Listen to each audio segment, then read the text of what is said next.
Narrated by C.J. Bloom. Chapter 1. When you're pregnant by your billionaire ex-boss with whom you've just had an ambiguous breakup, you need your best friend to get through it all. Unfortunately, mine was headed for Paris, for fittings and run-throughs for Elie Saab's runway show. I was so proud of Holly and so freaked out at the same time. We'd lived together since our first semester of college. The longest we'd been apart had been for a few days, visiting family. Now I wouldn't see her for 4 weeks, as she was immersed in a media blitz, carefully orchestrated by her brilliant agency. Everything seemed to have exploded for Holly overnight.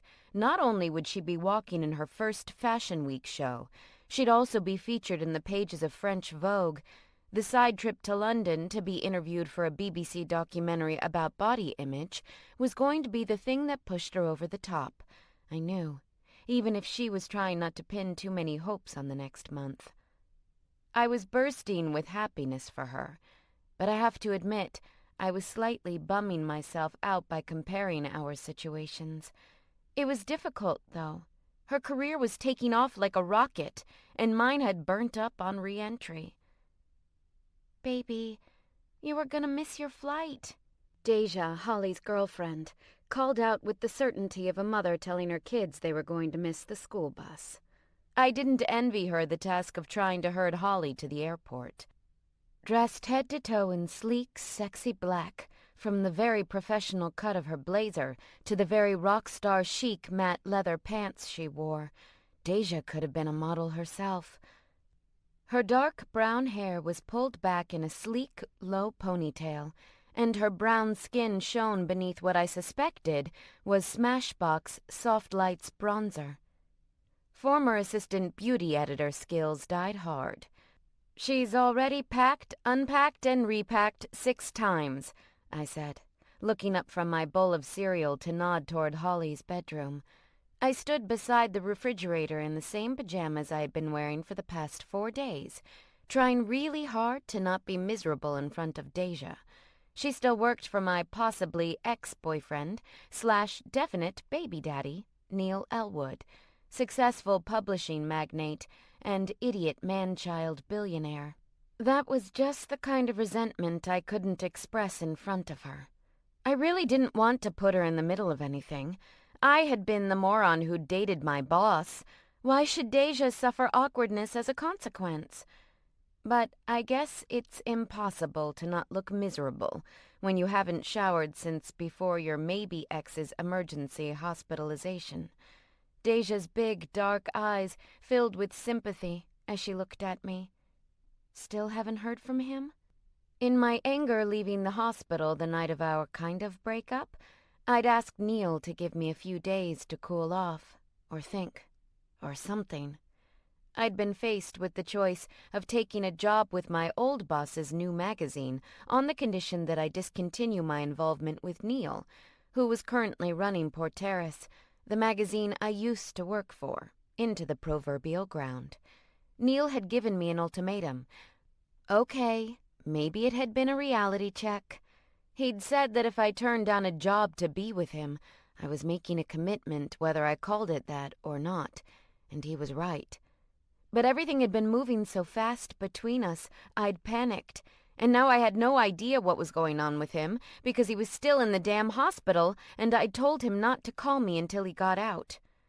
Deja had fed me what information she could, but all anyone at Porteris had been told was that Neil had been hospitalized for exhaustion, which was the stupidest excuse in the book, and totally transparent to anyone who knew Neil. The man didn't get exhausted. Once we'd gone for a 7-mile run together, only to come back and have aggressive sex in the shower. I'd barely been able to stand. He hadn't seemed even slightly winded. I shrugged, repeating what I'd told Deja and Holly every day since Monday morning when I'd filled them in on the details. "No, but it's okay. I'm using this time to process. Anyway, I have to go get showered and dressed. I have a doctor appointment today about the—" I gestured to my stomach. "Do you want me to go with you?" Deja offered. "I can swing back over after I drop Holly off at the airport." Deja had a car. I didn't know anyone else who was our age who had a car in the city. God, she was so cool. I waved her off. No, I'll be fine. It'll all be fine. I'm just going to say goodbye to Holly. I knocked on the door to Holly's room before I pushed it open. She was standing in front of her clothing rack, skimming through the few items she hadn't packed yet. Holly was tall, blonde, and skinny. Not slender, not thin, but straight-up skinny, due to a metabolic disorder. She'd given her genetic problem a big fuck you by turning it into a modeling career. I grinned at the way she paused, 2 boots from 2 different pairs held up before her as she turned to face me. Which ones? The left. She chewed her bottom lip. My left? Or your left? Whichever one you prefer. We'd already had about 17 similar conversations about what should go to Paris and what should stay behind. I have to start getting ready for my big day. Can I get a goodbye hug, or do I stink too much? You stink too much, she said, dropping both the mismatched boots into her enormous suitcase. She rounded the end of her bed and lunged at me, arms open. Holly's room is exactly like Holly. A lot of weird crammed into a tiny space. A tangle of Christmas lights illuminated the mosquito net canopy over her bed, and the walls were covered with pictures of various celebrities she found hot or envied. I didn't know why there were so many photos of George W. Bush, but I rarely questioned these things, considering their origin. She hugged me with surprising strength and said, I'm really sorry I can't be here for you. If there was any way, don't even think like that. I'm going to be fine. I'll still be here when you get back. This was Holly's big break, way more important than my stupid relationship drama. I love you. She was wiping away tears when she stepped back. Her eyes were heavily lined, so she had to be really careful as she did so. Tall, wisp-thin, her gorgeous blonde hair pulled into a high ponytail. She was going to look like a movie star walking through JFK. I wished I could have gone to see her off. It was better that just Deja was going. The 2 of them had gotten super close, super fast, and now they were going to be separated for a month. That had to be a brutal blow. I had a feeling if Deja was going to drop the L-bomb, it would be at the airport, and I so wanted them to admit they were in love. Someone had to have the fairy tale, right? I love you too. Now get your ass moving. You're really going to miss your plane. I left her room before she could see the tears in my eyes. In the shower, I mentally prepped myself for my appointment. I'd done plenty of internet research already. Even though I'd decided not to keep the baby, I still had tons of choices to make. After a lot of internal debating, I'd decided I wanted an ultrasound, not because I was so keen to see the fetus, but because I was having a hard time believing any of this was actually true. I needed tangible evidence. When I'd scheduled my appointment, I had to request the procedure because the receptionist didn't ask me either way. That was unexpectedly comforting. I was worried that New York might have been one of the states that required a woman to look at an ultrasound image before an abortion. I was relieved to learn that this was not the case, and I could always change my mind about looking at it when I got there. But for right now, I wanted hard proof that this was really happening to me. I'd also weighed the pros and cons of medical versus surgical abortion.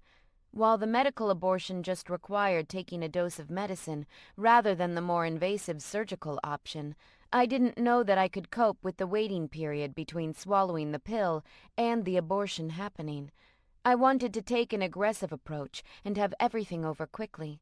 I weighed that against the discomfort of a minor outpatient surgery procedure and decided I was comfortable with the balance. Mainly, I just wanted everything to be done so I could move on with my life. Now that I knew it was pregnancy symptoms and not stress sickness I was suffering from, I felt, well, pregnant. And I hated it. I hated knowing that there was a ticking clock, hated being forced into a quick decision, and I hated, really hated, that I would have to tell Neil and involve him in the process. It was bad enough our relationship was in limbo, but now he had some horrible health scare thing going on. I didn't want to add to that, but there was no way I would be able to live with myself if I didn't tell him. The guilt would destroy me and whatever chance we might have together. I hoped we did have a chance. That was the worst part. The pregnancy had come at the worst possible time. My epic fuck-up with Porteris had knocked us off our balance, and I think he finally realized that even though we'd met 6 years ago, we'd really only known each other for a short time. Maybe we were more in love with the ideal versions of one another that we'd created in our heads. Now that we'd had the maybe we should break up conversation, could we ever repair our relationship again? I didn't want to make the wrong decision and keep the baby just to see if I could keep Neil too. I didn't entirely trust myself on that one, considering the fact I had Googled strollers the night before. But a baby didn't solve anything. It would just create more problems. And until the moment I faced this pregnancy, I had never once imagined I would have kids. Neil's last romantic relationship had fallen apart because his ex-wife had wanted children and he hadn't. Granted, there had also been the hint of ulterior motive there. She'd only wanted kids after a clause in their prenup had assured her hefty child support payments. With that in mind, I couldn't imagine he was going to be thrilled with this news. He might think I had done this on purpose. That would make a reconciliation even less likely. A long hot shower was exactly what I needed. Getting out and finding an empty apartment was nice too. I love Holly and, to a lesser extent because I haven't known her as long, Deja. But their care and concern for me had started to feel a little bit like suicide watch, which was completely unnecessary. I was down, but I wasn't that down, and it wasn't their job to cheer me up. I was carefully towel-drying my hair when I heard Feist's Leisure Suite playing from the kitchen. That was Neil's ringtone. My heart leapt into my throat, and I wondered if I could actually choke on it and die. It might have been preferable to answering the phone. Still, I went out and got it, and hit the green answer button on the screen. Hello? Sophie, are you all right?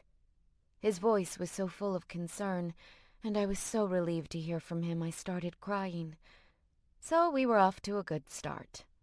I forced my sobs to painful silence, and with the skill of Meryl Streep in a movie she actually cared about and wasn't just chewing the scenery in, I faked a chipper, "Yeah, I'm fine. What about you?" "I'm out of the hospital. I just got home." He paused, and I could perfectly picture his expression, the vertical wrinkle between his eyebrows as he frowned. "You called me 11 times the night I went into the hospital." I was worried about you. I'm pregnant, I'm freaked out, and I want us to be how we were 2 weeks ago." "These calls all came before Emma let you know I was in the ER. I looked at the call history, Sophie. Please, will you tell me what's going on?" I couldn't tell him over the phone. "Look, I have somewhere I'm supposed to be, but I really need to talk to you in person. Can I see you tonight?" "Of course. Come for dinner. Emma's heading back to England today, and I have something I need to discuss with you as well." He paused. "I missed you, Sophie." My heart twisted in my chest. I had missed him too, but I had no idea how our conversation was going to go tonight. We might get back together. We might not. I might change my mind about this whole baby thing. I had no clue, and the uncertainty made my head throb. "Are you okay?" I asked him, and it was a real struggle not to burst out weeping. "I mean, you're out of the hospital, so that's good, right?" "I'm glad to be home." It was a non-answer, and I didn't like that at all, but I wasn't going to press him. I wasn't being entirely forthcoming either. "We'll talk tonight, 7 o'clock. Would that be all right? I'll have Sue make something, anything you'd like. Whatever you pick will be fine, really." Why couldn't we just talk like normal people right now? Why couldn't we just say what we wanted to each other, instead of speaking like strangers? "All right. I'll see you then." Before I could hang up, he added, "Sophie?" "Mm-hmm." I didn't trust my voice. I Look forward to seeing you. Not, I love you, not, I'm sorry. I stared down at the phone in my hand long after I'd hung up, willing it to ring again. It didn't. That night I took a taxi to Neil's apartment, the glossy printout from the doctor's office in my lap the entire way. I considered the little shape on the ultrasound image. It didn't look like a baby. It looked like a snowman with flippers. The doctor at Planned Parenthood had been super nice, answering all my questions about the fetus on the screen. She'd been very gentle about not making assumptions with regard to my intentions, which was great, because I had no idea if my mind would change once I talked things over with Neil. I'd never had to make a decision like this in my life. I'd never thought I would. When I was in Catholic school, it had been my life's ambition to go hang out in front of clinics and scare women away. I'd vowed then that no matter what happened in my life, I would never have an abortion. Of course, that all changed when I'd grown up a little and realized how big an impact a baby makes on a woman's life. I'd consistently used contraceptives with my partners, except for this one stupid time. And I'd decided that if I got pregnant, I would do the responsible thing for myself. I would have an abortion. Thinking about abortion in the hypothetical had lulled me into false senses of never and always at those very different stages of my life. Now stuck between my devout upbringing and my current state of mind, I was facing a maybe I had never prepared to face. You don't know what you're going to do in a situation until faced with it. Life lesson learned. I was going to have to banish never from my repertoire. The doctor figured I was about 8 weeks along. 8 weeks. It didn't seem possible. I really had lost track of time, but there it was, in black and white. I did the backward math and decided that it had probably been that night Neil had come back from England. In our altered states, him on Klonopin for his flying anxiety, me drunk from celebrating the new job I'd already lost, we'd decided to throw caution to the wind. After all, I'd been on birth control then, and how often did that fail? Plenty, had been the doctor's answer, and it hadn't helped that with all the stress of a new job and an unexpected relationship, I hadn't exactly been religious about my pill-taking. This whole thing could have been avoided if I had just been paying more attention. The car pulled up outside Neil's pre-war apartment building on Fifth Avenue, and I guiltily stuffed the printout in the back pocket of my jeans. I paid the driver with a wad of bills and didn't tip him as well as he was probably expecting, given the address. I didn't know how I was going to break the news even as I crossed the lobby. The amount of time I had to figure it out was getting shorter with every step I took. The doorman called up for me. I got in the elevator, and I braced myself for the oncoming awkwardness. How do you tell the guy who just tried to break up with you that you're pregnant with his baby? When the doors opened on his floor and I stepped into the softly lit vestibule, Neil was there already, waiting for me. When I saw him, my stomach dropped like I was in the back seat of a minivan going over a bad hill. He was pale, he looked tired, and the smile he gave me was worried and forced. But he was still Neil, so handsome and tall, with his in-between blonde and brown hair and his gorgeous green eyes. My heart flip-flopped, like it always did, since that first moment we'd met at LAX over 6 years ago. "Hello, Sophie." "Hey," I responded in a short, friendly monotone as we moved into the inner foyer. His apartment, which I had just begun to feel comfortable in before our near breakup, or breakup in progress, whatever was happening between us, suddenly seemed like a stranger's home. I'd had a difficult enough time getting used to the fact that my boyfriend lived in a Fifth Avenue palace with checkered marble floors and a freaking home movie theater. Now I felt like I had to be on my very best behavior. Neil helped me with my coat. "You look very pretty," he said softly. I hadn't changed out of the cream-colored cowl-neck sweater and soft old jeans I'd worn to the doctor's office. I didn't feel particularly pretty, but I murmured a thank you all the same. I noted his salmon button-down. "It's not pink, it's salmon," he had argued with me a few weeks ago, before we'd tumbled playfully into his bed. I blinked back my tears at the memory. "You're not so bad yourself. Did you go to work today?" "No. I was just so tired of hospital gowns. I needed to get dressed or end up deeply depressed." His laugh was short. I wanted to touch him. I wanted him to touch me. I just wanted everything to be okay between us. He led me to the kitchen, where Sue had laid out our neatly plated dinners. "Halibut. I hope you don't mind." "It smells amazing." It actually smelled awful, but I didn't hold that against his housekeeper. It was the uninvited guest in my uterus. It made everything smell 10 times stronger than usual. I looked around the kitchen. The counters were scrubbed clean. The light was off over the stove. I slid into one side of the breakfast nook. "Sue's gone for the night?" "I didn't ask her to stay on past 7. He went around the wide marble-topped island and reached into the cooler beneath, coming up with a bottle of white wine. "None for me, thanks," I said too quick. He gave me a strange look and put the bottle away. That was weird. He usually liked wine with dinner. Oh, God. He was probably staying sober to let me down gently when he broke things off for good. The wine was for me, to drown my sorrows if necessary. I completely lost my appetite. "So," he sat down across from me and unfolded his napkin. "It's been a while since we've talked. Any developments in the job hunt?" I knew what he was asking me. "I didn't take the job with Gabriella." He nodded and poured ice water into my glass from the carafe on the table. "Were her terms? You know why I turned it down." My hands clenched in my lap. I was more angry than I thought I would be. I'd been preparing for this moment, steeling myself against hurt and disappointment, so that I could walk away with dignity. Instead, my emotional control snapped like a rubber band, and I accused, "How dare you?" "Sorry?" He looked like a man staring through the windshield of a car that was nanoseconds from hitting him. "You did it again.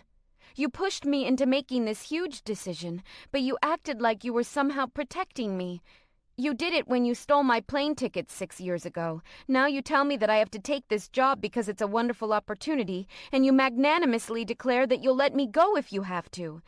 You didn't even ask me what I wanted. You didn't tell me what you wanted. It's like you don't care about the outcome.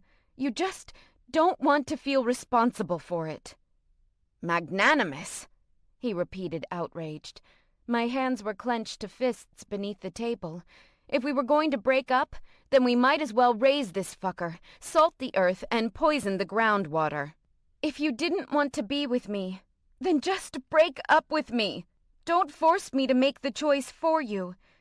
He was struggling to control his temper as he said, measured and controlled, "I wanted you to slow down and think about what you were doing and where we were headed.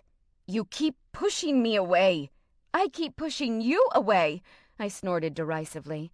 "When I got to the hospital the other night, I was so worried about you. Then you basically break up with me and try to make it seem like it was for my own good. For 4 days, I felt like I couldn't call you or see how you were doing while you were in the fucking hospital. I had to get updates from Deja, and all of those were totally bullshit. Exhaustion? You don't get exhausted." "On the contrary, I was quite exhausted," he said quietly. I looked up, and I knew he could see how furious I was from the way he slightly flinched when our eyes met. Good. I reached into my pocket and fished out the ultrasound image. I placed it face down on the table and slid it toward him. "I needed you. I called you 11 times because I was freaked out and scared about this. And I came down to the hospital afraid something really horrible had happened to you. And I was thinking about all the stuff I would miss about you if you died. And what the hell was I going to do about this?" He lifted the photo and turned it over. It took a moment for him to register what it was. I saw a surprising mixture of emotions in his expression. Things I didn't expect. I'd been prepared for angry or scared, maybe cold or strained and polite. Instead, his eyebrows lifted and he blinked in momentary shock. The slightest smile twitched at the corner of his lips. He looked pleased, maybe even a little proud. I clasped my hands together under the table to stop myself from trembling. The longer he looked at the photo, the more the color drained from his face. There it was. That was more like what I had expected. He looked up, throat moving as he swallowed. His eyes met mine, and a sick feeling of dread curdled my stomach. Whatever he was going to say, I knew it was going to be bad. But it was so much worse than I'd expected. I have cancer. Chapter 2. Chronic myelogenous leukemia, he continued slowly, looking back to the ultrasound printout in his hand. I noticed it was trembling. I have had for some time. With medication, I've been in remission for quite a while. Now it appears my condition is accelerating and needs more attention. I'll be flying back to England next week to spend Christmas with my family, and then I'll be staying in London and starting chemotherapy after the new year. My prognosis is quite good, though. It might only take a few months to get back on my feet. I felt a lot of things I wanted to say. Well, scream, rising up my throat. But I thought if I opened my mouth I might vomit. Or call him a fucking idiot for thinking he'd get over cancer in a few months. Or demanding to know why he hadn't told me in the first place. But I guess it really hadn't been any of my business when we were just messing around for fun before. And how do you bring that up without making things incredibly awkward in a new relationship? Neil has cancer. Fuck. His gaze flicked back up to my face, and he quickly forced a cautiously neutral expression. When is it due? It was difficult to find my voice. All I could hear was a litany of Neil has cancer, Neil has cancer, Neil has cancer, running through my mind like a sick taunt. I don't know. I know. July 6th. But I don't know if I'm having it. He carefully placed the photo on the table and tucked one hand under his opposite elbow. He regarded the image as he rubbed his forehead, considering. Sophie, if you want to have this baby, I will support you without question. It isn't as though I haven't done this before, and having Emma was enormous fun. Really? I couldn't imagine parenting being fun at all. And while it was great that he was in instant supportive mode, I was still pretty pissed off. You kind of have a bad track record of getting chicks knocked up. Not at all. This is only the second time. As a percentage, it's really not so bad. I noticed his split-second glance at the photos of Emma on the wall beside the table. I didn't plan on having more children. Then it's probably best if we didn't have this one. I stated it firmly, for both our sakes, because the idea of Neil with a baby, with our baby, was a dangerously sweet image in my mind. But then I reminded myself of all the really not sweet parts of having kids, the responsibility over another human life, and the fact that my relationship with Neil was so new, and possibly over. I want to have an abortion. Right. The timing of this is... He stopped mid-sentence, his expression softening, becoming apologetic. You have my unconditional support. That's absolutely the right decision, and I am so sorry for my part in this. It's okay. I could have hunted through Holly's room for a condom, or gone to the drugstore. I shrugged. We fucked up, but we're going to take care of it. How do you need me to help? He asked. I don't want you to be solely responsible for this. He gestured toward the picture, but he didn't look at it. I smiled a tight, close-lipped smile at him. Well, then it's your lucky day, Mr. Moneybags. I need help paying for it. Of course. Think nothing of it. He picked up the ultrasound picture again, giving it one long last glance. If things were different, if I didn't have... I shook my head an emphatic no. It has nothing to do with that. I don't want children, and I thought you didn't either. I didn't. I enjoyed fatherhood, and I wouldn't trade a moment of that experience.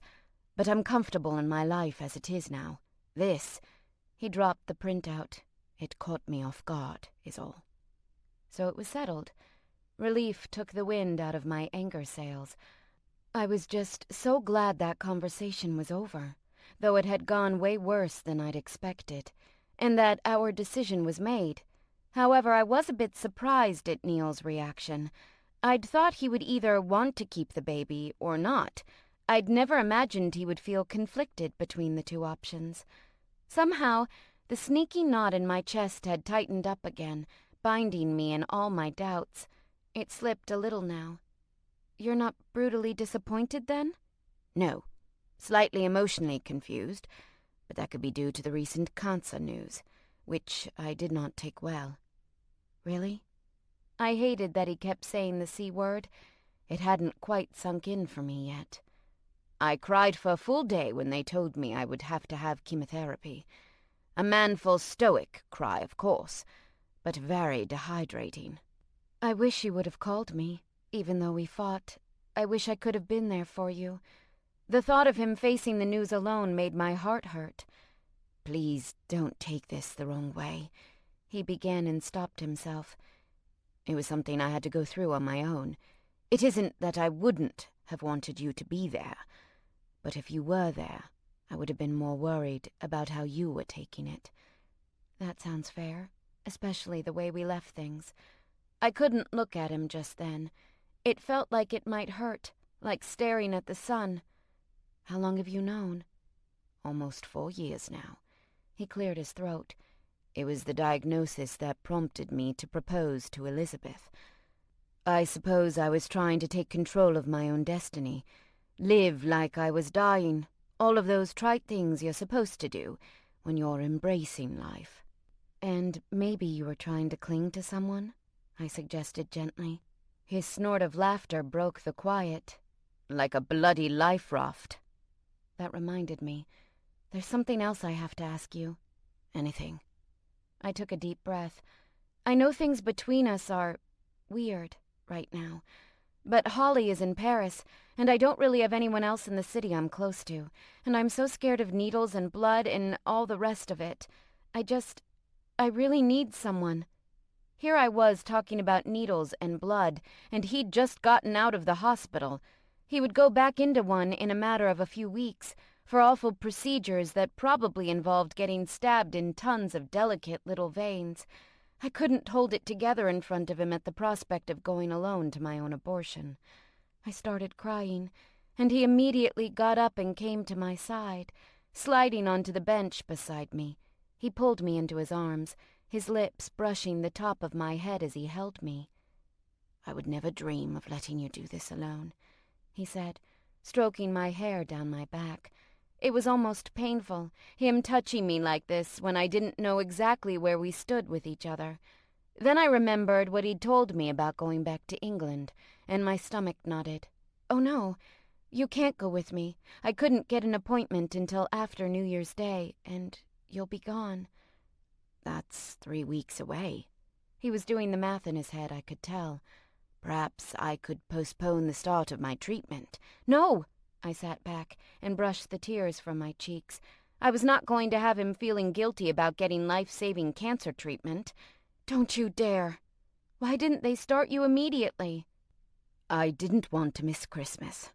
I don't know how the next year will pan out. If chemotherapy doesn't work, if I have to pursue more aggressive therapies, I thought I should give myself a good holiday to bolster my spirit." He tried for a smile, but it was tremulous, and he gave up too soon. "Oh, no. No, don't." I stopped myself before I could tell him not to cry. It seemed only fair that he should cry if he wanted. Man, I thought I'd had a bad week.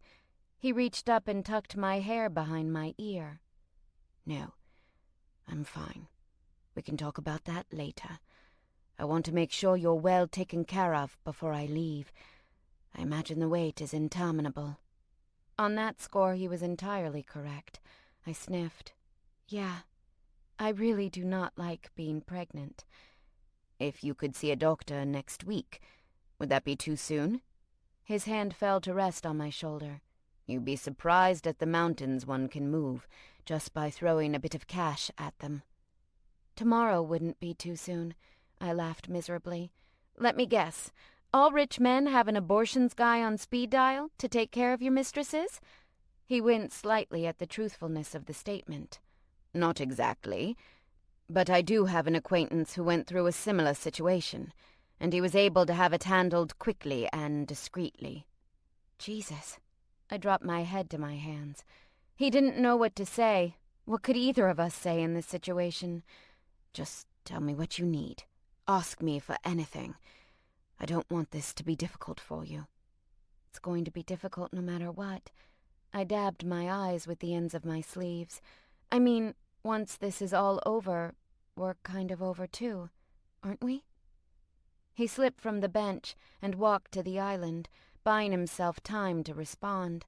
Grabbing a sommelier corkscrew and the bottle of white from the cooler, he considered as he opened it. I don't want us to be.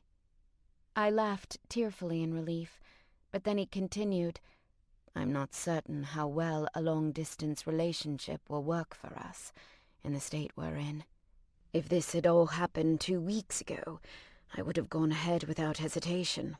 But I would be lying if I said I haven't been doubting us.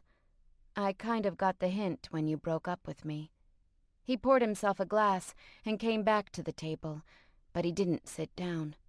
I didn't break up with you. I wanted you to examine your priorities and really think about what you were giving up. He paused, his gorgeous green eyes searching my face. I know I went about it badly, but I didn't want to lose you or push you away. I was worried that in a year you'd still be looking for a job, hating yourself for turning this one down, and hating me for being the reason you did. Despite what we feel for each other and how well we were getting on, our relationship is still very new. There was a reconciliation floating between us, fragile as a soap bubble. I wanted it. I thought he might as well, but we both seemed too afraid to reach out for it. We didn't want the bubble to burst. I got up from the table and stood beside him, and he set his glass down. I caught his hands and held them between us, looking down at them as I spoke. I didn't want to search his face for something that might not be there. Things moved a lot faster than we were expecting, a lot faster than I wanted them to. But maybe we're just making up for the 6 years we were supposed to be together. He smiled down at our joined hands. When he looked up, I didn't see any trace of the anxiety that had been a flashing neon sign over his head since I'd arrived. I think you could be right. I want to be with you. I thought about accepting Gabriella's offer and how empty everything in my life would feel without you. And now he was going to England, and I really would be without him. His laugh was grim. This will be torture, you know, being across the Atlantic, unable to see you. I turned my head slightly to give him a little side-eye. So, are we back together? Is that what you're saying? I maintain that we were never actually apart. But yes, I love you. I hate that I fractured your trust in me. He let go of my hands to wrap his arms around me, and for the first time all night, I took a breath that didn't feel like razor blades were slicing up the insides of my lungs. Let's just forget all of this, okay? We have a limited amount of time together, and I want to make the most of it. My stomach churned, both at the thought of him heading to England and the specter of a much more permanent kind of leaving. He lowered his head slowly, almost hesitating to kiss me, as though it were a step too far, but it wasn't. I rose on my tiptoes to meet him halfway, and when I swayed on my feet, his arm around my back tightened, holding me up. He'd felt the tension as much as I had, and he was just as eager to break it. We communicated just fine out loud, in my opinion, but there were some things we could only tell each other this way. A single kiss could say, "I'm sorry," and "I missed you," much more powerfully than just uttering the words ever could. I gasped, breaking my mouth from his. How did I want to finish that sentence? Tell me, Sophie. Tell me what you need. I need you, sir. I put all the weight on that one word. I needed him to take control of me, because for the past 4 days I'd felt so out of control, so disconnected. I needed our connection, like I needed air. I knew what that word did to him, coming from my mouth, and I knew that he'd understand exactly why I wanted him as much as I did, because he wanted me too. His hand tugged my hair, baring my throat to him. He bent his head and trailed his mouth up my neck. "Get out of those clothes, right now." My skin prickled all over with goosebumps, and my breathing sped up at the sudden, keen anticipation. I whipped my sweater off, staggering a little, drunk from wanting. I kicked my boots off and shimmied out of my pants, working fast rather than sexy. I hadn't exactly figured we'd be having sex tonight. I thought we'd be breaking up. In fact, I dressed with an eye to dissuade myself from removing outer layers of clothing. My bra was the rattiest one I owned, a yellow satin with shot elastic and covered in snags. After 4 days apart, and the relief that we weren't splitting, I wasn't about to skip out because of my underwear situation, even if I was wearing gray cotton panties. I did, however, lose those items as fast as possible. He stood and took me into his arms, pulling my naked body against his fully clothed one. "I missed you." I dug my fingers into his back, just holding on. I wished I could change everything going on in our lives. I wished nothing from the past week had happened. His touch brought me out of my wishing and into the present. As his hands glided down my arms, I couldn't get caught up, feeling as though something undeserved or unfair had happened to us. I could only feel myself sinking into the headspace I inhabited when I was with him, my need to submit. He made me burn for him. We tried to make it to the bedroom. We really did. He pulled off his shirt as we clumsily kissed and walked at the same time. We got as far as the dining room when he steered me toward the enormous table there. He pushed a chair aside and knocked another over, then lifted me onto the polished wood. I gasped as the cool surface hit my bare ass, and gasped again when Neil dropped to his knees beneath my spread legs, biting and sucking at my inner thighs. "God, I've missed you," he groaned, and his breath teased my intimate flesh. When we had our hands on each other, when he had his mouth on me, everything seemed right again. I was keenly aware that it didn't mean our connection was purely physical, rather than emotional. It just meant that when we touched each other, it was impossible to hide what we felt. In some aspects, we communicated better this way. There was no fumbling for what to say, or struggling with how to express our feelings, and there was no chance of either of us being even unintentionally dishonest or misunderstood. He sucked at my clit, swirled his tongue around, and I was totally lost. My skin prickled all over. I braced my feet against his shoulders and lifted my pelvis, rubbing myself against him, gasping as his sharp stubble raked me. "I just want to fuck," I gasped, grabbing at his head. "Fuck me, please." He looked up, momentarily perplexed, probably at the idea of anyone turning down oral sex. Then my words sunk in and he stood and helped me off the table. "Let's go." This time, we got as far as the living room. I tried to pull him toward one of the couches. "Condom," he reminded me, boosting me up to wrap my legs around his waist. "We need to go to the bedroom." "Why? Are you going to get me more pregnant?" I gasped against his mouth. "Just shut up and fuck me." We tumbled onto the sofa, the room temperature leather cool on my back. He reached between us, unbuckled his belt and unzipped his fly. And then he was inside of me, all of him, so fast my breath rushed from my lungs. "Let's break up every day, okay?" I moaned, arching my head back, holding onto his shoulders. "We didn't break up," he panted beside my ear. His fingers dug into my ass as he lifted me up to meet his frantic thrusts. "Whatever, let's just do this every day." I laughed, breathless, as he bit my neck and growled. My knees hugged his chest, and his hands slipped up my thighs to push my legs further back.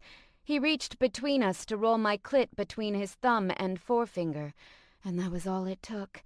I raked my nails down his arms and gasped, Oh, fuck. Neil sped up, everything in the moment becoming more urgent. My building climax, the slap of our skin meeting, the obscene wet sound of my body clutching at him while he pumped furiously into me. I half shouted, half moaned, arching my back as my orgasm drew all my muscles up tight. He stilled above me, his cock jerking. It was his guttural groan and the hot pulse of him that pushed me over the edge, wailing. When I came down, he was breathing hard, crushing me into the couch. My knees were practically touching my ears still, and I carefully lowered my legs. I didn't want him to leave me yet. I relished the twitch of his pulse inside me and the way he hissed when I shifted position. I will never find it not funny that vaginas turn into objects of torture immediately after a guy comes and is still trapped in one. Neil lifted his head and kissed me, slow and sweet, propped up on his elbows on either side of me with his hands in my hair. When our mouths parted, he said, "I wasn't intending for this to happen tonight." "Me neither," I confessed. "I thought you'd break up with me." "Because you're pregnant?" He sounded horrified at the thought. I shook my head slightly. I didn't want him to stop stroking his fingers through my hair. "No, because you were all freaked out about me choosing you over the job." "I'm very glad you did. I will probably feel guilty until the end of my days, but I'm selfishly happy that you picked me." His lips brushed my cheek. His word choice made a lump rise in my throat. The end of his days might be a lot sooner than I would like. Can you let me up?" He slipped from me, and a gush of wet followed. More leaked out when I sat up, and I scrunched my face in embarrassment. "I think I just made a mess on your couch." "It was an accepted risk." He pulled me to his side and reached for the cashmere throw on the back of the sofa, wrapping it around my shoulders. "One moment. It's a bit chilly in here." When he stood, he pulled up his trousers, and I saw the wet smears from my body on the fabric. Fuck, that was hot. Probably less hot for the dry cleaner, though. "Neil," I didn't know how to broach the leukemia subject in a tactful way. "This cancer, it's bad, isn't it?" "I don't think any cancer is particularly good." Neil stooped to turn on the gas fireplace, then came back to sit beside me. "But the oncologist I spoke with at Presbyterian told me that a man my age, in relatively good health as I am, has a 90% chance of survival over 5 years. Holding in my sobs, my tears, hurt too much. He watched me, wary. "Sophie?" He put his arms around me and squeezed me tight. I felt awful for crying in front of him. I wasn't the one who'd been told I had a 10% chance of dying. I wasn't the one looking at 5 more years of life on an if. It was selfish and stupid of me, but I couldn't stop. I couldn't be strong in that moment. "Listen to me." He took my face in his hands and looked me in my eyes. "I am very fortunate. I can afford the very best doctors and treatments available. I have a far better chance of surviving than some patients. I'm extremely lucky." "You have cancer. That's not lucky." I wasn't mad at him. I was mad at the fact he was sick. He just happened to be the nearest convenient target to shout at. He was entirely unfazed. He actually smiled. "On the contrary, I think I am quite lucky. I have you." Well, for the moment he had me. In just a few days he would be gone, out of New York, out of my life, at least in the physical sense. He would leave. Holly had left. I thought of my apartment, how much I had reveled in being alone earlier in the day, but how boring and quiet it had become. In England, Neil would have Emma, but she had a job. She couldn't drop everything to tend to her father. Would he be just as lonely over there as I would be here? It seemed like there was only one solution to both of our problems. "Let me go to England with you." Had I said that out loud? I didn't know if it was the stupidest or the greatest thing my brain had spontaneously ambushed me with. But in the blink of an eye, it all made perfect sense. I didn't have a job. Nothing was holding me in the city. I could leave for a while. "I had hoped you would visit at some point while I was away," he began, and I held a finger up to his lips to silence him. "That's not what I'm asking for. I want to go with you when you leave next week, and I want to stay with you while you're undergoing treatment. You want to stand by me through this." I gestured to my stomach. "I want to help you too. I wouldn't be able to function knowing you were battling some deadly disease all the way across the ocean." "The situation is somewhat different. You're going to be settled in a day. I'm going to be in the hospital for weeks, potentially," he argued. "That's just another reason I want to go with you. You wanted commitment? There's your commitment. I'm willing to move to a foreign country for you, because I can't stand to be without you." Tears rose up again in my eyes and my voice. "I know you said you doubted us, but I don't have any doubts now. I want to be with you. If you don't want me to go with you, tell me, but don't try to keep me away from you because you think you're helping me. I need you." "This will put your job search on hold," he reminded me. "I can freelance. I've done it before." But I shook my head. "You're trying to talk me out of it. It was a bad idea." "No," he said quickly. "Not at all. Believe me, the prospect of staying all alone in my house in London, just filling up time being sick, it sounds incredibly lonely and awful. I'm just afraid that it's too much for me to ask of you, to bring you along when things are going to be so unpleasant." I knelt on the couch so we could be eye to eye, and I took his face in my hands. He looked at me warily, clearly unsure of what I would say or what he should do. "I love you. It's not too much to ask me to go through this with you. It's too much to ask me to let you do it on your own." I kissed him, bending my head to brush our lips together. One big hand came up my back, resting between my shoulder blades, pressing me closer to him. I smiled against his mouth.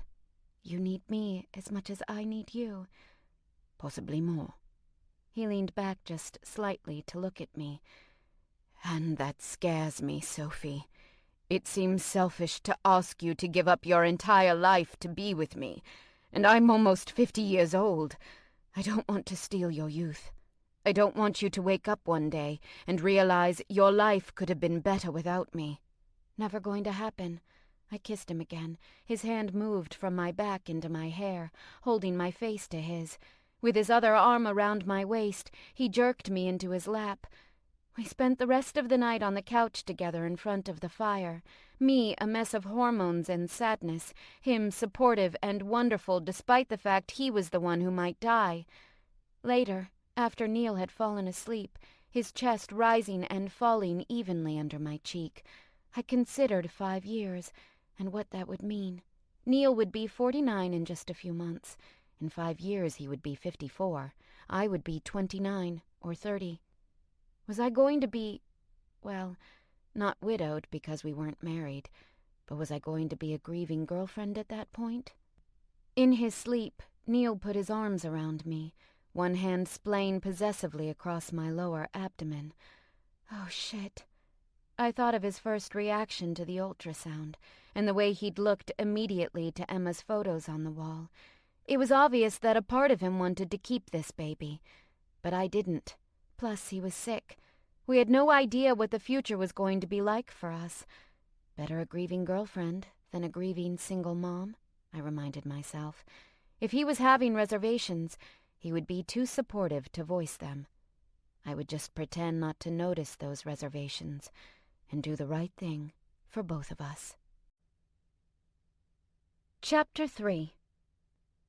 When Neil had said money could move mountains, he wasn't kidding. At 8 a.m. on Saturday morning, we were at Dr. Nora Jacobson's office in an Upper West Side medical building. The doctor didn't usually see patients on a Saturday, so there was one mountain moved already. Neil and I sat across from Dr. Jacobson at her sleek glass and steel desk. She was a very kind woman I estimated to be in her late 40s or good-looking early 50s, and her blonde bob was immaculately highlighted. She smiled easily as she showed me a smartly printed table, comparing the 2 different methods of termination from which I could choose. I really feel that at your gestational age, a surgical abortion would be best, she explained, tapping the paper with the end of her pen. We'll put you under light sedation, then numb your cervix with an injection of local anesthetic. Nope, I don't want to hear about it. I just want it done. I shook my head. The idea of a needle going anywhere near my vagina just... Ugh. I want you to give me the minimum information required by law. Possibly less. Sophie has been suffering from morning sickness, Neil explained hesitantly. And she's squeamish about medical procedures. Perhaps you could keep the descriptions vague? Of course. Dr. Jacobson nodded in sympathy. We'll dilate your cervix and use a vacuum catheter to remove the product of conception. That's really all there is to it. Neil shifted in his chair. And we can do this today? Here? I chewed my lip as she nodded. Is it going to hurt? She gave me a mild, non-specific answer. We do our best to keep you comfortable during the procedure. Most women experience some bleeding and cramping afterward. I've heard it likened to heavy period, but some patients only have light spotting. If you can take a day off from work, that's not a problem, I said dryly, and I didn't look at Neil. Although the loss of my job wasn't his fault, I wasn't quite ready to let go of bitter unemployment-related humor. Is there anything else I should know? I'll send you home with a prescription for antibiotics and some after-care instructions. We'll go over those before you leave today as well. And I can stay with her during the... Neil asked. He tried to appear super chilled out all morning, but I noticed his left knee bouncing every now and then. I assumed it was a combination of concern for me and the internal conflict he'd tried so hard to hide. Absolutely, Dr. Jacobson assured us. She looked from Neil to me and back again. Do you have any other questions? I hated when people asked me if I had more questions. It makes it so all of my questions immediately leave my mind. None right now, but can I ask later? Sure. You're going to go off with one of my nurses for a quick medical history and physical exam, and you can ask her anything you might remember. And you'll see me again before you're good and drugged.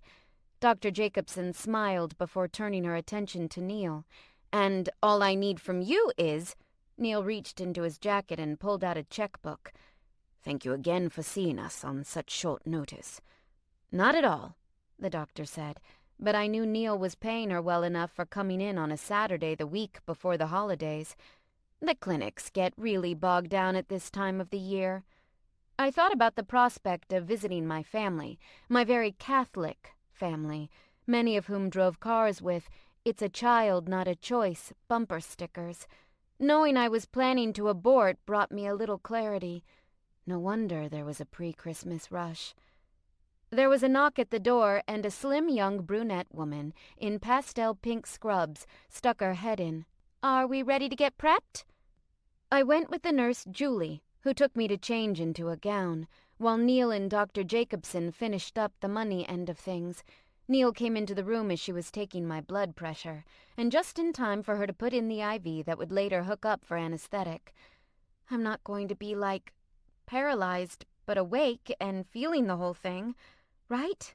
I asked, as Julie swabbed the back of my hand with a medicated pad.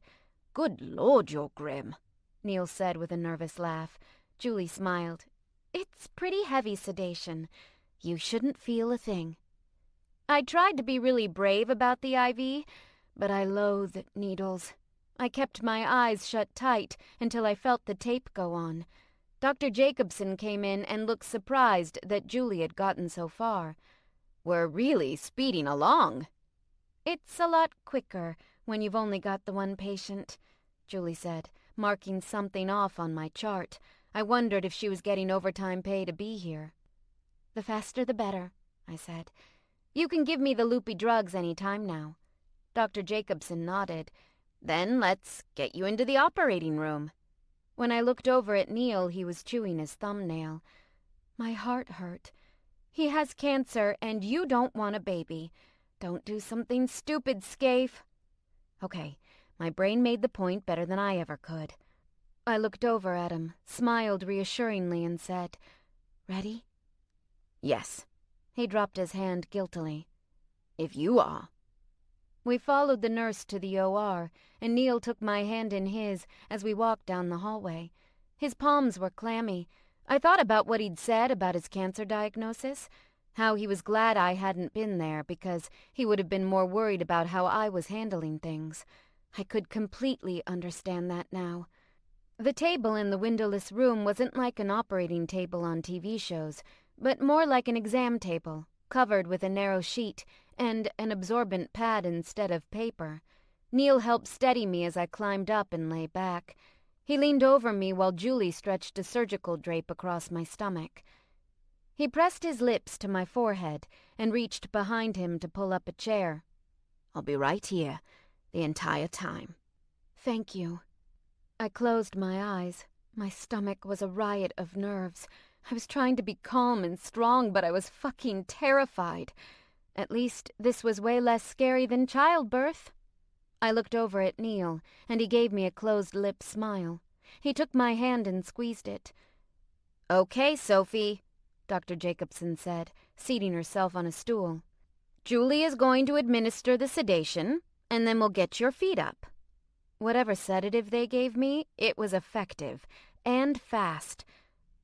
I'm not exactly sure how my feet got into the stirrups, but I did feel a weird second of panic once I was there. I've always hated that part of doctor visits, the feeling of being completely exposed and vulnerable. With the drugs working in my system, I no longer felt calm and sure of my decision, but paranoid and freaked out. "Neil?" I asked, and I sounded drunk. "Right here." He lifted my hand to his lips. "Just relax, Sophie," Dr. Jacobson said mildly, and her lack of concern calmed me. She sounded so blasé. It made me feel like this wasn't a big deal after all. "Here's the speculum," she said, just an instant before the plastic touched me. My stomach turned over. "I think I'm going to throw up," I mumbled. And in a blink, Julie was there with an emesis basin. But I didn't throw up after all. Embarrassed, I slurred, "Sorry, I'm just nervous." "That's okay. Sometimes the drugs can make you a little sick to your stomach, too." "You wouldn't be the first person to throw up in the office," Julie assured me. She handed the basin to Neil, and he took it with his free hand and held it in his lap. "That's what you get. You help put me here, you get to hold my vomit bucket." I turned my head and the room took a second to reorient itself. I had a vague, far-off thought. "You should never tell Holly about this stuff, because she'll want to try it. Promise you'll still love me if I barf?" "I will even hold your hair back." He lifted my hand and kissed it. I stared up at the ceiling, my eyes drifting closed under the effect of the sedative. Every minute seemed drawn out, but the initial confusion and panic had given way to an odd feeling of blankness. I was my own calm little center of the universe. "Okay, you're going to feel a little pinch," the doctor warned. My fingers crushed Neil's, and I practically climbed off the table. Little pinch my ass! After that, I couldn't feel anything. I gripped Neil's hand super hard, and I heard myself saying things like, "ow," but if anything hurt, it was news to me. I heard comforting words from Neil and Julie, and Dr. Jacobson telling me I was doing a good job, and it was nearly finished. But mostly I just drifted in a weird pink sedative haze. Everything was happening over there, and everyone was making far too big a deal about it. But it did seem to take a long time. "All right," I heard Dr. Jacobson say cheerfully. "You're all finished, Sophie. Julie is going to help you to recovery." Neil sat me up, and I leaned against him as I stepped into my panties. Julie got me a super huge sanitary pad and helped me to maneuver it into place, a job that really needed a woman's touch anyway. And Neil held me up as I shuffled drunkenly to another room, where a hospital bed waited. "Neil?"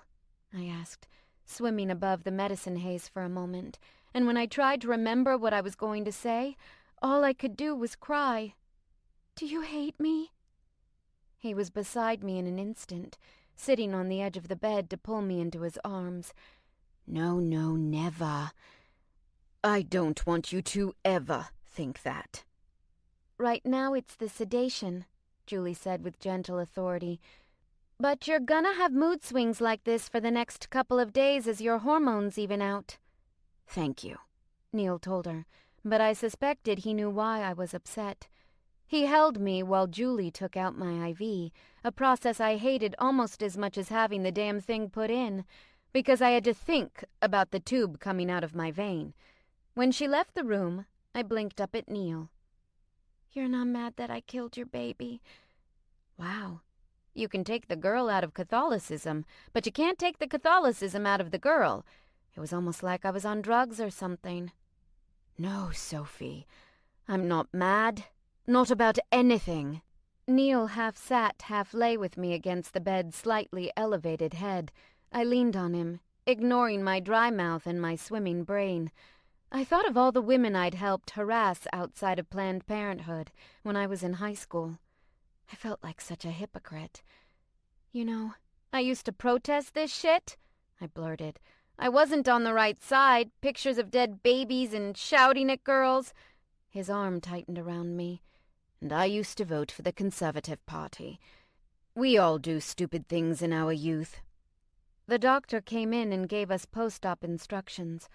I was so grateful Neil was there for those, because I was too groggy to remember. Then she checked my bleeding and sent us on our way. When I saw the clock on our way out, I realized we had only been there for 3 hours. "Wow, you can just have an abortion and go about your day," I said drowsily, blinking up at the afternoon sunshine as Tony held the car door for me. Neil grimaced in a pained sort of way, and I realized he probably hadn't told his driver where we were going, or why. In the back of the Maybach, I rested my head on the center console, feeling woozy all over again. "If I puke in your car, will you still love me?" "Of course I will," Neil said lightly. "Although you might lose some esteem in Tony's eyes." "That's a shame," I managed. Then I totally threw up on the floor. I woke up in my own bed with absolutely no idea how I'd gotten there. The bedside lamp was on, and the sliver of sky I could see from my window was dark. I groaned when I sat up. I was no stranger to cramps, but I wasn't a fan of them either. Neither was I a huge fan of giant, diaper-like maxi pads from the doctor's office. Throwing back the covers, I saw that I was wearing my froggy PJs, which meant Neil must have helped me put them on. Well, might as well destroy all the romance in a single day.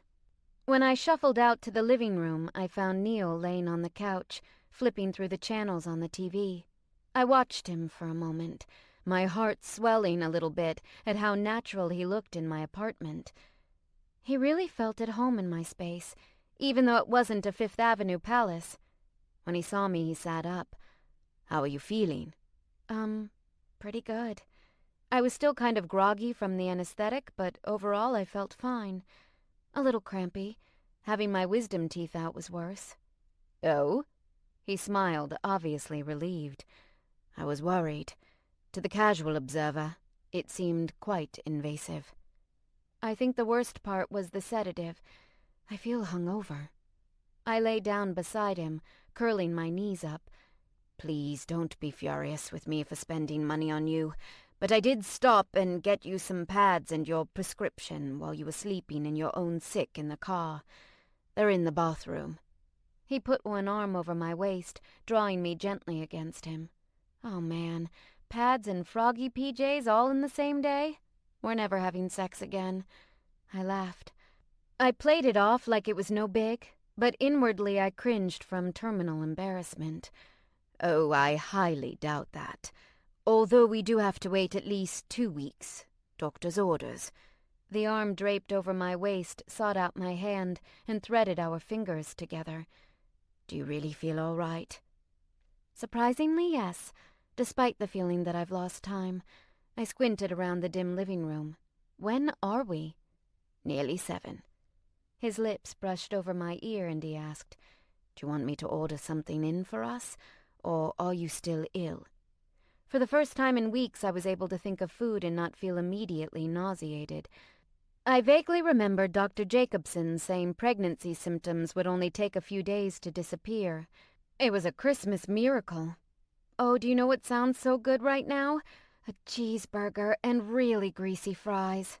Your wish is my command. He sat up and reached for his phone. I sat up too, and reached for the cigar box of Holly's stash on the coffee table. I opened it and, finding it empty, made a ch of disappointment and slid it back into its place. Neil put his hand over the mic of his phone. In my overnight bag. What?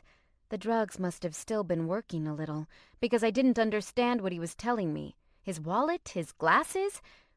I got up and shuffled back to my bedroom, where Neil's black leather bag sat at the end of the bed. I unzipped the top and, frowning and feeling like a snoop, dug around a little. My fingers encountered a plastic bag, and my nose caught a very familiar smell. Neil had brought weed. There was about 1/8 of an ounce in a crisp plastic baggie. I snorted and carried it out to the living room, waiting patiently for Neil to finish his conversation with the delivery place. I held out the bag. So, just to be clear, you can't afford to buy more than 1/8 at a time? He dropped his phone onto the coffee table. Are you going to smoke an entire 1/8 tonight? I laughed. You got this for me? You know I live with Holly, right? I do, and I also remembered that she is out of town, and this, he gestured to the bag, is very good. I shook my head, smiling. My heart actually hurt from how freaking adorable and thoughtful he could be. I love you. I know. He stood and walked slowly toward me. I have it on good authority that a hot bath works wonders for cramps. Why don't you run one? I'll roll this, and we can kill time until the takeout arrives. They estimated 45 minutes. I think we made a mistake calling during dinner rush. A bath. That was such a good idea, and exactly what I needed at the moment. The scalding, welcoming arms of my perfect bathtub. Then a thought occurred to me. Am I supposed to take a bath? Is that on the list of no-nos? He reached for the sheet of post-op instructions and scanned it. It says to avoid hot tubs and swimming pools, but nothing about baths. Would you like me to call her after-hours number? I shuddered to think of what that would cost him. No, if it's not on the list, it's probably fine. Besides, I'm going to be on an antibiotic anyway. Will that interfere with your birth control pills? He asked anxiously. I'm sorry if it's too soon, but we really do need to make a plan to avoid this in the future. I've no objection to continuing our present method. It seems to be decision-making that is our downfall. I hear ya, and I'll look into something less prone to operator error. I'm really embarrassed about all this, I admitted. Don't be. I'm a grown man. I already have one child. I know how it happens, and I took a risk. The same as you. We just have to be more cautious. Total agreement. I stretched my arms and yawned. Okay, I'll do the bath, you do the dope. I went into the bathroom and started the taps. My tub is nothing short of amazing. It's gorgeous tarnished copper with a porcelain lining and a high back. I've always thought of it as Cinderella's bathtub, if her bathtub had been designed after her missing shoe. It is romantic and perfect, and if it were a man, I wouldn't be with Neil. Okay, so Neil was pretty romantic and perfect, I had to admit. I was acutely aware that he could have walked away from this whole situation and left me to twist in the wind. No one would have judged him, because men with his kind of money could escape judgment in these situations, not to mention the fact that most people would believe him justified if he had walked away. I'd harmed our trust with my bad handling of the Porteris thing, but he hadn't stranded me, not because he couldn't, but because he wouldn't. He just wasn't that kind of man. I stripped out of my pajamas. Only once they were off did I realize how sweaty and gross they were. I'd slept all day under hot blankets in a sedated haze. No wonder Neil thought I should bathe. He knocked on the door before opening it a crack, and I quickly stuffed the gross pad from the doctor's office into the trash. There really was no delicate way to put it, so I said, You might not want to come in here. It's going to be kind of, well, did you ever see Carrie? He snorted a laugh. It takes more than a little blood to frighten me away. I watched Emma being born via C-section. Besides, I come bearing gifts. He held out a beautiful, perfectly wrapped joint. I must have looked a little too impressed, because he rolled his eyes. Oh, do give me a little credit. I went to a very expensive school. I grinned and tested the water, scalding hot, bad for the skin, but so good for the soul. You'll cook yourself in there, he warned, offering me a hand to step over the side. I sank in and rested my head on the tall, curved back, moaning obscenely in appreciation. That's the point, to feel like an overcooked noodle when you get out. This might be considered a hot tub, he observed in a warning tone. He flipped down the toilet lid and sat, his knee bumping the bathtub in the claustrophobic confines of the room. I think you enjoy worrying about me, I mused, frowning slightly up at him. He gave me a surprisingly boyish, lopsided grin and lifted the joint to light it. He took a quick hit and held it in front of my mouth. Your hands are all wet, he explained, blue smoke rolling from his lips. This is the nicest thing you've ever done for me, I inhaled, and sagged into the curve of the tub. He took another hit and pulled his phone from his pocket. Music? Sure. I gave him an okay sign and watched him. He held the joint perched on his lower lip as he scrolled the screen on his phone. I guess I'd never really thought about Neil doing normal human stuff in his past, like watching his kid being born, or smoking weed in college, or even keeping music on his phone. What are you in the mood for? I shrugged, leaning over for another hit. I'd be sure not to overdo it since I'd been on the sedative earlier, but now it had worn off and I needed something to file down the edges on the sharp new reality between us.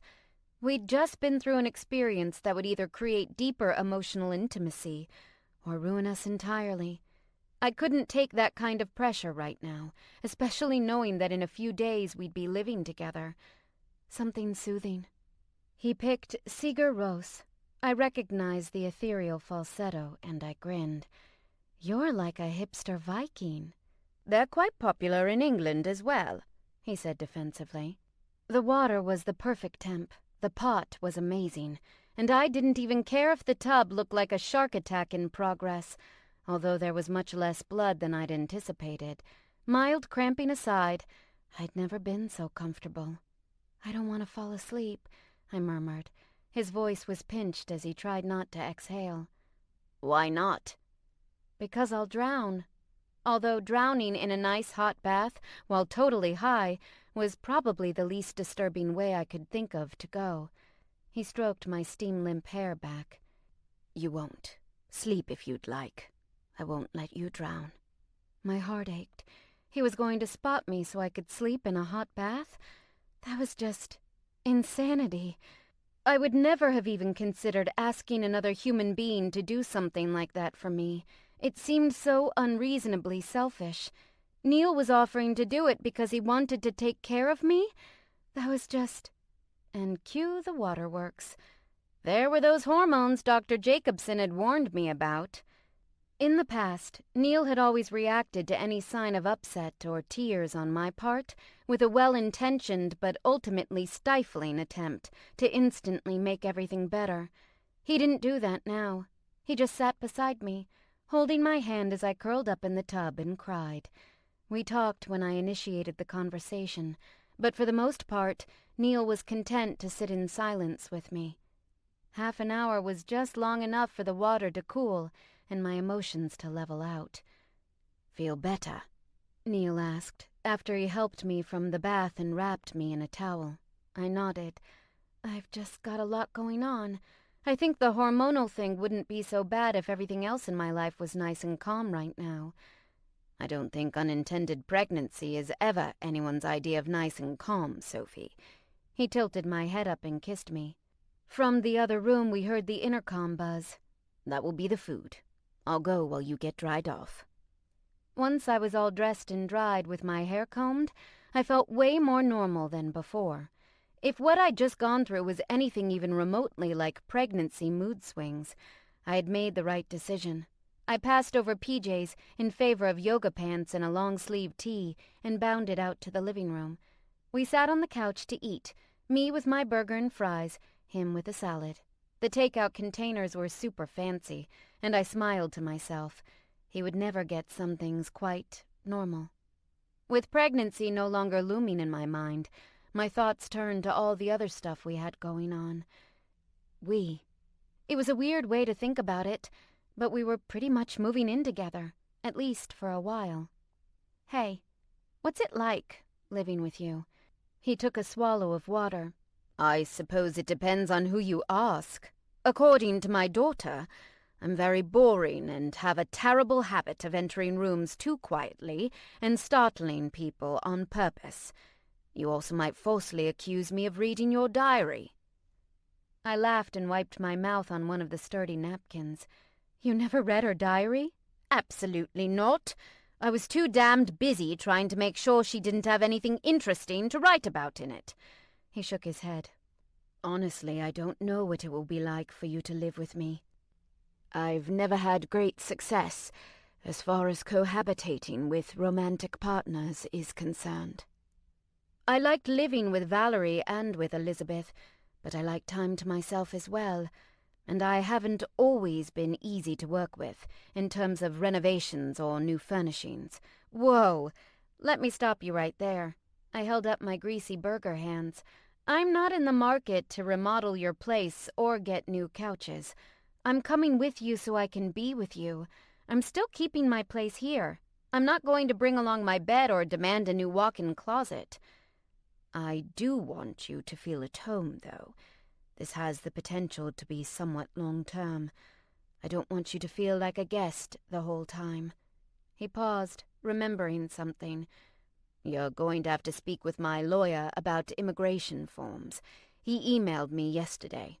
You can stay in the country for up to 6 months as a visitor. After that, you'll have to apply for something more official. But he'll take care of everything. 6 months in a different country. That's exciting, I said, then fell quiet. I got lost in my thoughts as I ate. Neil and I were moving in together, in a totally different country. It was beyond insane, but since everything else in my life was insane too, it seemed like a sensible plan to me. I looked up and said, "This is kind of a big step we're taking." I was just thinking that myself, Neil admitted. A cloud of uncertainty shadowed his eyes, his brow drawing down as his gaze fixed on some invisible point between us. I'm worried that you'll get tired of me, or that you'll feel neglected. I do tend to spend a lot of time on my own, working or reading or what have you.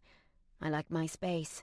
I know we get along when you spend the weekend with me, but even the people we love can become unbearable when we're getting used to being with them.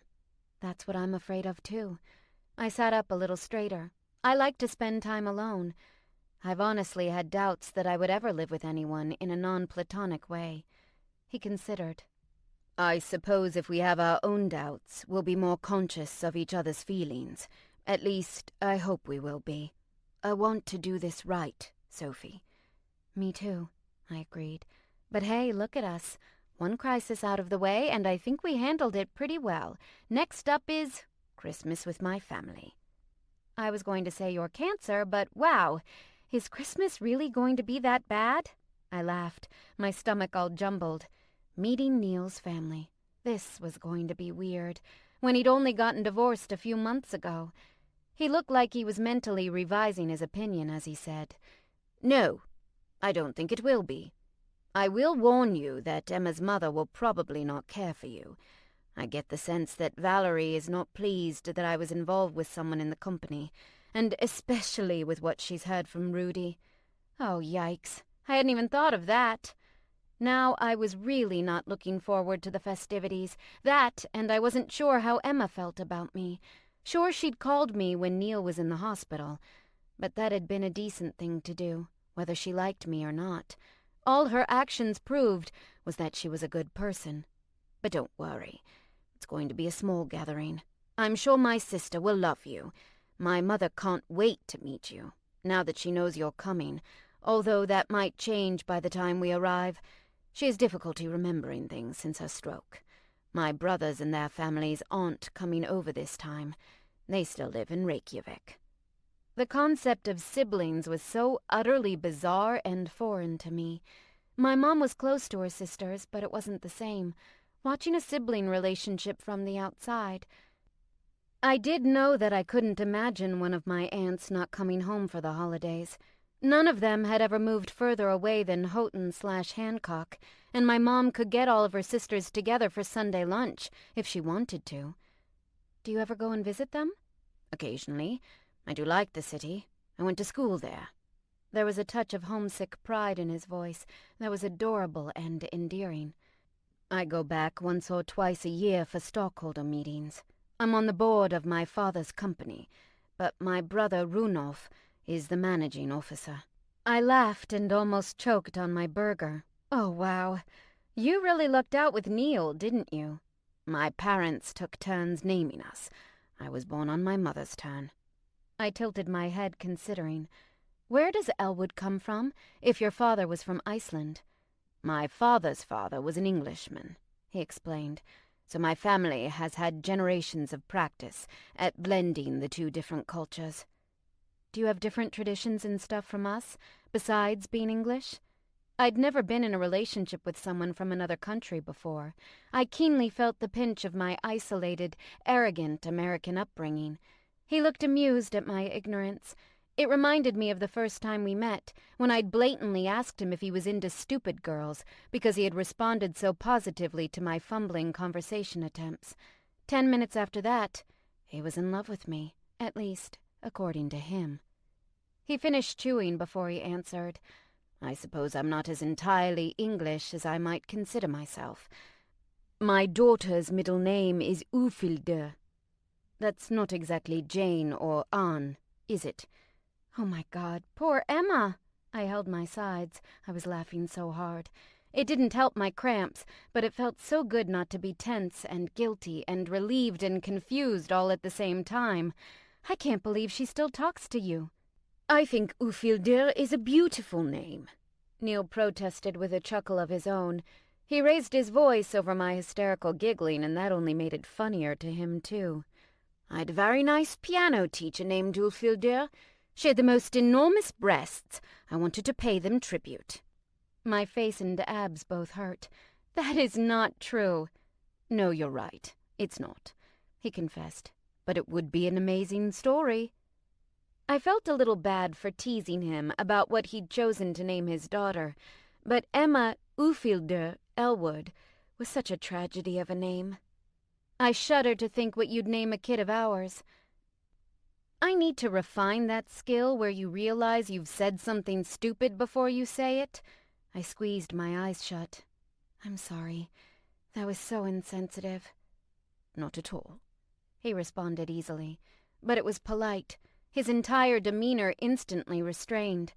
All at once, that crushing sadness came back, not at the decision I had made, but at the fact that Neil and I weren't on the same page about it, that I might have caused him pain. It was unfair that there had been no way to be fair. My burger didn't taste as good anymore.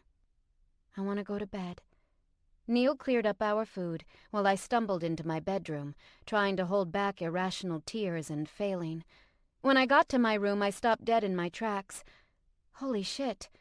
This would be the first night Neil and I spent together without having sex. We'd even fooled around the night before, mostly because we'd been so nervous and in desperate need of a distraction. I straightened the covers a little bit before I slid into my bed. I dimmed the bedside lamp to its lowest setting and lay on my side, an arm under my pillow. I wanted to be sure to leave enough room for Neil.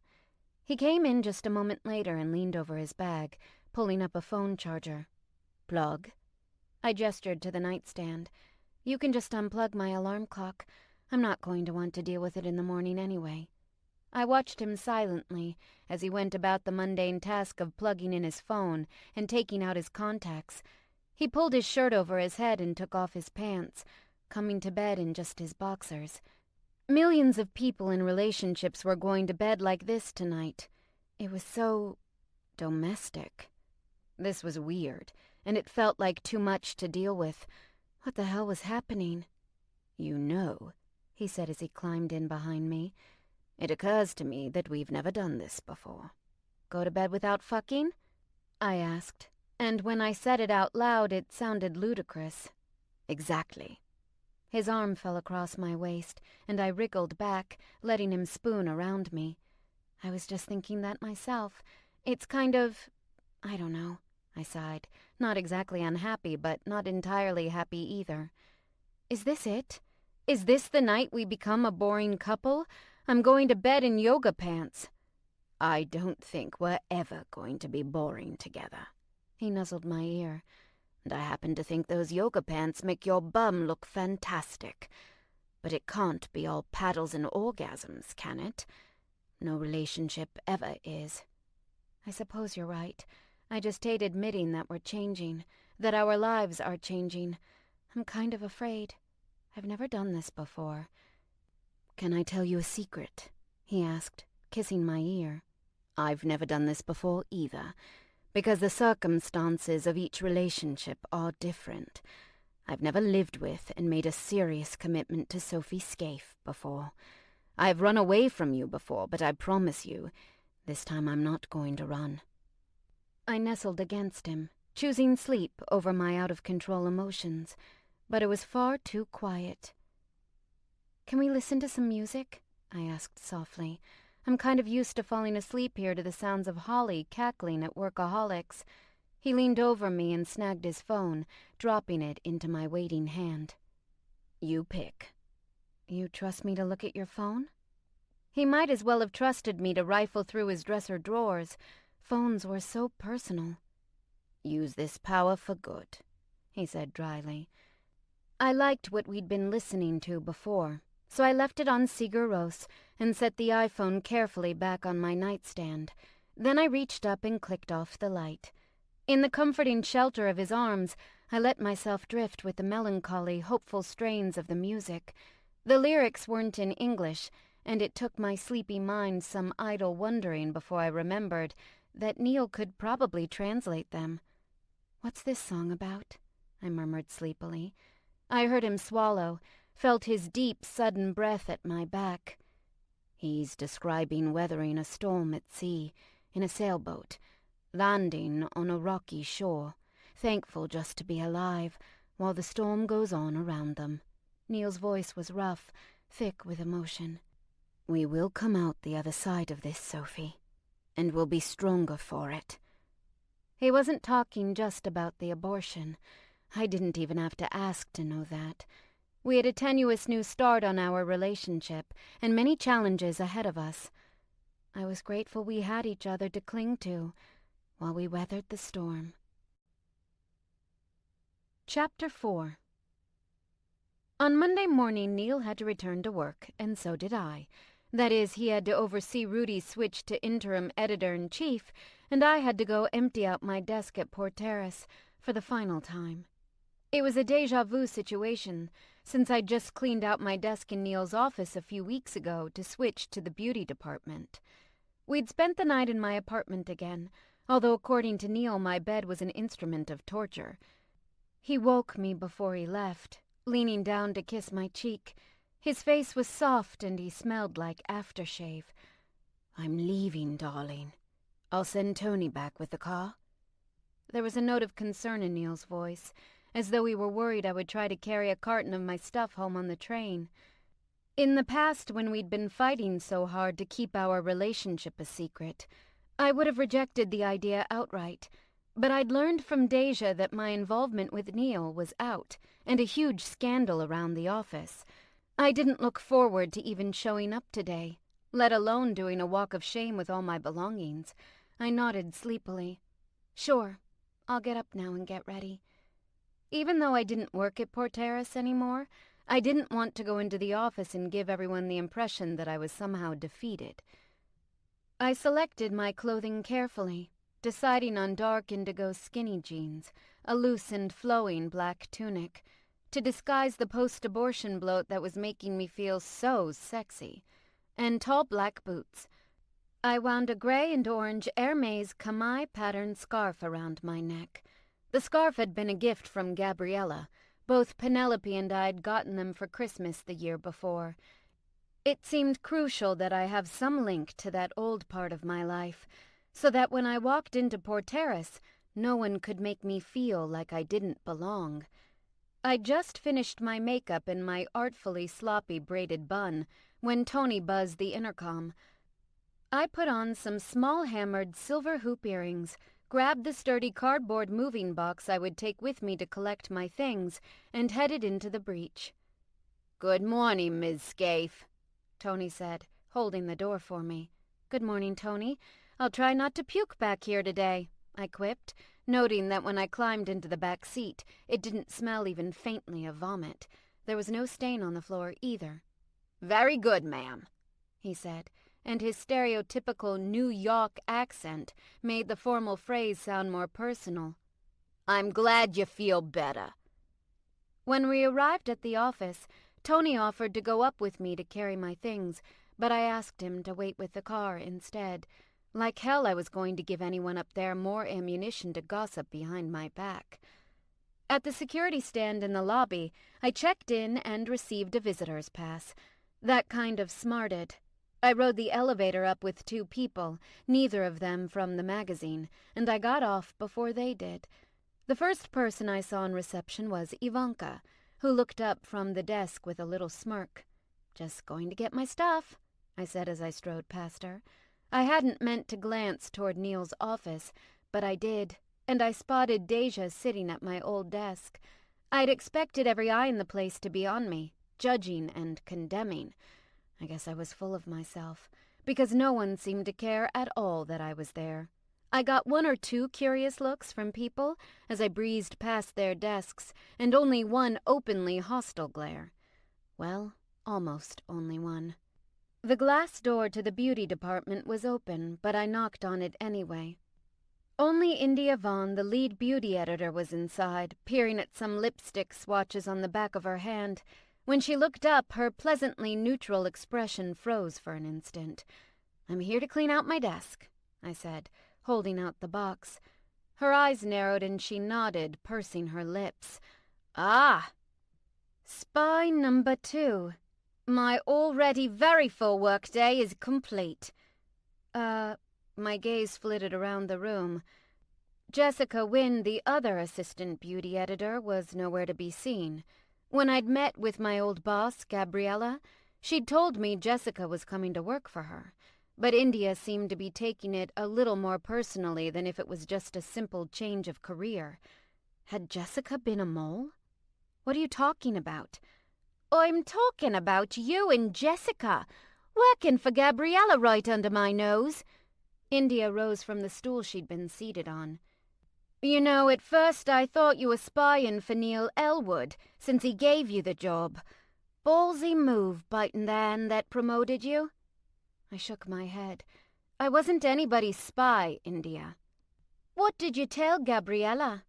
India shrugged and crossed her arms. "Did you tell her I was drinking again? Because I know she would have asked."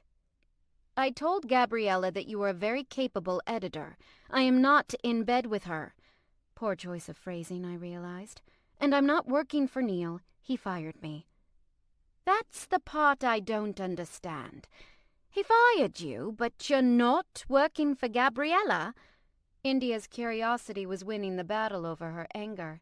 "Look, if I tell you—" I looked to the open door, sighed, and set the box on the work table. "Do you mind if I close this?" "This sounds intriguing. Let me get my coffee." While India moved to her desk in the corner, I shut the door and pulled the blinds over the long window. "What are you doing? This is stupid. It could potentially hurt Neil. It could potentially hurt Porteris. But if I knew one thing about India Vaughn, it was that she loved this magazine more than she loved anything else in the world. It was her dream, the way it had been mine. I could trust her with this information. I spoke very softly. "Look, I didn't get fired because I was spying for Gabriella. I never told her anything. I warned Rudy at the beginning of December to watch out for Jake Kirchner, because I had a feeling something was up. We were work friends, but he became a total douchebag. He's always been a total douchebag, Sophie. In India's working-class London accent, it sounded like a condemnation of Jake and sympathy for my short-sightedness at the same time. I shrugged. You take Gabriella's dog to the holistic vet for Hopi ear candling, and then you come back and tell me how easy it is to separate real people from fake ones. Point taken. India sipped her coffee. Her nails were filed into ovals and painted a yummy shade of deep plum. Very festive. I was going to miss working in fashion. Anyway, I got fired because I knew that someone in the company had access to the subscriber list and was feeding the information into Gabriella's new magazine venture, and I didn't tell because I didn't want to jeopardize the possibility of being offered a job with her. Wow, that sounded super sleazy out loud. No wonder Neil had been pissed enough to consider dumping me. But I wasn't spying for her. No, Jessica was. India tilted her head. Why didn't you tell me or Rudy when you knew about the subscribers? I took a deep breath. If I tell you, you have to swear this goes no further than this room. It could damage Elwood and Stern. It could damage this magazine. And it would really not endear you to Neil Elwood. I think you know he's not a guy you want to piss off if you still want to work in publishing. Understood, India said easily. That made me wonder what other secrets she'd heard over the years and kept to herself, because I'd never heard any serious office gossip attributed to her as the source. I was going to tell Neil, because I'm his girlfriend. India's eyes couldn't have gotten any bigger and still fit on her head. It's a long story, I continued. I didn't get a chance to tell him about the subscribers leak before he found out about Gabriella offering me a job. No, I'm not the leak. No, I didn't know about the Elwood and Stern takeover, and no, I'm not going to work for Gabriella. So, you and Neil Elwood? She made a little noise that sounded like she was grudgingly impressed. I thought for sure that was just an unfounded rumor. And he's not... Dumping me over all of this? I shook my head. No, we've got other shit to worry about. India regarded me for a long moment with an uncertain smile. Sophie Scaife. I would have never guessed it. My mind seized on something she'd said before. Jessica was the one feeding the subscriber list to Gabriella, wasn't she? She was. She came to me from the mailroom. And I believe she's now creative director of Gabriella's new magazine. That hit me like a punch in the gut, and I know it showed on my face. India somehow managed to look sympathetic while smirking. That was the job she offered you, wasn't it? I nodded. I had to pick between her and Neil. Neil won. Isn't he going back to England? India frowned slightly. Yeah, I'm going with him. I don't have a job here anymore. I'll probably never work in New York again, now that I'm blacklisted at Elwood and Stern, as well as with Gabriella and her crew. Somewhere along the line, I'd forgotten to think about my unemployment from that angle. I guess being caught up in the pregnancy and Neil's cancer had kept me from looking at it from such a grim perspective. What will you do? I appreciated that India had asked instead of just assuming I'd be living off of Neil. I mean, I would be living off of Neil, but that wasn't my life's ambition. Yeah, Scaife, what are you going to do? I heard Holly's always surprisingly practical voice in my head. I raised my hands and let them fall together in my lap. I have no idea. I'll probably try to write freelance or start a blog. Right now I'm just worried about the move. Oh, and the fact that Neil might die, and also, we just went through an abortion. I knew I sounded lackadaisical about it, but there really wasn't much more I could say or feel about either subject. India looked concerned. Well, you were good, in the short time you were here, and I'm sorry I accused you of spying. You did some unethical things, but who here hasn't? If you ever need anything, a reference, somebody's number, give me a call. Wow. I hadn't been expecting that. Sure, thank you, India. Just She stopped herself then, as if against her better judgment she warned, "Be careful with Elwood. Men like that. A girl can get swept away very easily." Jesus, wasn't that the truth? I spent the rest of the day at home, emailing back and forth with Neil's lawyer about immigration statutes. It was basically a non-issue for me to come into the country for 6 months. But after that, I had to really start getting things nailed down. I wasn't sure how great I felt about the prospect of permanently immigrating anywhere. I'd never considered myself patriotic before, but the prospect of leaving New York and the U.S. to live in a totally different country was shockingly lonely to me. And the packing would be unbelievable. As the day wore on to evening, I had an even worse task to face. My mother. Neil was going to come by and pick me up at 8 for a late dinner, and I'd wanted to do at least some packing before he arrived. But the longer I sat in my room, looking helplessly at all my stuff and not having any inclination to do anything with it, I had to admit defeat. I had to call my mom. Sometimes there are just things you have to do to clear a path to the other stuff you need to do, my mom was fond of saying, usually when she'd been overseeing the cleaning of my room. I was pretty sure she wouldn't see an abortion as something I'd done to clear a path, so I was going to make damn sure she never found out. I also decided that if I did ever end up raising a daughter, I damn sure wasn't going to screw with her thinking about her body and what she could do with it. At the mercy of my out-of-whack hormones, I had to try twice before I called. For a while, I just laid in bed with the phone in my hand, crying. Finally, when the threat of Neil possibly showing up and interrupting the call, and everything getting super weird became more and more possible, I got myself together and dialed the number. "Sophie!" my mom greeted me. "I was getting worried. I need your flight information so I can get your uncle down to Marquette to pick you up." "Yeah, about that."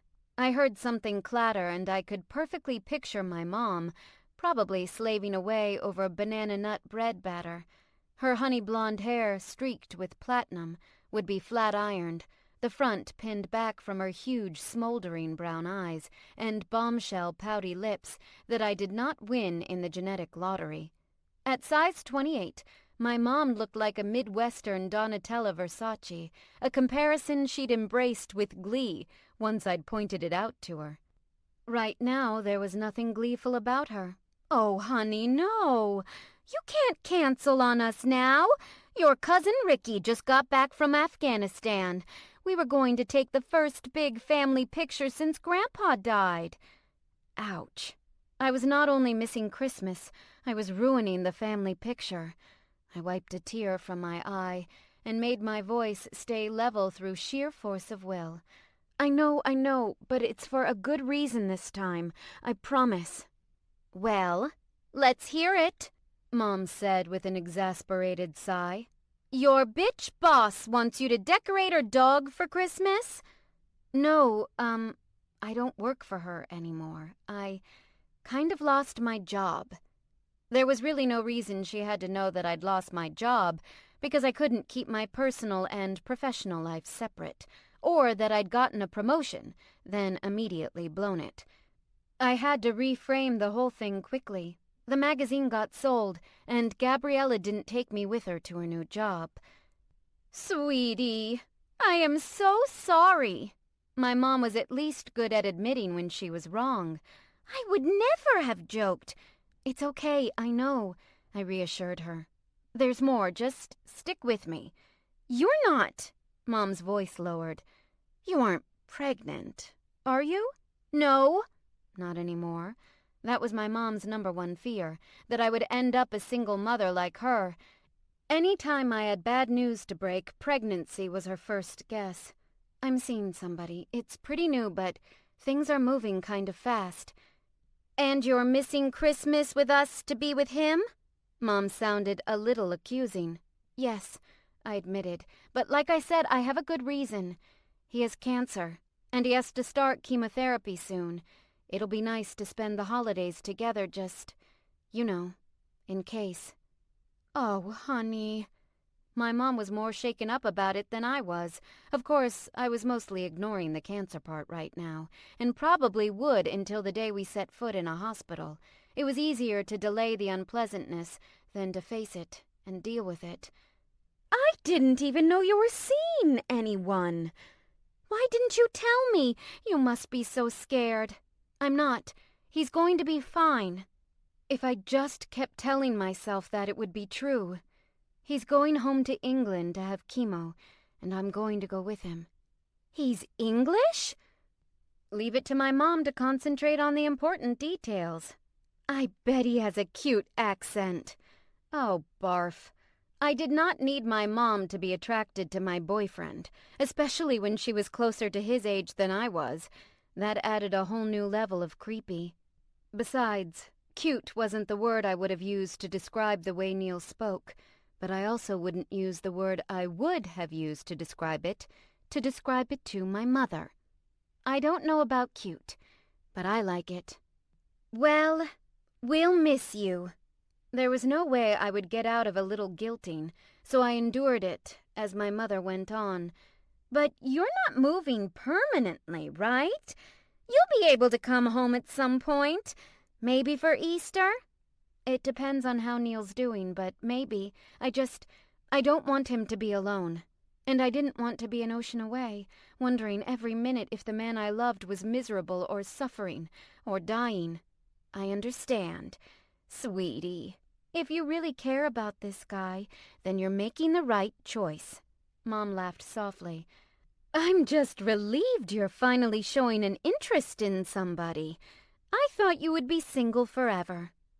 If I'd been feeling a little less down, I would have lectured her about how being single forever isn't necessarily a bad thing, and how I would still have value without a man.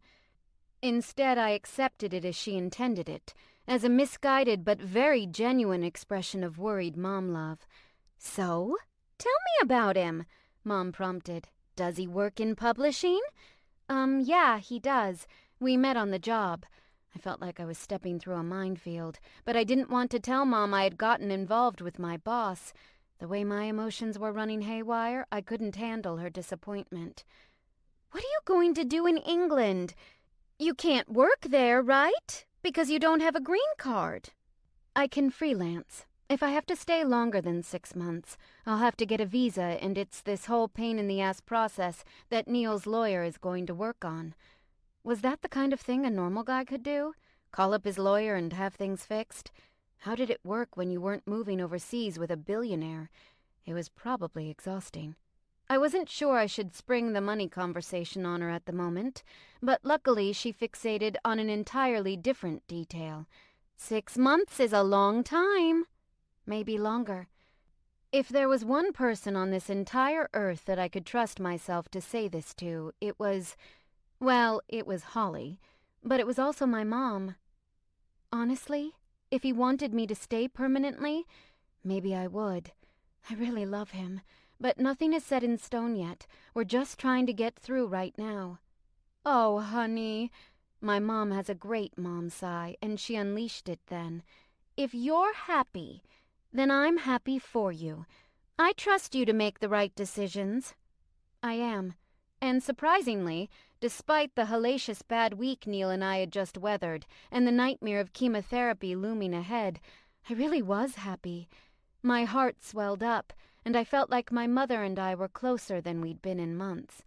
And then she said, I'm just so worried about you being so far away from home. You're still very young, and some of those countries are just not safe. I would be 100, and my mom would think I was too young. And I was going to England, for fuck's sake. I didn't even have to learn a different language. I hate to point out that Ricky is 20, and he just spent a year in Afghanistan, which is a lot further away and a lot more hostile than England, I said in as patient a tone as I could manage. But it's different, honey. You're a girl. It's more dangerous out there for you. My hand rose in the air beside my head, clenched into a fist, and I bit my lip hard before responding. I hear the buzzer. I have to go get the door. Okay, goodbye, honey. I love you. Love you too, Mom. I clicked the button on the phone and hoped my irritation at my mom's predictably misogynistic comments would get me through my inevitable Christmas homesickness. Chapter 5. Billionaires are horrible at moving. I had every piece of my 5-piece luggage set open on my bed in an impressive game of suitcase Tetris. We had 2 more days before we left for England, and I seriously had to get my shit together. But Neil mostly stood around, looking helplessly at my room and complaining about the manual labor. I don't see why you're doing all of this to yourself. You could bring some essentials for the holiday week, and we could purchase anything you need once we're in London. We can hire movers for the rest. Neil said all of this like the concept of moving one's own belongings confused and horrified him. I'm not entirely comfortable with the whole buy new things plan. I don't have a job, and I'm on severely limited funds right now. Before he could protest, I held up a hand. I know, you're a billionaire, but I really don't want to spend a bunch of your money on stuff I already have that's so wasteful. He sighed wearily. All right. There's no reason we can't get this sorted between the 2 of us. I assume you're not planning on bringing furniture? No, I figured you had some of that. I just want my clothes and some of my books, my computer, of course, and an obscene amount of shoes. I smiled sweetly at him. Gosh, today felt so much better than the day before. I was starting to feel, dare I say it, normal? The pregnancy seemed like just an irritating nightmare now, nothing so truly horrible as to have caused a lasting impact on us.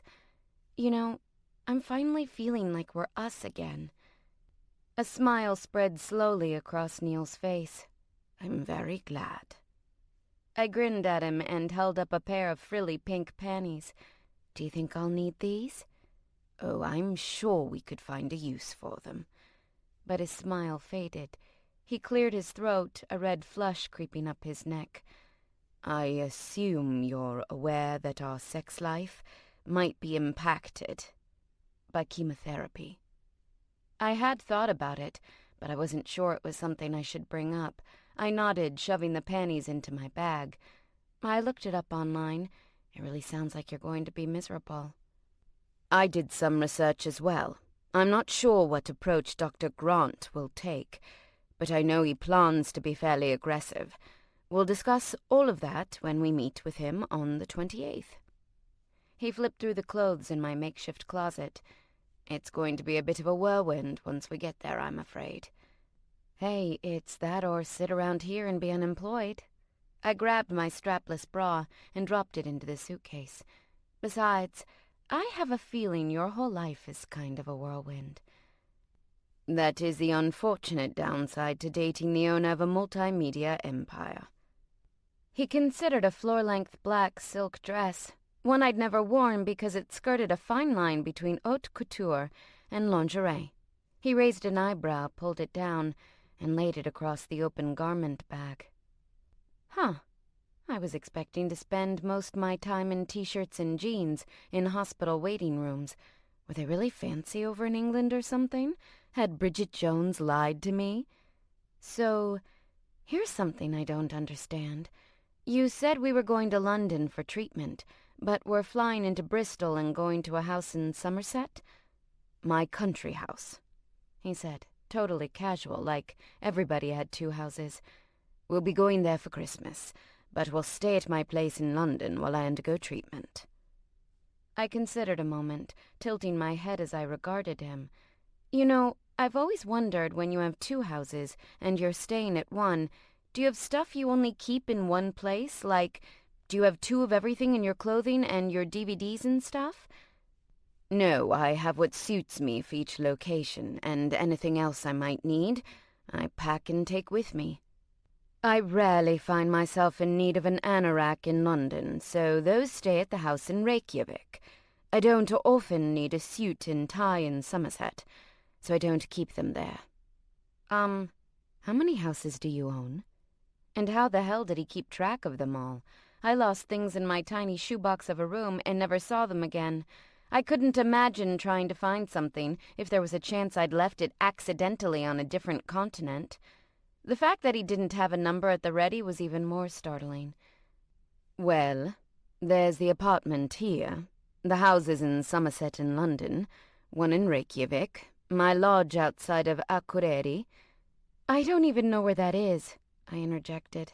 Iceland, he continued. There's an apartment in Venice, but that's obviously not a residence. I keep it as a vacation home, so 5?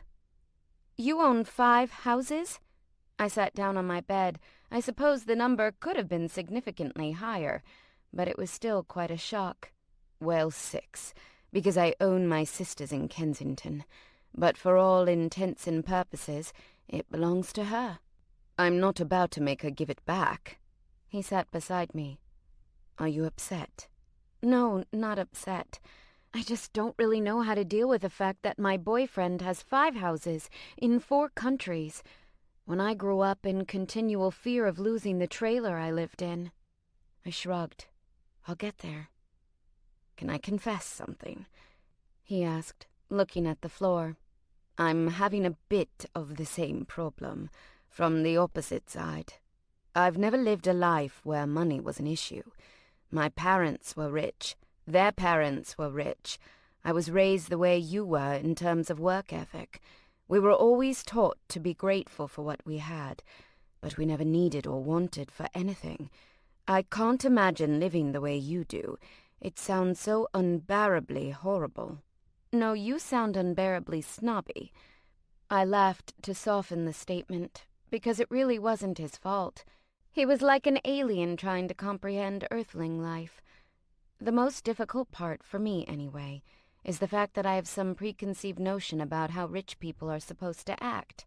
And you don't fit into that. You're just Neil, most of the time. And then I get confronted with something like, oh, I have 5 houses, and it throws me. Honestly, I don't even know how much $1 billion is. 1,000 million, he said, and he sounded embarrassed. I can't get my head around that. And you have 6 of those, and you're making more money every day. I'm unemployed, I sighed. I should warn you then. My house in Somerset is quite large. And old. He said this like it pained him to admit it. It's not a normal guy house, as you would put it. If it's a castle, I'm going to throw up. Not a castle. It's 19th century neo-Renaissance, chateau-style manor house. All of those overwhelming words just fell right out of his mouth in a jumble, and I could only stare at him and blink. I know. I heard exactly how it sounded when I said it. His head dropped, and I couldn't help but laugh at him. Oh, poor baby. I looped an arm around his back and leaned against his arm. Listen, you've seen how much clothing I own. You know I can adjust to extravagant living. He chuckled as I continued. How about this? After you get over this pesky cancer thing, you come with me to meet my family in Calumet. That way you'll experience the same culture shock that I'm experiencing now, and we'll be even. He raised his head and held out his hand. Done. Great. Now tell me what to expect. I thought we'd be wearing comfy sit-around clothes the whole time we're there. I mean, you're going to be doing the chemo thing, so what gives with the fancy duds? I reached behind me for the silk dress. What am I going to need this for? Well, we'll have to celebrate New Year's Eve, won't we? He asked, slapping his hands on his thighs before he stood, and returned to the hanger-laden pipe that served as my closet. And, besides, we'll have plenty of room for all of your things. I've already asked the household staff in London to empty He stopped himself quickly and corrected, a closet for you. I chose to ignore the near mention of his ex-wife. Is it as nice as your closet in New York? Oh, nicer. He frowned at my dresses. Why am I doing this part? Why can't I be doing the frilly under things? I giggled and grabbed a handful of lace. I don't know why I had to discriminate. I could take all my underwear if I wanted to. When I looked up, he was gazing at me as though I were some astoundingly beautiful object he'd never seen before, and he'd frozen at the sight of me. Warmth blossomed under my ribs and suffused my entire body with a comforting, giddy pulse. We're doing this. I couldn't disguise the awe in my voice. I really didn't want to.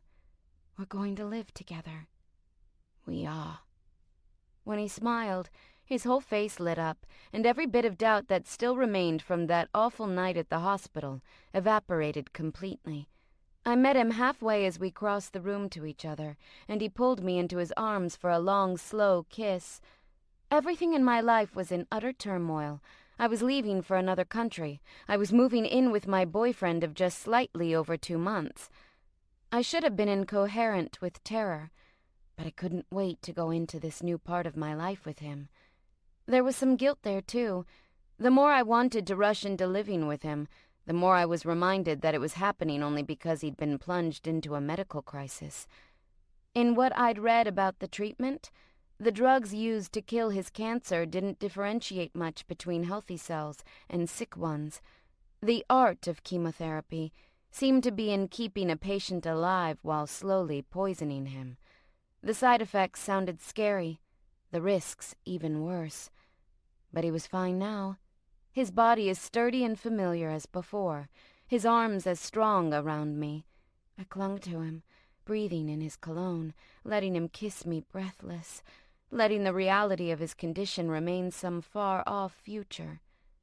It was the only way I could stop myself from going crazy with worry.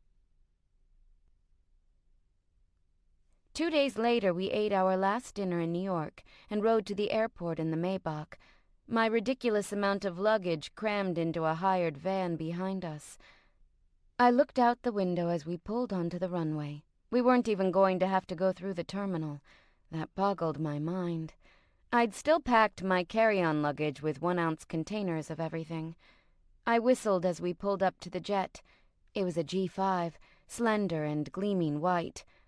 A long flight of stairs reached up to the open cabin door, and warm light showed from the windows. Neil reached across the seat and took my hand. "Are you all right? You look a bit pale." "I don't like flying," I confessed, perhaps just slightly too late. "I know you don't either." He jiggled the lapel of his coat, and from an inside pocket I heard the rattle of a prescription bottle. "But I'm excited," I assured him, "because when someone is taking you for a trip on a plane he owns, you don't want to appear ungrateful. I've never been on a private jet before." "You'll never want to fly commercial again. I can tell you that for nothing.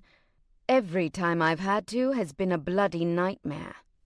He paused, a slight smile tilting his mouth. "Well, almost every time." Tony opened my door and I slid out, clutching my carry-on bag. "Do we get our luggage, or—" "No, they'll stow that for us." The corner of Neil's mouth twitched, and I knew he thought it was adorable that I'd offered to carry my own stuff. I stuck my tongue out at him as we walked to the plane. I was glad I'd worn ballet flats and not heels as I took the steep stairs up. Flats or no, I'd still dressed for a private jet, in a white t-shirt with opaque white sequin detail across the chest, and a short-waisted cream tweed jacket over dark blue jeans. The misty drizzle in the unseasonably warm December air was sure to frizz my carefully straightened hair. So I got up the steps and into the plane as quickly as I could. Once inside, I was absolutely staggered. The immediate claustrophobia generally wrought by too many seats in such a small space never arrived. There were only 12 seats, 3 rows of 2 on each side of a center aisle, and the seats themselves were far larger and more comfy-looking than anything I'd ever seen on an airplane. Beyond that was a partition, beside which was a small area with a microwave and complicated-looking coffee pot. There were 2 flat-screen monitors on the walls, one of which was powered on and displaying projected weather conditions for our flight. Oh, wow. I dropped my bag and turned to face Neil as he came through the door behind me. "This is—" "Impressive enough for a blowjob?" he asked, raising his eyebrows hopefully. I gave him a little push, only partially feigning my outrage. "Shut up. This is amazing, though. Can I have one?" That made him laugh, and he put his arms around me.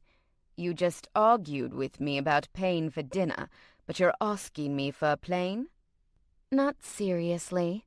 I leaned up for a kiss, and when he lifted his mouth from mine, I asked, "Can I drive it?" "No." He was still laughing when a crew member stepped into the cabin. She was a young woman with dark hair pulled into a neat bun, and she wore a black pantsuit.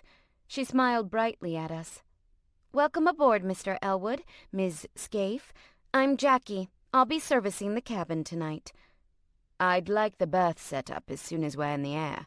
We're planning to sleep through most of this flight," Neil told her, handing off his coat. She waited for mine as well and took them to stow somewhere. She also took our luggage to the next part of the cabin. Neil looked so good tonight, it was impossible to believe he was sick. Dressed in jeans and an untucked white button-down over a black t-shirt, he should have been going to a rock concert, not flying somewhere on his private plane. He kicked off his square-toed Italian loafers and wiggled his bare toes on the carpet. "Make yourself at home, Sophie. No reason to be uncomfortable for the next 8 hours." 8 hours. Yeesh. I knew the flight was going to be a long one. We'd be leaving at 9 p.m. and arriving at around 9:30 a.m. in England. But that was why we'd planned to sleep the entire flight anyway. Now that I was here, though, I knew I was going to be too excited to close my eyes. "The bathroom is back there, and the bed, but we'll need to sit in here during takeoff," Neil told me, moving toward the front of the cabin. "I'm going to meet the flight crew."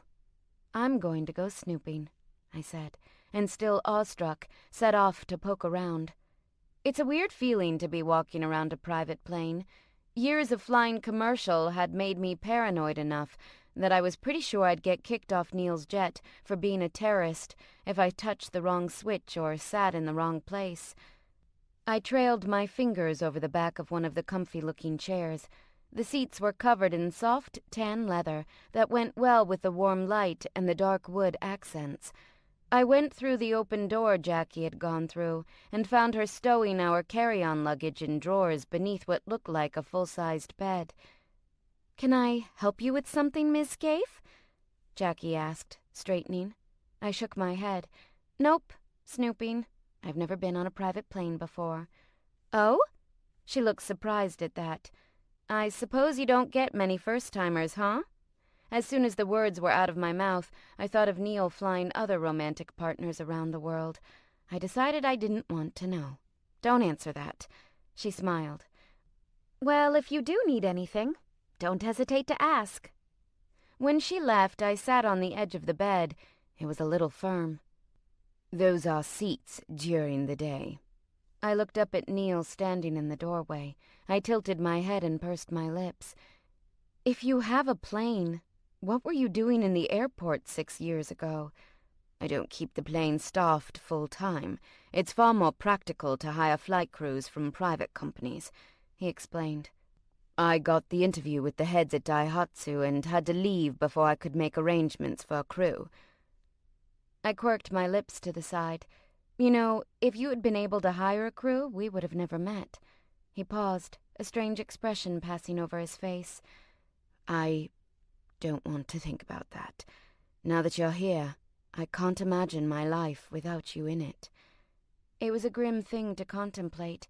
If we hadn't met in that airport, I would have gone to Japan. I wouldn't have been working at Porteris when Neil bought it. The thought of missing the past 2 months, the good and the bad, deeply troubled me. Good plan. No sad thoughts. I rose and went with him to the seating area, where we buckled up and waited. I squeezed Neil's hand hard during takeoff, but once we were in the air it was smooth sailing. I worked my jaw to pop my ears, and Neil offered me a piece of gum. I took it and chewed gratefully. At least this plane isn't as loud as a 747. It's the worst when your ears are clogged and there's all that ambient noise. You can't hear anything, and you feel like you have a bag over your head. "No, the worst are takeoffs and landings." He looked a little pale as he smoothed both hands over his face and into his hair. "You took it really well. Or maybe I just hadn't noticed, because I'd been so nervous myself." "I was suppressing my fear, because you were frightened." He gave an embarrassed laugh, and in an exaggerated and terrible southern accent he quipped, Gotta be strong for my woman. I pretended to swoon, leaning my head on his arm. My hero. After we got the all clear to unbuckle, I went to the bathroom, teensy but still not as cramped as commercial airline bathrooms for sure, to brush my teeth and get changed into my nightgown. I still couldn't bring myself to do the faded flannel PJs thing in front of him willingly, so I'd brought a short, silky black chemise to sleep in during the flight. I hated the fact that I was still bleeding, as if I was having the world's longest period, but the literature from the doctor's office had said it could last up to 2 weeks. It would have been nice to join the Mile High Club. A part of me felt irrationally guilty for wanting to have sex again so soon after having an abortion. Maybe it was my Catholic upbringing or just misogynist culture conditioning in general, but I felt like I had done something bad and that I should go on punishing myself and denying my dirty, dirty sexual urges. But how was I supposed to feel repentant and dirty, in the bad way, when someone looked at me the way Neil did when I stepped through the door? He swallowed and murmured, "Good Lord, Sophie." I smoothed the black silk down over my still bloated tummy that a moment ago had made me feel super self-conscious. I know I should be comfortable in my own skin all the time, and not just when some man found me attractive, but it was nice to have that reassurance every now and then. Hey, I'm a product of the culture I live in. Well, you've seen enough yoga pants and baggy t-shirts lately. I thought I should step up my game. I went to his side and slid my arms around him. He'd already stripped down to his boxers for bed, and his skin was warm and soft under my cheek as I leaned my head on his chest. His hands glided over the silk to cup my backside. He bunched it in his fingers, and I rose up on my toes, trying to keep him from feeling the sanitary pad in my panties. Something about that just didn't scream romance to me. "Why are you so jumpy?" he asked, frowning down at me. "You know." I stepped back and gestured down. 2 weeks. "I wasn't intending to ravish you." He paused, his gaze darting upward as he reconsidered his word choice. "Well, I was, but I was just intending to get you off. No full intercourse." "Yeah, not in any way, until I'm done reading Crimson Tide, if you catch my drift." I sighed unhappily. He nodded thoughtfully. "You know, if you're truly uncomfortable with the idea, or you need more time emotionally, I completely understand. But if you're afraid that I'm going to be disgusted to touch you, let me assure you that is not the case." No, it's nothing like that," I protested. "I'm dying for you to touch me. I just don't want to turn you off or ruin something between us because I'm gross." "Sophie, you are never gross." He sat on the bed and patted the spot beside me. "Yeah, well, you've never seen me eat Thai food with a sinus infection." I sat next to him, made up with crisp sheets and a thin woven cotton blanket in a cream color. The bed matched the color scheme in the rest of the plane. "I just don't think I can let you put your hands down there. Prepare yourself for 5 sexless days a month." "Gladly.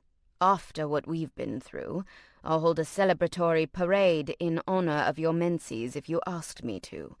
But for future reference, your period will not turn me off." He scooted himself back and pulled down the blankets, swinging his legs under them. "Do you mind if I take the inside?" "Not a bit." I slipped in beside him and snuggled up, looping one leg over his. I sighed contentedly and walked my fingers over his chest. "This is awesome. Thank you." "For what? I can't take credit for any spontaneous romantic gesture here. I already own the plane." He kissed my forehead and gave me a squeeze with the arm around my shoulders. "But I am so glad you're here." "I am too. Maybe not in a plane in the air. I mean, trapped in an elevator. That's probably only slightly worse on the list of places I don't want to be." "Me as well," he reminded me. The first time we'd met, we'd discussed our mutual hatred of elevators. We lay in silence for a moment. His hand caught mine, and he threaded and unthreaded our fingers playfully. So when he said, "I'm frightened, Sophie," it blindsided me. I knew without a doubt that he wasn't talking about the flight. I think you would be very naive if you weren't." He made a thoughtful noise, but he didn't respond further, still playing our hands together over his chest. "You can be afraid, you know," I said gently. "You don't have control right now. That's what you're afraid of. It's why you're afraid of flying and elevators. You're not in control of what might happen to you." "This is an interesting theory," he teased.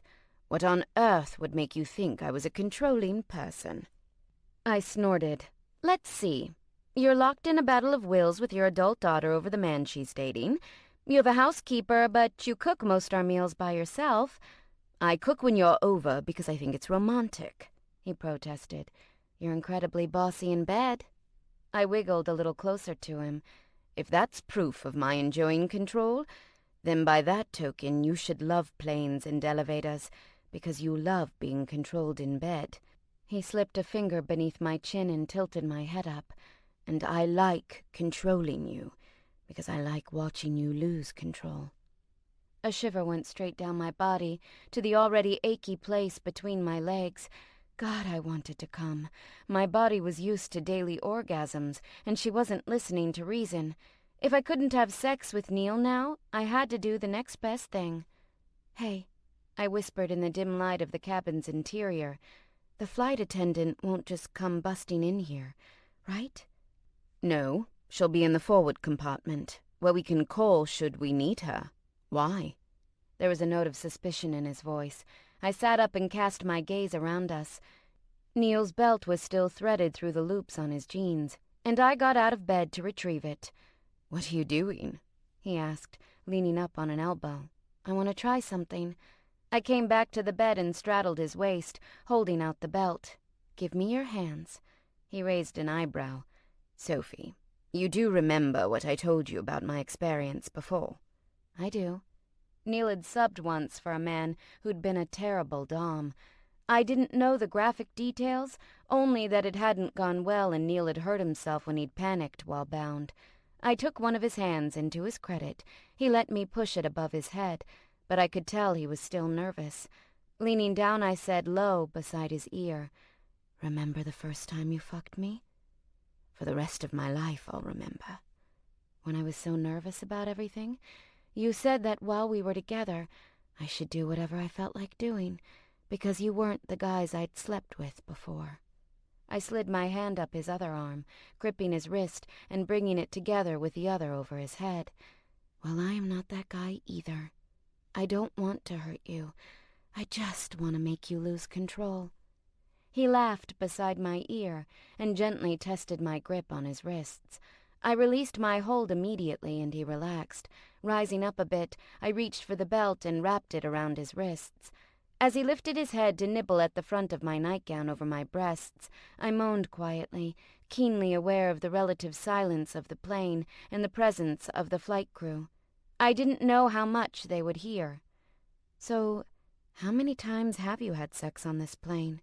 I whispered, as I pulled the end of the belt through the buckle and drew it up tight. "Many," he admitted. "If you had a plane, wouldn't you?" "I guess."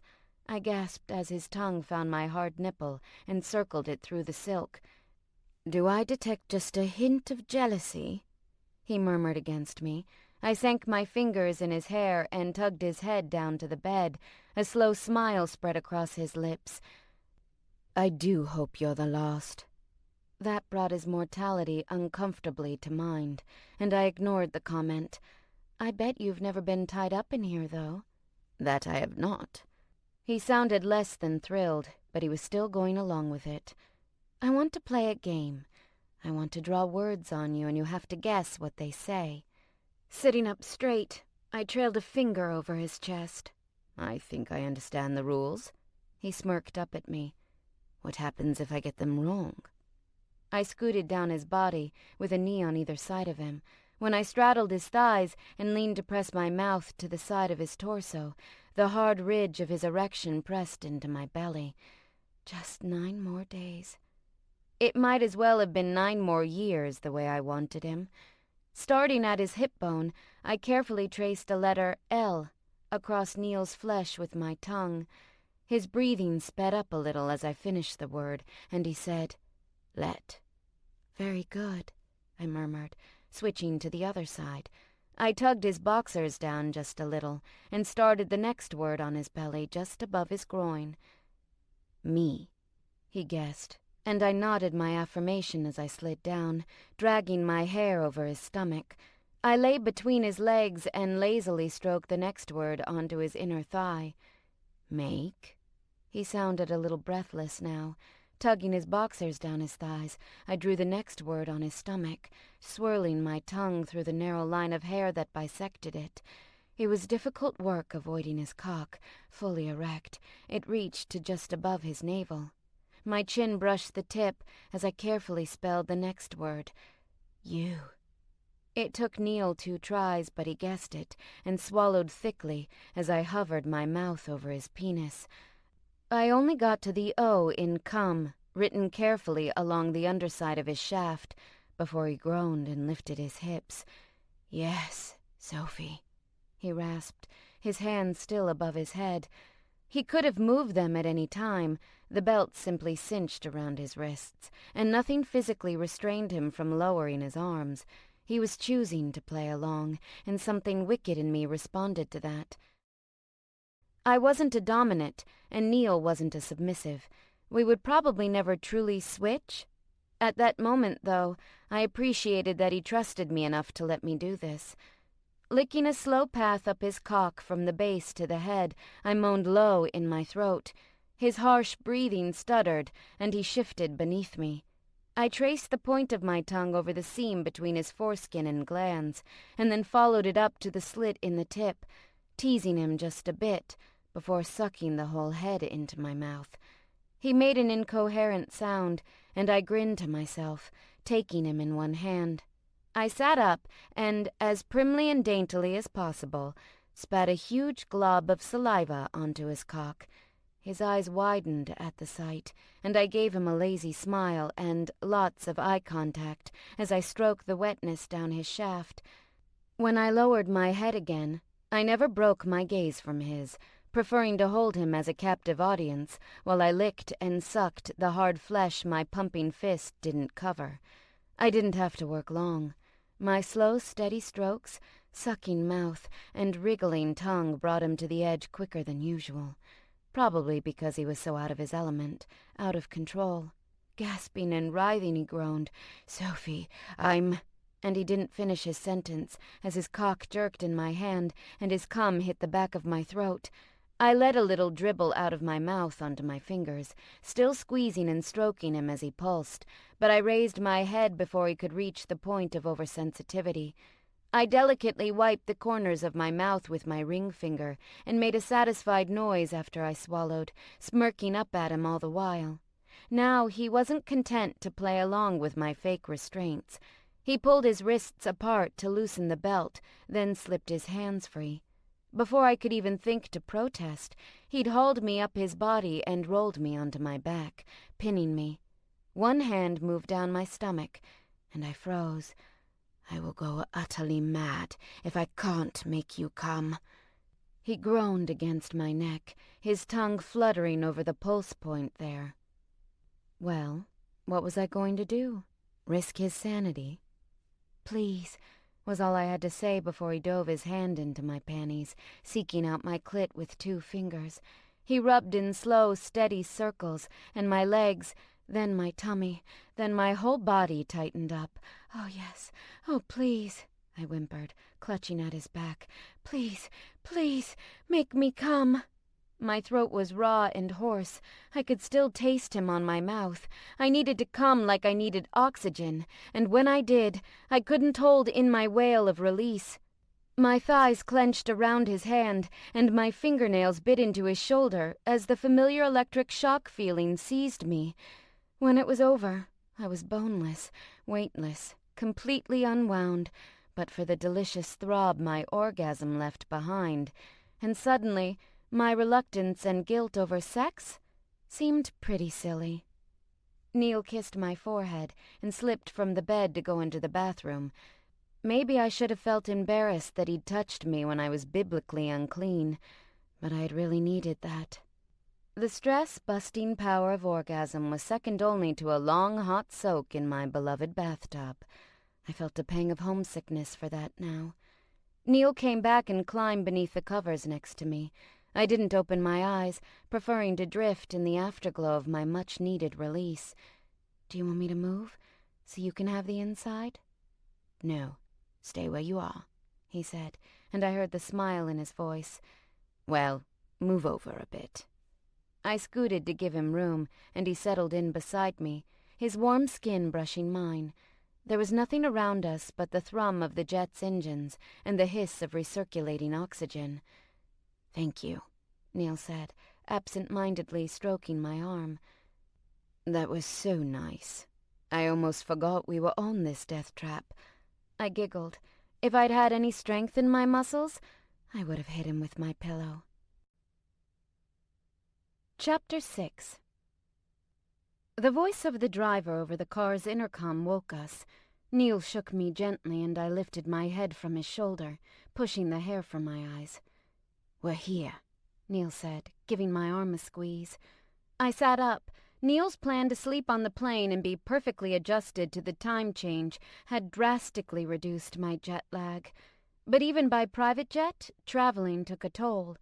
My mouth felt like it was full of fuzz, and my throat was dry from recirculated oxygen, and falling asleep on the car ride from Bristol had left me with a crick in my neck. Neil pushed the intercom button. "Could you lower the partition, David?" I had the oddest feeling of infidelity, riding in a car with another driver. It was like I was cheating on Tony, and on the other Maybach at that, because this one was far more posh than the model Neil kept in New York. The divider rolled down, and I blinked at the change in light in the back of the car. My eyes felt like they were full of sand. How could I be tired when I'd gotten 8 hours of sleep? My body's clock really was off. All of that ceased to matter in the face of the fact that we were driving up a wide white gravel lane, flanked by sculptured trees, toward what appeared to be a fucking castle. Holy I pressed my fingertips to my forehead. "Neil, you need to be a little more specific with me when you use words like house." "What?" He sounded a bit offended. "This is my house. I told you it was big."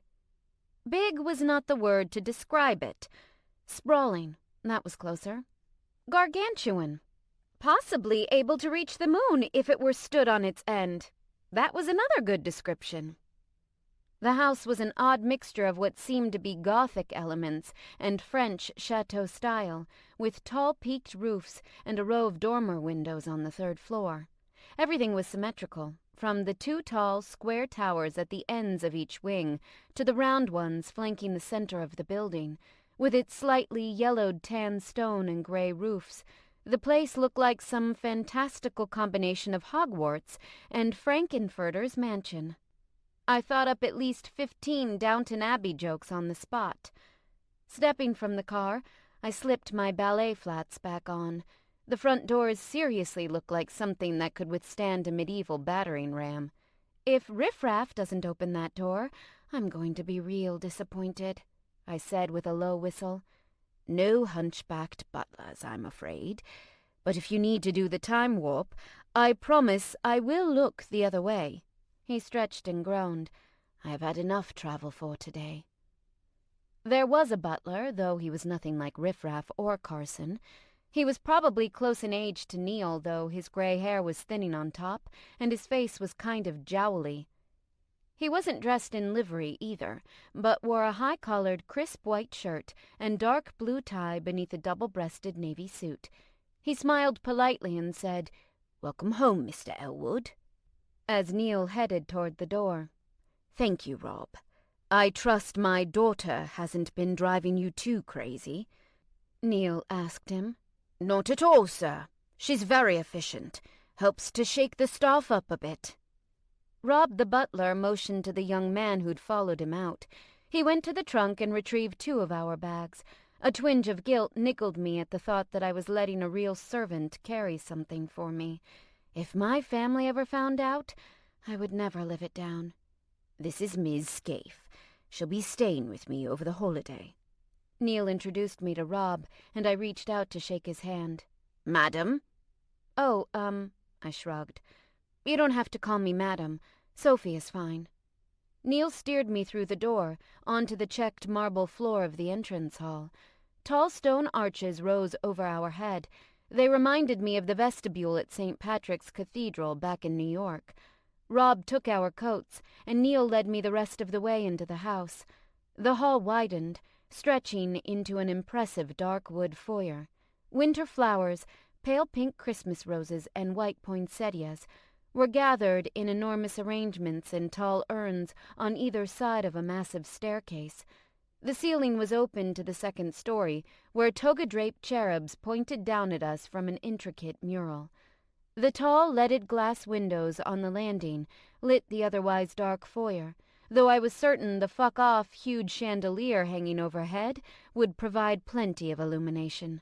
Neil's footsteps echoed off the marble. Sophie, are you coming? I snapped my head down so fast I almost got whiplash. Neil was standing at the wide doorway to the left of the staircase, his hands in his pockets, super relaxed and slightly perplexed at my gaping mouth and wide eyes. Yeah, I said quickly, taking hurried steps across the huge space to catch up with him. This is, well, I mean, it's no Chinatown walk-up, but it's okay. You haven't seen the rest of it, he said, walking slowly to meet me. There are 45 bedrooms. I think we should make a checklist, so the next time we're here we can begin marking each one off. I stepped into his arms and stood on my tiptoes for a quick peck. Do you anticipate spending a lot of time here? I anticipate retiring here, if I ever do. My sudden stomach plummet must have been visible on my face, because he quickly added, Because I like working. That's all I meant by it. I couldn't think of a good response that wouldn't just invoke more death thoughts, so I said, Well, show me more of this place. Do we take a shuttle or... He swatted my behind playfully. Come on. I want to find Emma. Beyond the doorway was a long room done up with butter-yellow brocade on the walls, more tall leaded glass windows, surrounded by heavy drapes, 2 huge oil portraits of folks that were probably long dead, and a fancy marble fireplace that seemed to have been placed there as an afterthought. This is the East Gallery, Neil told me as we walked. If you ever get lost, the house is oriented facing south. I forgot to bring my compass. I snapped my fingers with an aw shucks arm motion. That smart mouth is going to earn you a spanking. He looped his arm around my waist as we walked. Through there is a staircase, and at the end is the drawing room. What are these doors in between? I asked, and he shrugged. I don't know, actually. The servants come and go through them all the time. I assume they know where they lead. There were places in his own house that he hadn't seen? Oh, I didn't have the strength to deal with that one right now. At the end of the gallery, another wide doorway stood open, and I spotted movement inside. Ah, they must be putting up the tree, Neil said, clapping his hands together and speeding us along. When we stepped through the door, a dozen people in snappy black uniforms stopped what they were doing and looked at us with wide eyes. A slender, middle-aged woman with graying brown hair and a pixie cut emerged from behind one massive evergreen bough. The tree was so big, it almost distracted me from the grandness and vastness of the room itself. The high ceiling was worked with dark wood beams. The walls were the same dark wood, the floor covered in a plush red carpet. A seating area in the center boasted furnishings that probably belonged in a museum of Victorian style, and I noted that despite the number of people in the room, no one was sitting on any of it. "Mr. Elwood," the woman said with a pleasant smile that contradicted the mildly panicked looks on the faces of everyone else. "We didn't realize you'd be arriving so soon. Shall we clear this room?" No need. Just passing through. Have you seen the lady of the house? Neil asked, casting his gaze around for Emma. "Miss Elwood?" The woman's eyes absolutely sparkled at the mere mention of Emma. "I believe she was giving instructions to the kitchen for lunch." Neil turned to me. Why don't we wander about until we find her? As we left via the East Gallery, I whispered, "Do all those people work here?" Not all of them work in the house. Some of them are groundskeepers who get occasionally pulled inside for things like putting up the Christmas tree or refreshing the flower arrangements. At my wary look, he continued defensive. It takes a lot of people to keep a house this size running properly. In the summer, when it's open to the public, we have a regular staff of about 80 people. "Open to the public?" I squeaked. "You let strangers just walk around in your house?" Only in about 40 of the rooms. The main floor, a few of the bedrooms upstairs that are done up in antiques." His sentence, delivered in a baffingly normal tone, as if everyone in the world let people pay to enter their homes and poke around, was interrupted by the sudden appearance of Emma at the other end of the gallery. She half ran, half walked toward us, unable to contain her huge smile. Emma is adorably elfin, with a short blonde bob that frames her face. She'd inherited her father's dazzling green eyes, and her expressions were uncannily similar to his. That was where the similarities ended. They loved each other deeply, but the undercurrent of antagonism in all their interactions in my presence was palpable, although that wasn't true today. "Daddy, I'm so glad you're home," Emma exclaimed, leaping into her father's arms. She hugged him hard. "How was the flight?" "I slept through it, as always." Neil's expression when he looked at his daughter was one of absolute and unconditional love. It made my heart ache for her. I couldn't imagine what it would be like, being faced with possibly losing a parent. "No, you're not going to think like that," I ordered myself sternly. I was going to stay positive, or die trying. And there you go again, thinking about death.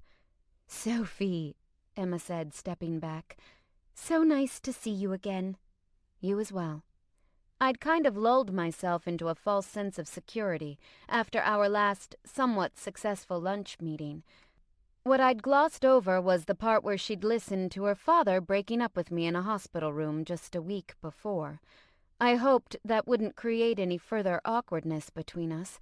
We already had that in spades. The fact that we were exactly the same age and that she had overheard her father and I having some particularly vocal sex once made things plenty uncomfortable between us already. "I'm really glad that you two are getting to spend Christmas together," Emma told us quietly, looking down at her hands. When she raised her eyes again, she addressed me. "I know how much my father cares for you, and how much it means to him that you're here. He was absolutely devastated after, well, I'm just very glad it all worked out." I brought my hand to my chest, too choked with emotions to trust my own voice. "Come here, brilliant girl," Neil said, wrapping his arms around his daughter. Had that really just happened? I wanted to hug Emma, but I had a feeling she wouldn't appreciate it. "I don't know what to say. Thank you, Emma. Really." "Well, let's not get too mushy," she said, gesturing over her shoulder. "I had them put lunch in the conservatory." "Excellent." Neil put a hand on my back as we followed her. "Right, in the conservatory," I added under my breath, because people have those. "You'll find that about a fifth of the murders in this house take place in the conservatory, often with a lead pipe," Emma quipped. I lost track of the number of rooms we moved through. Parlors opened onto sitting rooms, onto salons, and they all looked like they served the exact same purpose, but in different colors. I felt like if I touched anything, an alarm would go off. Eventually, we made it to the rear of the house, where two ornate and gilded doors opened onto the conservatory. Neil might as well have just casually revealed he owned a dragon, and I would have been less awed. The conservatory had a gracefully domed glass roof with gleaming brass in an Art Nouveau style. The tiles beneath our feet were tiny black and white octagons, carefully arranged in their neat lines, more white than the black that wound its way in double rows to outline the floor. Above us, birds painted on the glass in faded gray, pink, blue, and green soared frozen against the sky. Though snow covered the ground outside, in here a small white marble fountain burbled cheerfully, and all sorts of exotic plants bloomed and perfumed the humid air. There were palms and birds of paradise, lemon trees and orange trees, and spiky fronds jutted from elevated beds. Oh my God, this is beautiful. I gratefully breathed in the moisture, a welcome change from the dry car and airplane. I'm glad you like it, Neil said with a smile, as he pulled out a chair at the glass-topped table in front of the fountain. He offered the seat to me, and I gave him a long-suffering sigh before I sank into it. I'm sorry. It was force of habit, he said warily. He took his own chair between Emma and me. The round table was set beautifully, with elegant china and delicate gold cutlery, both of which I expected were from some antique collection. I had them make us a portobello curry and green rice, Emma said, unfolding her linen napkin across her lap. But, Sophie, if you wanted something with meat, I'm sure it could be arranged. No, I like mushrooms, I said pleasantly. Emma has encouraged me to try a vegan diet for the health benefits, Neil explained, somewhat sheepishly. I think that's a great idea. I could tell my response had surprised them both. What? I know that a vegan diet is good for people. I worked at a fashion magazine. Believe me, diets came up. Medical staffing solutions called while you were en route, Emma continued, as a woman in a smart black blouse and skirt came in bearing a large silver tureen. She held it while Emma served herself, and my eyes boggled. I could not get my head around the idea of living with a hired staff. It had taken me ages to get used to Neil's housekeeper in New York, and even when I came to terms with the idea, I'd still cleaned up before she'd arrived in the mornings. I smiled at the woman, but all I could think was, can I get them to do a musical number to welcome me like in Annie? They said they'll communicate directly with Dr. Grant's office, Emma went on, once you've seen him, of course, but expect to have at least one full-time nurse staying with you around the clock. Wow, my eyes widened. Your health system really is better here.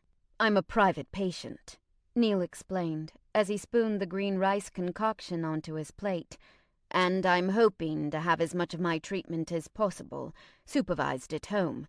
I don't care for hospitals, and I don't want to be in any one longer than necessary. The woman with the tureen came to stand beside me, and I looked up and said, thanks, as I helped myself. When will everyone be arriving? Neil asked Emma, and she looked up from her plate. While the rest of the meal was served and the wine was poured, a cruelty-free white wine, although I had never realized animal parts went into wine production, Emma ticked off the planned guests on her fingertips. Everyone should be in on the day. Nana and Fiona will come for dinner. Mum will come then, too. Michael should get here tonight. Emma's voice rose a little in pitch as she tried to contain her squealfulness over her boyfriend. It was adorable. Of course. If anyone were to arrive a bit early, it would be him, wouldn't it? Neil said tightly. I trust you had a bedroom opened for him. I did, all the way over in the West Wing, where sound cannot travel.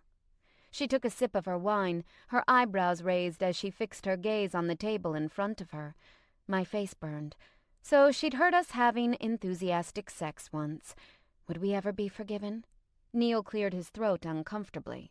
Yes, well, I assume you'll be staying with him then?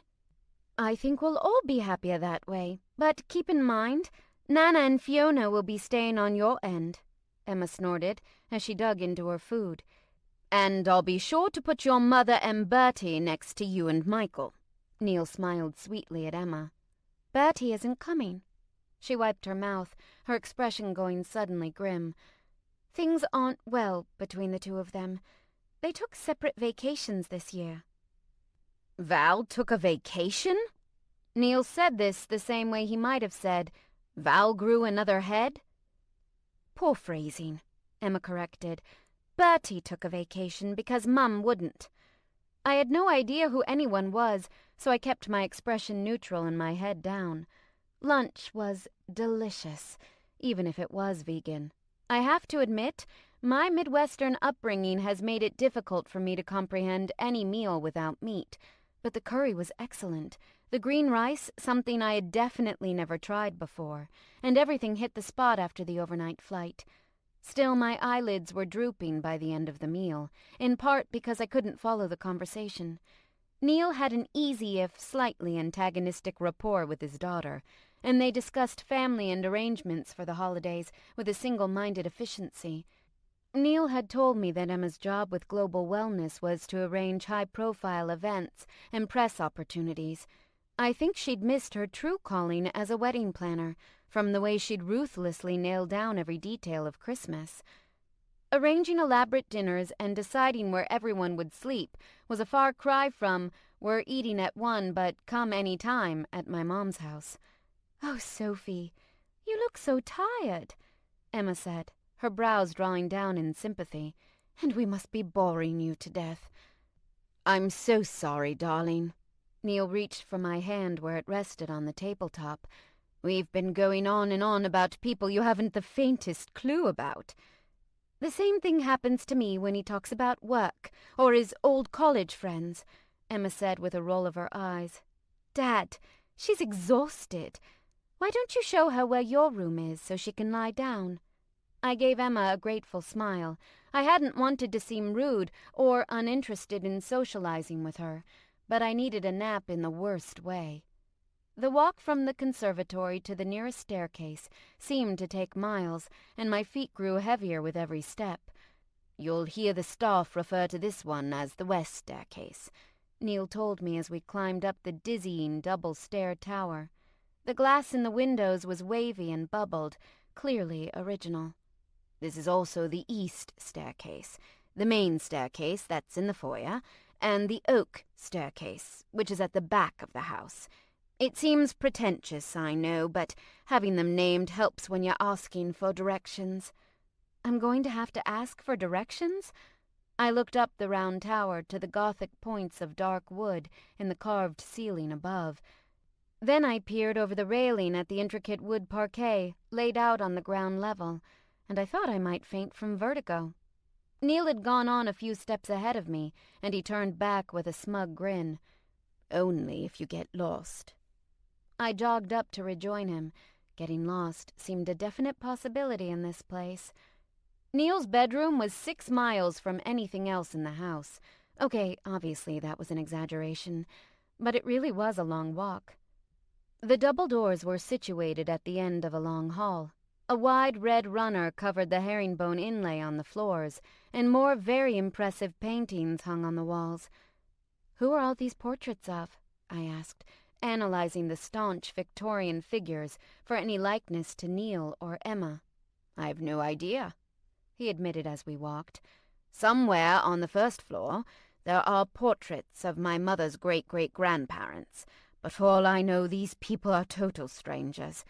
The house came into the family shortly after the Baron, who built it, went bankrupt. The paintings and some furnishings came with it. Of course, we've added and replaced some things over the years." "So this is kind of an inheritance?" I couldn't really figure that part out. Neil had said the house had been in the family for a long time, but his mother was still alive and he had 3 older siblings. "In a way, it was my father's, passed down to him by his father, who was minor nobility here in England. When my father died, he left the house to my mother. She already has an estate granted to her by her parents. Derwent House makes this place look like a council flat. My brothers don't even live in England, so they didn't want it, and my sister couldn't afford it, so I purchased it from my mother, and she gouged me thoroughly." I didn't know what to say. When my mom died, I would inherit a sewing machine and some antique silver that supposedly dated back to the Civil War. "My mom bought our trailer from my grandpa," I said quietly. I was suddenly overwhelmed. But that could have been partially due to exhaustion, partially due to having to walk the distance of a marathon to get anywhere in this place. Neil's bedroom took up the entire top floor of the eastern tower. Beyond the heavy dark wood doors, the interior was somewhat different than I had been expecting. I'd thought it would be as formal and stuffy as the rest of the house, and it was, a bit. But there were some modern touches to be found, like an ensuite bathroom and a television over the fireplace. Ornate gilt wainscoting, trim, and cornice molding bordered the walls covered in long rectangular panes of positively decadent pale blue-gray satin. The heavy gold velvet drapes at the huge leaded glass windows were drawn open, as were the sheer white curtains beneath. Wall-to-wall cream carpeting matched the rest of the colors without demanding attention. There was a curtain nook decorated with a rococo trompe-l'oeil mural of a garden, and the seat was upholstered all in blue-gray satin. I imagined taking a nap there, and the thought evoked an almost sexual response.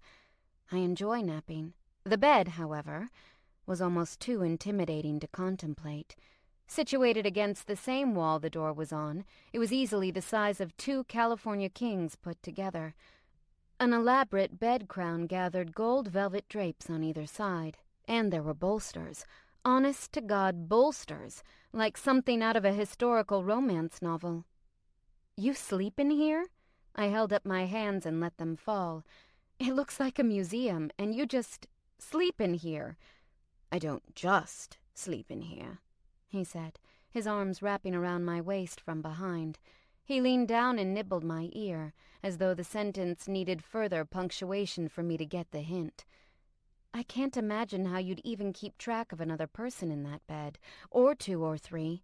I wandered away from him, trailing my fingers over the oval-shaped surface of a delicate lacquered table with spindly legs. "Is there a phone in here?" There was one thing on my to-do before leaving NYC checklist that I hadn't gotten to yet, and I couldn't let it wait any longer. I'd held off calling Holly because I hadn't wanted to worry her or take up her time. Since I'd left my keys and my pre-filled out rent checks with Deja, I figured she would know what was up already, but I had to give her a ring. "Yes, there is. Do you need help calling?" "Huh. Even the phones were different from ours?" "I guess you would know better than I would. I need to call Holly in Paris."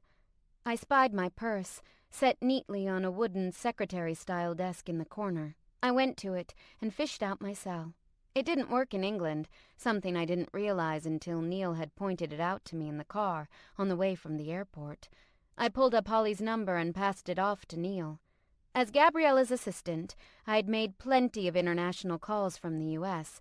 The dialing was a little bit different here, but Neil patiently explained it. Then he handed me the phone and moved away.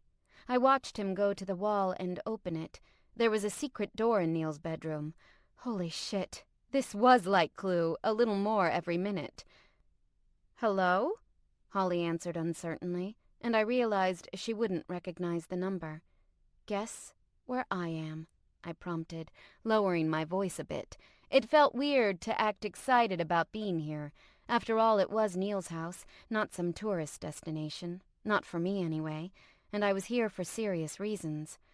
"A halfway house for unmarried pregnant women, like in the Cider House Rules?" she asked dryly. "Why haven't I heard from you?" "A lot has gone on in the past week. First of all, no bitch, I am not at a halfway house. I'm not even pregnant anymore, so that's a total non-issue." I took a deep breath. "I'm in England." "What?" Holly shrieked down the line. "Where the hell are you?" "Langhurst Court? It's Neil's house." I shrugged, even though she couldn't see me. "So, basically, you let him take you to a second location," she snorted. "Seriously, though, you're not in England." "I am! Check your phone." I waited for her to check. Then when she came back on the line, I said, "Told ya." "Sophie, what is going on?" She lowered her voice, too, like maybe she was somewhere she couldn't talk candidly. That is, candidly for her. "You were supposed to go back to Michigan for Christmas, and you were, like, broken up with Neil. What are you doing in England with him?" "It's a long story. Do you have time?" "Give me the highlights," she said reluctantly. "I'm actually at a run-through. We're on a 10-minute break and 5 are up." I took a deep breath and sank into the dainty embroidered chair in front of the desk. "We're not together anymore. We didn't keep the baby. Neil has leukemia, and I came with him to England while he goes through chemotherapy. Wow. That's a lot to process. Are you okay? She asked. In the background, I heard someone yelling in French. Now wasn't a good time to spill all my deepest emotions. She was at work, so I bucked up as best as I could. Yeah, I'm doing good.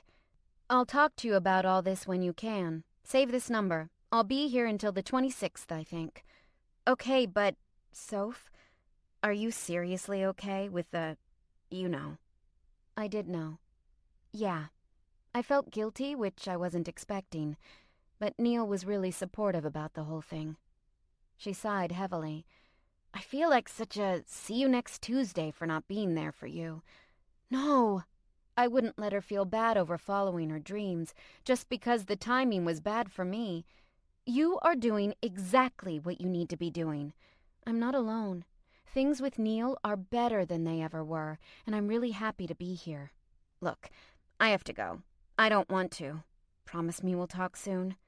The longing in Holly's voice might have had a little to do with just plain old homesickness, but I flattered myself by thinking it was all for me anyway.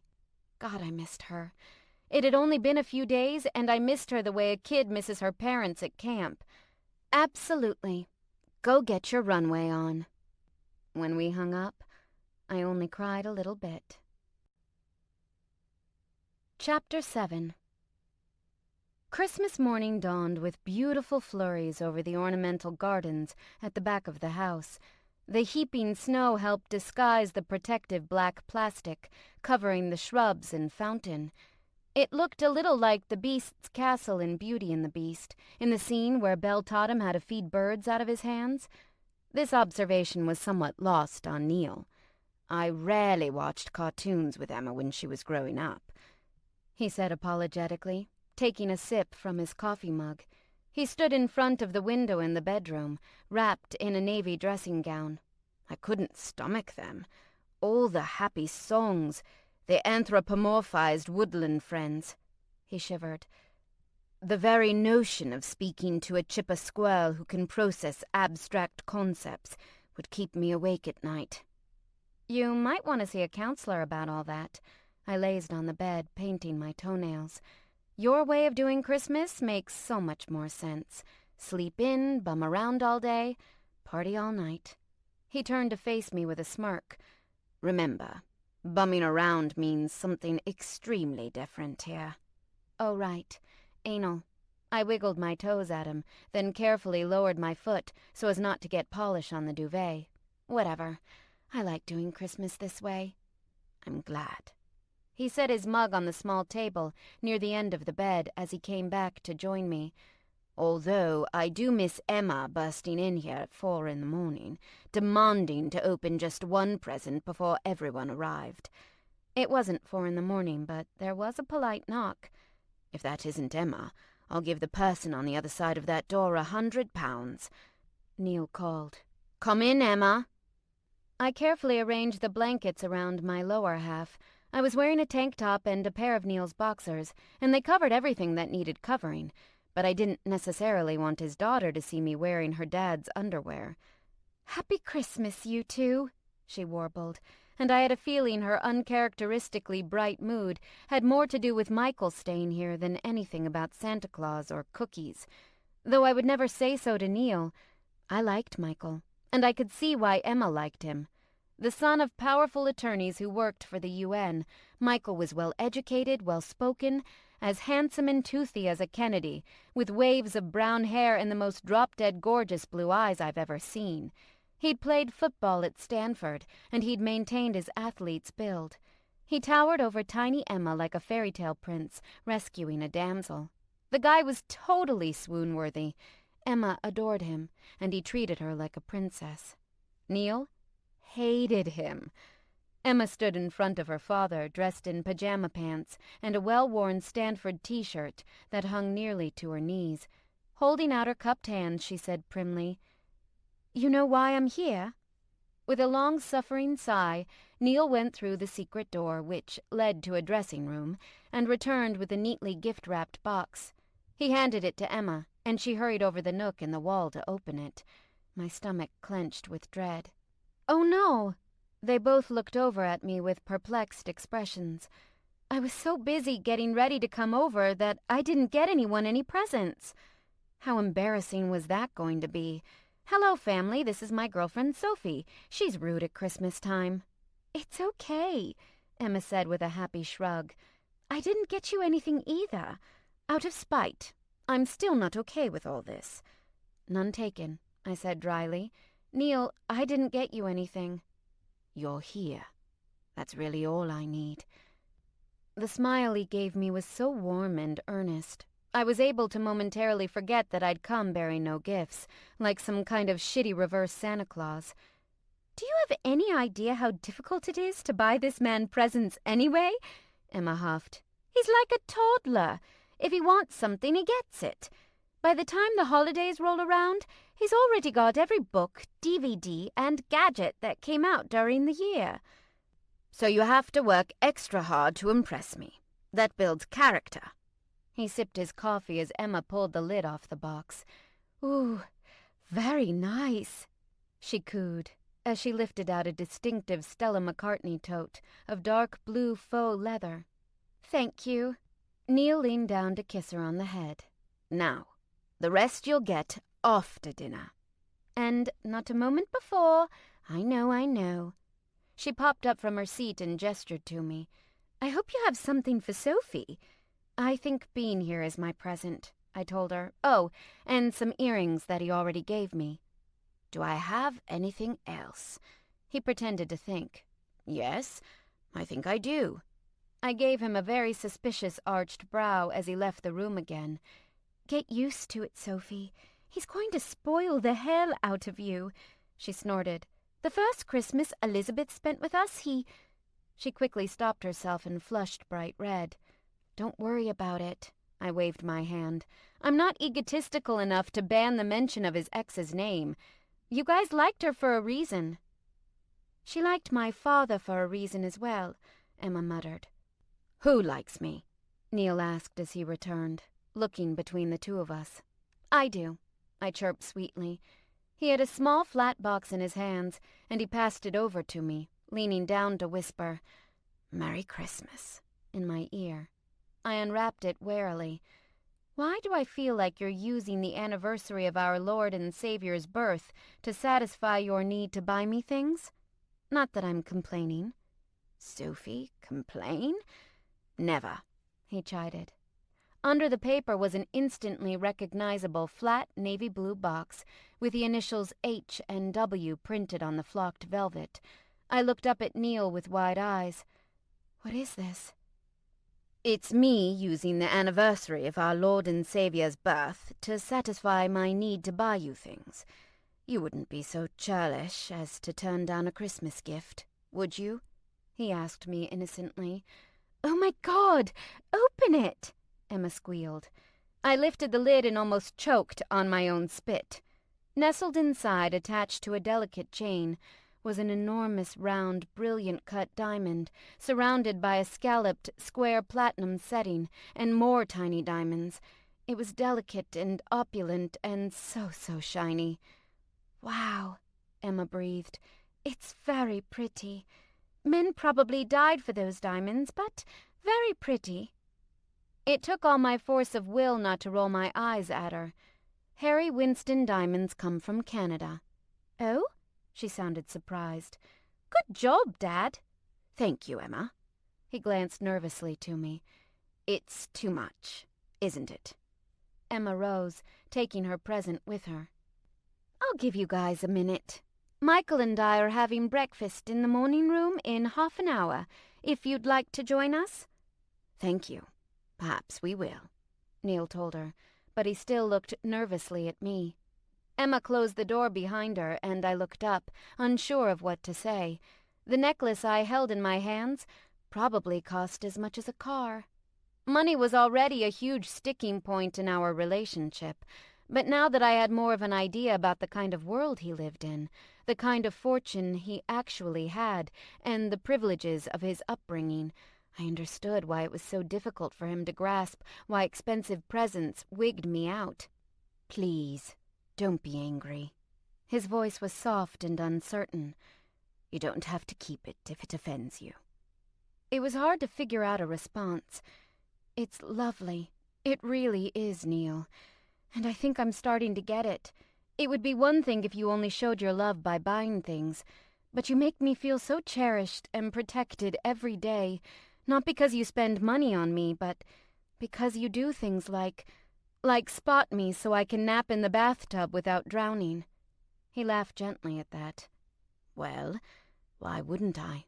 I don't want you to drown. The point is, maybe I've been a little bossy about the way you spend your money. After all, you know better than I do what's in your bank account. And I don't want to know, just like you don't want to know what's in mine. We are from two very different worlds, and I have to respect our differences, too. I tilted the box in my hand, admiring the way the light glinted and sparkled through the heart of the diamond. And it's so fucking shiny. We both laughed then, and he took the box from my hands, unclasping the chain and leaning with one knee on the bed. I lifted my messy, unbrushed hair and let him fasten the necklace. The platinum was cold against the hollow of my throat. It was a ridiculous thing to pair with sleepwear, but it was worth it when I saw the happiness on Neil's face. I don't buy things to change you, he said softly. Please don't ever believe that of me. I treasure you, in a completely non-objectifying way, and I suppose I still subscribe to the outdated patriarchal notion of showering a woman with gifts to woo her. You don't have to woo me. You've already got me. I laid my hand gently over the diamond at my throat. Look, I'm done telling you what to do with your money. Just don't tell me what to do with your money, and we're on good terms. He breathed a sigh of relief. Thank goodness, because there are other gifts under the tree for you. Oh, man. I hung my head in shame. I'm so sorry, Neil. I could have gotten you something. I was just so busy getting stuff nailed down for the move. I meant it when I said my gift was having you here. I was so worried I would lose you. He cleared his throat and brightened considerably. But you're here now. Why don't you get dressed, and we'll go down for breakfast with Emma and horrible Michael. You know, you have to stop calling him that, I scolded gently.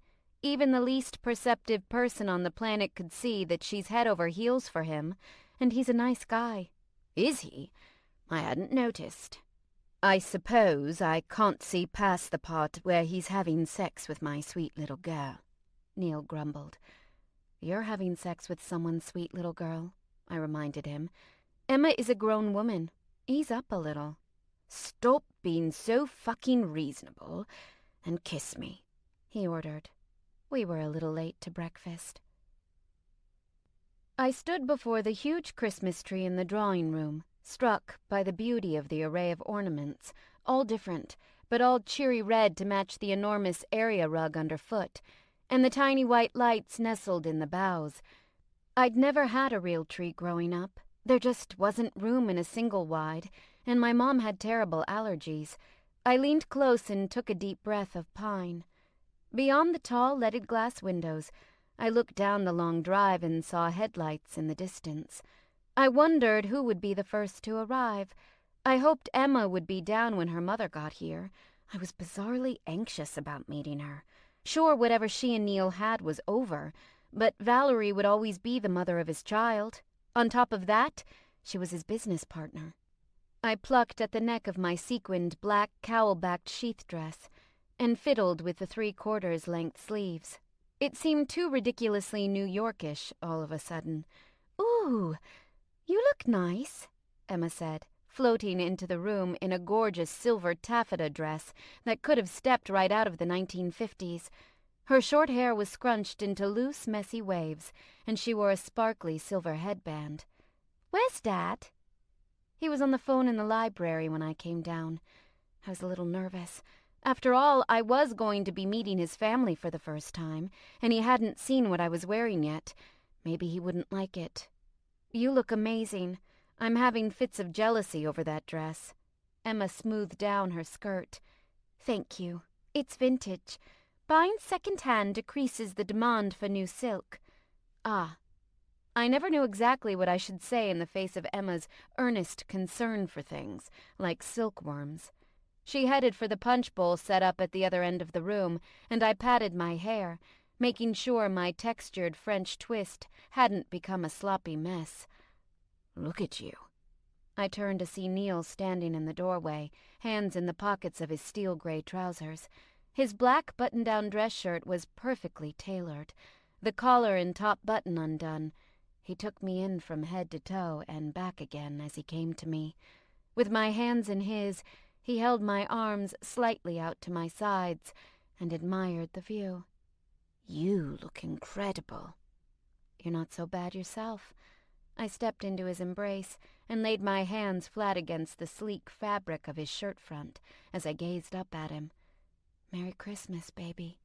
When he leaned his head down to kiss me, Emma cleared her throat loudly and said, "Your child is in the room." His lips twisted in a wry, long-suffering smirk as he lifted his head. Yes, Emma, you look very pretty as well. Emma craned her long neck and rose on the balls of her feet, peering past us at the window. "There's a car pulling up the drive. I bet that's Mum." While Emma dashed out of the drawing room into the gallery beyond, I looked up at Neil with a grimace. Don't take this the wrong way, but I'm really nervous about meeting Valerie. Don't be. You're not auditioning, Sophie. You're here as part of the family. You're already in. I took a deep breath and nodded with a tight smile.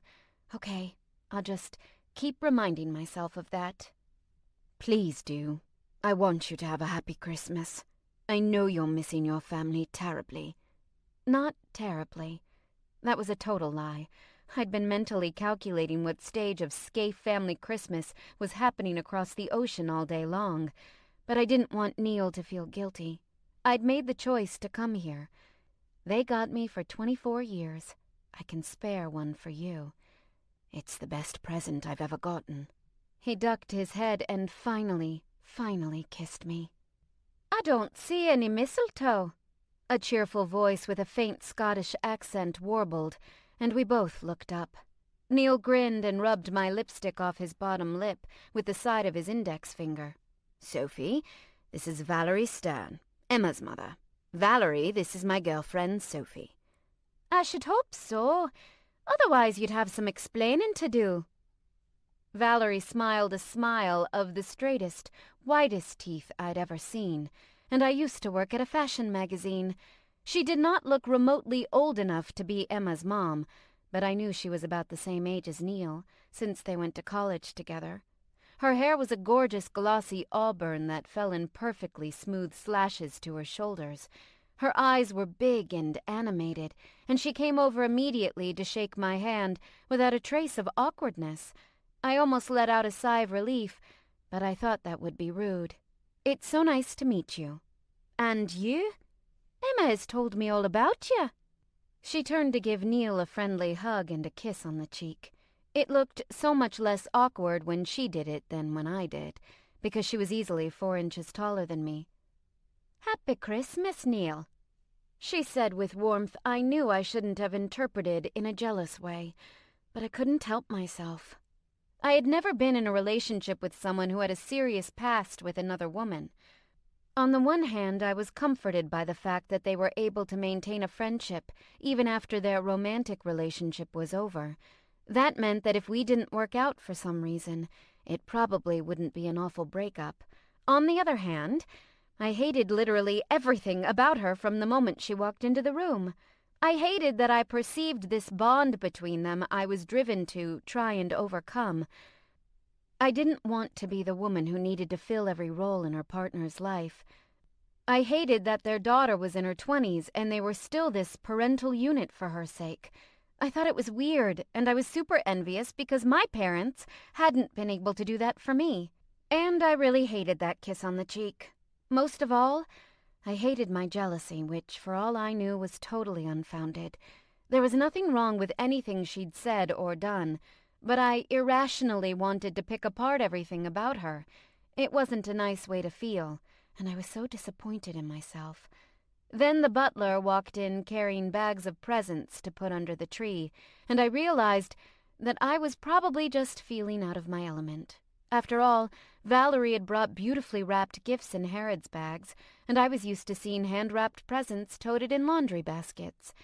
We certainly didn't get this dressed up at home, and I suspected the punch bowl was not full of sherbet, Hawaiian punch, and 7-Up. That was my problem. Valerie didn't intimidate me. Neil's whole life intimidated me, because I felt like I would never really fit into it. Gosh, I was sure glad I figured that out right before meeting his mother. She and Neil's sister were only about 10 minutes behind Valerie. When Neil had told me his mother was in her 80s, I had expected someone who looked frailer than she did. In fact, she was a little plump, and I was surprised at how much she and Neil looked alike. They shared the same kind green eyes and perpetually amused expression. She smiled broadly and reached her arms up as Neil went to embrace her. "Mother," he said, bending over her wheelchair to kiss her cheek. She patted his face, the way mothers the world over do to their children, and I hid my smile behind my hand. "How are you feeling, little bird?" she asked, and it took every bit of self-control I had not to say, "Aw." "Tired," he told her with a reassuring smile, "but fine." "I think those doctors are charlatans," she grumbled. "They should have kept you in the hospital in New York." I felt the same way. It was nice to have someone on my side. Neil straightened and turned, gesturing me over. "Mother, this is Sophie." "Oh?" She looked to me with as polite a frown as I've ever seen, trying to puzzle me out. "Are you a friend of Emma's, then?" Valerie snickered. My opinion of her was not improving at all. "No, Mother. She's my girlfriend. We spoke about her on the telephone." Neil wrapped his arm around my waist. "She's here from New York to stay with me while I go through treatment." "Hello, Mrs. Elwood," I said, extending my hand. She shook it and smiled pleasantly up at me. "Very nice to meet you, Sophie. You came all the way from New York?" "Yes, ma'am." "Don't ma'am me. I'm not the queen," she laughed. "Call me Rose." "Okay, Rose," I said, and when I looked to Neil, he seemed pleased. He gave me an encouraging smile and turned back to his mom. "Where's Fiona?" "She shall be right behind me," Rose said, using a little joystick to maneuver her chair closer to the seating area. "She let me out by the door. I'm sure she's struggling to park that ridiculous new van. Emma, come see your old gran." "I'm just going to go check on her," Neil told me, dropping a kiss on my forehead. "Go on," I told him with a laugh. "I don't think they'll eat me." But then I saw Valerie, a little round cup of punch cradled in her hand, headed straight toward me. "So, Sophie, Emma said you and Neil reconnected through work." "Yeah, I worked for Porteris." Did she not know this? Neil said Rudy had told her all about our relationship and my dismissal. I'd been fired from the company for conspiring with a rival publication. It didn't seem like any of this should be news. "Oh, right. You're the one who is going to help sabotage my magazine." She smiled brightly and sipped her punch. "Merry Christmas." Okay, I probably deserved that. I didn't argue with her that I wasn't the one who had planned to give away the subscriber list, because she probably wouldn't believe me. And I wasn't going to get mad at Neil over Valerie knowing about it, because she was his business partner. It would have been a total dick move for him to not warn her that the woman he was dating, okay, call it what it was, moving in with, was just fired from their company for shady ethics. Valerie had every right to dislike me, and I didn't really have any reason to dislike her, apart from the fact that she'd had a baby with Neil, something I had been totally unwilling to do. So I just nodded and said, "Merry Christmas," back. Either she would come around and like me, or she wouldn't. But I wasn't going to be uncivil, especially when I was the one in the wrong. Neil came back just as I was considering some way to make my escape without appearing rude. "Fiona has arrived," he announced, smiling at my expression as our eyes met across the room. There was nothing that could have made me feel better in that moment than his smile, and my entire face lit up brighter than the Christmas tree, I'm sure. Fiona was short, slim, and the spitting image of her brother, albeit with softer features. Her short blonde hair would have looked like an awkward growing out phase on anyone else, but she wore it with style, pushing it back from her face with one hand and making an exaggerated expression of frustration. "Sorry, everyone. That van is such a nightmare. I'm used to parking the Jaguar. It's less than a quarter of the size." "Well, I'm terribly sorry my stroke inconvenienced you," Rose said dryly. "Where's Michael?" "Running behind as always," he called from just outside the door. He slowed his steps from a jog as he entered. "Sorry, everyone. I was on the phone with Mom and Dad. They just got back from brunch with the Consul General of Denmark, and I wanted to catch them while we were still both on Christmas Day." "Yes, well, if we're all here," Neil said, clearing his throat. Dinner was served in the dining room. We'd been at the house for 2 days, and I'd yet to see it. It was at the back of the house, connected to the drawing room from the music room. The music room was, as far as I could tell, just the same as any of the other living rooms in the house, but this one had a pianoforte in it. I was feeling very poised and fancy with all these poised and fancy people, up until the second we stepped through the doors, and I saw where we would be eating. Oh my God! I halted, and nearly got crushed under the wheels of Rose's chair. The walls and floor of the dining room were marble, shades of ivory and pale brown.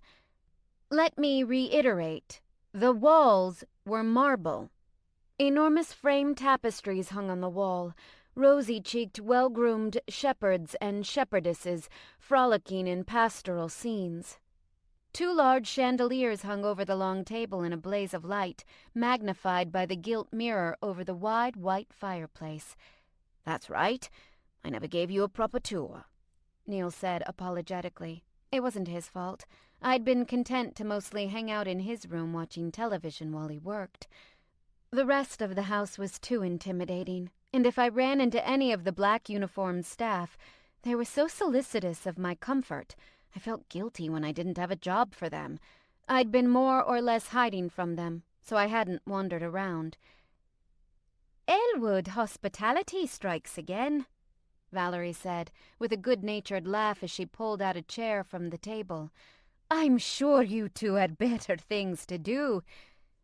"Mother, don't be disgusting," Emma scolded. Then I noticed where Valerie had taken her seat, at the right hand of the head of the table, across from Emma. Michael sat beside Emma, of course, and Fiona moved the chair beside Valerie away from the table for Rose's wheelchair, leaving me far, far down the line. Emma flushed with embarrassment. "Mum? Sophie? Oh, right." She laughed and waved her hand as though it hadn't occurred to her that she'd taken the seat next to Neil. "So sorry, Sophie." "It's no problem. I'm new here. I'm easy to forget," I said easily. Inside, I was seething. "Never," Neil said with a wink. And then I remembered that no matter what Valerie might do to make me feel unwelcome, it was her problem, not mine. Neil loved me. He was a grown man who got to make his own choices, and God knew he didn't let people push him around. Valerie could dig at me as much as she wanted, and it wouldn't make a bit of difference. Dinner was amazing, and surprisingly formal for the easy family dinner talk around the elegant table. 7 courses, each with a vegan option for Neil and Emma, stuffed us like the proverbial Christmas goose, which was served as the main course. I assumed it wasn't the same goose who'd nobly sacrificed its liver for the pâté served with the salad. Everything was delicious, far better than even the best restaurant I'd ever been to. "Your cook, does he or she belong here full-time?" I asked Neil, dabbing my mouth with my napkin. "Fear not. He usually works for me in London as well," Neil said with his half-smile. "He's very talented. The only reason he's with me is because his knees were too bad to keep working in restaurants. He's a marvel. He can make you anything you could possibly imagine." "That could be dangerous," I warned him. "Who picked the menu for this evening?" Fiona asked with a laugh. "Emma, were you reading a lot of Dickens lately?" "Chef wanted to do something fun and traditional, and I thought, what a splendid idea. Dad wanted a memorable holiday, so why not give it to him?" Emma sighed happily. "And it's far better than last year." Everyone shared a laugh, and Neil put his hand over my wrist on the table. "Last year, Elizabeth thought Christmas would be a lovely time to invite a very new, very experimental chef from Spain to join us for the holiday. I paid out the nose for bits of foam that were infused with flavors of things." "We almost starved," Rose said, chuckling. "But really, we shouldn't be making fun of poor Elizabeth. How rude of us, dear. You were just being adventurous." It took me a moment to realize she was talking to me as though I were Elizabeth, and when I did, it was just a heartbeat behind everyone else. So I ended up facing a bunch of uncomfortable glances as I processed this fact. "Mother, that's—" Fiona began, looking uncertainly over at me. Beside me, Valerie watched my reaction with a slowly growing expression of amusement. She was waiting to see what I would do, if I would explode like the spoiled brat she suspected I was. "That's all right, Rose." I waved my hand. "I know they're just teasing." I gave Neil a reassuring smile, and Emma beamed at me gratefully from across the table. There, I hadn't made anyone feel awkward about my presence. I think I deserve some kind of gold star for that. After a delicious course of vegan plum pudding for dessert, we went back to the drawing room to exchange gifts and have cocktails. We were all happy and relaxed, chatting amicably when Emma, a twinkle in her eyes, said, "Dad, please tell me you made Sophie do the shoe thing." "Shoe thing?" I raised an eyebrow. "There was a tradition my father's family had when he was a child, and he passed it on to us," Neil explained. "You left your shoe in the window on Christmas Eve, instead of hanging up a stocking by the fireplace." "Sophie, you are going to be so confused," Emma said with a laugh. "There are like 27 Santas in Iceland." "Oh no, was I supposed to set out 27 shoes then?" I teased Neil. "I didn't even leave out one. The staff here pick everything up the minute you leave it unattended." "Not to worry. I did it for you." He smiled his mysterious half-smile and pointed to the tall windows behind the tree. Rising from the sofa, I went off in the direction he'd pointed. In the corner of the low windowsill, a gorgeous nude-colored Christian Louboutin pump waited with an envelope inside. I picked up the shoe reverently. It was goddamned beautiful, shiny, and oh, such a sexy tall heel. I slipped one of my own shoes off, took the envelope out of the laboo, and tried the shoe on immediately. It fit perfectly. I thought of Neil carefully examining my shoes while I had packed. He'd gotten this before we'd left New York. "What's in the envelope?" Emma asked, snuggling closer to Michael on the velvet-upholstered settee. I unfolded the paper inside and read the note silently. "My darling Sophie, the other shoe is waiting for you upstairs. Be sure to pack them when we leave for Paris for New Year's Eve. Merry Christmas and all my love. N." "Well, what does it say?" Emma demanded. I raised my head, beaming, momentarily speechless. "Neil is taking me to Paris for New Year's." "Go, Dad," Emma said, giving him a thumbs up. "Very romantic." I went to Neil and leaned down to kiss him briefly. I'd saved the utter mauling for when we were alone. "Thank you. You're wonderful." "Speaking of romantic," Michael said, nudging Emma. "Remember when you said you thought Christmas-themed proposals were romantic?" Neil's attention shifted sharply. I looked up, my focus drifting with everyone else's toward Emma and Michael. You could have heard a pin drop as Michael rose from the couch, then took a knee in front of her. "Oh, my God," Valerie said softly, her hand flying up to her mouth. The expression on Neil's face echoed Valerie's sentiment, but for the opposite reason. His facial "oh my god" was more like "oh my god, that bear is eating my loved one." "Emma, I am so in love with you," Michael said, his voice breaking with emotion. "And I know how important family is to you. So that's why I wanted them with us when we started our family together. Emma, will you marry me?" My knees went weak at the adorableness. A tear rolled down Emma's cheek, and she wiped it away with her thumb as she nodded frantically and giggled, "Yes!" Chapter 8. Emma's mother, aunt, and grandmother erupted into congratulations and applause. Her father looked like he'd just accidentally swallowed a tack. Michael took a small black box from his pocket and opened it. From across the room, I didn't get a good look at the ring, but I was certain the diamond in it was conflict-free. I nudged Neil's shoulder with my elbow as I sat on the arm of his chair. "Your daughter is getting married. Look happy," I whispered. He shook his head, cleared his throat, and stood. Finished effusively hugging her mother, Emma launched herself at her father. He hugged her, hard, and when he stepped back he reached for Michael's hand. "Michael," was all he managed to say in congratulations. He addressed Emma with a carefully neutral expression. "I had no idea the two of you had discussed marriage." "Well, we were talking about it." Emma was positively radiant as she looked at her new fiancé. "But I had no idea. This is such a wonderful surprise. I think this calls for a toast, doesn't it, Neil?" Valerie prompted. She was trying to distract him before he lost the will to force cheerfulness. "Yes, of course," he nodded. "The staff is all gone for the night, I'm afraid, but I'm sure I can manage something." "I'll go with you," Valerie said quickly, hopping up from the arm of the sofa. As much as I didn't like the way she'd treated me tonight, I had to admit I was glad it was Valerie and not me going off to the kitchen with Neil. I had no idea how he was going to take this. Did Valerie know how much he disliked Michael? Maybe she'd be more understanding about the whole thing than I could be. I bristled with jealousy at that. God, what was the matter with me? I should be happy that Neil had friends who understood his sometimes weird moods and reactions to things. I didn't need to be everything for him. I just needed to be Sophie, and that was good enough. He'd shown me that repeatedly.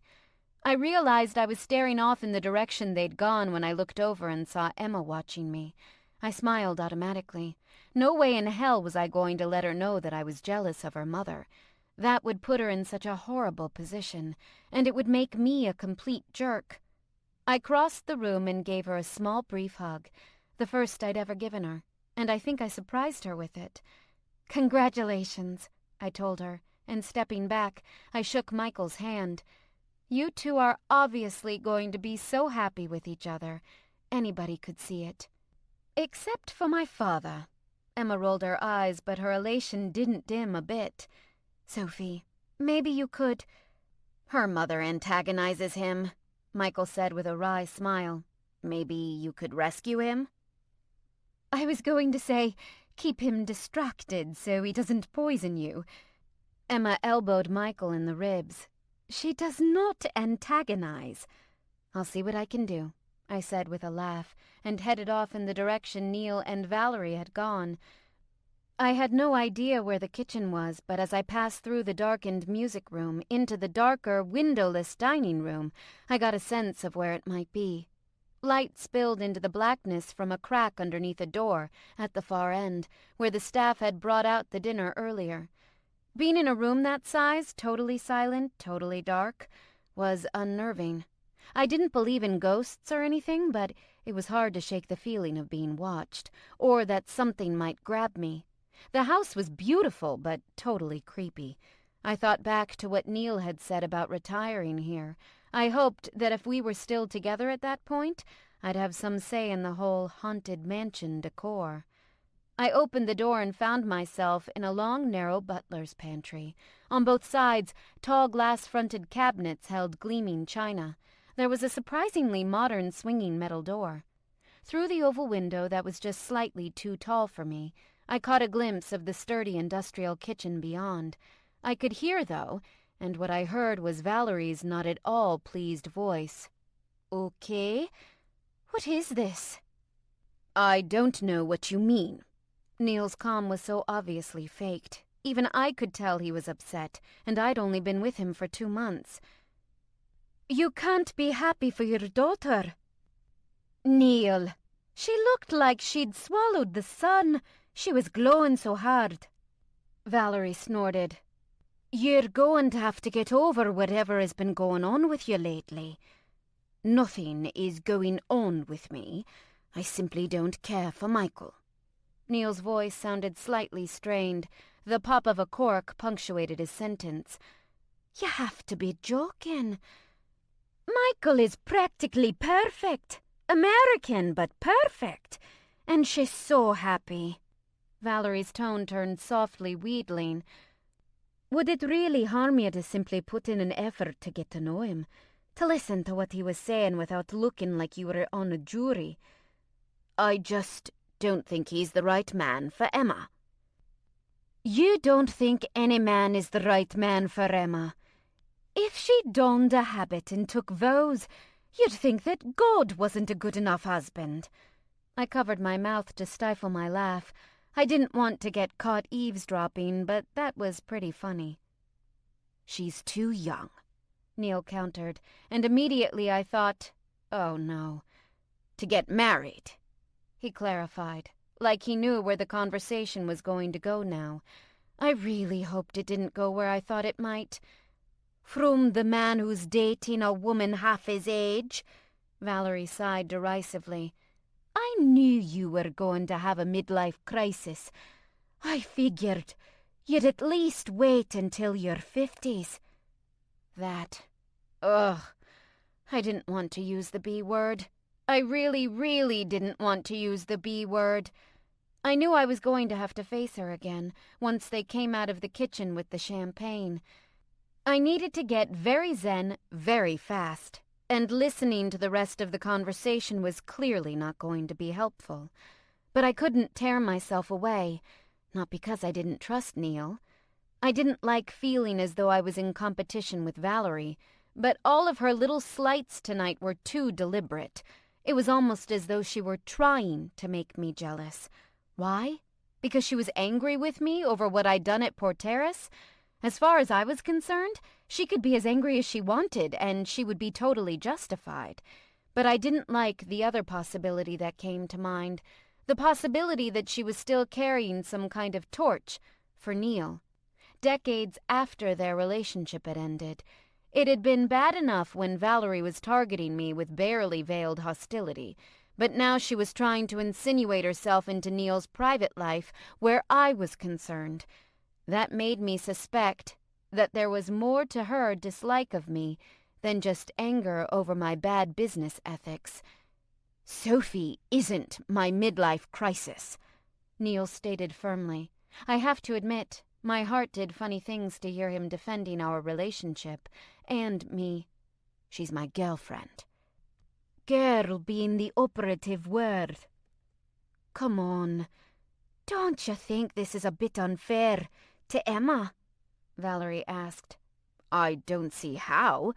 Neil's tone was even. He wasn't allowing himself to let Valerie draw him into an argument. "I'm not asking Emma to date Sophie." "It bothers her. She told me it does. You have to admit, it's strange to be sleeping with someone the same age as your daughter."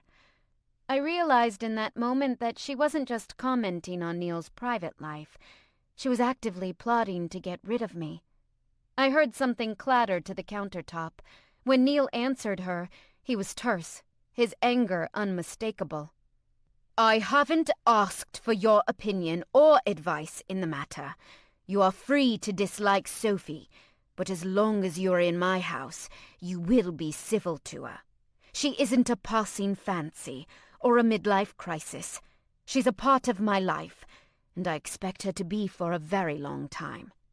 "She tried to help Gabriella Winters sabotage Porteris. Aren't you the slightest bit suspicious that she might not have your best interests at heart?" That was it. I wasn't going to listen to any more, and I wasn't going to let Neil listen to any more either. I squared my shoulders, took a few quiet steps back from the door, then raised a racket with my heels on the marble floor, calling, "Hey, do you guys need help in there?" before I pushed my way in. I didn't look at Valerie, though I desperately wanted to make full, glaring eye contact with her. I kind of didn't want her to know that I'd overheard her. It was embarrassing. "I think we have everything, darling." Neil had set the champagne bottle aside, and he reached for it now. "Everything except your sparkling company, of course," Valerie said. And the weird thing was, I could almost believe she was being nice, if I hadn't heard the nasty things she'd said about me. "I suppose I should congratulate you," I said with a bright smile at the both of them. "Your daughter is getting married." Neil knocked over 2 of the glasses. For a moment I couldn't tell if it had to do with his obvious displeasure at Michael's proposal, or something worse. I went to his side at once, and Valerie moved aside. "Are you okay?" I asked him, putting a hand on his back as he righted the flutes. "Fine. I'm fine." But he reached up to pinch the bridge of his nose, a gesture I used to think was habitual, but now I suspected had to do with the headaches from the leukemia. I turned to Valerie and faked an apologetic smile. "Could you give us a moment?" She blinked at me and then said, "Of course. Yes, of course. Let us know if you need any more help." After she left, the door swinging behind her, Neil looked up with a pained expression and said, "You heard every bloody word." "I did. I don't like her." I wasn't going to lie. It wouldn't help to pretend like it didn't bother me. But I can get along with her. I don't want to make waves. "Or splash blood on the walls." He filled one flute and handed it to me. "We didn't meet yesterday, Sophie. I can read your face like a book." Oh, God. Could everyone tell that I'm massively threatened by her? I took a long swallow from my glass. "That's for the toast," he scolded. "And you needn't be threatened by her. Regardless of what she may imagine, Valerie doesn't have that kind of control over my personal life." I'm glad to hear that. I watched as he filled the other flutes, and I spied the other bottle on the counter. "Hey, do you have more of this? We should take some up to our room tonight." He put an arm around my waist and pulled me close, brushing his lips over my forehead. "You see, I love you for your brain, not just that incredible body." I laughed, and he released me to lift the tray of glasses. Just a moment ago he'd been weak and fumbling. Now he was fine. Then I had the horrible thought that fine Neil had been hiding his illness from me for a long time. I vividly remembered every instance where he'd complained about a headache or looked tired, and I felt so guilty for not realizing there had been a problem. "Shall we?" he asked, and I quickly composed my expression. No matter what happened, I resolved that I wouldn't let him see my worry, at least, not right now. We stayed up late celebrating Emma's engagement, but when talk turned to dresses and flower arrangements, Neil suggested he and I turn in. We said our goodnights, then made the trek to his room. I was so thankful once we were alone again. Meeting his family had been lovely for the most part, but the stresses of the evening, good and bad, had sapped my energy. "I think that went pretty well," I called to him as I slipped the pins from my hair and shook it out. I almost moaned at the delicious soreness in my scalp. Neil was in the bathroom taking out his contacts. He called back, "It really did, darling. And thank you for being so kind to my mother at dinner when she called you Elizabeth. I should have warned you about her memory." "It's okay, she had a stroke. I totally get it." "I'm having difficulty remembering that her brain has been damaged because she's still so like herself. Even in the wheelchair she's terrifying. Shorter, but still just as terrifying." He came out of the bathroom bare-chested, barefooted, wearing just his black silk boxers. I'd never considered boxers sexy at all until I'd started dating Neil. "Did you have a good Christmas?" he asked, as he walked around the huge bed and pulled the blankets back on his side. "I did. And what a thoughtful gift. Beautiful shoes in Paris. You truly know the way to a girl's heart. I grinned at him while I took off my earrings. So, Emma is getting married, huh? He raised an eyebrow in warning and said nothing. I ignored his sullen attitude. You have to admit it was very sweet doing it here with her family all around. It was romantic. Was it? He sat down on the edge of the bed and rubbed his neck warily. I thought he was supposed to ask for my blessing first. That's ridiculous. It's traditional. He would have sounded outraged if he weren't so tired. It's an outdated custom. Your daughter is a grown woman. I remembered a tactic Emma had used to shut him up once. Unless you have a problem with a 24-year-old woman making a serious commitment to her boyfriend. Keep it up and I might, he grumbled. I don't want to talk about horrible Michael. Come on, get naked and get into this bed. I looked over my shoulder at him as I wriggled out of my dress. He laughed low in his chest as I bent over unnecessarily far to retrieve it from the floor.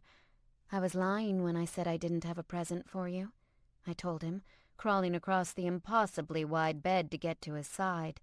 I just couldn't bring myself to tell you about it in front of your mother. Oh? A flush crept up his neck, and he gave me a weird little smile before looking away from me. I'm actually quite tired. Do you mind terribly if... It wasn't a present for tonight. I was thinking we could try something out in Paris. I chewed my lip and sat back on my heels. I was reading a bit more about 24/7 submission, slave training. I thought maybe we'd give that a try, one last hurrah before you start chemo. Is that something you'd be interested in trying, just while we're in Paris? His eyebrows shot up in surprise, but I could tell he was pleased at the suggestion. I would love it, but are you sure that's something you're ready for? The thought of giving Neil total control over my life for real would never be appealing to me. The thought of giving him total control over me as a sexual partner for a few days, though. I took one of his hands and brought it to my chest, then slowly drew it down, between my breasts, over my stomach. He knew how I was going to answer him, and dove his fingers between my legs, slipping under my black satin panties to find me hot and wet already, just from talking about the idea. Willing, obviously, he said with a smirk, circling my clitoris with a fingertip. I moaned and my head lolled on my neck, my long hair brushing my back. Very willing, sir. I knew what that word did to him, and it had been a while since he'd heard me call him that. I might not be as tired as I thought I was, he said, slowly moving his finger over my flesh. Are you going to be ready by the time we go to Paris? The doctor said 2 weeks. I shrugged. I feel fine, really, just some light spotting now. I knew that wasn't a problem for him anyway. Nothing hurts, though. No more cramps or anything. I'm already dying to fuck you. Full-time submission is much different than the play we've engaged in before. I would be stricter. I'm a different man in that role, he warned. Oh, that was interesting. Have you been going easy on me? A little, he admitted. My breath fluttered out of me, and I put my hand on his wrist, gently pushing his hand away. No, we're not doing anything right now. You're going to talk to me. He groaned and flopped onto his back. I knew the moment I said it that you wouldn't like that. Very perceptive of you. I sat back and crisscrossed my legs, pulling the blankets to cover my lap. Did you want to go further than we have been going? I would, if you would as well. But it's been a while for us, Sophie, he reminded me, and I thought back. The last time he'd played Dom was the day he'd first told me he loved me. He'd followed that bombshell by handcuffing me to him in the shower and using the hose attachment to subject me to forced orgasms. Yeah, it has been, I agreed. My skin ached at the memory. Sure, he'd spanked me while we were fucking on occasion, but we hadn't done any real big D little S play for a few weeks. I was surprised at how much I missed it. What kind of stuff would you want to do in Paris? Well? He looked uncomfortable. That was so unlike Neil. Usually he could talk about all sorts of sex stuff, as easily as asking me to pass the salt. How would you feel about going to a dungeon? Excuse me? I had seen many police procedural dramas in my time, and murder at the sex dungeon episodes were as common to them as divide the apartment in half episodes were to sitcoms. I imagined a place with graffitied walls and loud house music. Then I tried to imagine Neil in an establishment like that. It seemed unlikely. What goes on in one of those places? Well, the club I belong to is very exclusive, and they have a wonderful staff who keep the place clean and safe, he began. He was trying to gauge my reaction, I realized. I kept my expression neutral and gave nothing away. If he thought I was disgusted or afraid, he would dismiss the idea altogether, and I was actually very curious about it. He continued, There is some very interesting equipment there for the use of members, in private as well as public. Public sex? I raised an eyebrow. In the age of camera phones? No phones allowed, and I wouldn't ask you to do anything you're uncomfortable with. He shrugged. This is the only dungeon I've ever been to that allows sex on the premises, in part because it isn't prostitution. No money changes hands between the staff and the clientele beyond the annual membership dues. Wow, this sounds like some crazy rich people orgies and castles stuff, I said warily. How much are the yearly dues? He shifted. Let's not discuss that right now. I will tell you that a part owner in the club is involved in some very high-level politics in France, and that helps the club fly under the radar, so to speak. Huh. I guess there were a lot of rules you could circumvent if you had enough money. So, if people can't have sex in these clubs normally, what's the point of them? He looked a bit bashful. Sometimes it's nice to just spank someone and order them around without intercourse being involved. But have you ever had sex with someone in this club? I wasn't jealous, just genuinely curious and quite turned on. Neil's past experiences always sounded so hot. I have, he admitted. Like what? I licked my lower lip in a parody of over-the-top seduction. I want all the dirty details, sir. He laughed. All right. I was in a three-way there. Boy, boy, girl? I prompted. Girl, girl, boy. All male. Sorry to disappoint you, he said with a grin. Disappoint me? I'll be thinking about that in the shower later. I was so fucking hot for him. 2 weeks wouldn't be up soon enough. And I've occasionally been invited to engage other dom subs. Sometimes that offer is hard to pass up. I don't know if I'd like that, I admitted. I mean, I'm not sure how I would feel about you with someone else. That's kind of mine. Oh, another piece of dominant Sophie rears its head. I shook my head, smiling down at my hands. Not dominant, not at all, just possessive. I waited a long time for you. You could watch if you'd like. Not a big D little S scene with someone else. You're right, that's yours. But you could watch me fuck someone, if that turned you on.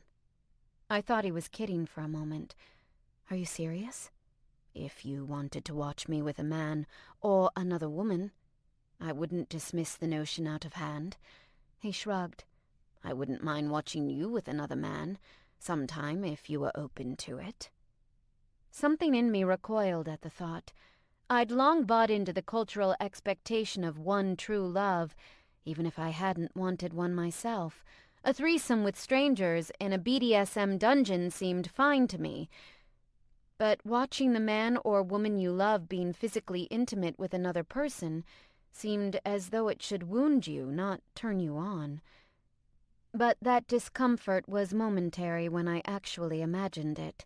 When I pictured another woman's legs winding around Neil's waist, her face contorting with pleasure, and knowing exactly how she felt, there was a strange sort of pride in it, ownership. That's mine. Look how lucky I am. Watching him with a man held a different sort of appeal, no less exciting. A man could give him something I could not, but I would still be there to see it, to be a part of the intimate experience. However, the reverse was a bit harder to imagine. I don't know if I could submit to another man. I don't know that I would want you to, he admitted. I would want to control the interaction. Now that... Ooh, a shiver went down my spine. Okay, I can get on board with that. Really? He lifted an eyebrow. And rough sex? How rough? I mean, I don't want you to punch me in the face or electrocute me. In my online BDSM exploration, I'd heard about things like violet wands and TENS units. I didn't think they sounded like my cup of tea at all. I'm too afraid of electricity myself to use it on anyone else, he assured me. Some flogging, maybe. Hair pulling, non-violent choking, face slapping, that sort of thing. I considered. If I didn't like any of it, I could just tell him. It wouldn't be an issue, and we wouldn't do it again. That was just how our relationship was. So I didn't have any real fear about trying new things.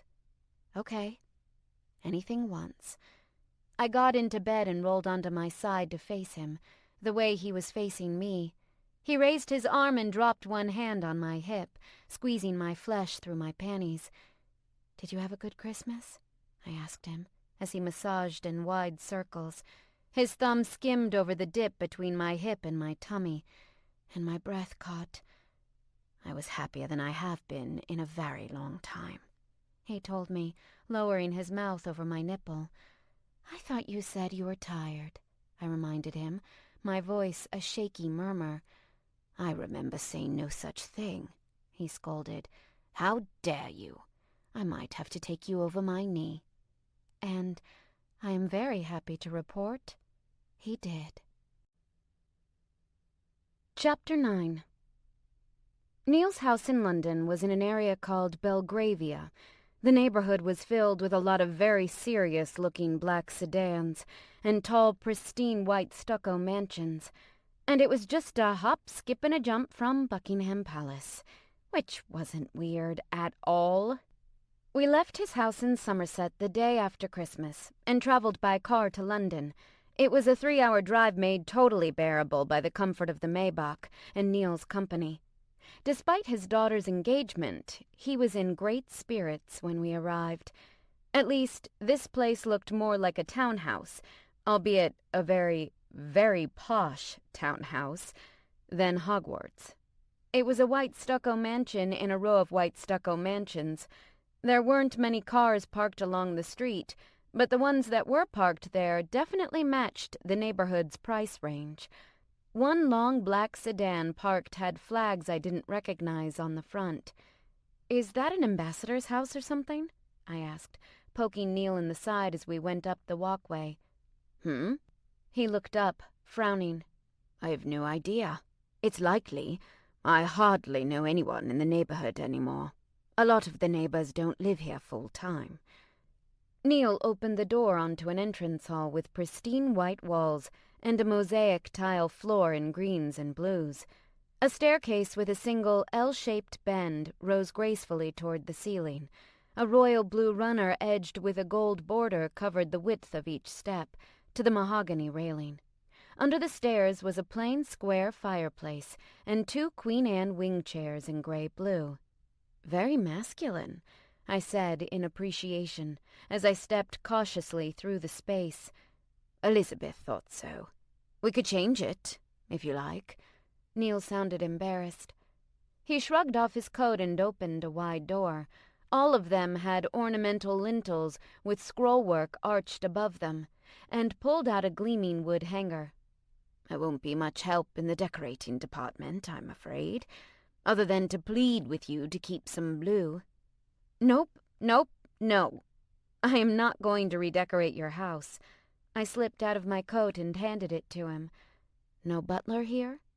He smiled to himself as he hung up my coat. "Don't need one. This house is much smaller. I have the chef, of course.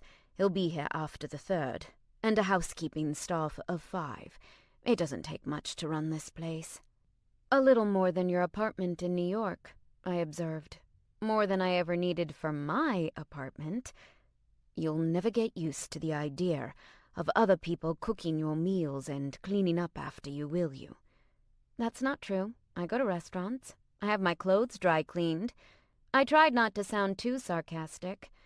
As much fun as it would be to argue with you over cultural class differences and our disparate incomes, I wanted to see the rest of yet another Neil Elwood-owned property. Show me around.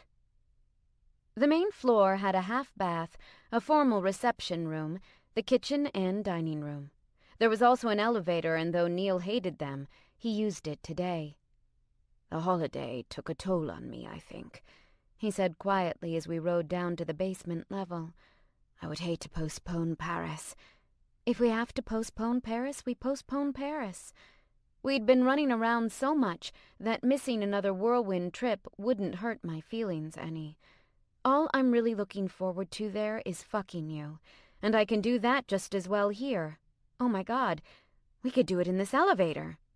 I would rather not. I don't need to combine one of my biggest phobias with my favorite activity. We stepped out of the elevator into a short hall. At one end was a utility door, at the other a gold chrome and glass door. Laundry, Neil said, pointing to the plain one. Swinging his finger toward the other, he added, and pool. You have a pool? I squeaked. Inside your house? We have indoor plumbing as well. Will that excite you? I punched him lightly in the shoulder. Sorry, some of us grew up with rinky-dink inflatable pools in our backyards. This one isn't Olympic-sized, he said in his own defense. But it is rather nice. He was right. Besides the marble-lined pool with its elegant terraced steps, there was a sauna, spa, fully equipped gym, and a lovely area with lounges and towels, surrounded by tall Grecian columns. There was a skylight with frosted glass, and I realized it was ground level. I didn't bring my suit, I said, disappointment crashing over me. He looked down at me, then nodded back to the water. You don't need one, although I would so desperately love to see you in a bikini. I giggled. That only egged him on more. So I could strip it off your body with my teeth. Is there a single room in this house that you haven't had sex in? I asked, arching an eyebrow. His smirk gave me the answer before his voice did. The elevator. But we've already discussed that. We'll just have to make our own memories then, I guess, I said, sticking my tongue out at him playfully. The second floor of the house held a large living room in more blues and pale gold, and Neil's den, a room with a ridiculously large plasma television, dark wood and brown leather furniture, a needlessly complicated surround sound and lighting system, and the faint smell of cigar smoke. There was a snooker table as well, and he sheepishly explained that sometimes he liked to have a gents' night, and he hoped I wouldn't be offended. I'm not going to demand you give up your whole life to entertain me. I'm going to need my own space to do things too. Maybe while you're having a gents' night, I'll spend all kinds of quality naked time in that hot tub downstairs. The very thought of relaxing in blissfully hot, churning water curled my toes. I might even do that tonight, though my 2-week restriction wasn't quite up yet. He backed me into the wall, his hands capturing mine and pinning them beside my head. I laughed and hoped none of the 5 housekeepers happened along, while Neil had me up against a wall with his knee between my thighs. I ground against him with a little whimper, and he bent his head to nibble my neck. How would I be able to enjoy myself with my friends if all I could think about is you, naked and wet downstairs? He murmured against my skin. I pushed him away and got my breath. Okay, I'll wear my froggy PJs and read a book then. His office was on the second floor, too, adjoining the library. Though there was nothing remarkable about the library, not after I'd seen the one at Langhurst Court, I was pretty surprised by his office. I'd expected it to be neat, controlled, and organized. Instead, it looked like an accountant's office on April 12th. Papers spilled from the desk and onto the floor, and the stacks of folders nearly as tall as the iMac on the desktop seemed far too structurally unsound to support themselves. "Holy shit! Don't you have a secretary?" I gasped, staring around the too bright room with its butter-yellow walls. "I have a personal assistant, but he works out of the company office at Canary Wharf. I don't make him come here." Neil quickly closed the door, cutting off my view. "I hate the color in there. Elizabeth said it would be calming, but all I can think of is cake. I do as little work as possible in there. Throw everything on the floor and run." A kernel of a plan began to form in my mind. If he was okay with me redecorating the house, maybe he would let me redecorate his office, or at least clean it. I had the time on my hands, and I had been his assistant before. Maybe he could pay me hourly until Fax Mountain had been successfully leveled. There were bedrooms on the 3rd floor, as well as a wide terrace with another pool, this one a small square infinity pool that was covered over for the winter, and a dining area with a wet bar. Though we didn't take the stairs, I did have to check out the stairwells as we walked the hallways. The long flights crisscrossed past each other dizzyingly, and the entire ceiling over the stairwell was a giant peaked skylight. Natural light was a big deal in this house. That was going to be awesome for my seasonal affective disorder. The master bedroom and bathroom took up most of the 4th floor, and I was pleasantly surprised to see that Neil's bedroom in London looked a lot like the one in New York, but with light blue walls and gray carpet. It was comfy and cozy, and there was a flat-screen TV above the fireplace that I could easily imagine enjoying from the huge bed. Oh my gosh, I feel so at home in here. I clapped my hands and spun in a circle. "Look, you've even got the neat dressing room between the bathroom and bedroom thing going on." Smiling, he took me into his arms. "I like that. You're going to feel at home here, because it reminds you of my apartment in New York, where you apparently felt at home already." "I feel at home pretty much everywhere you are." My heart did a little flip-flop as I realized the truth of my statement. I really did feel at home with him, no matter where we were, and I was at home. I blinked up at him. Oh my God, I live here. This is where I live. "And I'm so glad." He dipped his head to kiss me, and I held onto the front of his shirt and melted against him. He pulled away reluctantly. "Hang on. I have no qualms about ripping off your clothes and ravishing you within the limits of your medical restrictions, but there's one more thing I want to show you." He led me into the hallway again to the back of the house, which was slightly truncated to make room for another terrace. This one didn't overhang or impede the one below it, but it did have 2 peaks of roof on either side of it, so the neighbors couldn't see over. "Let me guess, we're going to have outdoor sex here this summer?" I laughed as I stuck my head out the door and into the brisk London December. When I stepped back, Neil hadn't said anything. No flirty quip, no lascivious implication. He was standing there quietly, with an odd look on his face, and I realized what he was thinking. "I very much hope so," he said and cleared his throat. "Oh, baby, I'm sorry, I wasn't thinking." I went to his side and put my arms around him, and he returned my embrace stiffly. "It's all right. I just blindsided myself there a moment." He forced the most fake smile anyone has ever smiled in the history of smiles and said, "So, hot tub, suit optional, of course." If he wanted to ignore the sad, strange little turn his mood had taken, I was more than happy to. The next morning, we reported to Royal Marsden Hospital, only about 10 minutes from Neil's house. Neil would be receiving treatment from the hospital's wing for privately funded patients, and his oncologist's offices were located there. Dr. Grant was a kind but serious man in his 50s, with a long face and brown hair. He reminded me of a cross between Sam the Eagle and Guy Smiley. I held about 1,000 Jurassic Park jokes inside while we made our introductions. Though he was very personable, I could tell right off the bat that any American cinema jokes would go over his head. We sat in the 2 tall-backed black chairs in front of his desk, while he pulled up Neil's chart on the computer. The doctor read for a moment, his face giving nothing away as his eyes flicked across the screen. I'm not sure I'm pleased at the delay in treatment." That was a great way to start off the meeting. Neil nodded.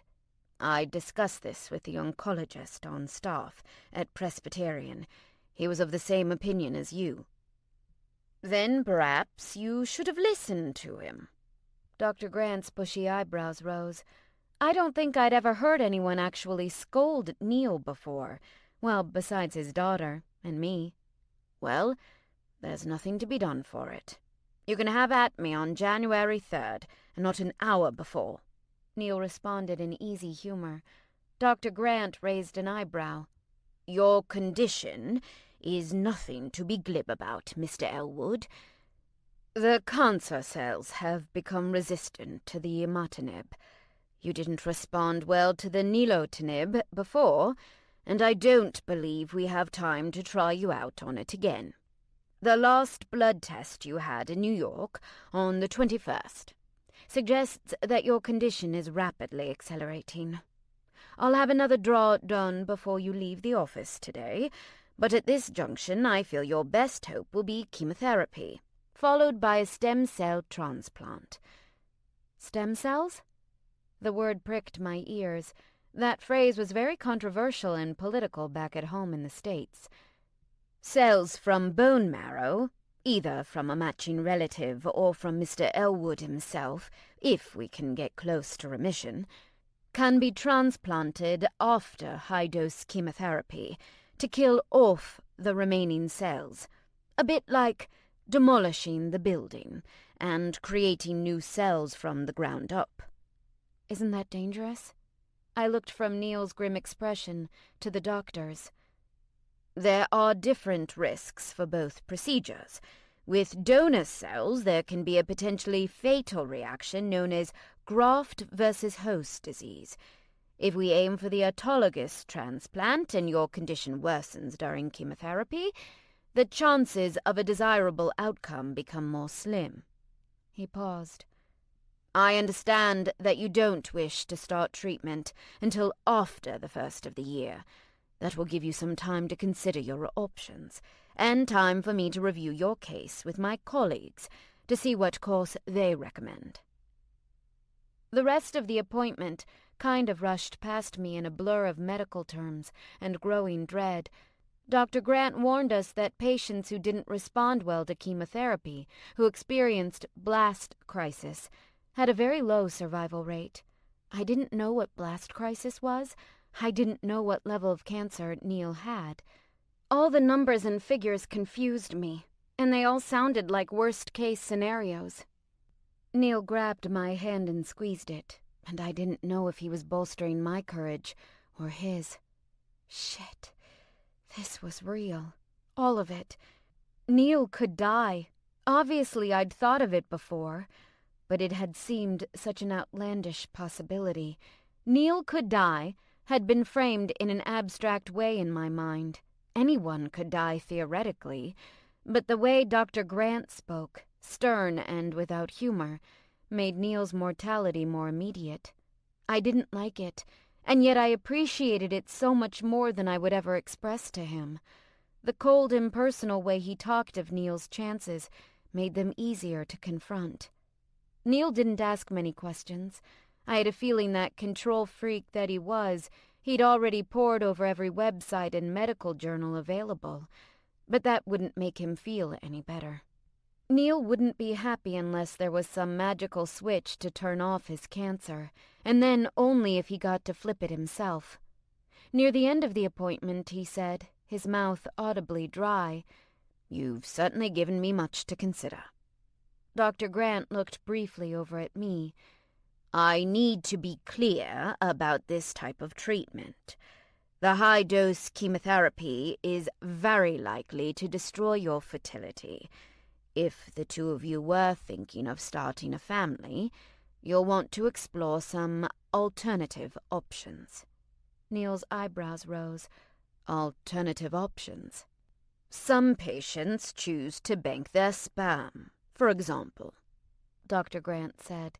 If that's of interest to the two of you, I'm not sure we can answer that today, Neil said, glancing uncomfortably at me.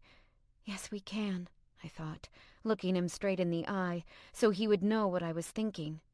He cleared his throat. Thank you, Doctor. My daughter, Emma, will remain in touch regarding arrangements at the house, if you're still comfortable with me receiving the bulk of my treatment there. Whatever we can do in the home, I'd like to.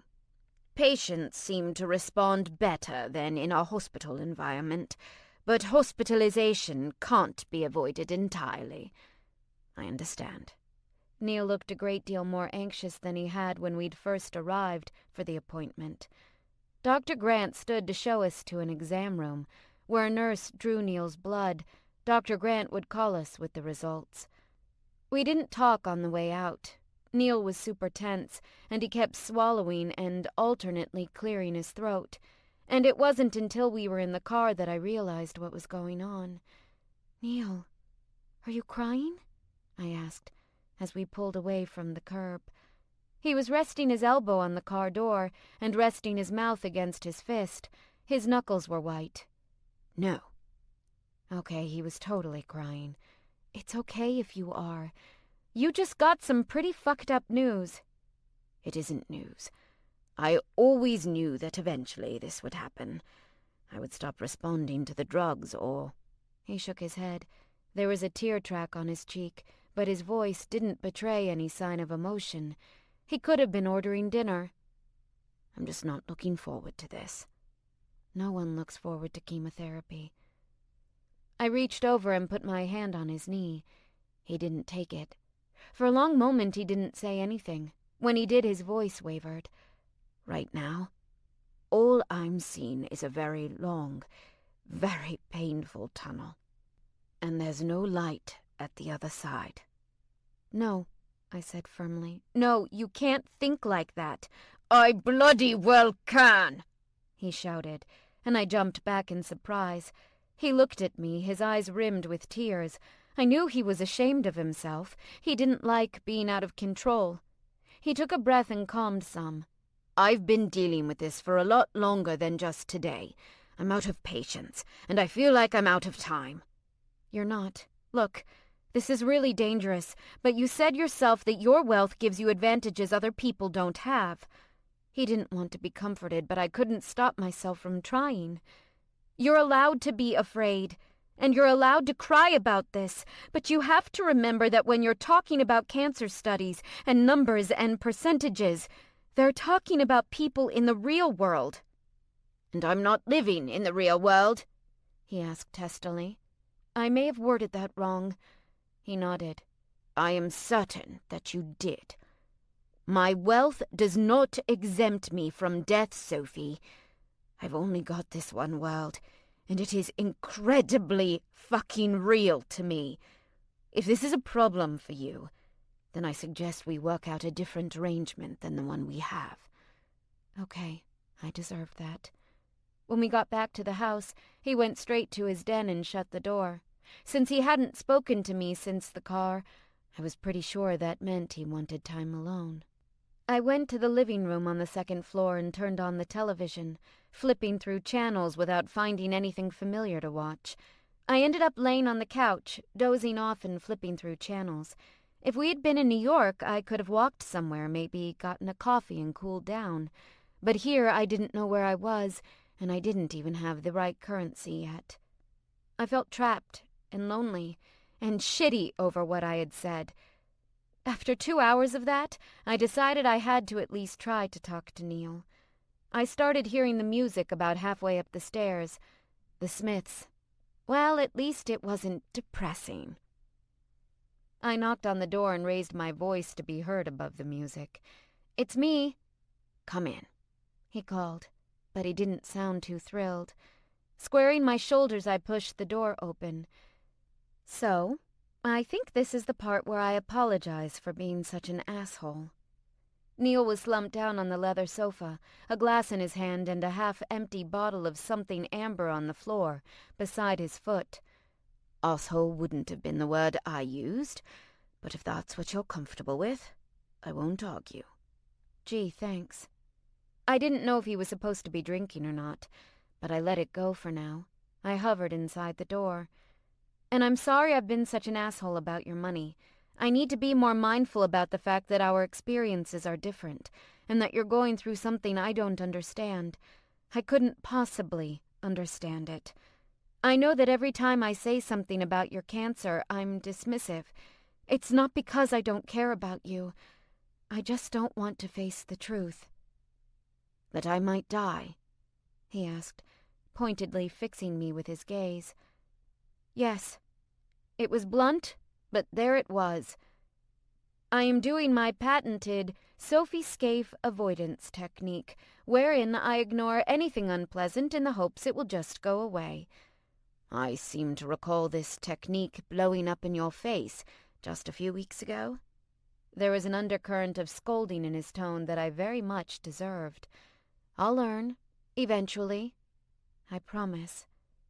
He patted the sofa beside him. It's one of those pieces of furniture that looks like it's too modern to be comfortable, but it was actually quite nice. The wide square cushions were surprisingly squishy, which made it a little difficult to not topple over and lean against him. I kept my feet flat on the floor for stability. I know that you're not used to my lifestyle, he began, his deep voice low. And I know it might seem like I have access to some magical font of medicine that the rest of you puny mortals do not. I was glad he could at least have a little bit of a sense of humor about it. But I'm scared, Sophie. Money does not guarantee immortality. My father was proof of that. He died in his 50s. In 3 months, I'll be 49, and for the past 4 years, I've been living with a ticking clock. Is that why everything has been moving so fast between us? I couldn't help but think about his admission in New York, that he'd proposed to Elizabeth out of a need to control his life. No, he said immediately, then followed it with, all right, it could be. But I don't feel like I'm making a mistake with you. I did with Elizabeth. I married her, even though I was still unrealistically in love with a woman I was never going to see again. But you did see me again. I reached for his hand, and he squeezed mine gratefully. I did. And now we're together. And I feel like the clock has sped up when I don't want it to. He shook his head.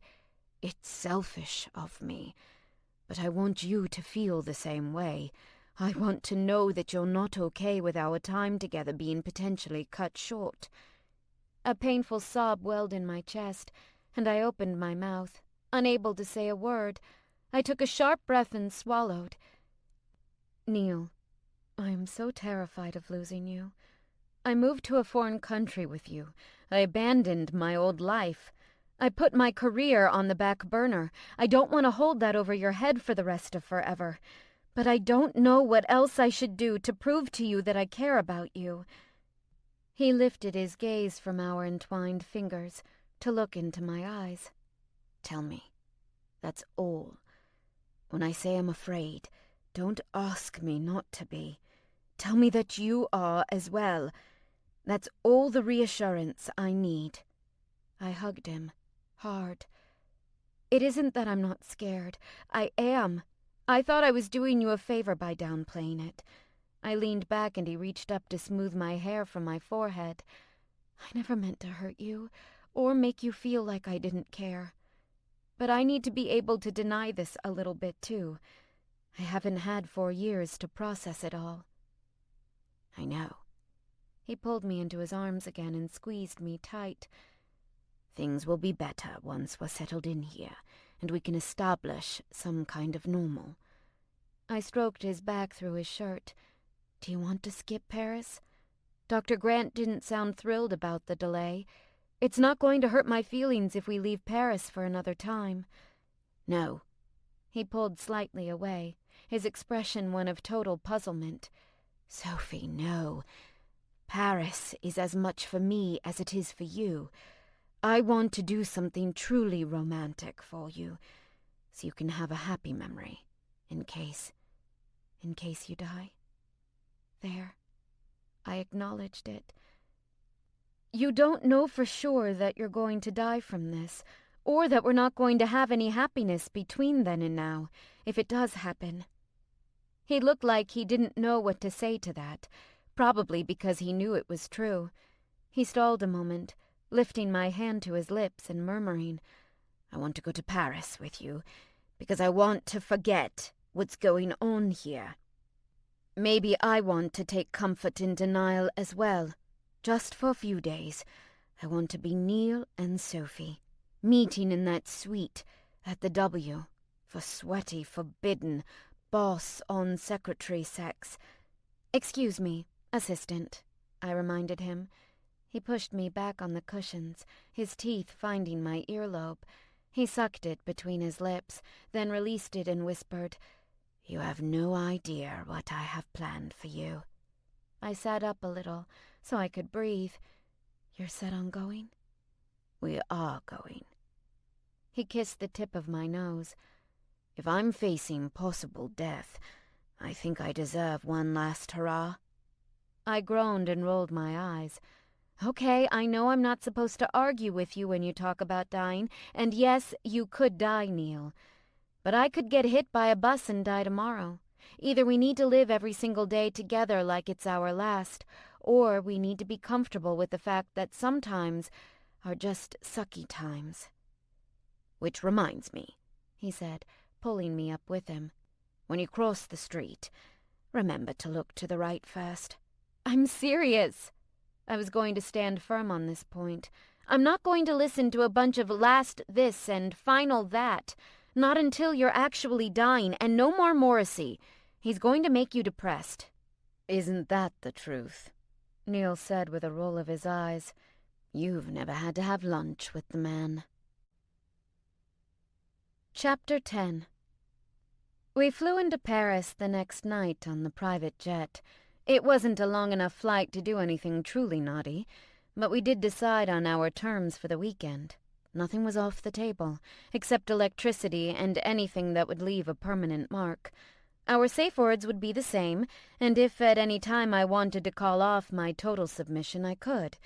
But I was so ready to belong to him, so desperate to be fucked by him again, that I doubted I would be willing to call off anything at all.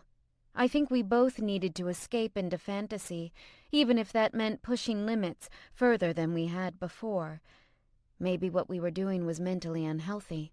I'm not sure I've ever heard anyone describe denial as an A+ coping strategy. But if we weren't focused on our issues, we weren't arguing, and I suspected arguing might become a regular occurrence as we navigated this cancer thing. It was one thing to be afraid he might die. It was another to be afraid that our relationship wouldn't survive. I was a day from my 2-week prohibition being up, but I'd decided that enough was enough. I wasn't having cramps, I wasn't bleeding. I didn't feel like I'd had an abortion at all.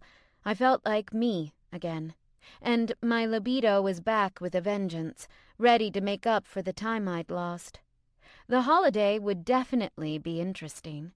We flew into Charles de Gaulle Airport and landed at about 6 p.m. After a perfunctory customs check, we left the plane for a car, a Rolls-Royce Phantom with a driver but no partition, so we had to behave ourselves. That just meant that I could pay attention to the beauty of the city, still dressed for Christmas once we got off the massive freeway and into Paris proper. A light snow was falling as we drove down the Champs-Élysées, making the pavement wet so the headlights and taillights on every car were magnified into 2-point stars. The trees that lined the street were decorated in hypnotic gold and silver lights, and the Arc de Triomphe rose up before us, illuminated in sprays of gold. I had been to Paris once before for Fashion Week, but as Gabriella's assistant, I'd spent most of my time staring down at my phone putting out fires. I hadn't gotten much of a chance to see the sights, something I'd expressed to Neil before we'd left. I'd planned a lunch with Holly, but other than that, our schedule was open, and Neil had promised we would do whatever I wanted. "Is there anywhere you'd like to go before we see the hotel?" Neil asked, and while I did want to eventually go out into the city and have the full experience, Paris had been around since forever, and it would certainly still be there in the morning. "All I want to see is the ceiling of that hotel room," I purred, not caring if the driver understood English. "I'm afraid you'll be disappointed. We'll be far, far too busy for you to spend any time at all staring at the ceiling." Neil traced my jawline with one fingertip, trailing it down my neck and over my collarbone. I wanted him. God, I wanted him. Arriving at the hotel and checking in, all blurred together in a rush of hormones and an overload of color and sound and luxury.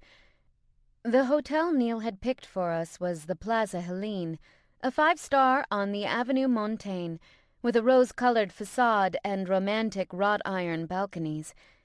He'd booked us something called the King's Suite, and I didn't even want to know the price, since he whipped out his black charge card and let the concierge just have it. A very smartly dressed man in a suit came out from behind the front desk to personally escort us to our suite. As we rode up in the elevator, Neil asked him casually, "Parlez anglais?" To which the man responded, chuckling, "Mais oui, but I can pretend I do not." When the doors to what seemed like the slowest elevator in the world opened, we stepped into a long lobby that looked like something out of the Titanic. The white walls, sumptuous area rug, and Chippendale-style furniture was all arranged with an elegant thoughtfulness. Up 3 red-carpeted steps was a short corridor that led to 2 wide white doors. The bellman who'd taken our bags from the curbside was just leaving.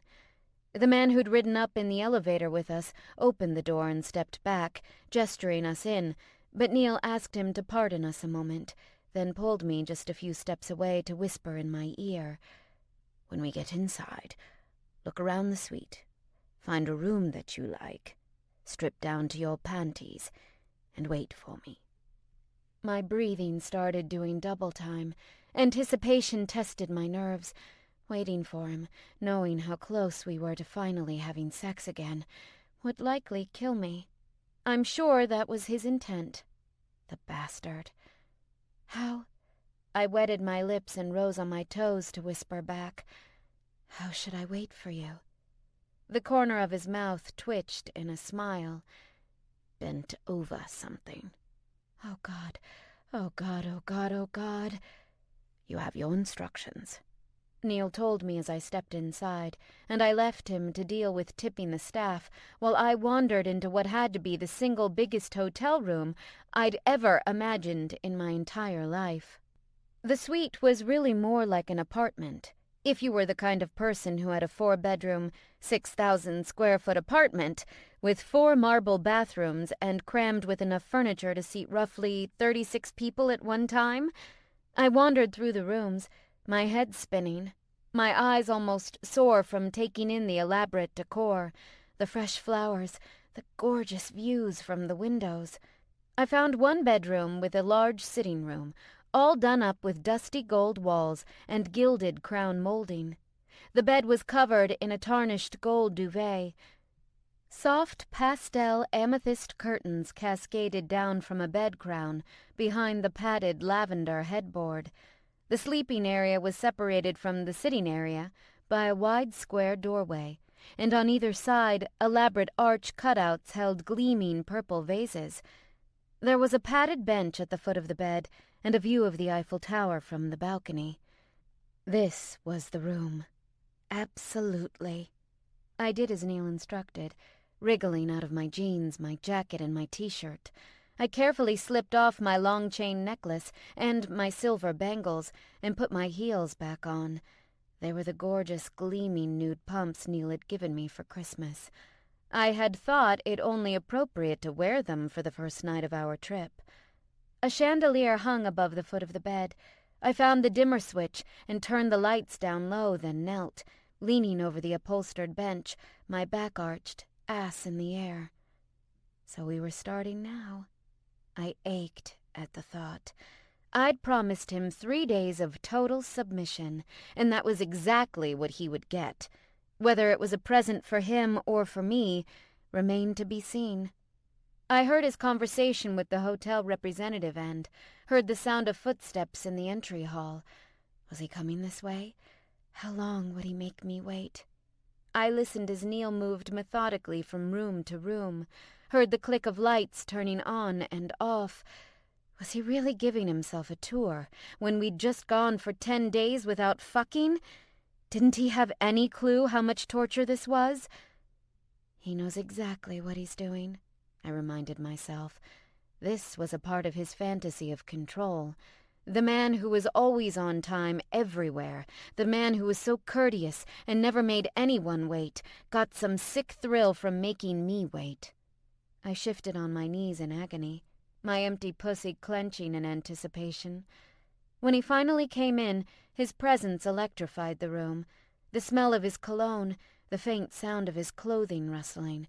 Every part of me reached for every part of him, though I didn't move a muscle. My senses sought him out, wanting. I vividly imagined the feeling of his palm smoothing over my backside, and I couldn't handle the simple task of breathing. I hiccuped and flushed in embarrassment. He walked slowly toward me. Every footfall on the carpet seemed 1,000 times louder than it actually was. He stood beside me. The creases in his trouser legs filled my field of vision. I didn't look up at him, because I hadn't been invited to. Submission was like riding a goddamned bicycle.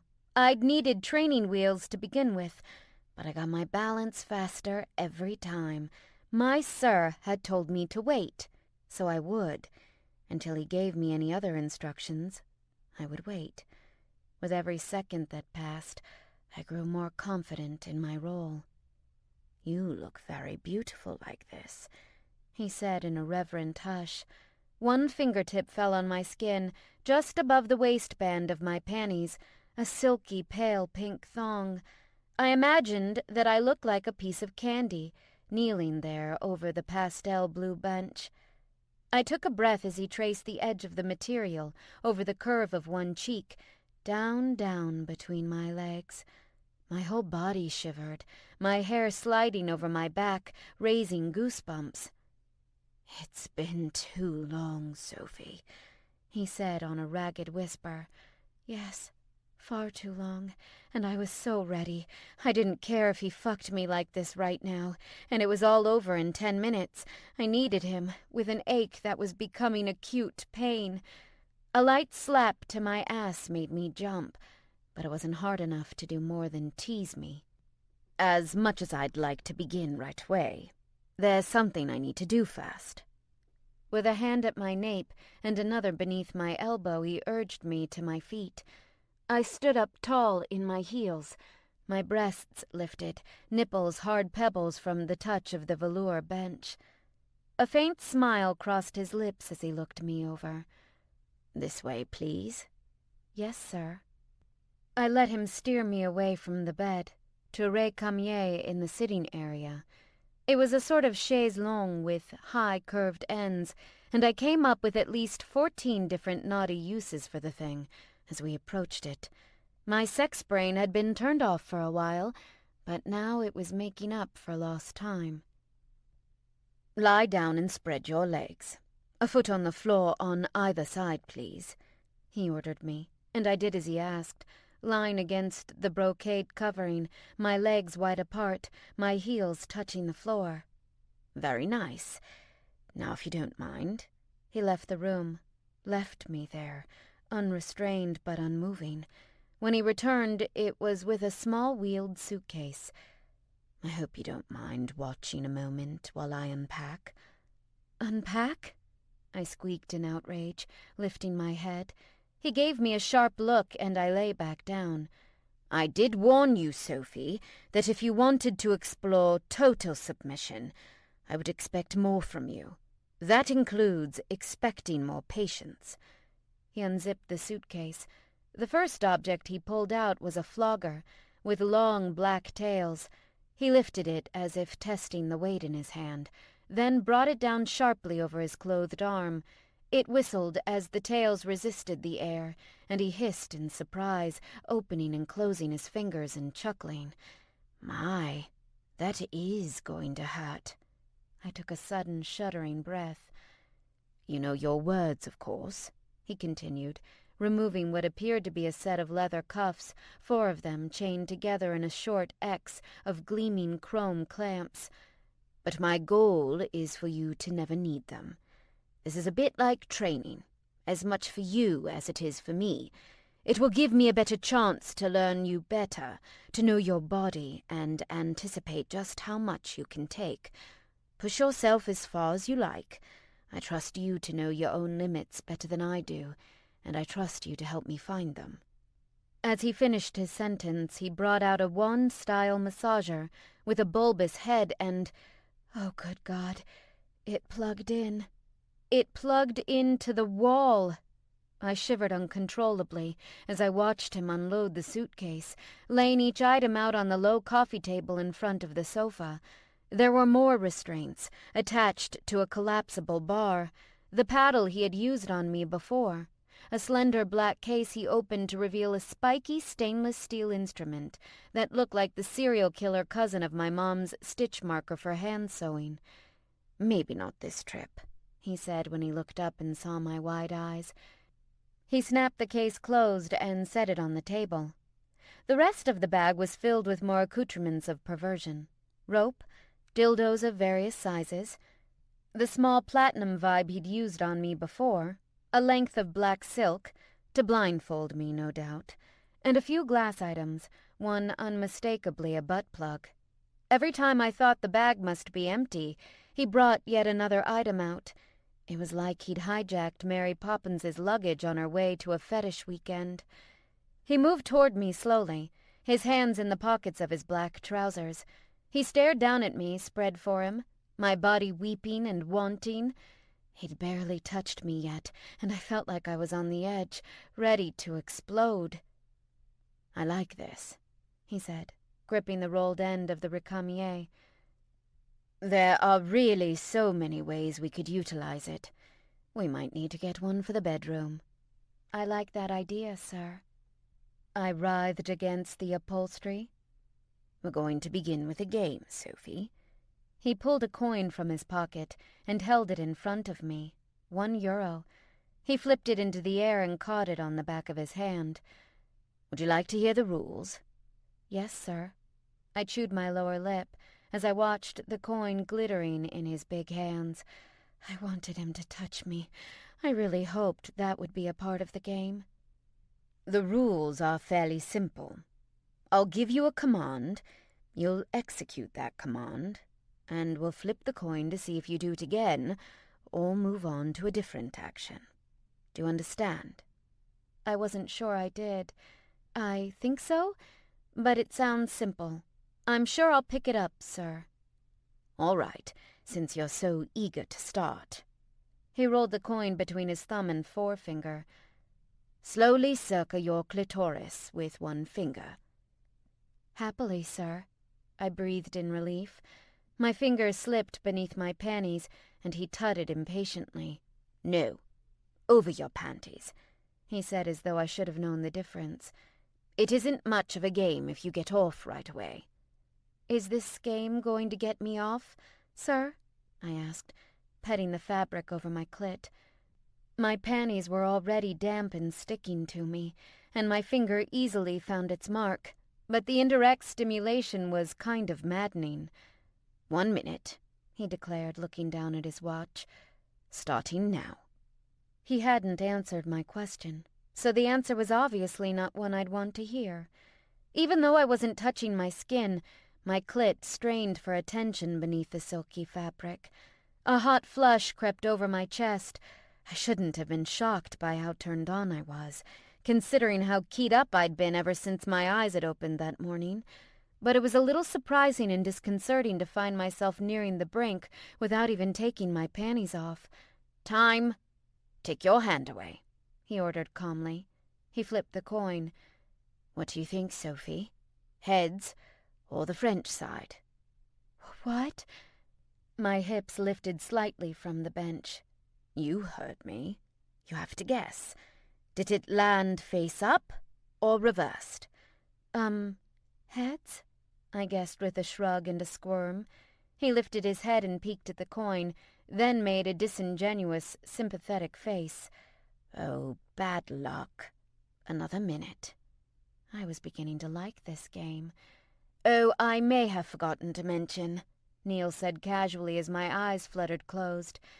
You can't come. I was beginning to hate this game. What? I gasped. I would be past the point of stopping soon. If you feel as though you're getting too close, simply stop, and we'll resume when you're calmer. He smiled benignly down at me. Ah, I forgot to check my watch. Let's call that 10 seconds. My clit ached, the discomfort growing with every pulse rapidly beating between my legs. When the minute was up, he flipped the coin and my fingernails bit into my palms as I guessed. The French side? He mocked me with a pout.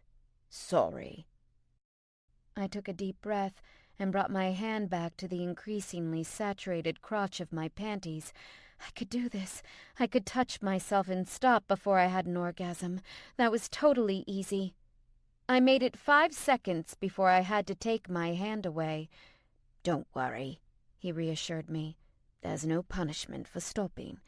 Take all the time you need to step your arousal back slightly. Only slightly? I asked, blowing out a long breath. Not completely? What would be the fun in that? He knelt beside me, unbuckling his belt. There's something I need to do, or else this is going to be a very, very short night. Is it fuck me? I whimpered. He gripped my chin hard. I'm not going to fuck you until you are good and ready. I'm ready, I protested, and he gave my cheek a light slap. It was a shock, one I felt all the way down to my desperate, aching clit. How do you address me, Sophie? He asked. His tone was low and dangerous. Sorry, sir. My cheek tingled, and I resisted the urge to rub it. I didn't want him to think he'd gone too far. I wanted him to go further. I think I'm ready to go on with our game now. 55 more seconds, he reminded me. He made a satisfied noise low in his throat. I think you liked that. I did, sir. My whole abdomen clenched as I drew a lazy circle around my hard clit. I wondered how rough I could get him to be with me on this trip. It didn't come as a shock to either of us, I was sure, that I wanted to feel this experience on an entirely different physical level than the fleeting burst of an orgasm. I felt the quick, involuntary flutters begin, and my toes curled. I pulled my fingers away just in time as he announced, That's 10 seconds. 45 more to go. He unzipped his fly and pulled out his cock, rock hard and huge, and my mouth fell open almost unconsciously. That's a very welcoming response, he said with a laugh. Let's work on making that an automatic reaction. Yes, sir. I think that's enough yes and no. Tell me how you feel about it. Taking himself in his hand, he brushed the broad tip of his erection along my jaw. I wanted to put my mouth on him, wanted to put my fingers back on myself, but I was so close to coming that either action would have spiraled me out of control. I would really like it. Really like what? He asked, resting the head of his cock against my lower lip. Look straight ahead, please. Mouth open. I turned my face away and stared at the ceiling, my brain swimming. I was supposed to think of words right now? I would really like to always be ready to suck your cock. He stroked my hair back from my forehead with his free hand and laid the length of his shaft over my open mouth, along the edges of my parted teeth. I couldn't help myself. I closed my lips as best I could around the thickness of him. No, no. His hand tugged my hair gently, and I opened my mouth on a desperate gasp. I didn't give you permission. I whimpered and held back. I desperately wanted to lick him, to trace the veins in his shaft with the rough, wet tip of my tongue. I held up my hand and deliberately showed it to him, before dropping it between my legs again. 45 seconds, he said, trailing his fingers between my breasts. Oh, that just wasn't fair. By the time we reached 15 seconds left on the clock, I was panting and sweating. I'd stopped 3 more times, and each time it had felt like I would never be able to breathe again without coming. I'd gotten so close. My clit was painfully engorged. I imagined it looking like a ripe strawberry nestled between my folds, and I still hadn't actually touched it. Always there was a barrier between my straining flesh and my fingertips. It was through sheer force of will that I didn't come before the 15 seconds was up. What do you say, Sophie? Heads or tails? I heard the soft slap of his palm against the back of his hand. Heads? I asked, pleading. If I had to touch myself any more, I would come. There would be no avoiding it. Heads, he said, sounding a bit disappointed. I shuddered in a painful mixture of mental relief and physical need. As I was saying before, I want to prolong this evening for as long as possible, but I'm so damned impatient. I'm worried I'll rush to get to the end. He tickled his fingers down my throat, between my breasts, down my stomach. Every muscle in my body clenched, all except my jaw, which stayed perfectly still, because I did not want him to take his cock away. You understand, I'm sure, he continued, pulling his hand back. I know that you're just as impatient as I am. But you're going to make me suffer much longer, I'm sure, sir. Do you know what it is I'm going to do, Sophie? He lifted his cock off of my mouth so I could answer. You're going to come? The words plucked at something deep inside me, some thread of longing and desire twisted with resentment for the way he made me wait, made me work for it. I am. And you? He slipped that fingertip down my body again, over my belly button and the rise of my pubic bone. He stopped at the border of my low-cut panties, so close to the top of my slit that it took all my strength to not raise up to meet him. He pulled his hand away and affectionately tapped my nose with one finger. Or not. I squeezed my eyes shut. It seemed like a dangerous thing for him to tease me so cruelly, when his dick was this close to my teeth. Get up, and get on your knees on the floor. I did as he ordered. The carpet looked lovely, but it was rough on my knees. He stood in front of me, and I opened my mouth obediently. With one hand on the back of my head, and one guiding his cock, he pushed past my lips. I wanted to suck, to swirl my tongue around him, but I couldn't do any of that, not without his permission. So I waited, feeling the hot throb of his pulse against the back of my throat. The hand at the back of my head pressed forward gently. I wonder how much you can take. If my mouth hadn't been full, I would have told him exactly how much. Everyone has his or her own particular set of skills. Mine just happened to be sucking dick. I gratefully opened my throat, using the same muscles as if I were yawning, and mentally forced away my gag reflex as I took more of him in. Very nice. His fingers threaded through my hair, pulling me back and forth with slow, careful pressure. The praise filled me with a flush of ecstatic warmth. In my current headspace, I wanted to please him more than anything. His pleasure became my pleasure. I undulated my tongue against the underside of his shaft and swallowed, flexing my throat around the head. After 2 weeks of waiting and being so close now, the point of no return was rapidly approaching, just from sucking his cock.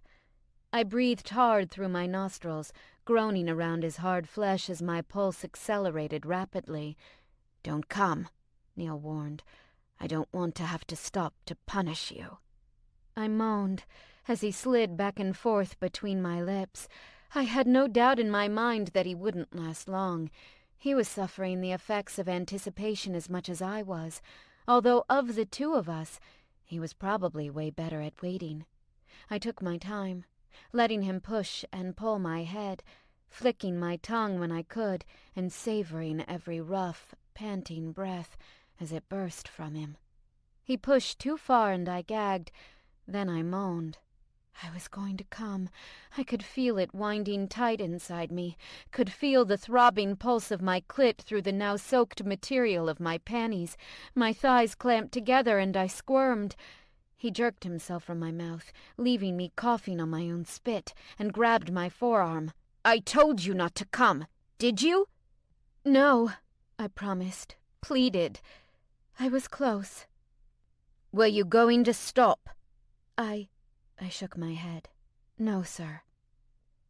He tucked his erection back into his trousers. The bastard. He had never planned to actually finish. He just knew what the thought of making him come would do to me, that I would feel his need as strongly as I felt my own. "Get up. Go to the bed and lean over it with your feet on the floor." The bed was high enough that this created something of a problem for me. I'm not super tall, so I had to strain to stay on my toes while my hips lay on the bed. "You know what happens next, don't you?" he asked, smoothing his palms over my ass and down my thighs. "You're going to punish me, sir." My eyes just about rolled back in my head at the thought. I held my breath, anticipating the crack of his hand against my skin. He pulled away. "You choose, Sophie. Which method of punishment would you prefer?" "Death by orgasms?" I asked with a giggle. "Oh, we will most certainly get to that. Just not right now." I turned my head to watch him as he went into the sitting room. He leaned down and lifted the leather paddle. "What do you think?" "Yes, sir," I breathed. My jerky inhalations plucked at me from the inside, coaxing more hot, slick desire between my legs. "Give me your hands." He crossed my wrists at the small of my back and held them there, his knuckles biting into my spine. 5. I want you to count them for me, Sophie. His voice was like dark, skin-warmed silk, gliding over every aroused thought in my brain. The material of his trousers brushed the outside of my left thigh as he stood so close. I measured my breathing against the sound of his. Every puff of air crossing lips swollen from sucking his cock. Even though I knew it was a punishment, I couldn't help the thrill that shocked through me with the first hard smack of the paddle. 1, I gasped, a little surprised, and a lot thrilled at how rough he was being. If he'd been holding back with me before, he certainly wasn't now.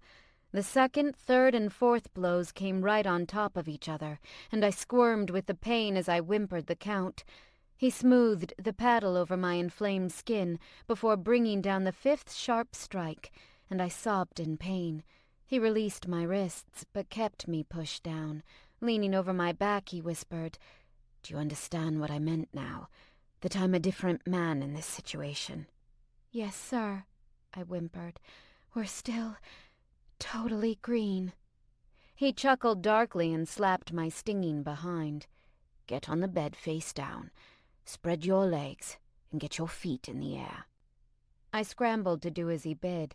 My vulva was achy and swollen, like all of the blood in my shivering body had rushed to my groin and the hot, painful skin of my ass.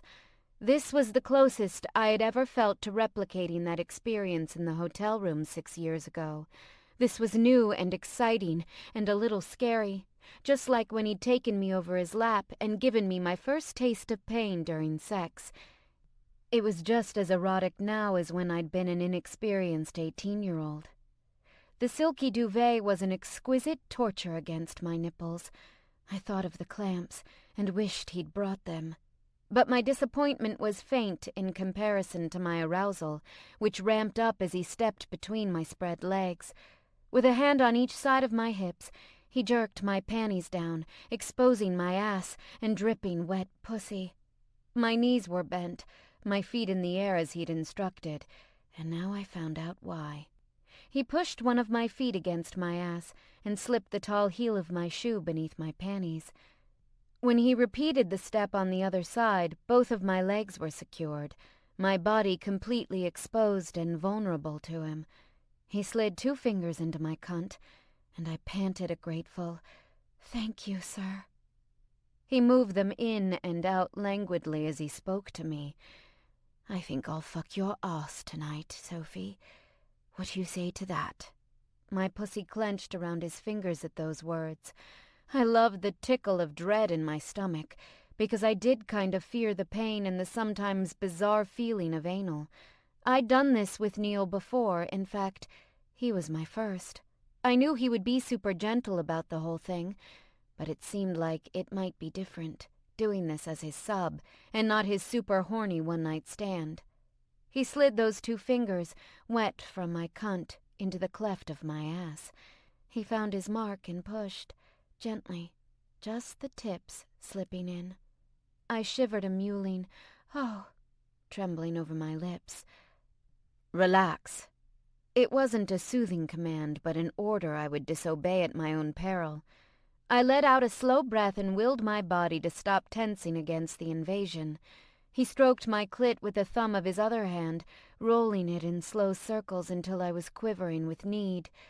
"Remember, you don't have my permission to come yet. You must tell me when you're getting too close." His fingers slipped deeper into my ass and I moaned.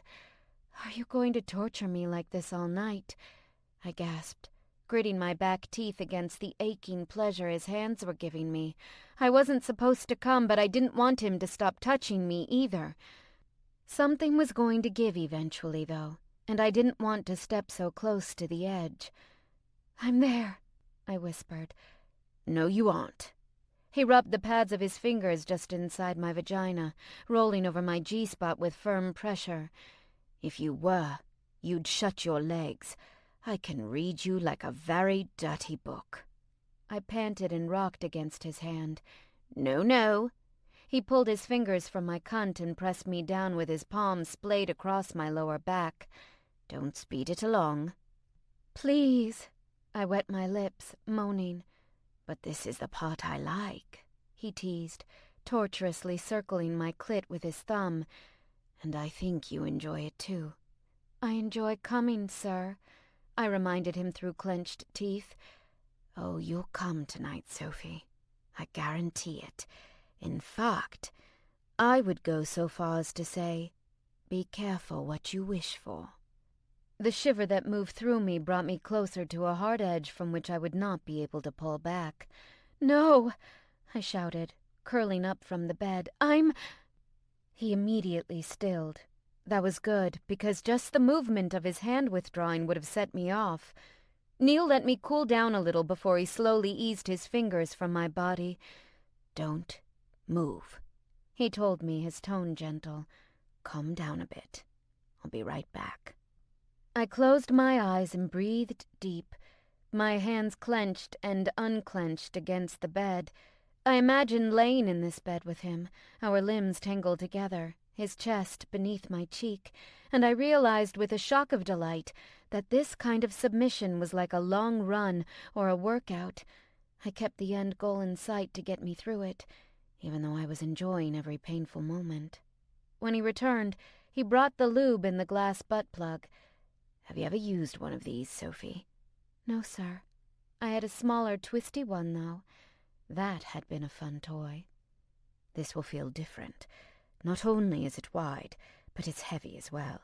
Just relax and give yourself time to get used to it." The plug was shockingly cold as he pressed it against my opening. I tensed, and he slapped my ass hard. "I told you to relax. Are we going to have to stop so I can punish you?" "No, sir," I whimpered, willing myself to hold entirely still.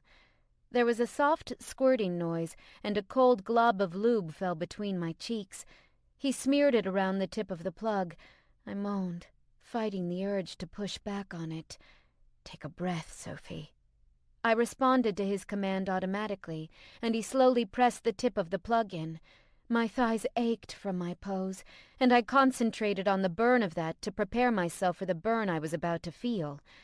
The cool, smooth glass slid in faster than I'd thought it would, widening and stretching me until the rounded, flared bottom had pushed past my opening.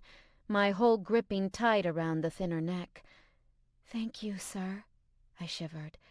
It was really cold, and heavy, too.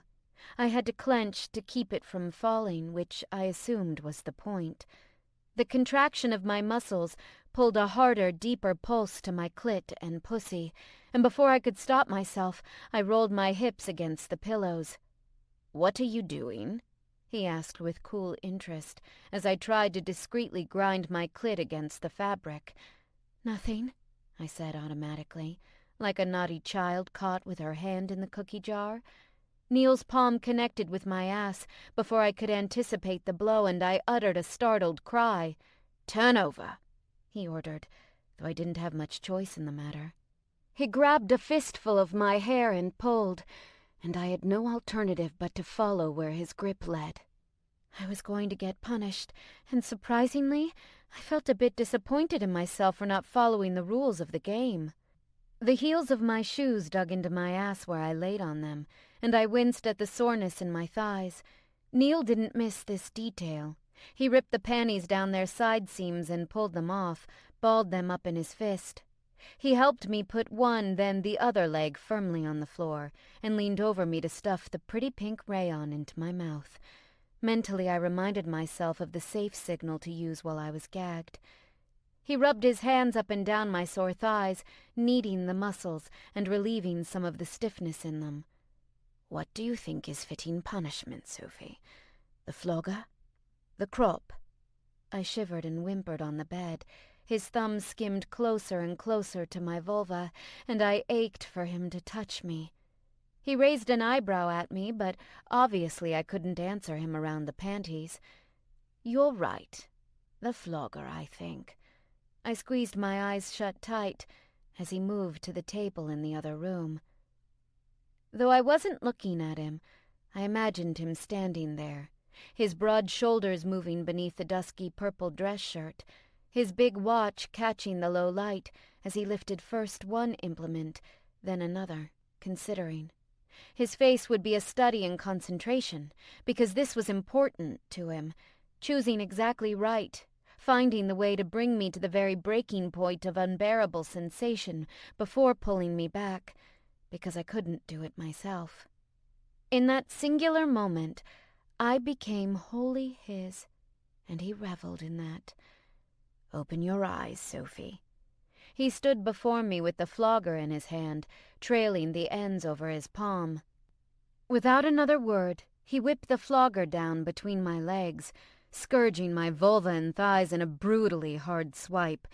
What seemed like a million sparks of pain exploded in my nerve endings, and I screamed around the gag.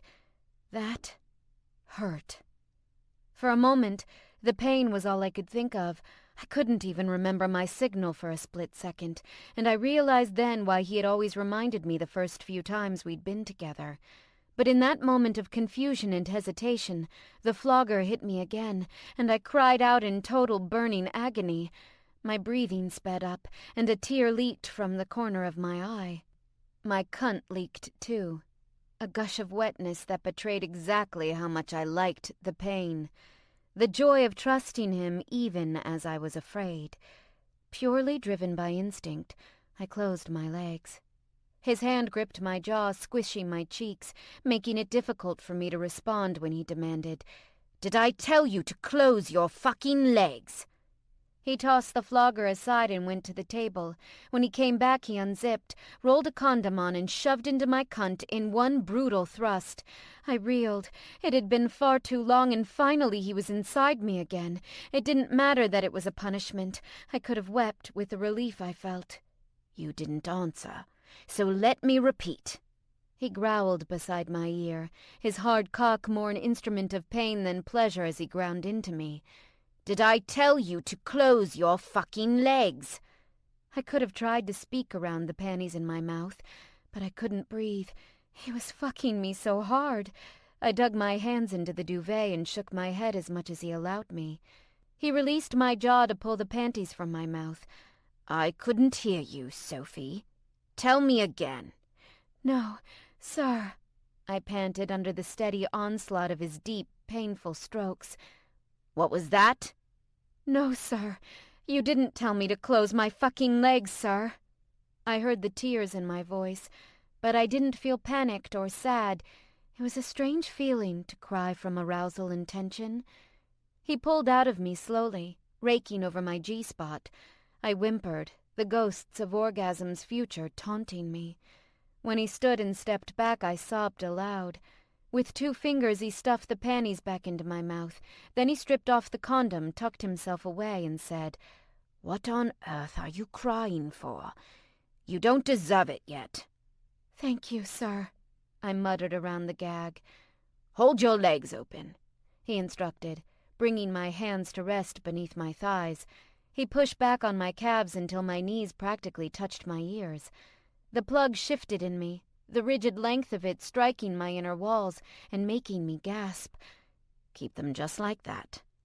Of course Neil wanted me in this ridiculous position. It left me entirely vulnerable to him. In the past, there had been an undercurrent of play to our interactions. My control had been more pronounced, resting just below the surface of everything we did. Tonight, that control was buried beneath layers of overwhelming sensations, denied release, and trust mingled with fear. Every cell in my body was at tight, sharp attention. He reached for the base of the plug and slowly twisted it out of me, then in again, and I wriggled in distress. "It will be easier if you relax, Sophie." Relax. Right. On my back with my legs spread open, and my sadistically imaginative boyfriend hovering over me. The more he twisted and pulled the plug, the more relaxed my muscles became. I remembered him doing this in the hotel in Los Angeles, with his fingers, slowly adding one at a time as I winced and panted, and tried to hide the pain so that he wouldn't stop. I'd thought he would think I was a freak for liking things that hurt, but he'd told me that while we were together, I should do whatever I wanted. Remembering something like that, in the highly aroused state I was in, was akin to torture. He was giving me everything I wanted, and he knew it. The plug stretched me wide, then narrowed again, the tip resting against my opening before he pushed it in once more. "How does that feel?" "Big," I moaned, "and heavy, sir, like you said." "That will help," he explained, gently twisting it, pulling at the rim of tight muscle that would fight him when he tried to enter. "You'll wear this for a while I'm fucking you, perhaps? Would you like that?" "Yes, sir." The thought of having him inside me, really fucking me, not just teasing or punishing. I could have wept with joy. "Tell me what you'd like, Sophie." He gave me that half smile, all proud and arrogant and male. This was a part of him I never saw outside of the bedroom, completely, unapologetically egotistical, so certain that I was awestruck by his dominance and desperate for him. I was.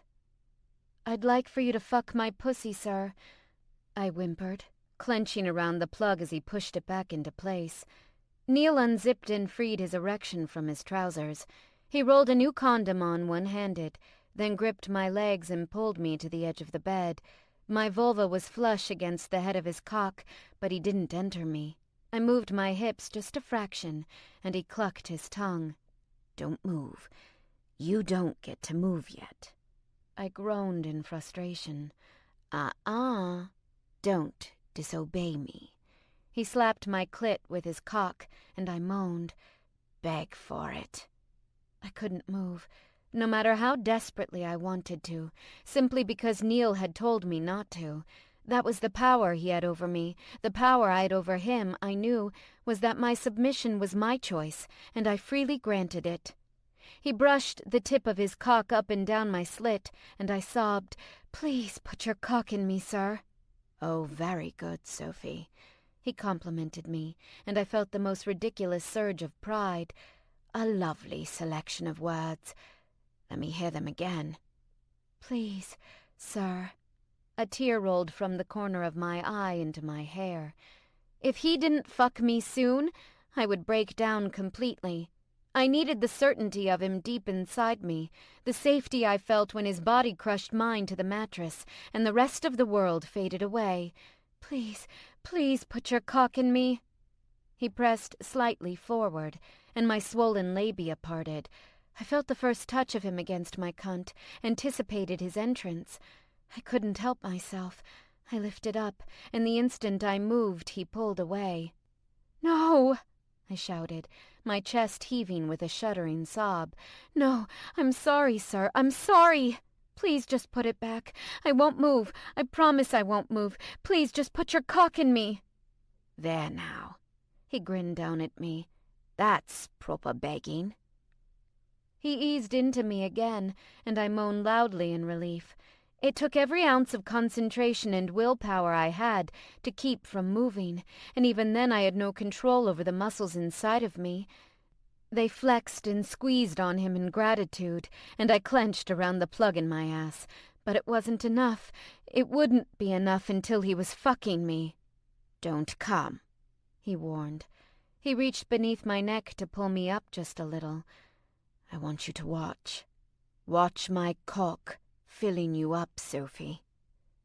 I couldn't look away if I had wanted to, but it only made his "don't come" edict more difficult to obey. The side of my body spread open around his unyielding flesh, made every sensation more vivid as he slid into me, then withdrew at a maddeningly slow pace. He never went deep enough. "Please, more," I gasped, my eyes widening as his cock disappeared into me. More, please." He pulled out and grabbed my jaw. "You do not tell me how to fuck you. Do you understand?" "I understand, sir. I'm sorry, sir." Every muscle in my body was straining. My arms ached from resisting the urge to touch myself. My hips and thighs burned with the need to move, and I felt empty, so empty and incomplete without his touch. He pushed into me again, and this time he didn't stop at a few inches. He pushed my legs back so that my knees were practically touching my ears. I worried the plug might be forced out, and I squeezed on it, desperately trying to hold it in place as he filled my cunt. The pinching pressure inside me grew, a hot, painful spiral that sent shivers down my limbs as I took his entire length in. "There. Is that better?" he asked, one hand locked possessively around my throat. "Yes, sir," I gasped hoarsely. He leaned down and kissed the track of a tear on my cheek. "Is the crying something I should be concerned about?" I shook my head as best I could, with his hand around my neck. "No, sir." What I wanted to say, to scream, was, "Don't stop fucking me. Please don't stop fucking me or I'll die." Because I felt that, with every part of my soul. The only thing I wanted, the only thing I needed at that moment was to come, and the thick column of his erection raking every part of my over-aroused cunt was pleasurable enough to be painful now. He fucked me slowly, steadily, going deep and pulling out while I clutched on him. Twice I felt the beginning of an orgasm start to grip me, and he went completely still, ordered me to breathe and fight against it. I wanted to come on his cock and feel him pulse in me. I had gone past some crucial point of control, and I could no longer reason with my tortured body and desperate mind. I had to either come or safe word. "Is it too much?"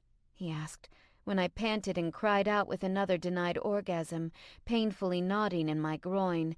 "Please, sir," I whimpered. "Please let me come. Please let me come, or I'm... Still slowly moving inside me, he reached down and pulled the plug from my ass. "Are you ready for me, Sophie?" Can I come? Please, sir." My fingernails dug into my palms. "While you're fucking my ass, can I come?" He groaned, his eyes shut tight. He went motionless inside me, just for a moment, visibly fighting for control of his body. Taking a deep breath, he eased out of my pussy. "Yes, you most certainly can. Wait here a moment." When he tucked himself away, he didn't take off the condom or zip up, which meant he wasn't planning on wearing those pants much longer. I willed myself to relax. I'd had anal sex plenty of times, and he'd been my first. It hadn't been awful then, and it wouldn't be awful now. If I remembered correctly, it was going to be unbelievable. He carried the glass plug back to the table and picked up the massager. I trembled as he approached with it. I've been dying to get the chance to use this on you. He leaned over and plugged the cord and its voltage adapter into the wall. Why, oh why, didn't I listen to him when he'd said that this was going to be one of those "be careful what you wish for" scenarios? He stood there considering me, my body splayed out, a thin sheet of sweat covering my goose-pimpled skin. All right? He motioned for me to turn over. On your hands and knees, over those pillows. Shaking with need and unbearable anticipation, I arranged the pillows and laid across them, my bottom in the air. I think that will do. We'll leave this here. He pushed the soft tennis ball-sized tip of the wand between my vulva and the pillows, and with one probing fingertip, parted my labia, so that my clit ground against the vibrator. Just the careful adjustments were bringing me close to the point of no return again. What would happen when he turned it on? He slid the switch, and the thing buzzed to furious life against my clitoris. I gasped at the force of the vibration. I was closer, closer. There, in a matter of seconds, and I squealed into the duvet as my body shook with the ridiculous strength of my long-denied orgasm. My calves cramped, and I was pretty sure my lungs were going to burst. Grateful breaths exploded from my hoarse throat as I twisted in the grips of unrelenting, powerful pleasure. After what had seemed like hours of anticipation, the bubble had burst, and I was left a sweating, shaking heap, my muscles too wrung out and tired to move. But the vibrator was still on, buzzing hard against me, and another climax followed close on the heels of the first. I frantically tried to wriggle away from the wand, and Neil's hands bracketed my thighs, holding me down. No, Sophie, Neil admonished me sternly. You stay here. But, I began to protest, and it was lost as a shuddering moan poured from my body. No buts.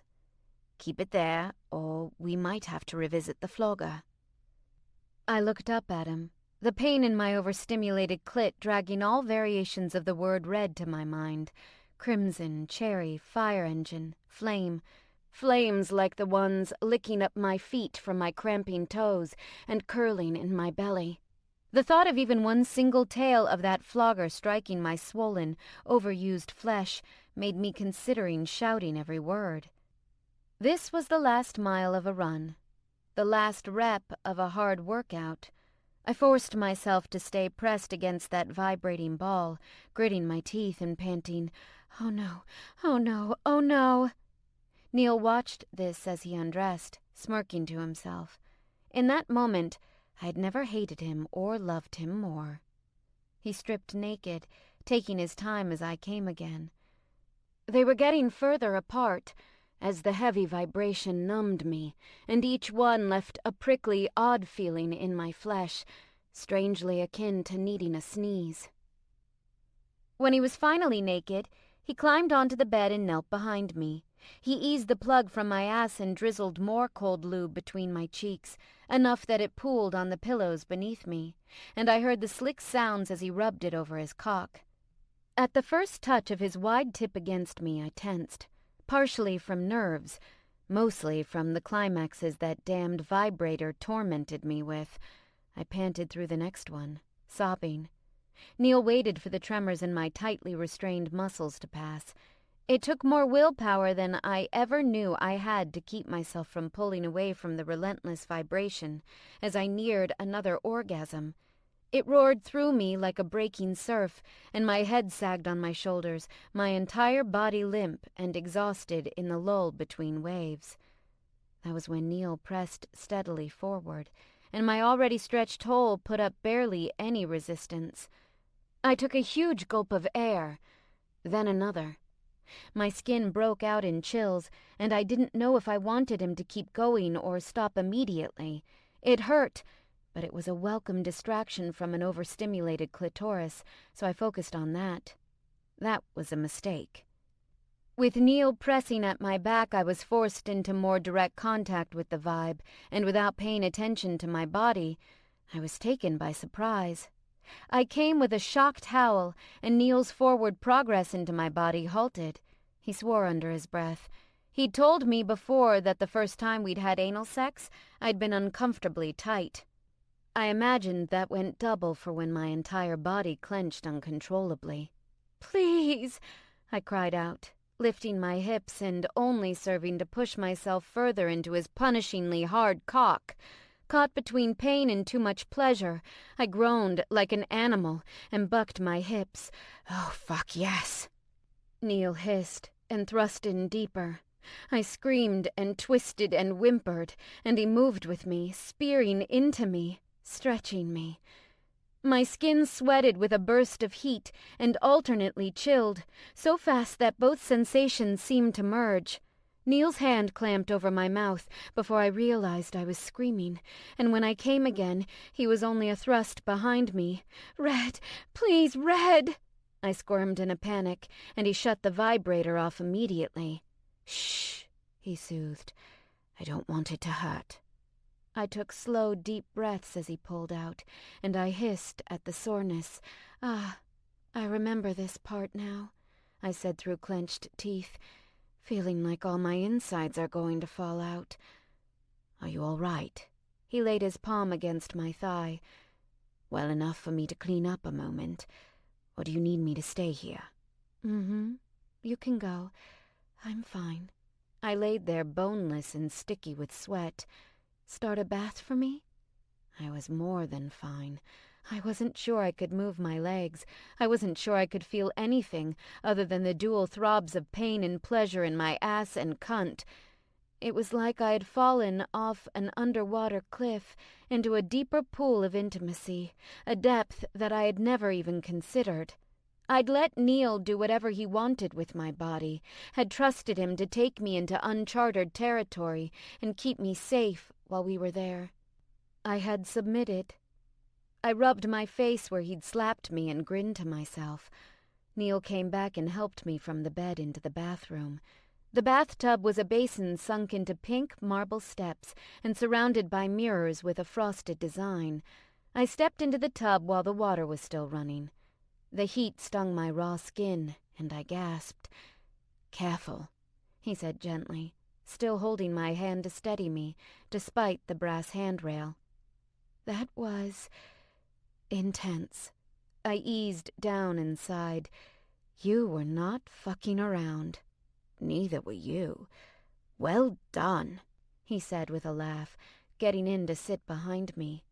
I leaned back, much preferring his warm body to the cold porcelain.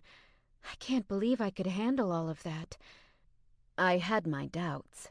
I thought you would use the safe word at one point. I was considering stopping at that point." He threaded our fingers together beneath the water, raising my hands with his as he wrapped his arms around me. I giggled. "Oh, with the flogger?" "Yes. Your eyes were the size of dinner plates. Just a second after I hit you, I thought, oh, she didn't like that." He laughed with me, trailing drops of water up my arm and over my shoulder. "You did it once more after that," I reminded him. "That's why I only did it twice. Once to try it out, and again to let you decide. I knew you'd tell me if you didn't like it." I sat up and looked back at him. "You knew I'd want to do it more than once to make a decision?" "I think I know a surprising amount about you, considering how new our relationship is." He gazed up at the ceiling as he considered. "I know you're terrified of needles and blood. I know you're capable of becoming exceptionally angry on subjects you're passionate about." "I know you're afraid of elevators and airplanes," I interrupted. "That I am." He stretched one long leg out to flip down the tap and turn off the water. "I know that when you let yourself love someone, you love them without reservation." I thought the swell of emotion I felt for him at that moment would crush my ribs. "I know you give away more of your heart than you can stand to lose." He pulled me back again, and I twisted to lay on my side, my cheek against his chest, just above the water. "That I do." His deep voice rumbled beneath my ear, as did his contented sigh. "But I carefully assess the risk first. You're a good risk." "How romantic," I said dryly. His arm tightened around me. "Take the damn compliments, Sophie." Chapter 11. I'd arranged to meet Holly at a cafe she'd fallen in love with, across the river from the Ile de la Cité. Neil had gotten directions from the concierge for me. "Are you sure you don't want a car to take you?" Neil asked from the bed as he watched me wind a pale pink patterned scarf around my neck. I shook my head. "No." "Are you sure you don't want to come with?" He wasn't dressed to come with. He wasn't dressed at all, and the lure of warm, sleepy skin was so tempting. But I hadn't seen my best friend in weeks, so it was an easy temptation to overcome. "And impose on your reunion?" He lifted his gaze from the iPad screen he was reading and peered at me over his thick-rimmed glasses. "Never. Besides, I'll be fine here. I have some final arrangements to make for our sightseeing tomorrow." I twirled in a circle, my floaty skirt flaring out as I spun. In ivory layers of silk with cherry blossoms printed on it, it matched the pink-fitted scoop-necked t-shirt under my white peacoat. "How do I look?"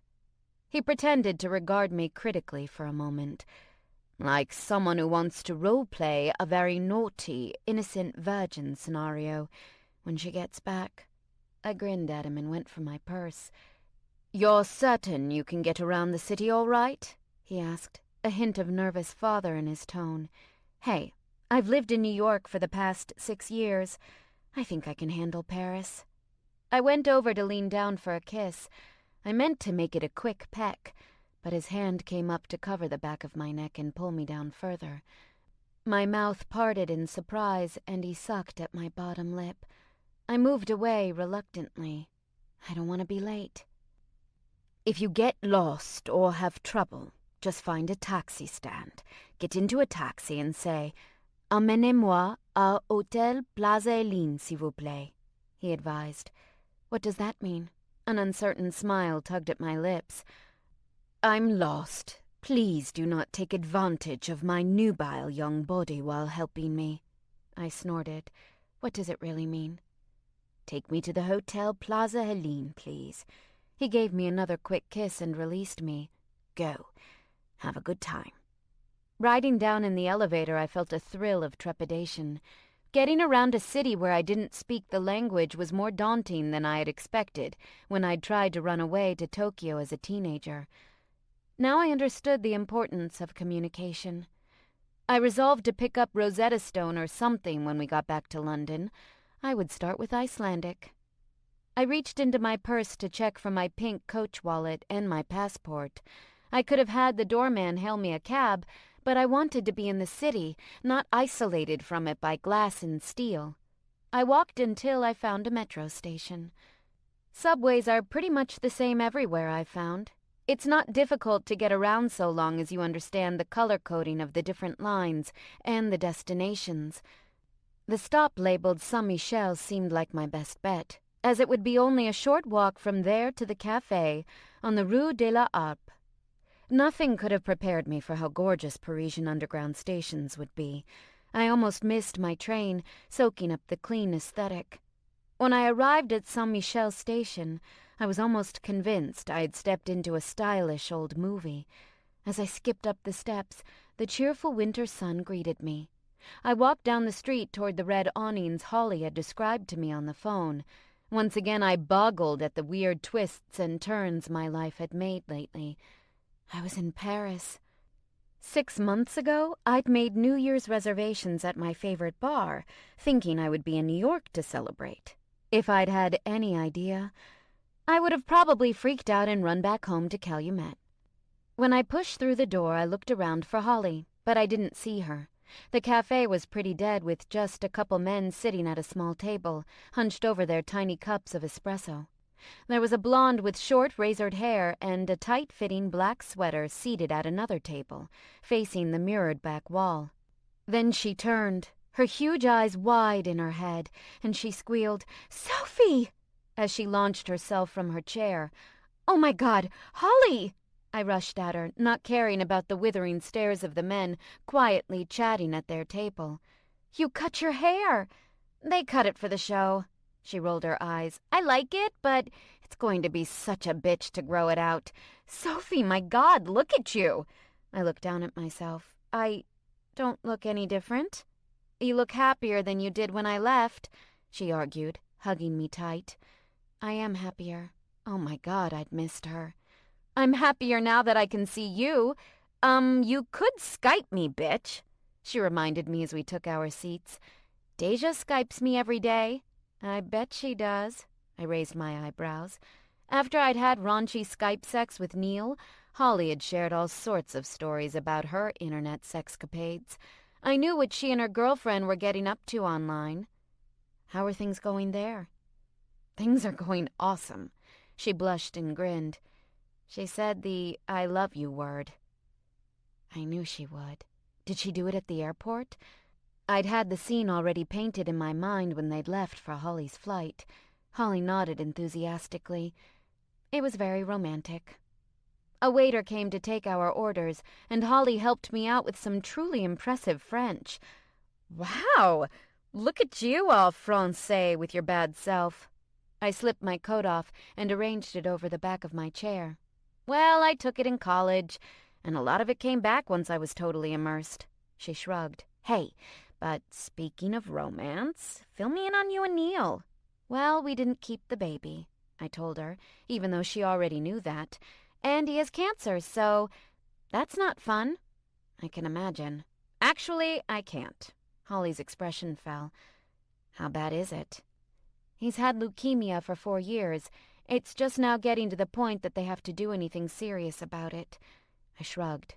I knew it sounded awful and shocking to Holly, but I was getting used to the reality of it. "He's going to have a stem cell transplant and chemotherapy." Yikes. "Are you okay?"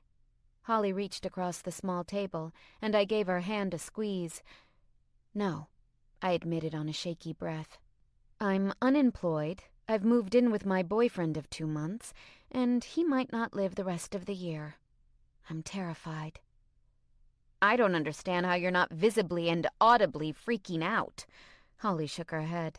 "I've never been as serious about someone as I am about Deja, and I know you feel the same way about Neil. I can't imagine losing her, now that I've finally found someone I could consider spending the rest of my life with. I'm just not thinking about it.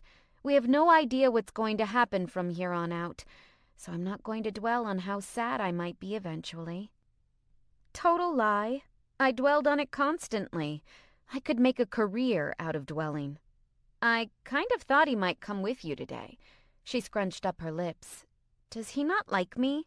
"No, I'm sure he thinks you're lovely." I giggled. "Actually, he thinks you're pretty hot." "I am pretty hot," she agreed. "He didn't want to horn in on our time together. I thought that was sweet." "Yeah, it is," Holly agreed. The waiter brought our coffee, and we talked until we had to order another, and then another. Holly was having an awesome time in Paris, even if she was missing Deja like crazy.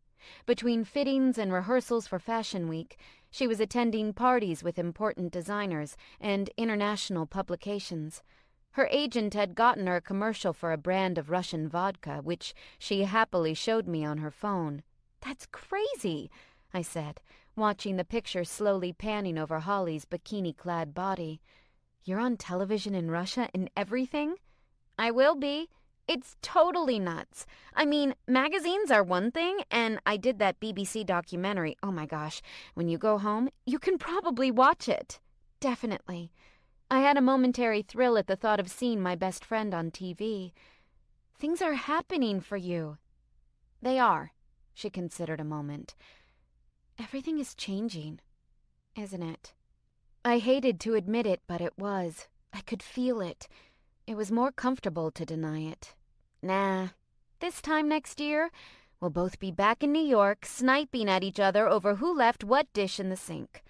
She laughed with me, but then she said quieter, "No, we won't." I nodded, my heart sinking in my chest. I know. Holly's phone alarm went off and she groaned. I wanted to groan too, but I knew she was super busy, and we'd already been visiting with each other for 3 hours. "Already?" She made a disgusted noise. "Things are happening for me, all right. I never have any fucking time to do what I want to do, which is just sit here and talk to you forever." "Hey, you have Skype, bitch," I reminded her with a laugh, parroting her earlier statement. "And it'll be easier when I'm back in the States. I mean, the time change will suck, but we'll totally still talk to each other," I vowed. Totally. She even held out her pinky finger to do the pinky swear with me. When we parted with tearful hugs, I headed to the underground station. She was right. Everything was changing. If Neil survived the chemo and the transplant went well, I wouldn't just go back to New York without him, would I? Would we still be living together? What would happen to my apartment? Would Deja move in there? Would Holly move out? Would 2 new girls fresh out of college and excited to live in the big city inherit the spaces we'd inhabited and form a friendship like ours? Would it hurt them just as much when life separated them? After dinner, which had been prepared by a private chef and served to us in the dining room of our suite, Neil said, "I think we'll go out tonight." I sipped from my water glass. I knew that the lack of wine was a sign to me that he had something planned. Neil didn't like to play when I was intoxicated. "Oh?" I feigned disinterest, but I wondered if we were going where I expected. "Are you still interested in visiting my club?" He was trying to pose the question casually, but I knew he was dying to take me there. After our initial conversation on Christmas, we'd discussed it a few times. I had definitely warmed to the idea even further. Curiosity and the forbidden drove my libido like nothing else. "Sure, but I don't know what I should wear." I looked down at the same outfit I had worn earlier. I wasn't sure the look that Neil had described as innocent virgin would fit in at a BDSM dungeon. "Don't be furious with me," he began warily. "I bought you something today." He stood and I pushed my chair back, dropping my napkin on my plate, while I gave him a little bit of side eye. Though I'd given him free rein to spend money on me, I could never be sure exactly what he would dream up. He pulled me with him toward the bedroom, saying, "I hope you like it. I know I'll like seeing you in it." The dress was laid out over the bed. It was a short black number in layers of sheer chiffon, more nighty than dress. Delicate, glittering beading along the hem of the topmost layers gave it the appearance of an upside-down flower dripping with dew, and the top of the dress was similarly ornamented, with a plunging V that arched gracefully into 2 thin straps. "Oh, wow. I would be afraid to put this on," I said in a reverent hush. "It looks so fragile. It could just tear right off." "I can help with that," he growled against my neck, his arms encircling my waist from behind.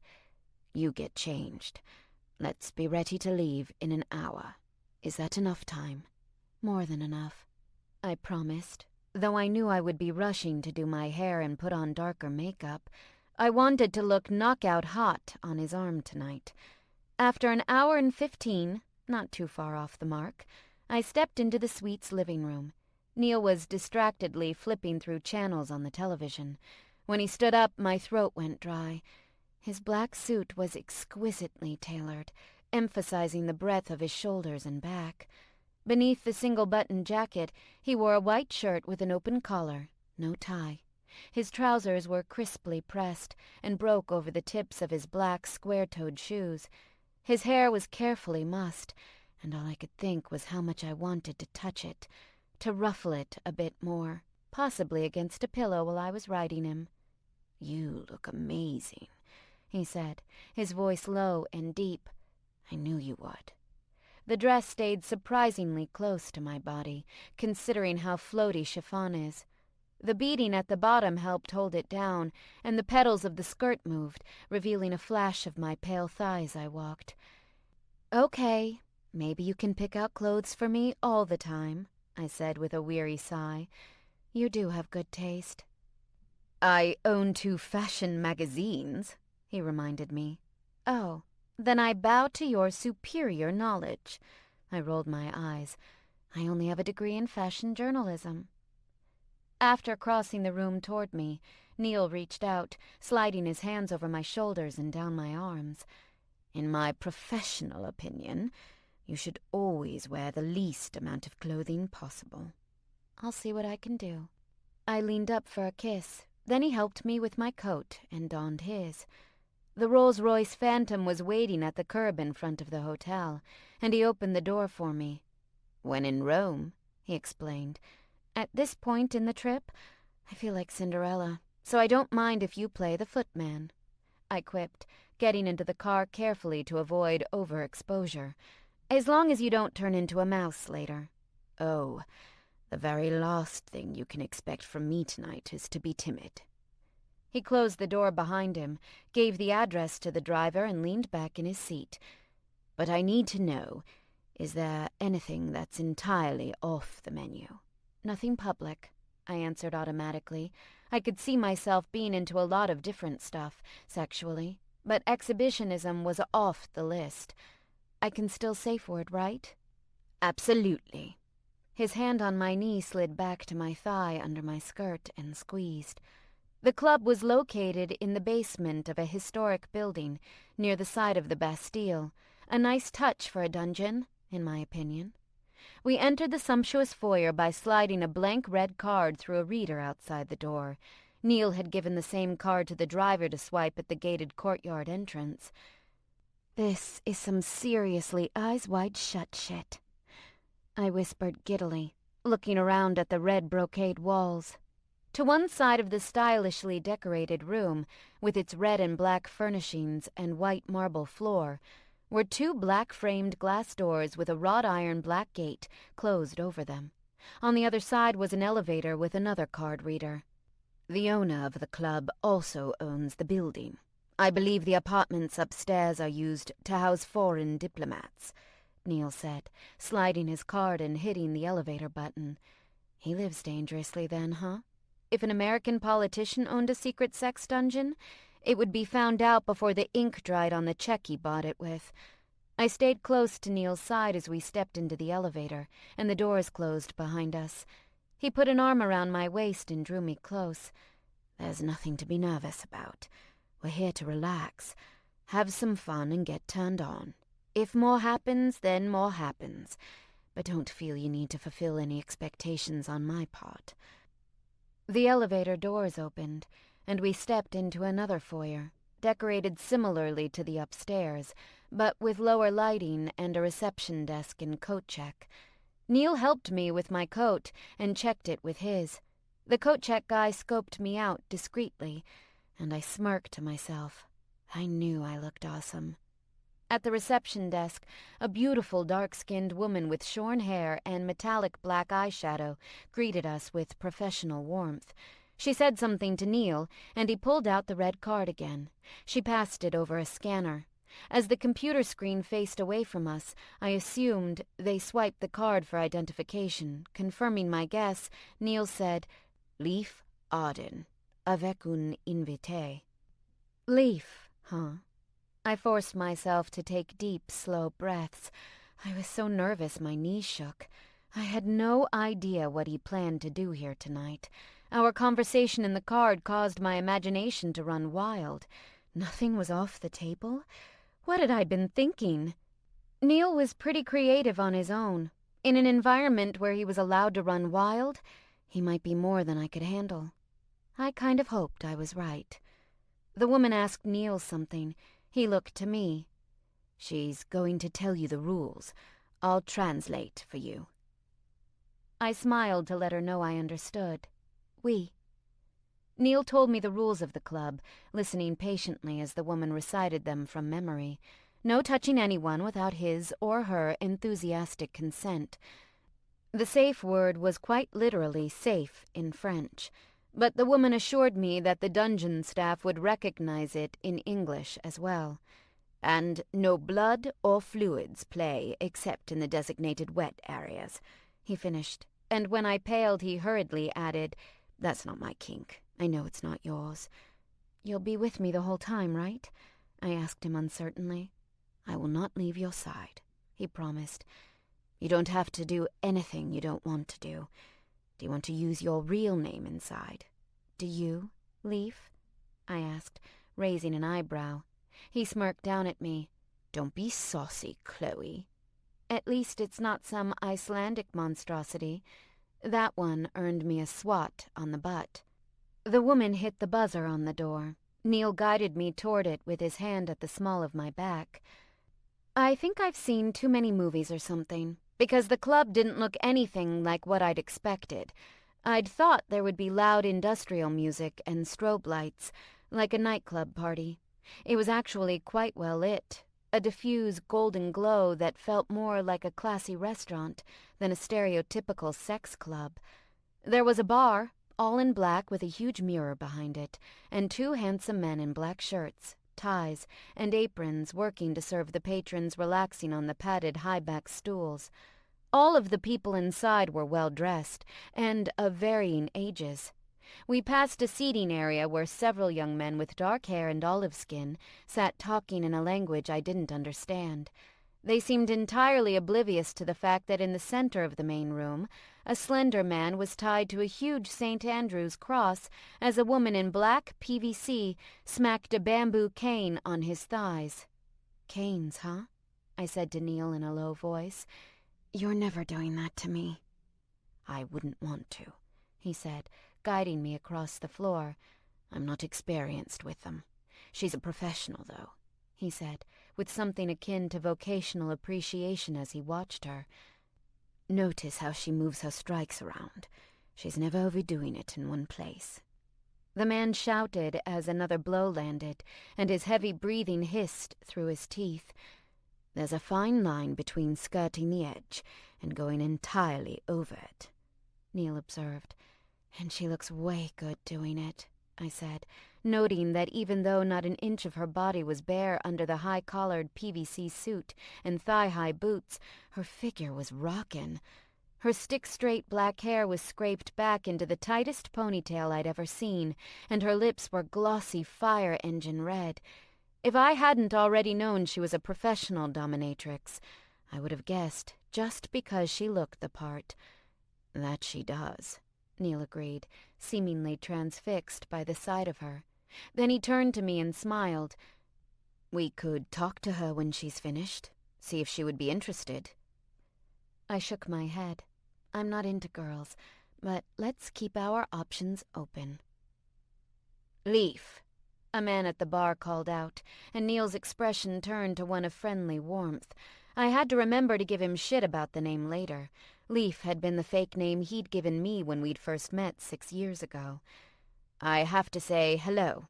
Do you mind?" he asked apologetically. "I hate to do this to you. 5 minutes, I promise." "Don't worry about it. It's not that there isn't anything interesting for me to watch." I walked with him toward the bar, his arm possessive around my waist, as we approached a tall, slender man with thinning black hair. He was dressed more casually than Neil was, in a brown turtleneck with leather patches at the elbows and what looked like Dacron trousers. Beside him, a thin, angular woman with golden hair and mannequin pale skin lounged, looking bored. Her lips glistened with pale gloss, and she toyed absently with a lock of her hair. Her printed wrap dress completed the startling illusion that they had just wandered in from the early 1980s. They were both insanely cool-looking. Neil chatted a bit, introducing me to the man in French, but I couldn't understand anything they discussed. Every now and then Neil's hand would tighten at my waist, and I shifted on my heels, which were a little too strappy and delicate for long-term standing. "I'm sorry. Let's have a seat," Neil apologized, pulling out a stool for me. I hopped up and crossed my legs. I swiveled away from the bar to view the room. The caning couple had finished, and a few people clapped politely, as though it had been an act in a show. And I guess it was. Neil had said the purpose was to hang out with like-minded people and get turned on, and this was for sure the right environment to do it in. Everyone in this place had arrived with sex on their minds. That was usually true of most non-BDSM clubs I'd been to in New York, but here it was in the open. Nothing was taboo. That potent sexual freedom went to my head faster than any shot of tequila ever had. As Neil conferred with the man at the bar, I people-watched. 2 of the men in the group I'd noticed before stood up and left. The 2 who stayed behind were talking, and I found myself fascinated by one of them, a dark-haired man in a black suit. He could have been a singer in a music video, slumped casually in his expensive clothes on the stylish furniture. When he spoke, he made the occasional gesture with his big hands, and when he laughed, he showed straight white teeth that practically twinkled like he was a prince in a particularly self-aware Disney movie. I knew I should look away. I had one of those heavy stares people felt the weight of, but it was too late. He looked up, pausing mid-sentence to his friend, who followed his eye line over to me. His friend looked me over before turning back to the conversation. My eyes shifted to my lap for just a moment, but when I lifted my gaze again, the first man was still watching me, a slight smile bending his mouth. I held his gaze boldly just for a minute, until Neil captured my attention. "For you," Neil said, pushing a stemmed glass toward me. "Unless you weren't drinking tonight." "I won't be drinking much," I said with a sweet smile to him. But my nerves were crackling with excitement, so a little something to take the edge off was welcome and needed. After their short conversation, Neil's friends left. He bid them goodbye and turned back to me. "I see you've caught someone's eye." My face flushed. The guy on the couch was still watching me. Would Neil get mad? I didn't want him to think I was trolling for dudes when I was with him. "We've been eye-flirting," I admitted with a nervous giggle. I took a sip of my wine. It was not helping the heat in my face at all. "You've been eye-fucking," Neil amended for me. "I don't blame him. The way you look in that dress." A claiming hand fell on my knee. My heart pounded. Neil had never proven to be a jealous guy. He'd told me he'd be fine watching me have sex with another man, but I wondered what, exactly, he would get out of the experience. "Can I ask, what's the appeal for you in the thought of seeing another man fuck me?" Just in case he was worried I was talking about that specific guy on the couch, I added, "You mentioned it before, but now there's a guy checking me out. I'm just curious, is it because you get off on jealousy or something?" "That's a bit of it," he admitted. "There is a part of me that gets off on seeing other people enjoy and covet what's mine. Not that you belong to me, but when we're like this, when it comes to our sexual relationship..." "I knew what you meant, sir." I loved that he made that distinction. On this trip, I was his full-time sub. I did belong to him, but when we returned to England, I wouldn't. I would be Sophie Scaife again, with all the personal autonomy I'd had before. That made it easier to submit totally. I don't think I could have let him do half the things he did to me if I couldn't trust that he thought of me as his equal and not his possession. But right now, in the middle of the game, it felt so good to be possessed. "Do you like him?" Neil asked, making eye contact with the man, who nodded back and raised his drink. "I don't know if I like him or not, but I'm sure attracted to him." I smiled at the stranger as he let his gaze slowly trail down my body. "Would you like to meet him?" Neil's hand on my knee slid up my thigh, under my skirt. Not for full sex," I whispered, leaning up so my lips grazed his jaw. "But I'm down for other stuff." I felt a shiver go through him. "There might be nothing at all," he reminded me. "Not everyone comes here looking for sex. Some just like the atmosphere." I considered the handsome stranger. He didn't look like he was interested in atmosphere at the moment. "Let's see what happens," I said with a shrug. Had I really just admitted to my boyfriend that I wanted to let a stranger do sexual things to me, and he wasn't furious? He was actually excited? Oh, Neil and I were meant for each other.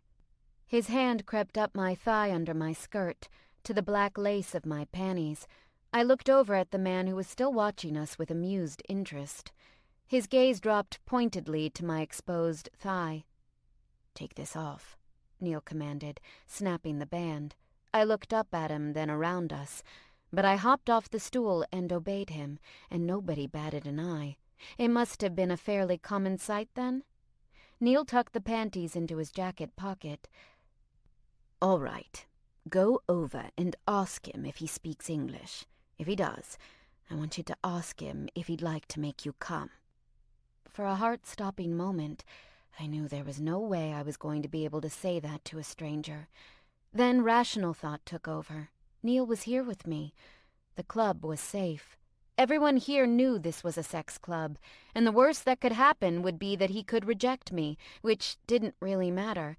It wasn't like I was looking to even know his name. If he wanted to pass, it might prick my pride for a split second, but then I would go back to the hotel and fuck my hot boyfriend's brains out.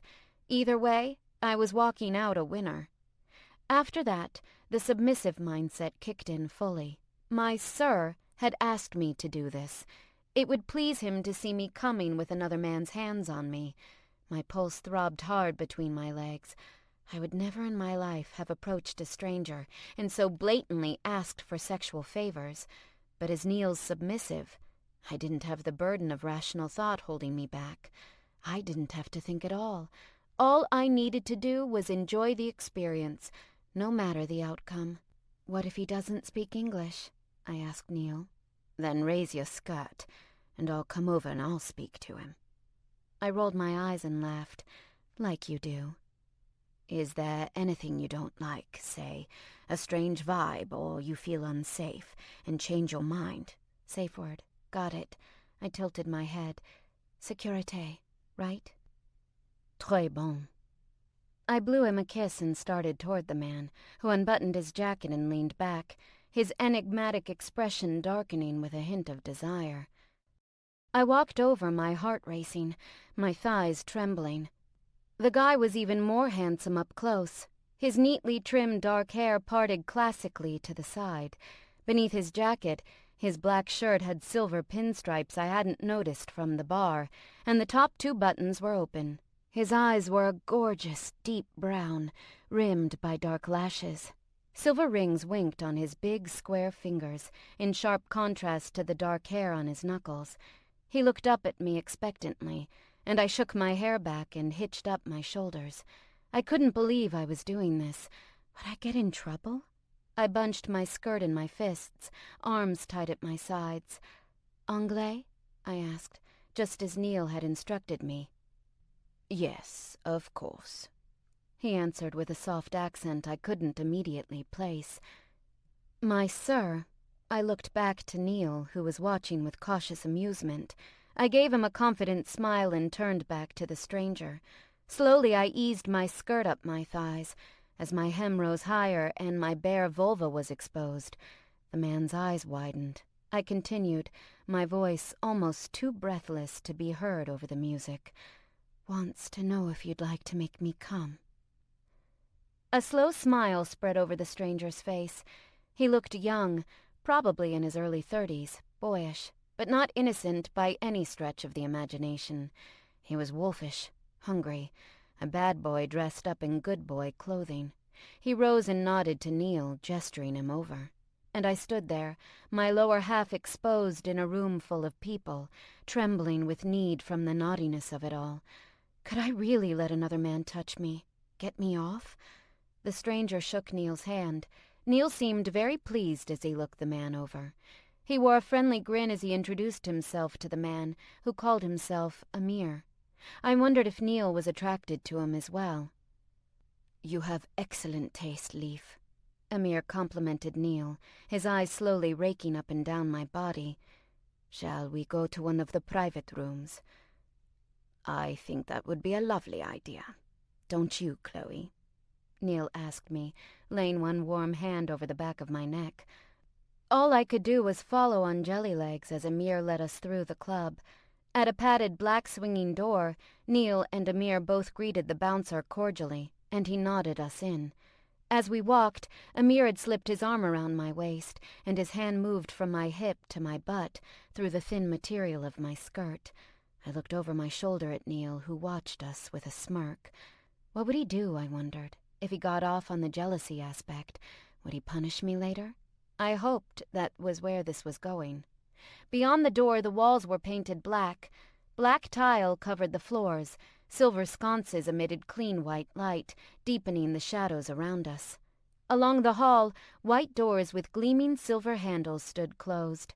Neil pointed to one that stood open, and we went inside. The room wasn't what I had expected.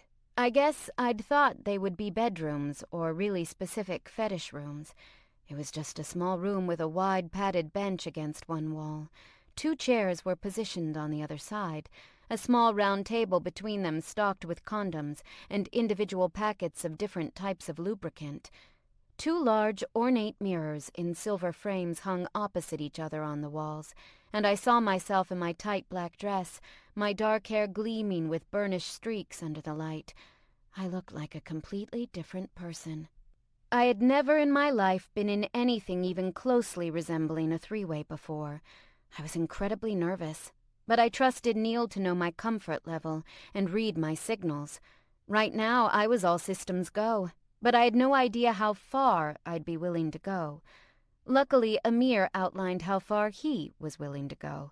He went to the table and took 2 rubber gloves from the box provided. As he pulled one on, he said, "I would like to use only my hands." "By all means," Neil said easily, settling into one of the chairs. He looked like he was sitting in on a business meeting. He was so cool and casual about the whole thing. Meanwhile, my heart was absolutely pounding.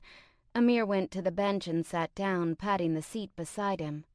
"Go on, Chloe," Neil directed me. I could safe word at any time. He could call the whole thing off as well. I decided that I wasn't going to keep worrying what he'd think if I went through with it.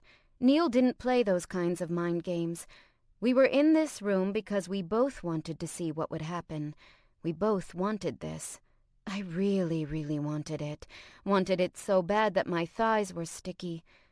With a last look to Neil, I sat on the soft bench beside Amir.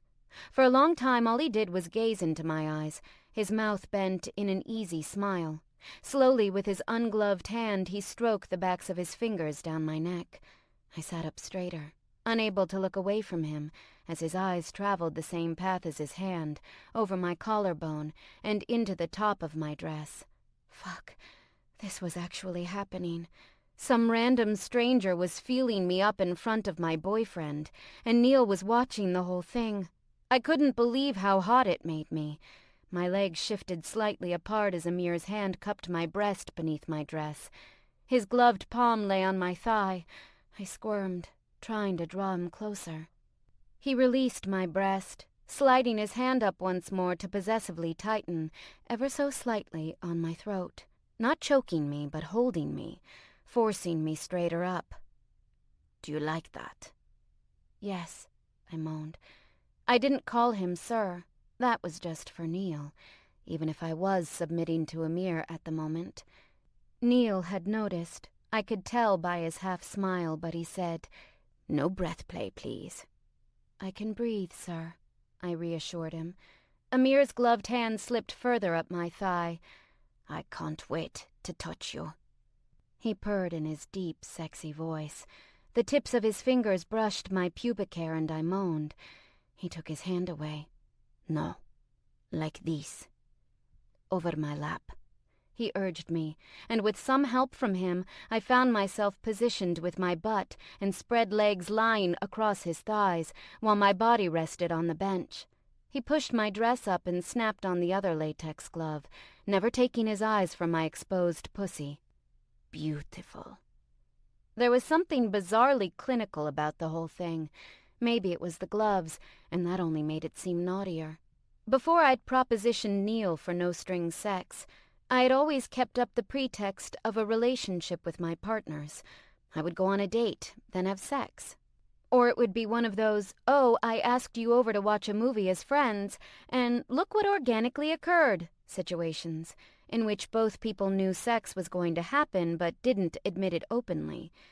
This was all sex, no pretext. I felt more desired than I had ever felt, knowing that.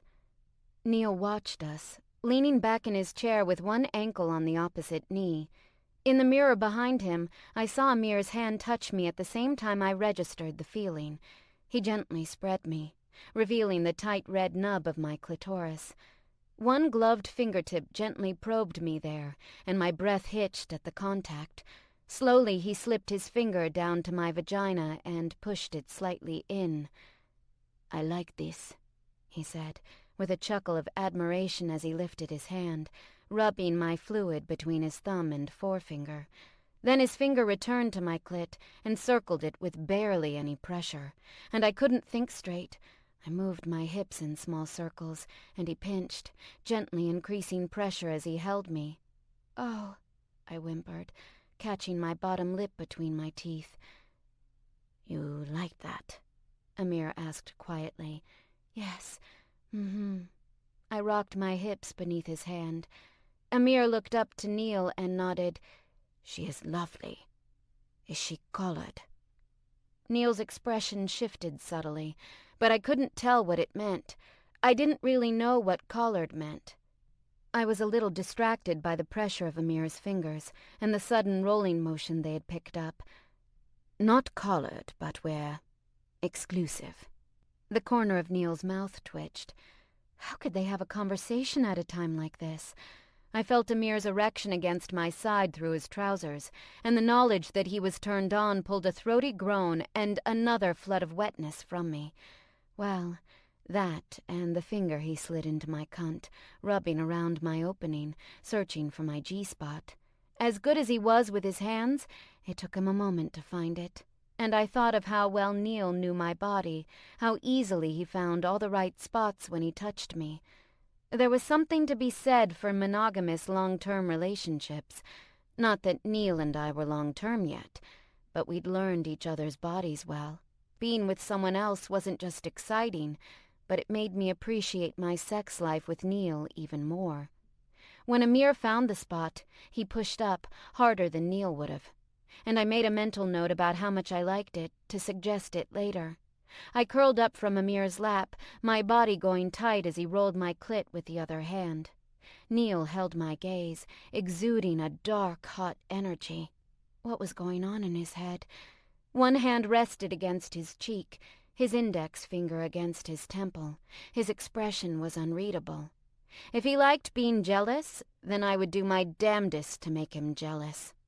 I didn't fake the breathy moans that escaped me, or the way my legs twisted and kicked helplessly as Amir touched me, but I didn't hold back either. I let Neil know exactly how much I enjoyed having another man get me off. It was too much.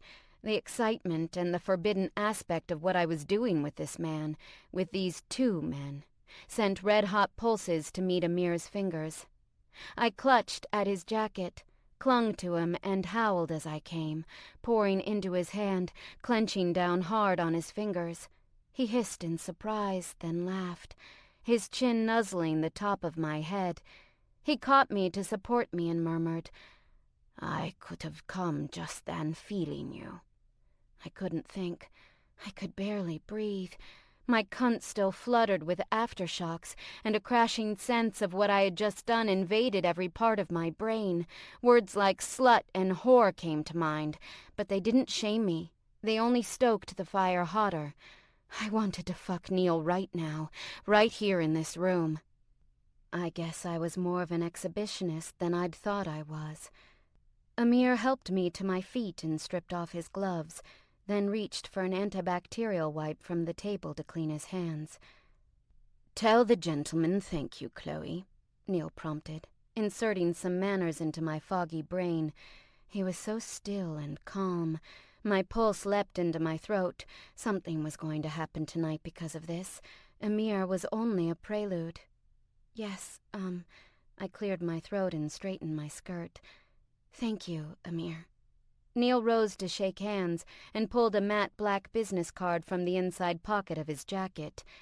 "If you'd be interested in any future engagements, please do contact us," he said, as simply as if he were networking with another professional.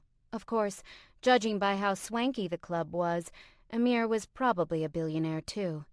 Amir considered for a moment, then pulled out a brushed steel case and offered his own card as well. "Yes, I hope to hear from you again." He left us in that small room. As soon as the door clicked shut, Neil grabbed me. His hand caught me around the throat and he slammed me roughly against the wall. Yes, this was what I'd been hoping for him to stop taking it so easy on me, to truly push me to the limit of what I could take from him. "Oh!" I yelped in surprise, as with his other hand he jammed 2 fingers inside of me. "Who does this belong to?" he demanded, his forehead pressed against mine. "You, sir!" I cried, clenching down on his fingers. "And why did you let that other man touch you?" He drew those fingers out, a torturous slide that made my thighs quake. Because I knew the answer he was looking for, and I knew the odds of getting punished for a wrong answer were high. My clit tingled as I imagined all the ways he could punish me in this room. With his hand, with his belt, by bringing me close to orgasm and stopping over and over, or just by fucking me hard and painful, until I was screaming and coming and begging him to stop and to never stop all at once. Because I wanted to. I knew for a fact that wasn't the right answer. His hand moved so fast, it shocked me. He'd slapped me. Not a light slap, like the one in the hotel room. He'd slapped my face hard enough to hurt. The sting in my cheek echoed a throb in my cunt. Sweet holy fuck. I had never been so turned on in my life, and I laughed in disbelief. That was also the wrong answer. He slapped me again, then held my chin roughly in his hand. "You did it, because I told you to. Because this is mine, and I can use it in any way I want." "Yes, sir," I panted. His fingers plunged in again, and I groaned in relief. "You can use me any way you want, sir." "Stand right there. Don't move a fucking inch." His words sent a stab of fear and anticipation through me. I was almost tempted to wriggle just slightly off my spot. I wanted to see how far we would go with this, but at the same time, I was mindful that we had to fly back to London in 2 days, and I didn't feel like having a sore ass the whole time. When I saw he was going to the basket of assorted condoms on the table, I held very still indeed. Neil stood before me, gazing at me dispassionate and silent, as he unzipped his trousers and pulled his erection free. He tore open the packet and rolled the condom down his shaft with one hand. I was convinced he'd practiced that move to perfect it. Then, without another word, he lifted me against the wall and drove into me with one brutal thrust. The air went out of my lungs. He was so hard. It was like getting punched in every square centimeter of my vagina. My groan was one of pain mingled with pleasure, but it was definitely more pain. "Who fucks you, Sophie?" Neil demanded against my ear, nibbling as I tried to answer him. You do, sir." "Tell me you love getting fucked, Sophie." "I love getting fucked by you, sir." My dress bunched and wrinkled behind me. That didn't bode well for re-wearability, and I felt a little bad about that, but not enough to stop. With my legs clamped around Neil's waist, there was not much I could do but hang on as he pounded into me. I rode his hips, my ass slapping against the wall as he pulled me violently back and forth on his cock. I arched my back, forcing myself harder against him. My nails dug into his shoulders and he growled, "Careful, Sophie. Don't scratch me." That little sliver of reality shocked me to my bones. I couldn't accidentally cut him with my nails, because he would start bleeding excessively. He was still sick. In the excitement of the moment, I had forgotten. But this was what I needed. I needed to remember him like this, to carry the memory of it with me long after we'd left Paris, when the hospital visits and the medications took over our life. We would both need this memory, the dominant in his element, virile and in total control. That was why we were here, I realized. Neil wanted to show me that he was still capable, that he was still a man and not a disease. I rocked my hips, feeling the first flutters of another release. When I came, it was with a strength that shocked me, curling my toes and sending shivers of pleasure all over my body. I truly lost myself then, my head lolling against his shoulder, my mouth frozen open, helpless, high-pitched grunts bursting from me with every hard thrust. He wasn't far behind me, driving into me as he pinned my hips to the wall. I cried out and squirmed as his cock jerked inside me, the throb of his orgasm echoing the pulse pounding in my swollen cunt. He let me down gently, setting me on shaking legs, threw the condom in the trash and zipped up. The entire time he tossed sideways glances at me. I don't know what he was expecting to see. Was I too rough? I shook my head. No, not at all. I loved it. I had loved it, every minute of it. He considered my answer a moment. If something was wrong, if I had done something, I would tell you. I grinned at him as I rubbed my cheek. This was perfect, but I'm a little tired now. I hope you don't expect me to do much walking after this. I didn't mention the revelation I'd had about the true purpose of this trip. I didn't want to wound his pride.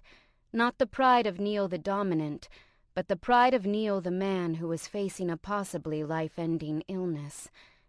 They're the same guy, I reminded myself, surprisingly gentle. It was pretty bad when my conscience knew I was in a fragile emotional state, because I was harder on myself than anyone. Neil pulled me into his arms and kissed my forehead. Okay, Chloe, let's get out of here. It might not have been healthy for both of us to ignore the reality in front of us, but at that moment, it was the comfortable choice. Chapter 12. Have you ever been on a private tour of the Musée d'Orsay? I have. I've also got a great photo of me and my boyfriend sitting on the steps of Sacré-Cœur, taking in the spectacular view. Paris was absolutely magical, thanks in part to Neil's obscene wealth. We dined at very expensive restaurants, and, okay, I'd let him buy me a whole new designer wardrobe, but I rationalized it by remembering how happy it made him to buy me anything at all. Also, I'd promised him total submission, so I figured that extended to his wallet as well. One of my purchases had been an expertly fitted corset in a brocade made to look like the shimmering indigo and emerald feathers of a peacock. It didn't quite match Holly's Art Nouveau robe in terms of drool-worthiness, but I looked amazing in it. I'd worn it out of the shop beneath a demure black velour carven dress Neil had picked out for me, and all the way through dinner, though corsets do somewhat hamper your ability to stuff yourself on awesome bread. One thing I'd really enjoyed about Paris was that, unlike New York, no one gave us funny looks when we committed small public displays of affection. When Neil had swept me up in his arms and kissed me in the square in front of Notre Dame, no one gave us judgmental glares because of our obvious age difference. In restaurants and shops, no one assumed I was his daughter. In fact, several had assumed I was his wife, and my discomfort and difficulty explaining otherwise seemed to be highly entertaining to Neil. "So," he said in the car on the way back to the hotel, "how have you enjoyed Paris?" "I want to come back 1,000,000 times." I leaned against him, a little stiffly because of the boning in the corset. "This has been totally magical. Thank you." "I wish we had more time to spend," he said apologetically. "I've spent my time exactly the way I wanted to. Even if I hadn't seen all the touristy and historical sites, I'd had experiences in the city that I knew I wouldn't find in travel books, and we'd made memories together. It was the perfect way to end the year." After our whirlwind day of sightseeing, I thought Neil would be too tired to stay up for midnight, let alone get up to hanky-panky. But he surprised me when we returned to the suite, and he immediately ordered me out of my clothes. "I spent good money on that sexy undergarment. I want to see you in it," he teased, tugging down the zip on my dress. "Aren't we getting a little close to 12? I asked him. "I don't want to miss it. The concierge said the tower lights up." "It does. We can watch it from our balcony, if you don't mind." He had dark circles under his eyes. "Just being with you is enough," I told him, turning to bounce on my tiptoes to kiss his cheek. "I suppose I can always put a coat on over this." I let my dress drop to the floor and stepped out of it. I wanted to fall into his arms and let him ravish me. But the dress. It was too pretty and expensive to leave it on the floor. I'd let Neil gift me to his heart's content, but I refused to overtly waste his money. "Let me go hang this up," I said, stooping to snag it. "I'll be waiting for you in the sitting room," he called after me. When I came back from the bedroom, Neil was seated in the wing chair before one of the long windows. I looked slowly toward him, pulling absently at one dark curl over my shoulder. "What do you think?" "I think it's one of my better purchases." He was holding a wide, flat jewelry box. "This is the final extravagant purchase of the trip. I promise," he said defensively, at my dropped jaw. "Come on." He patted his lap. I obeyed, sitting primly across his thighs. The corset made me sit up straight, and I wondered what kind of picture we made, him at ease, slouching back in the armchair, me stiff and Victorian, my waist squeezed down wasp style. Neil held up the box and slowly raised the lid. I saw a wink of metal and a glimmer of diamond, and my throat squeezed shut. "This is hardly a functional collar," he explained, "but it isn't meant for rough play. It's meant to be a reminder." "A reminder of what?" I asked, reaching out to touch the cool surface of the solid platinum band, which was about as thick as my thumb. A single row of fucking huge diamonds were set into it, all the way around, anniversary ring style. "A reminder of who you are when we're together like this." He lifted the collar and unfastened the clasp, which locked down seamlessly to create a perfect ring. I held up my hair, my breath catching as he placed the collar around my throat. It was surprisingly heavy, and it warmed to my skin almost instantly. When he closed the clasp, I had a moment's panic at the tight fit, but it didn't obstruct my breathing or hurt. It was like wearing a choker, a very expensive, very sexually tilted choker. He sat up and kissed my jaw just below my ear and whispered, "Mine." I shivered. He had that so right. No matter what happened outside of our sex life, in the bedroom I was totally and completely his. "Yours, sir," I breathed. The touch of the collar at my throat did something to me on a psychological level. I had submitted wholly to him long before this gift, but something about it made our relationship different. We were different. This was a commitment, but not a frightening one. I felt secure. Our bond seemed more tangible, but it wasn't stifling. I didn't have to doubt the future or dwell on the past. I just had to enjoy the present. "Where did you get something like this?" I asked, touching the collar. "My friend from the club," he said with the hint of a smile. "He left it in my coat at the coat check. He's a master jeweler. Does incredible work." I remembered Neil's platinum vibrator, and I gasped. "He made your little backdoor friend, didn't he?" Neil didn't answer me, but his half-smile told me all I needed to know. He patted my bottom to urge me to stand. "Get your coat. It's almost midnight." He caught my hand and kissed it, and his hold lingered until I walked too far away. I grabbed my white peacoat and wrapped it around myself, buttoning and belting it all the way. It felt so naughty, to be wearing underwear and nothing else beneath the wool, but to the casual observer it would seem I was merely wearing a short dress. Neil had opened the doors to the balcony, and the noise of the city in celebration drifted through on the cold night air. He held out his arm to me, and I went to him, standing in the comforting circle of his embrace, to gaze out at our amazing view. Framed by the buildings on the avenue, the Eiffel Tower lit up the hazy winter night in garish alternating patterns of white, blue, and red that raced along the structure's bizarre shape, visible even from across the river. Somewhere a police siren was going off, and shrill car horns blared in the street, and into that perfect, beautiful, romantic moment, the most despairing thought attacked me. This could be the last time I ever spent a New Year's Eve with Neil. The brutal reality of the entire trip hit me like a punch in the gut. As the lights on the tower slowly cut out one by one, from the top down, I watched them with an increasing feeling of dread. It was over. Our wild Parisian fling would end, and we would have to return to the real world, where Neil had cancer and could be dying. The final light went out, and the entire tower seemed to glitter with pops of illumination like flashbulbs. People cheered from their balconies, and the roar of the crowd assembled across the river reached out to us, making us a part of the celebration. When I turned in Neil's arms and saw his grinning face, I felt guilty for my dark thoughts. He was happy. Well and truly happy. He'd needed this. He'd needed this trip as a last, fleeting refuge from a reality in which he had no control. There would be time to break down when we got back to England.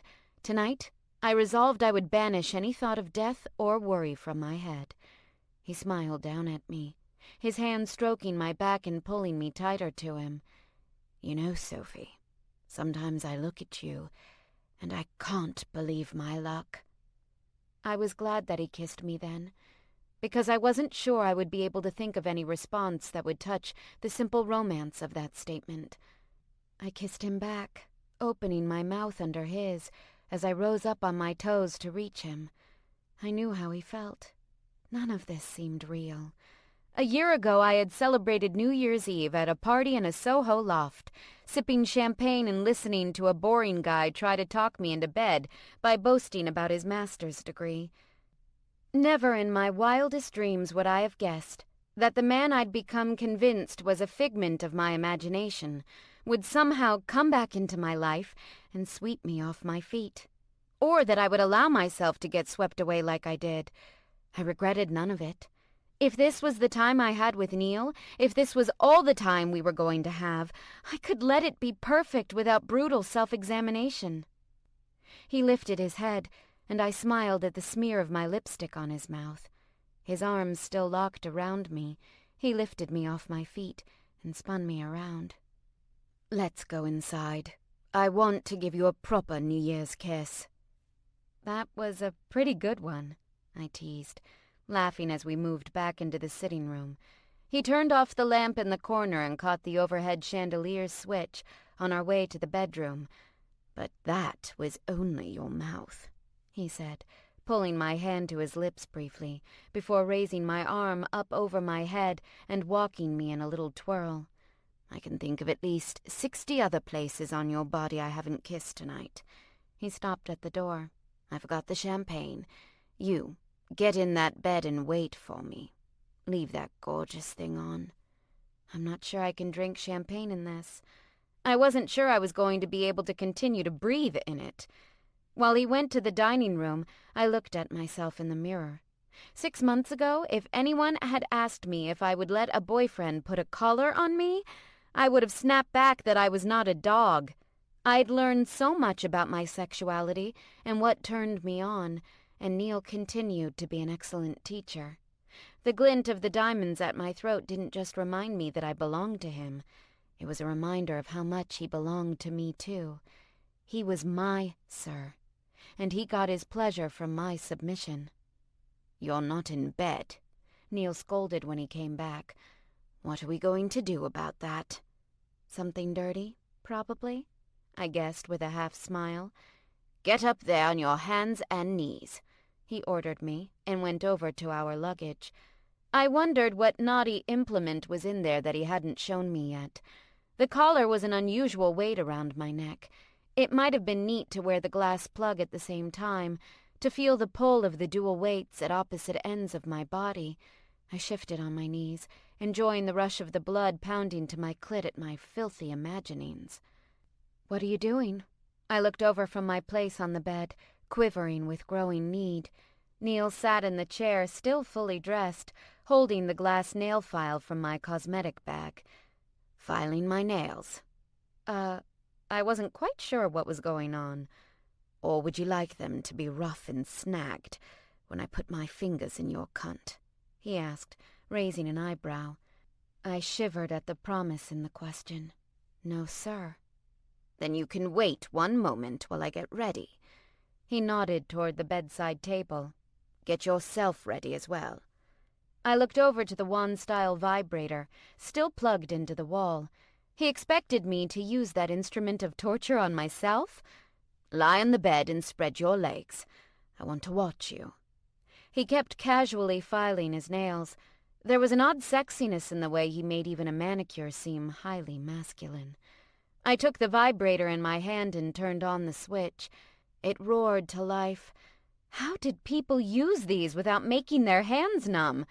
I took a deep breath and pressed the tennis ball-sized head against my vulva. "Spread yourself around it," he told me, and I did as he asked. "You should see yourself, Sophie. You have no idea what the sight of you like this does to me. Your cunt wet and glistening, my collar around your neck, knowing you belong to me." "Only to you, sir," I said with a gasp, as I did as he asked. I squealed at the intensity of the heavy vibration. "Should you come without my permission, Sophie?" I knew the answer. "I don't want you to come until I'm fucking you." Like I couldn't come a second time? I wanted to snap, but I knew how much better it could be if I waited. Bone-shatteringly better. "Are you done with your fucking manicure yet?" I snapped, writhing against the duvet. The whole point of his careful grooming was to drive me insane with wanting. It was working. "Excuse me?" He tossed the nail file aside and strode over to the bed. My heart pounded faster with every step he took toward me, until he was right beside me, gripping my jaw painfully. "I'm sorry, sir," I whimpered. "Pets are usually more docile when they're collared," he scolded. "Dogs maybe, sir." I couldn't help myself. I wanted him to be as wild and rough with me as he'd been the night before. "Bitches?" he asked, shoving my face to the side as he released me. "Don't bait me, Sophie. I have plans for you tonight. Stay there. Do not move. Do not come. If you do, I'll punish you. And not in a way you would enjoy." It didn't take a genius to figure out what I wouldn't like. He'd once wound me up so badly that I'd had a near breakdown. I was stronger now, and I had a feeling he would have no problem getting me close to orgasm without letting me come, then leaving me stranded for a while. "Yes, sir." I obediently moved the wand down my body and settled it against my vulva, gasping again at the sudden arc of tension it created. I felt like a line had been drawn through me, from my head to my feet, and pulled up at the navel. When he returned, he had the leather cuffs. "Give me your wrists." I held them out, steadying the vibrator with my thighs. I was nearing a peak, and with my hands in his as he bound my wrists, I couldn't move it away. "I'm so close," I gasped. "Turn it off." "You won't come," he said, totally unconcerned by my distress. "I can't help it." I twisted and kicked. "You won't, because I didn't tell you that you could." He reached out and traced the line of the collar. "Have I ever asked you to do anything impossible?" "No, sir." I held my breath. I hung suspended on the edge, but I didn't go over. My body strained. Sweat stood out from every pore. I breathed like someone doing Lamaze. I tried to think about anything but the damned vibrations. He closed the second cuff around my wrist and buckled it, then reached down and pulled the wand away. "Fuck!" I panted, pulling at the cuffs in frustration. "Watch your language, or I'll wash your mouth out." he warned. I frowned. With soap? No. He stripped off his shirt and took his time folding it. He did the same with his pants and boxers. Because he's a jerk. When he was naked, he came to the bed and settled between my legs, but he didn't enter me. The head of his cock brushed me and I lifted my hips.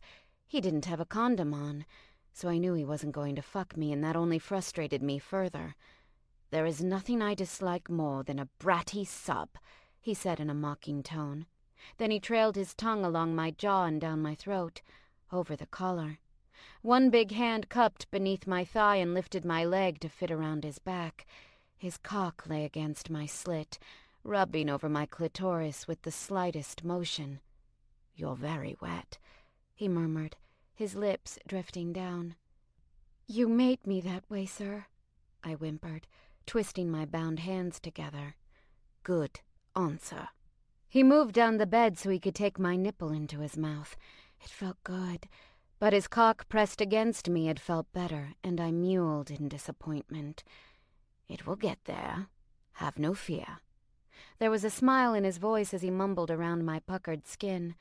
I closed my eyes, then immediately opened them again. I wanted to see him. I wanted to see what he was doing to me, to see him taking pleasure from me. I had to remember every moment.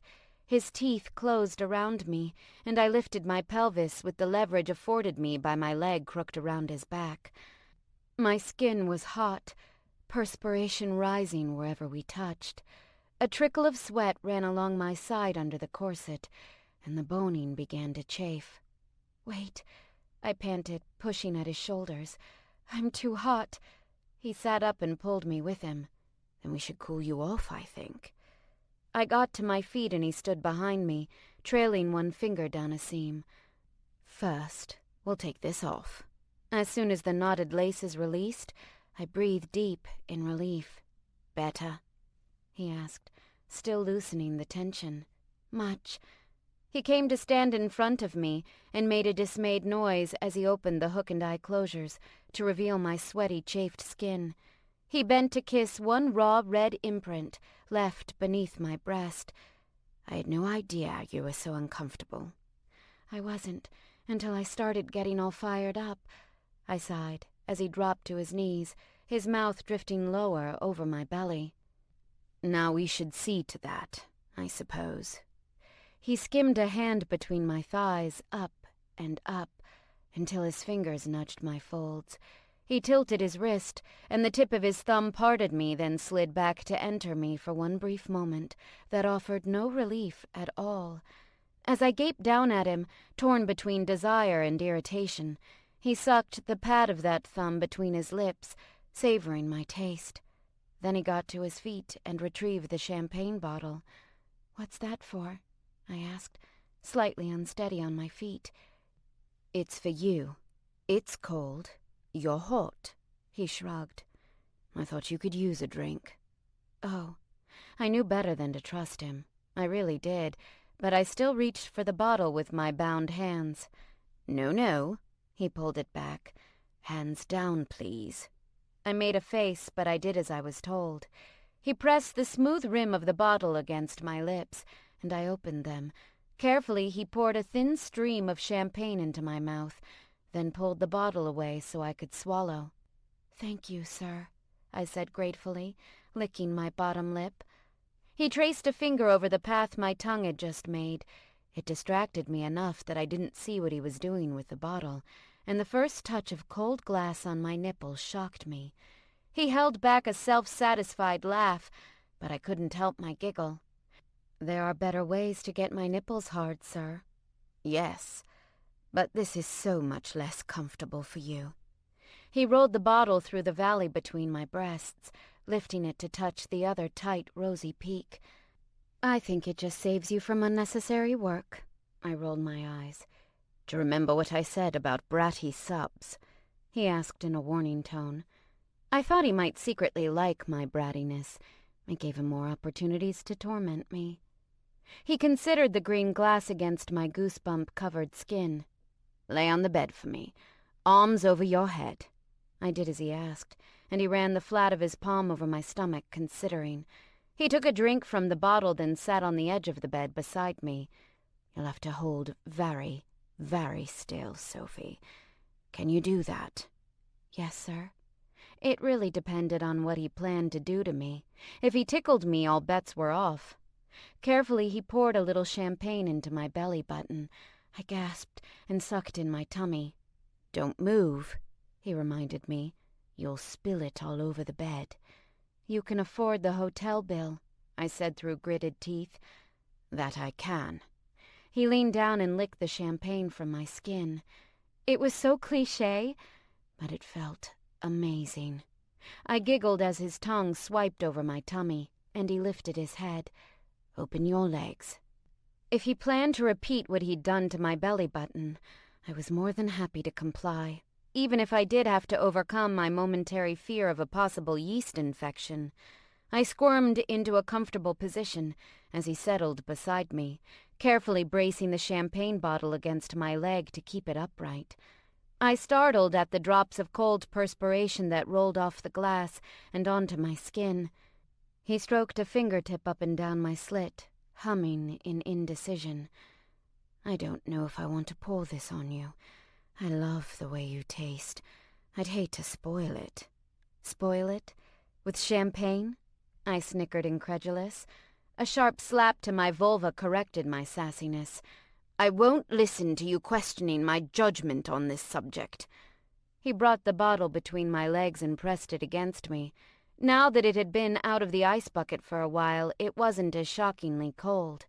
Tilting it slightly, he eyed the level in it, stopped, took another drink, then pressed the mouth of the bottle against my opening. "Are you going to fuck me with a champagne bottle?" I gasped as he slid the neck inside me. "Fuck is far too vigorous a word. I wouldn't want it to create suction and get stuck." He laughed and dipped his head to give my clit a long, slow lick. My thighs trembled, and my fingers grasped at the leather cuffs. He looked up. "It would be a rather high-profile emergency department visit, I think." "Yeah, let's not do that." I clenched down on the cool smoothness of the bottle, and Neil leaned over me, his tongue burrowing between my labia over my clit, circling and sucking. My breath hitched, and I instinctively flexed my thighs. I don't know what strange mechanism in my physiology makes me snap them closed near orgasm, and the bottle rocked against the bed. Neil raised his head in mock alarm. "Don't spill, Sophie. What are you thinking?" "I was thinking of coming, sir," I admitted. "May I?" I asked, almost certain his answer would be no. To my surprise, he tilted his head and said, "Oh, please do. Just don't spill the champagne." I stretched my arms higher over my head, relishing the tension that drew me up tight. Since he leaned across my body instead of lying between my legs, the sensation was different than usual. He swiped over my clit from side to side rather than up and down, and it seemed like he hit some magical spot he never had before. "Oh!" I shouted, all the breath deflating from my lungs. I wanted to curl up, but the mouth of the bottle was still just slightly inside of me, and if I dislodged it, the champagne really would go all over the bed. I flexed my feet, helpless to do anything but wait and feel. Every sensation was new. Every twist and flick of his tongue shocked me. How I would keep from writhing and spilling the champagne, I had no idea. But my orgasm came closer and closer, and my options for exactly how I was going to keep from making an even bigger wet spot than usual were limited. I clamped my lips together, squeezed my eyes shut, and came. One of my legs jerked, and I clenched down tight on the bottle. I couldn't hold back my cry any longer, and it came out on a high, thin wail. Gasping for breath, I opened my eyes. Neil sat up and pulled the bottle away. The glass glistened, and he licked around the neck to catch every drip my body had left behind. Then he took a deep swallow of champagne.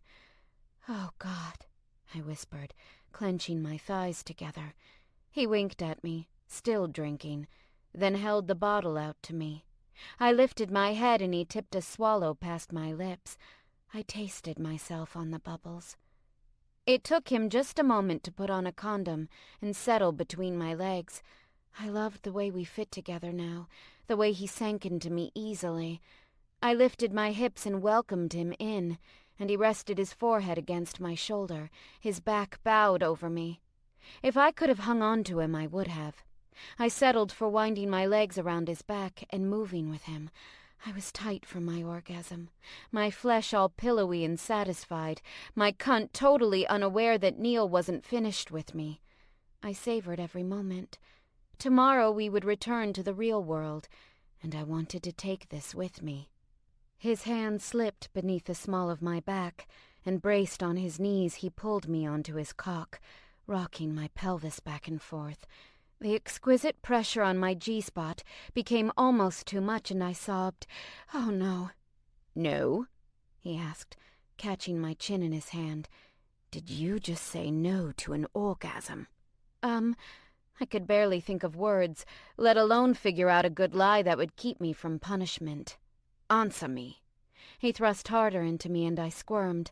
"Yes, sir," I shouted. "I'm sorry." He leaned over and grabbed the vibrator. He pushed the head of it against me and flipped the switch. Then he leaned over me, pushing my face aside, pinning my head flat to the bed. The roughness of his touch made me want to struggle, shoved a spike of fear into me that I'd never felt with him before. I spiraled out of control, my legs bucking, trying to get away from the pleasure that crashed over me.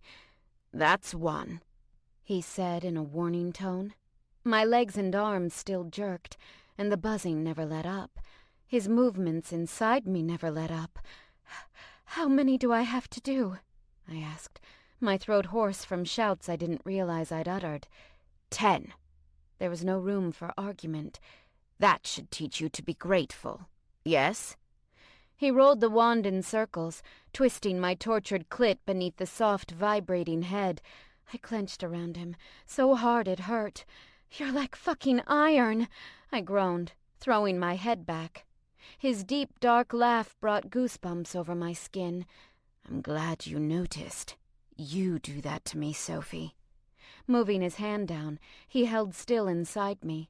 He stopped at my throat and pressed his thumb and index finger in the hollows on either side of my trachea, above the collar.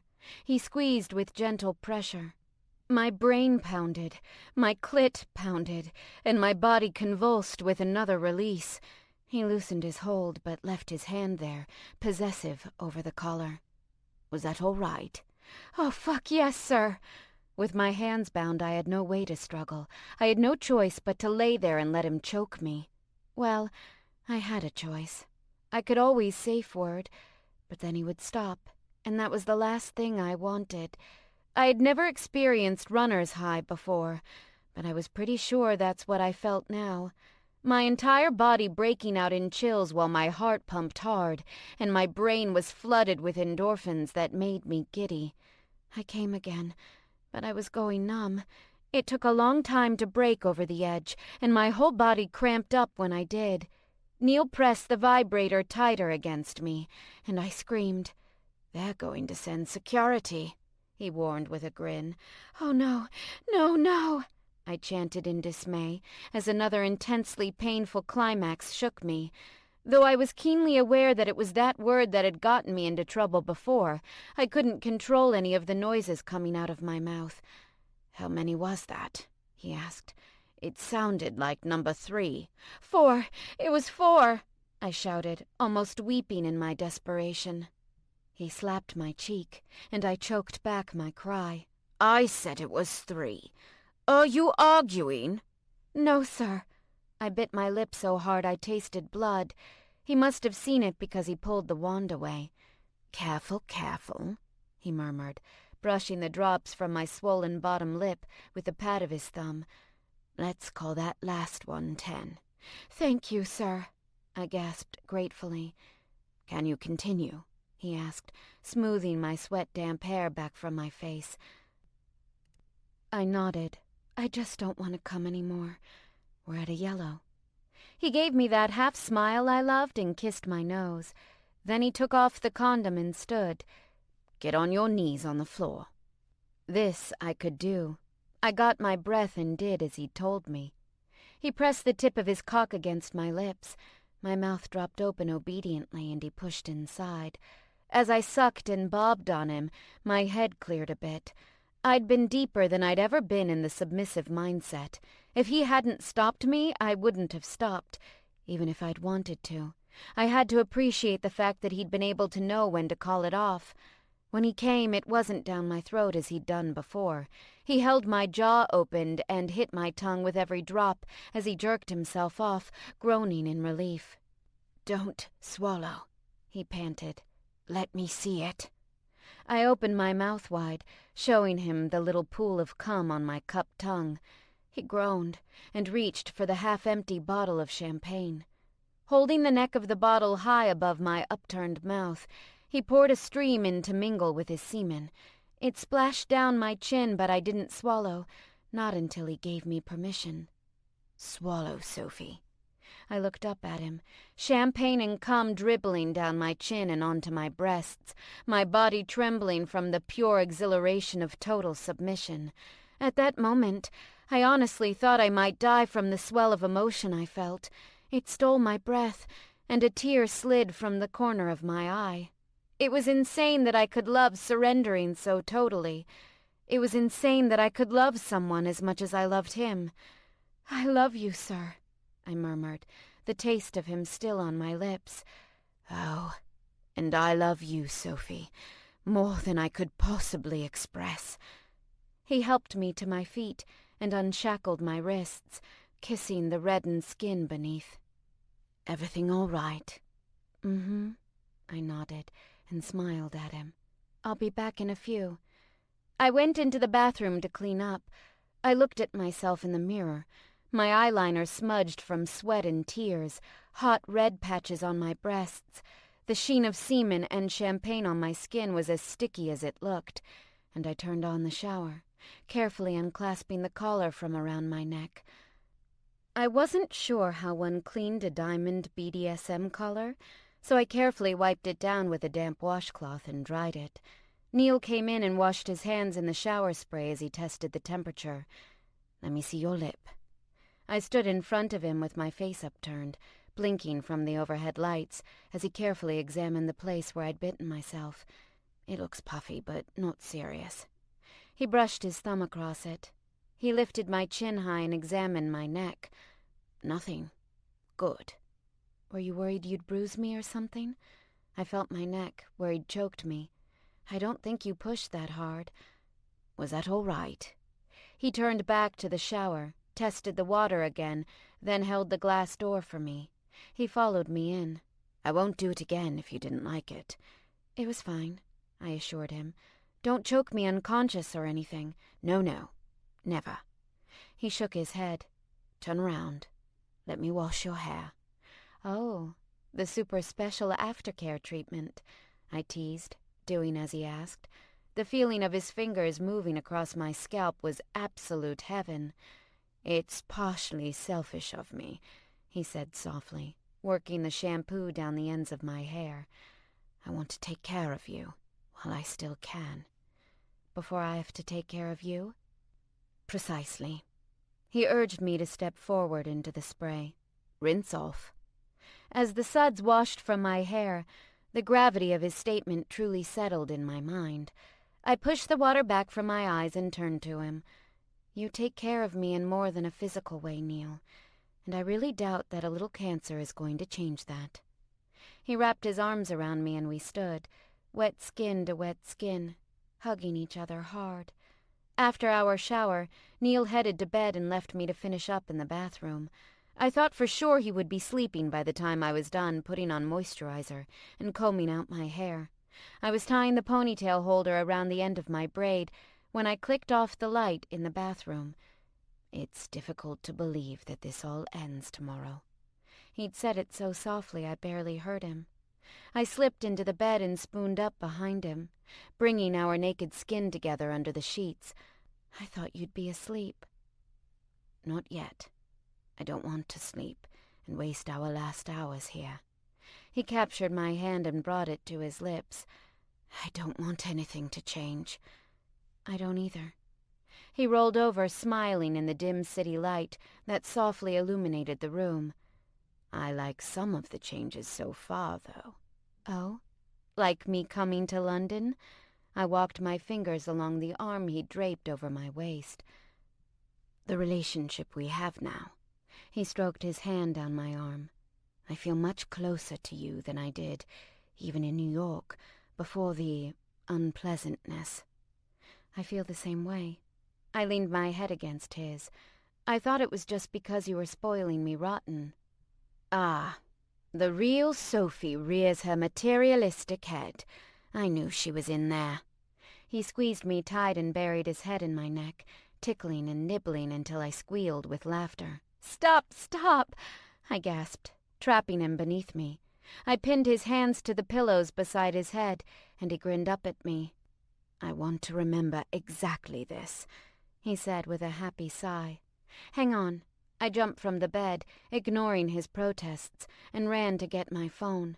I slipped back into bed beside him and arranged the sheets around my body so I wasn't showing too much.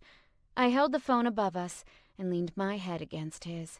"Okay, smile, you grumpy old man," I ordered.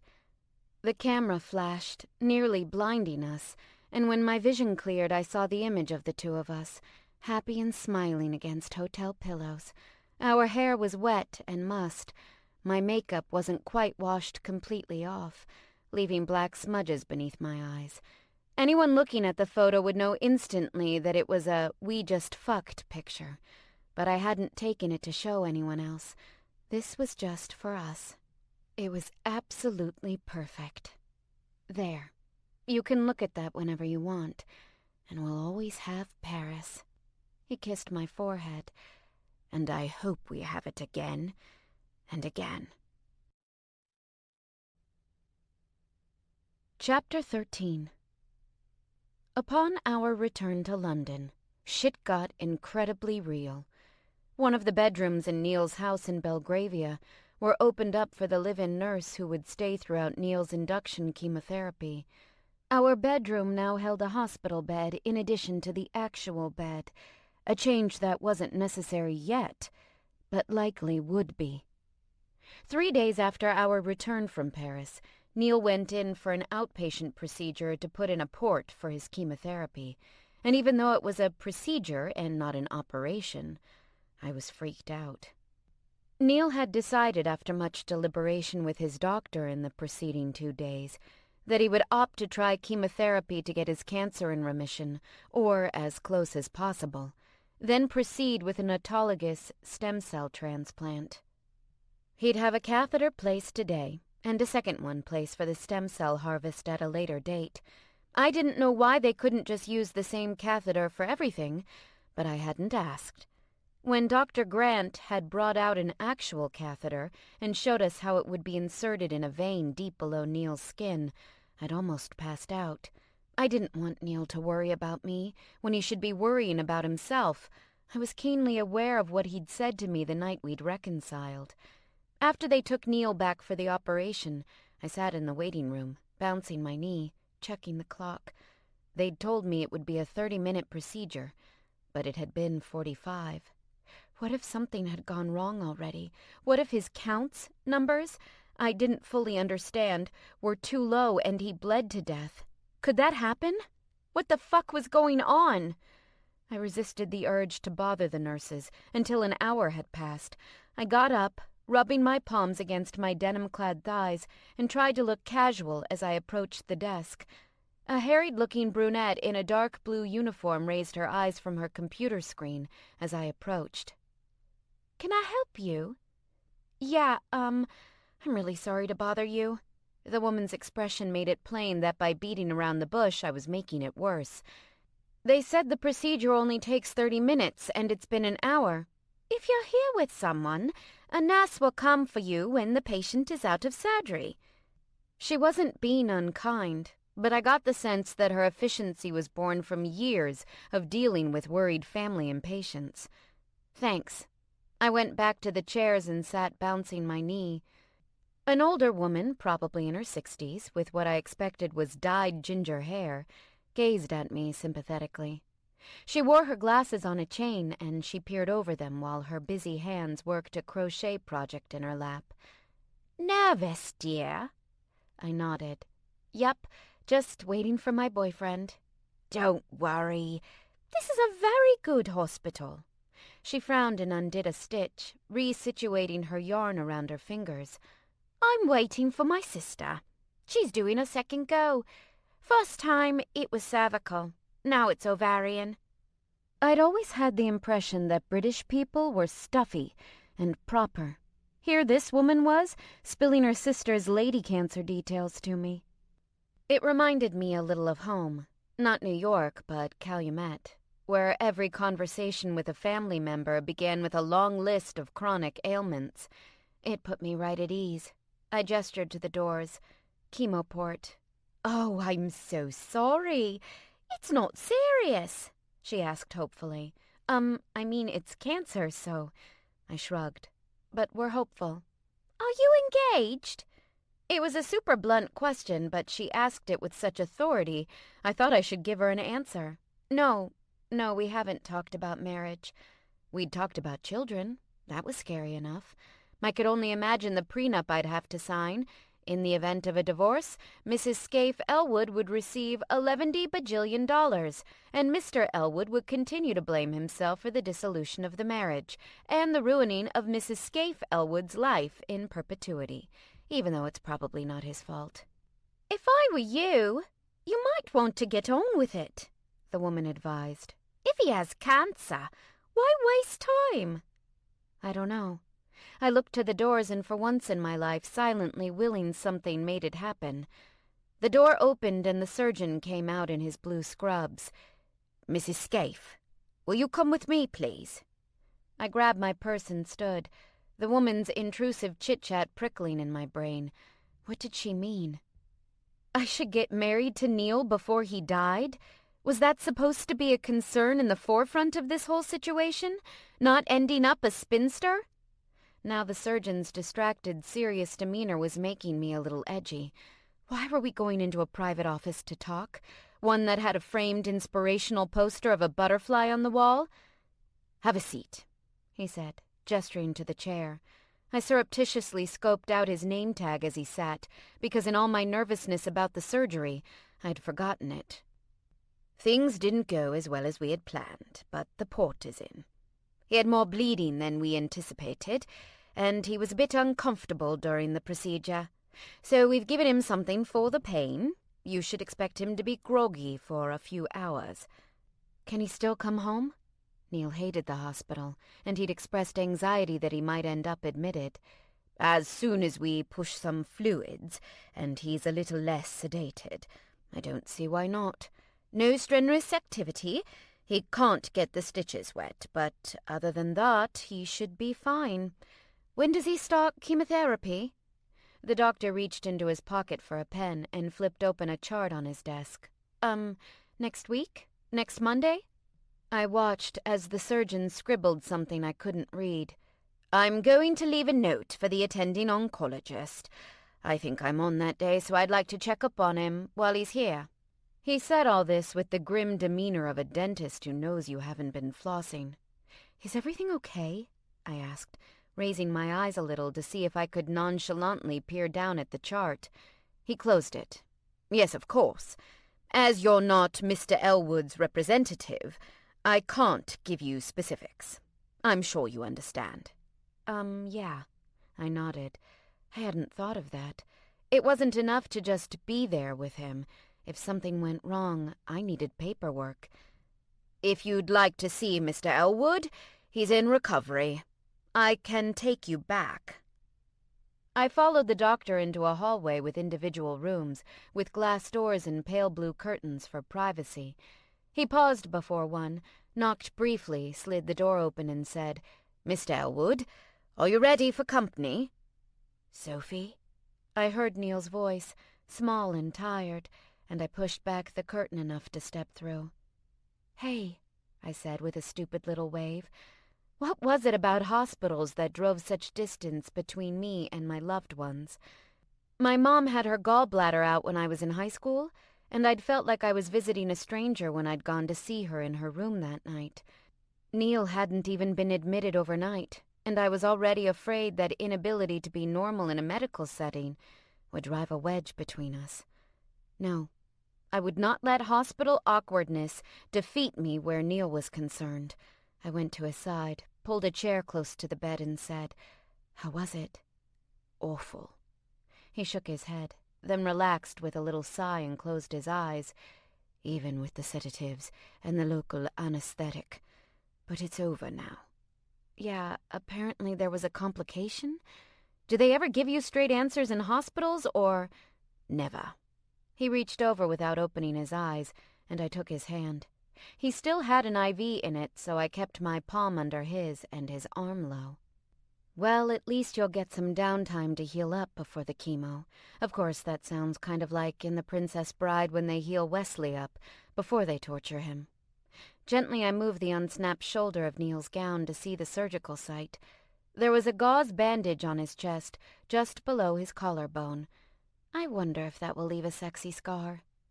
"It will probably leave a scar, but I'm not sure how sexy it will be." His voice was hoarse. "Could you pass me that water?" I saw the styrofoam cup on the rolling table at the end of the bed. I picked it up, brought it to him, and held the straw to his lips. "Drink." "You're an angel," he mumbled between sips. "Pretty much." When he finished, I sat back down and held the cup in my lap. "I was thinking about ways that I could help out while you're in and out of the hospital." "Being with me is a help." He grimaced as he sat up. "Ah, that's going to be sore for a while." "I've always heard that the third day is the worst for surgery, so you have something to look forward to." I squeezed his knee through the thin hospital blanket. "What I meant was, you can't be focused on getting better if you're trying to run a household, and Emma has a job and a whole life going on. She really can't be worried about making your doctor appointments and hiring staff. That's not fair to her." "Are you suggesting—" "I think I could do that stuff for you. I mean, I don't know the difference between all the forks they set out on our dinner table, but I think I can handle telling them what we want to eat. And if you don't want me to deal with your medical stuff, I won't. I just feel helpless." I had originally thought to propose the idea as a boon to him. Now I just sounded needy. "I'm sorry. I didn't mean for that to come off so whiny." "Am I to assume this desire to be more involved is due to sitting in a waiting room, worrying about me?" He turned his head to smile at me sleepily. "Or an attempt to wrest control from the king while he is sedated?" "The king now, is it?" I pretended to consider the title. "I think you're lucky you're on pain meds. I'll let that remark slide." For a long moment he said nothing, and I wondered if he'd fallen asleep when he said, sounding more awake than I had expected, "I wasn't sure exactly what I could ask of you. We've only been together for 3 months, and though I do feel very close to you, I didn't know how we would deal with all of this." I rubbed my palms on my thighs. "I didn't mean to start this whole conversation when you're just a few minutes out of surgery. It was on my mind and I let it run away with me. I'm not upset. It's as good a time as any." He visibly struggled to snap out of the effects of the drugs. "I can call my attorney when we get home." "It doesn't have to be anything serious. I don't want to make any decisions vis-a-vis the proverbial plug," I clarified.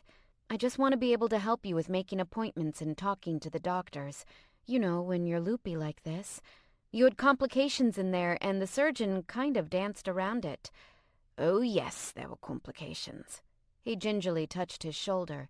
"It took them a while to find the vein. By the time they did, I wasn't entirely numb anymore." I recoiled, horrified.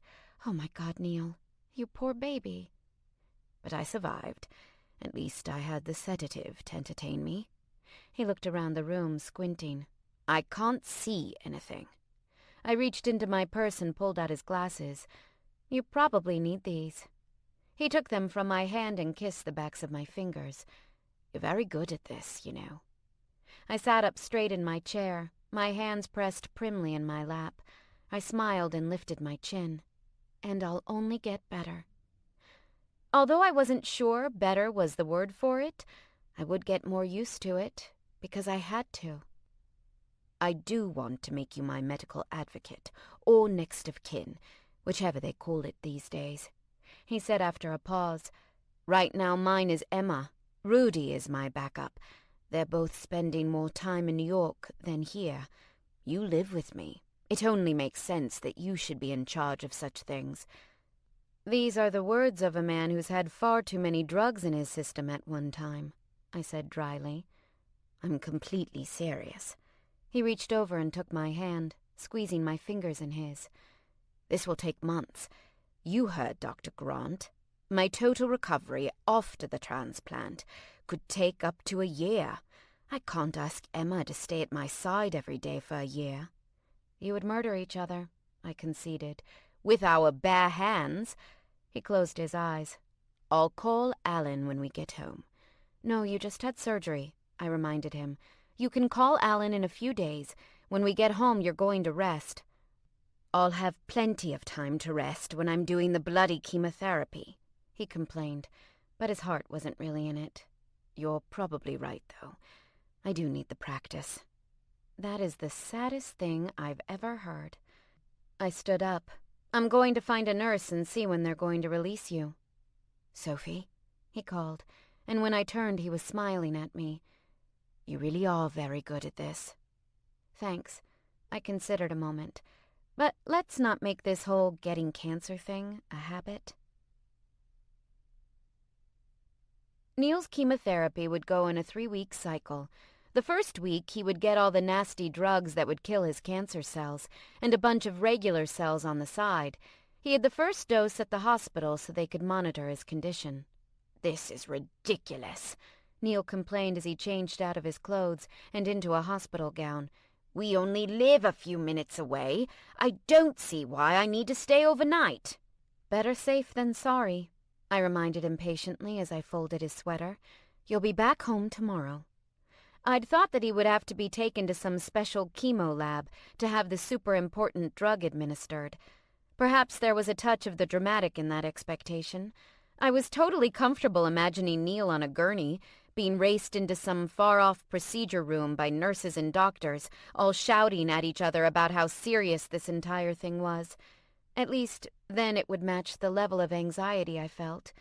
When the nurse came in, I almost vomited in fear, which was a strange reaction, considering how non-threatening she looked. She was probably nearing retirement, and had graying blonde hair pulled into a frizzy twist. She was round all over and short, like a little chemo hobbit. "Good morning," she warbled, as chipper as a canary that had no clue it was in a fucking cancer ward. She asked for Neil's name and birth date, then explained, "We're going to administer the drug, along with some fluids. That will help you combat the nausea and dehydration, and hopefully make it a bit easier on you." "This being the first dose, the effects won't be as, severe, then?" Neil asked hopefully. She made a noise as she went about collecting items from the little plastic basket she'd carried in with her. "No, would that it could be that way, but this is a bit like jumping into the deep end of a cold pool." I reached over and took Neil's hand. He squeezed mine, hard.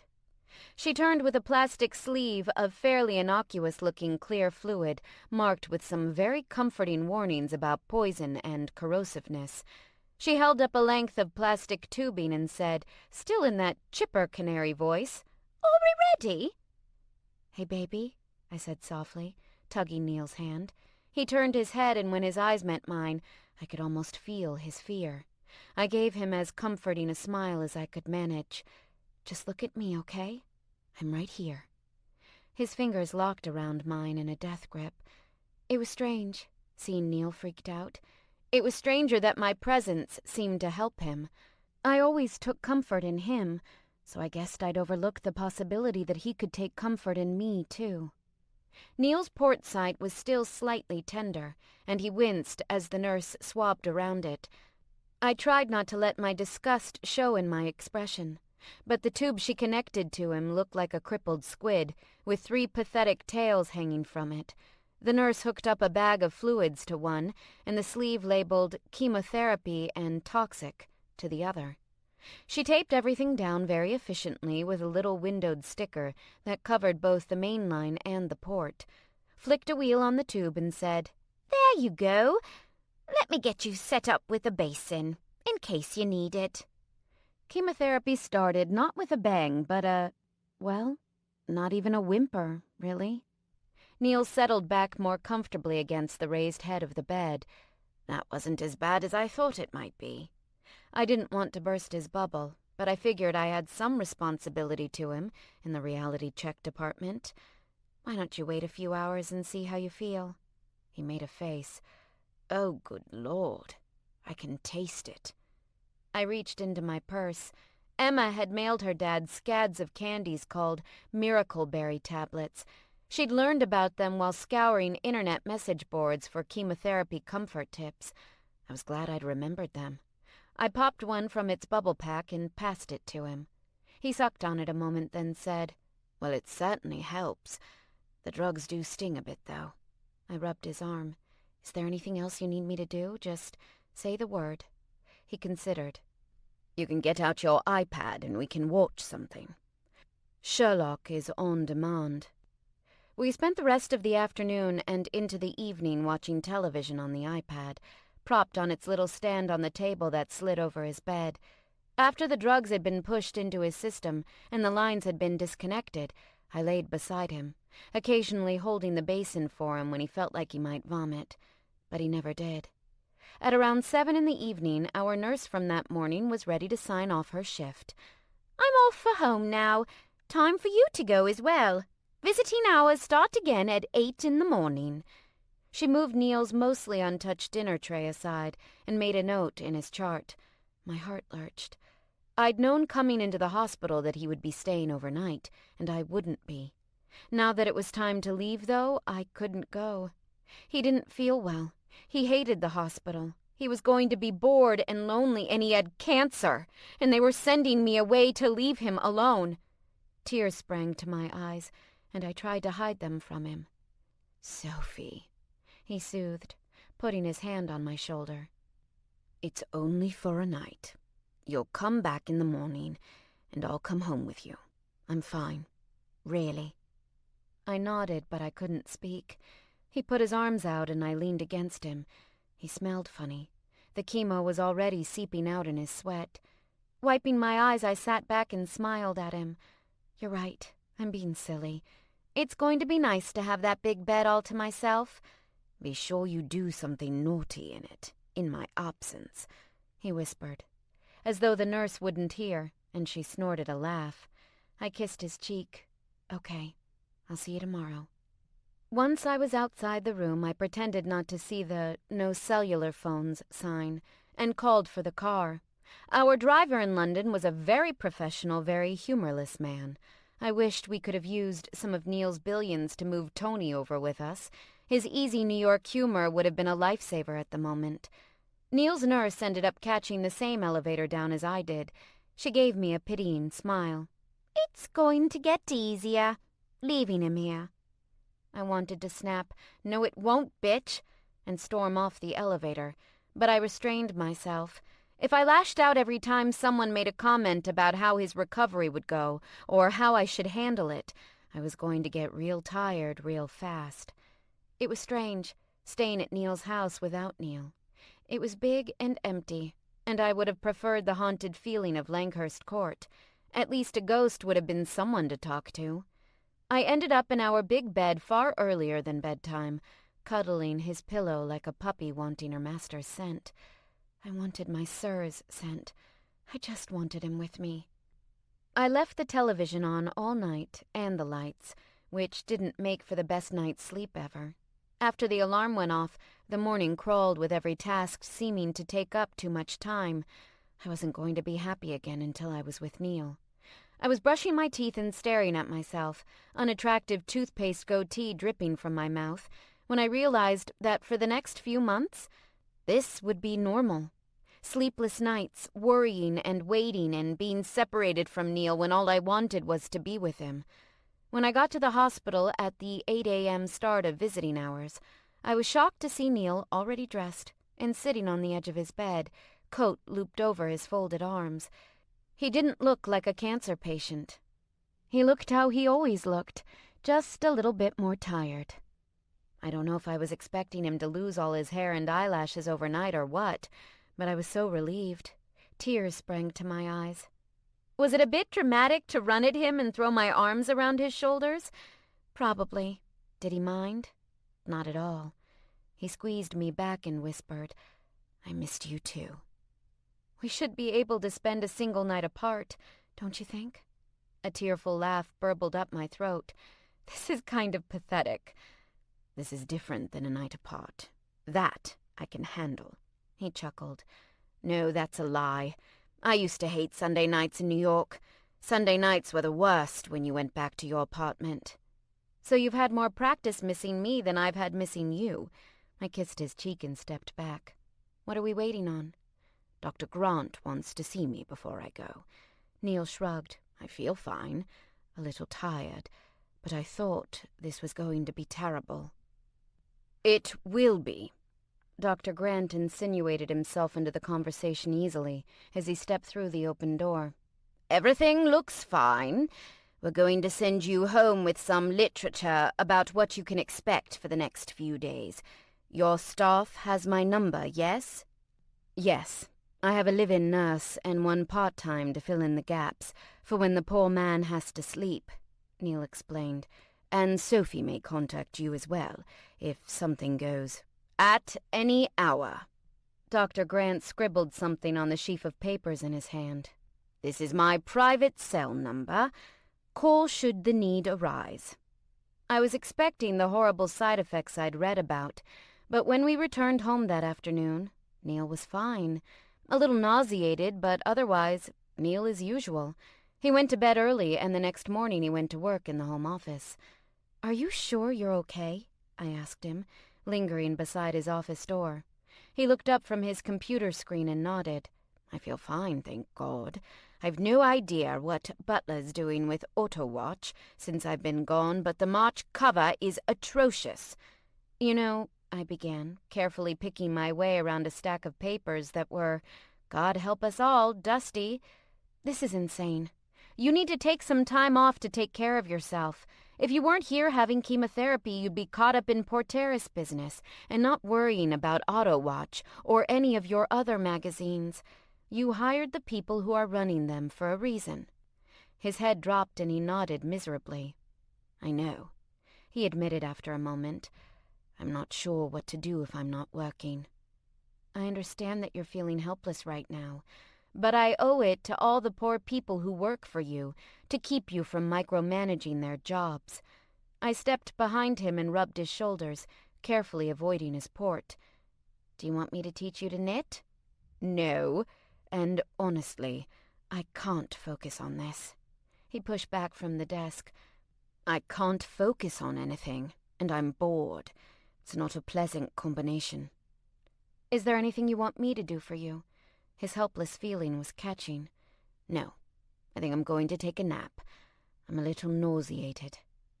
The next day went exactly the same, with Neil just slightly sick to his stomach, then tired earlier than usual.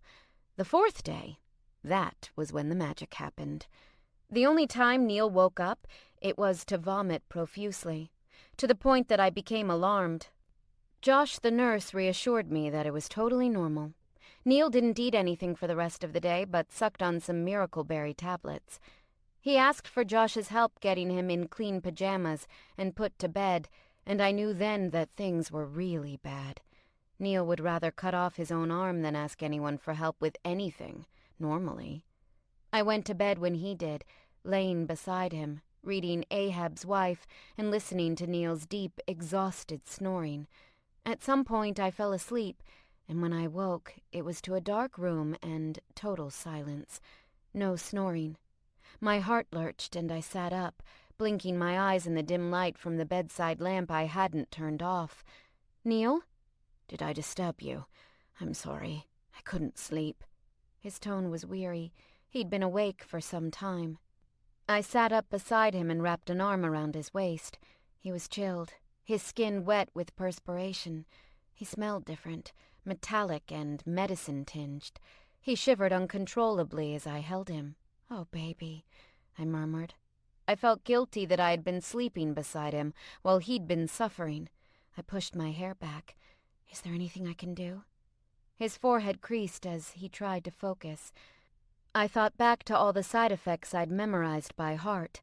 Clammy skin, cold sweats, trouble sleeping, confusion. None of it should have been unexpected. I guess I had been feebly hoping that he wouldn't have to deal with any of it.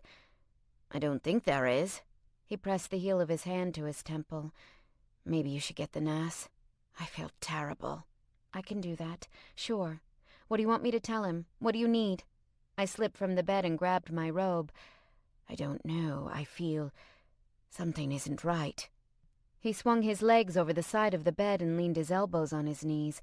"If I move, I get dizzy. I'm drowning in my sweat. I think something must be wrong." "I'll get him."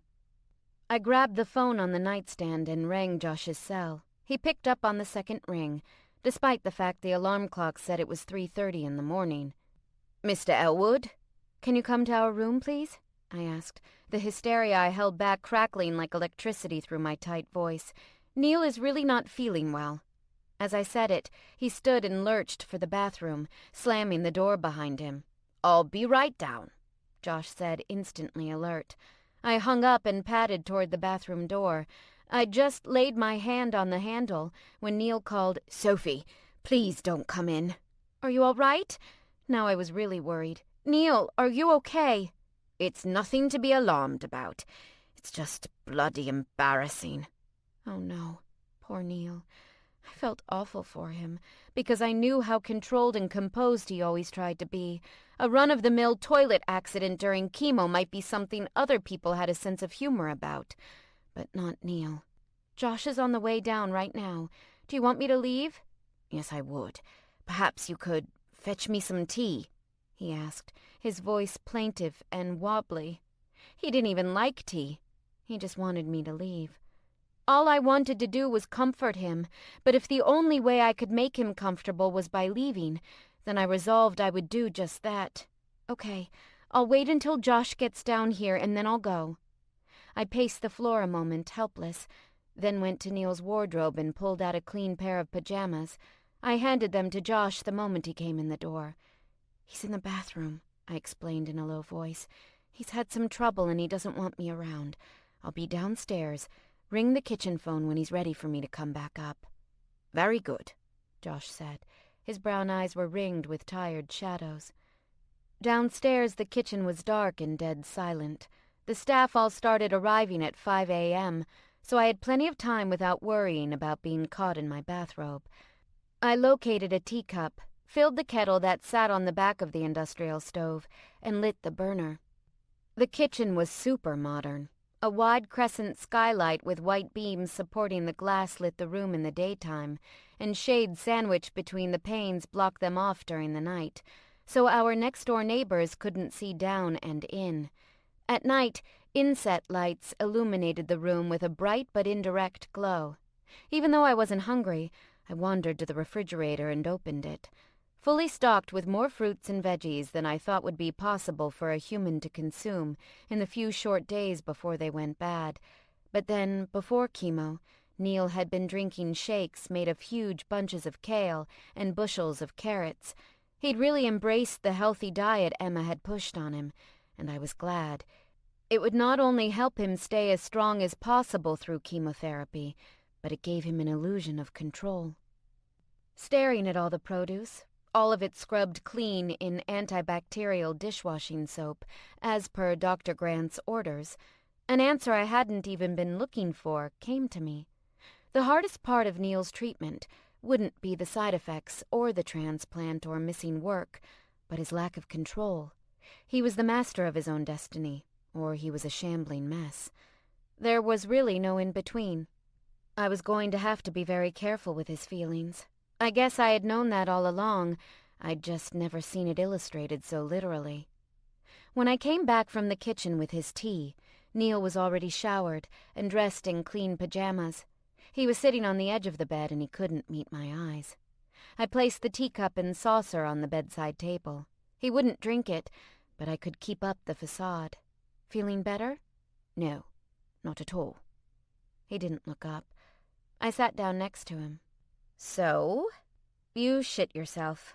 Big deal. I did that once when I was running cross-country in high school, in front of all my teammates. He blanched. Not at a meet, I hope. No, a practice, thank God. But it was still humiliating. For the rest of high school, I was sure everyone thought of me as that girl who shit herself. I forced myself to laugh at the memory. Look, this is going to happen. You're sick. You're really, really sick.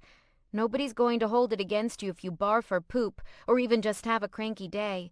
You have to stop pretending like you're fine to make other people feel better.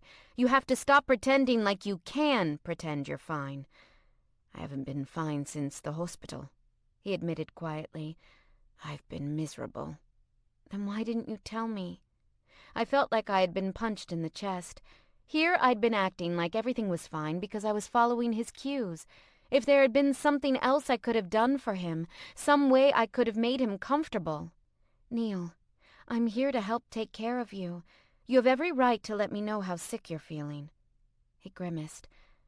I'm frightened, Sophie, and I don't like it. I know you are. If you need control, boss me around. I'm used to it. You can give me one pointless task a day, and I'll be all over it. Only one? Don't push your luck. I leaned my forehead against his shoulder. Neil, I love you. I'm going to love you no matter what you do, as long as I don't have to clean it up. And even if I do, I'll still love you. I know. He shook his head. Ever since we came back from Paris, I've been thinking, is this really my life? Is this, feasibly, this could be how it all ends for me? It could be. Somehow saying it felt better than reassuring him that he would be fine.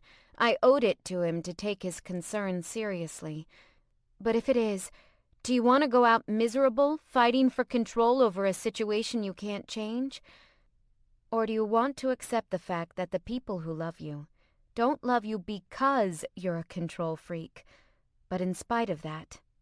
He laughed softly, then squinted his eyes shut tight. Oh, I really don't feel good. Maybe it would be a good idea if we slept with the waste bin close to the... And then he threw up, all over both of our laps. Chapter 14. Chemotherapy is hell on earth.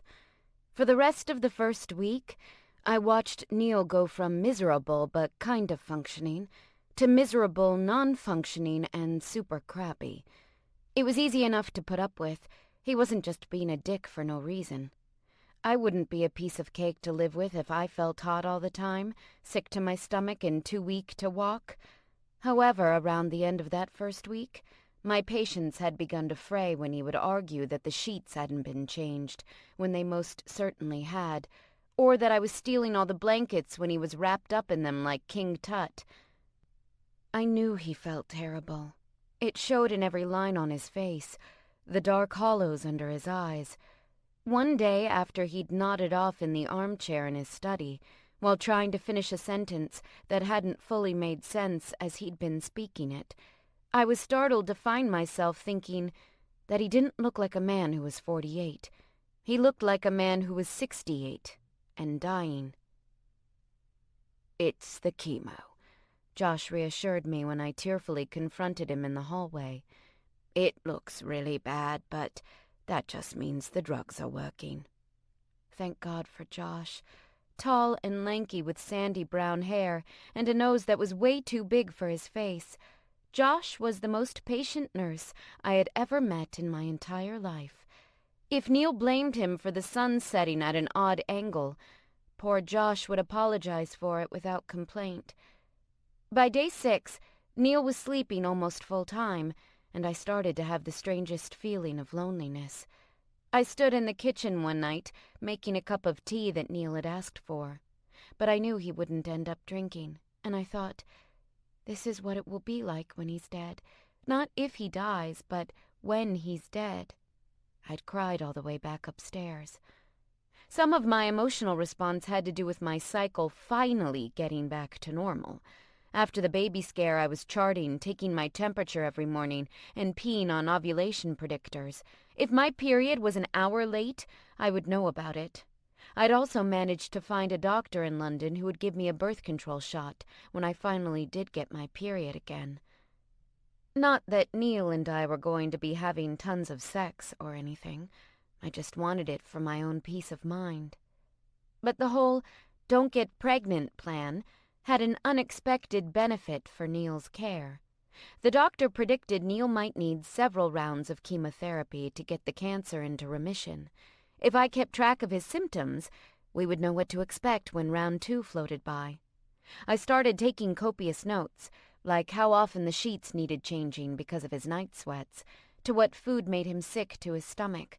I did all of this surreptitiously because any little thing seemed poised to set him off emotionally. I imagined confronting him with what I was doing, and I could almost hear him snapping, "Don't you start reducing me to numbers on a damn chart, too," and decided to keep it to myself. About 10 days after the first dose of drugs, Neil started to get less prickly. He was so relieved that his hair hadn't fallen out by the end of week 2 that his mood improved vastly. Week 3 was like paradise. He was almost himself again, albeit a more nauseated version of himself. But the antiemetic drug Dr. Grant had prescribed took the edge off of that somewhat. Neil ate. He got dressed. He even went for daily swims, since his usual workouts made him too tired. His week of rest became my week of exhaustion, because when his sex drive returned, it was with a vengeance. I was the first to know when he was feeling better. He shook me awake in the night. "Are you okay?" I asked him, rubbing my eyes. "What's wrong?" I leaned up to turn on the light, but he tugged me down, covering my body with his. "I need you, right now." It took me a minute to process this request. What did he need? A glass of water? Another blanket? Then he rolled me beneath him, and I felt the hard ridge of his erection against my belly. "Oh," I said, and, "Okay." And he was inside me, all of him, my unready body stretching around him painfully. I moaned, utterly grateful. I'd missed this intimacy more than I would ever admit to him. As much as it pained me, I had to stop him with a hand to his shoulder. "Condom. You have to put on a condom." It wasn't a chance he would normally take, but he wasn't thinking straight. He growled in frustration and annoyance as he withdrew. "Where are the damn things?" "Here." I opened the drawer of my nightstand and fished one out. He impatiently sheathed himself and pushed me down again, shoving himself between my legs with one hand to guide him. I spread my thighs around him and gripped his waist with my knees as he pounded into me. "Oh, fuck. Oh, yes," I shouted, slapping my palm against his back to urge him on. This was exactly what we'd needed, I thought as my legs squeezed around him. The headboard banged against the wall and his breath puffed from his chest like he was at the end of a run. Then everything went south. He pulled out and flopped onto his back, squinting his eyes shut tight.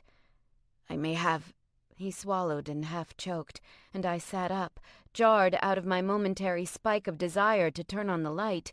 He was pale and sweaty, gasping for air. "Overdone it." "Neil!" I jumped from the bed, pushing down my nightgown. I had the phone in my hand and he waved impatiently at me. "For Christ's sake, I'm not dying, I just—" He closed his eyes. "I just tired out very quickly." "Oh." I set the cordless phone back in its cradle and cautiously pulled the blankets back to climb in beside him. "Sorry." "Everyone is treating me like I'm going to just snuff out at any time." He pulled off the condom and tossed it into the trash bin and jerked his pajama bottoms up with some difficulty. "Sorry, you just didn't look well." I didn't know how to respond to this kind of anger, especially since I had caused it. But what did he expect me to do when he seemed to be in genuine distress? "This is ridiculous." He wiped his hand down his forehead and covered his eyes. "I can't even fuck my girlfriend. I can't eat. I can't sleep. I'm tired all the time and too fatigued to even watch television. And in 3 more days, I have to start this bloody process all over again." That sucks. It was all I could think of that wouldn't be interpreted as patronizing. Yes, he agreed grimly. It does suck. I feel like my life is wasting away a day at a time. It's a wonder more people don't commit suicide going through this. The S word set off a powerful alarm. Neil, have you been considering— No. He sat up and pushed back the blankets, as though he would storm off in anger, but he was too tired. He sat on the edge of the bed, his head in his hands. I don't want to die. I want to be dead. There's a difference. Not much of one. Look, I'm doing what I'm supposed to do, aren't I? He snapped. I'm doing the fucking chemotherapy. I'm being a brave little soldier fighting against cancer. He made quotes in the air around the word. Isn't that enough? I didn't answer him right away. In his mood, nothing I could say would help, but he wanted a response. I put myself in the role of the counselor I'd seen briefly in high school, and turned it around on him. Is it enough for you? The anger went out of him then. That was almost worse than seeing him angry. No. What would be enough would be having the strength to give up, to be able to look at you and tell you that I was quitting this stupid treatment. I want to be selfish enough to look my daughter in the face and tell her that I won't be at her wedding because I'm going to die instead. I walked around the bed, feeling like I had been slapped, forcing myself to act like we were talking about the water bill and not his mortality. He resented me for keeping him tethered to his life. That was a bitter pill to swallow. At least he was confessing all of this to me and not Emma. I didn't want her to have to hear it. For a while, I just sat beside him, not saying anything, while he stared down at his feet. I was out of my depth. I want you to see someone, a counselor or a psychiatrist, some kind of mental health professional. He made a bitter noise. No. I was going to stand firm on this. You're hurting, Neil. More than I can help you with and more than you need to hurt. I love you. I can take the resentment, the crappiness, I really can. But I can't stand watching you suffer and isolate yourself. And if I don't? He looked up, testing me. If you don't, I'll tell Dr. Grant what you just told me. I knew that Dr. Grant would likely tell Neil exactly what I'd advised, to seek mental health help. But in his despondent state, maybe Neil didn't know that. Maybe he would take it as the threat I meant it as, that if he didn't seek help on his own, I would try to have him hospitalized for it. He paled further, though I wouldn't have thought it possible. When he spoke, he was wounded. Sophie, I'm in a real crisis here. I know you are. I tried to sound sympathetic and firm at the same time. That's why I want you to get help. He broke down then. I was getting strangely used to his tears, but there was a divide between us that seemed to grow wider with every passing day. So when I held on to him, I wasn't just comforting him. I was trying to keep him with me, against the internal tide that would inevitably pull him away. It only took one threat, and Neil called his therapist. You have a therapist? I asked him, surprised. Neil always seemed so pulled together, I couldn't imagine him needing therapy. Scratch that. I couldn't imagine him thinking he needed therapy. You go through a divorce and see if you don't need someone to keep you sane. He cracked mildly. We were in the kitchen making protein shakes while prep went on in anticipation of dinner. We'd found that giving Neil protein a couple hours before a meal kept him from getting queasy at dinner time, and he could hold down more food. I would really rather not, I replied, smiling sweetly at him over the top of the blender. I had to raise my voice to be heard, so I waited until the blade stopped to say, I like you too much to kick you to the curb. Even when I'm being a self-pitying jackass. He was embarrassed about his meltdown the night before. I wanted to reassure him and tell him that it was nothing to be ashamed of, but I wasn't going to do that until he actually saw his shrink. I didn't want to give him an excuse not to go. Not even then. It might help for you to see someone, he suggested. You've been horribly isolated here, away from your friends and because of me. I don't mind. I didn't mind not thinking about it either, because that was way more comfortable than confronting it head on. So maybe I did need to see someone. I sighed. You're probably right. I hate to ask you for anything right now, but I have no idea how to find someone like that. It was a big enough hassle looking for a gynecologist. I can ask Terry if he can recommend someone. We should keep couples counseling in mind as well. Togetherness, I said with a dreamy sigh, and at least that got a laugh out of Neil. He looked over his shoulder at the kitchen prep going on around us and lowered his voice, although, to be perfectly frank, I don't think anyone who worked in his house really cared what we did, so long as they got paid and we left them alone to do their jobs. I wanted to apologize for what happened last night. My denial of my condition put you in an uncomfortable position. I shouldn't have behaved as though I resented you, or you were at fault. I didn't perceive it that way at all, I said, hitting the pulse button on the blender a few times around my words. I know you imagine yourself as this cool, composed guy no one can figure out, but for an enigma, you can be super obvious sometimes. Let that wait a moment, he said, taking me by the hand and pulling me toward the kitchen door with another glance at the staff around us. When we stepped into the hallway, he said, low, so he wouldn't be overheard, I'm not just sorry about the way I behaved. I'm also... He sighed in annoyance. What's the matter?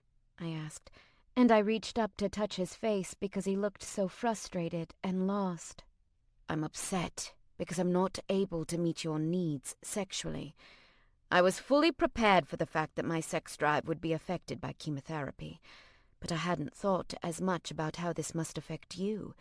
His brow furrowed. How long has it been since you've even masturbated?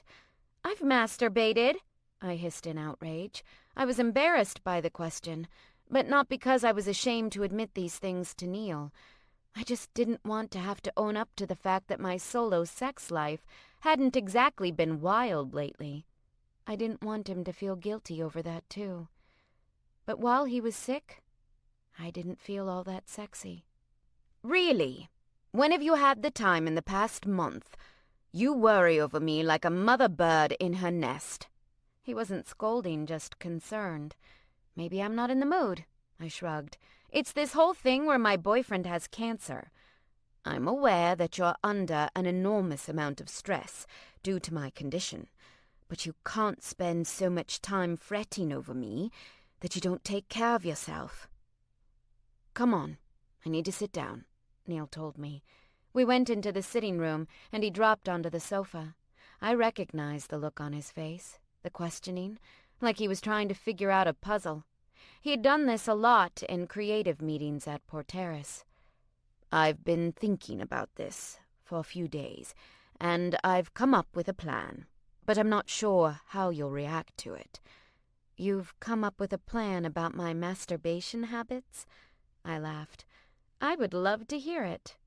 Don't get cute with me, Sophie. His tone was warning, but he smiled. I'm serious. I don't want to imply that our relationship is solely sexual, because we both know that it isn't. But sex is a very large part of our emotional intimacy right now, because our relationship is so new, and partially because we're so damned good at sex. I held up my hand. High five. He slapped his palm against mine and continued without missing a beat. I don't want you to feel neglected. Just because I'm too tired and ill to have sex most of the time doesn't mean you need to become celibate. I would like, with your permission, to contact the man we met at my club, see if he would be willing to come for a visit. I tilted my head to the side. Do you mean... I wondered if you'd be interested in sleeping with him, yes, assuming he would find such an arrangement palatable, although I don't see why he wouldn't. I looked down at my tank top and yoga pants. No makeup had touched my face in a month, and my manicure was... Yikes. I'll be starting this hideous treatment over again in a few days. Perhaps we could set something up for a couple of weeks from now." He leveled an accusing gaze at me. "I'm sure you could look through those notes you've tried to be inconspicuous about keeping, with regards to my care, and determine the best possible date." Is that something people just do? Call each other up and have threesomes? I'd heard the odd rumor in my circle of friends back in New York. Holly had been in three-ways before. In college, a menage a trois had been the holy grail of party hookups. I had nothing against people who did them, but it always seemed like something that was just on the outside of my comfort level. Then again, Amir had been really hot, and I was in a monogamous relationship with a guy who didn't mind watching another dude finger me. If Neil was offering me the chance to have sex with someone else, and he was completely okay with it, who was I to argue? The only problem was me, and my lack of sex drive. It was very difficult to feel any sort of desire when I was watching Neil go through all of this pain.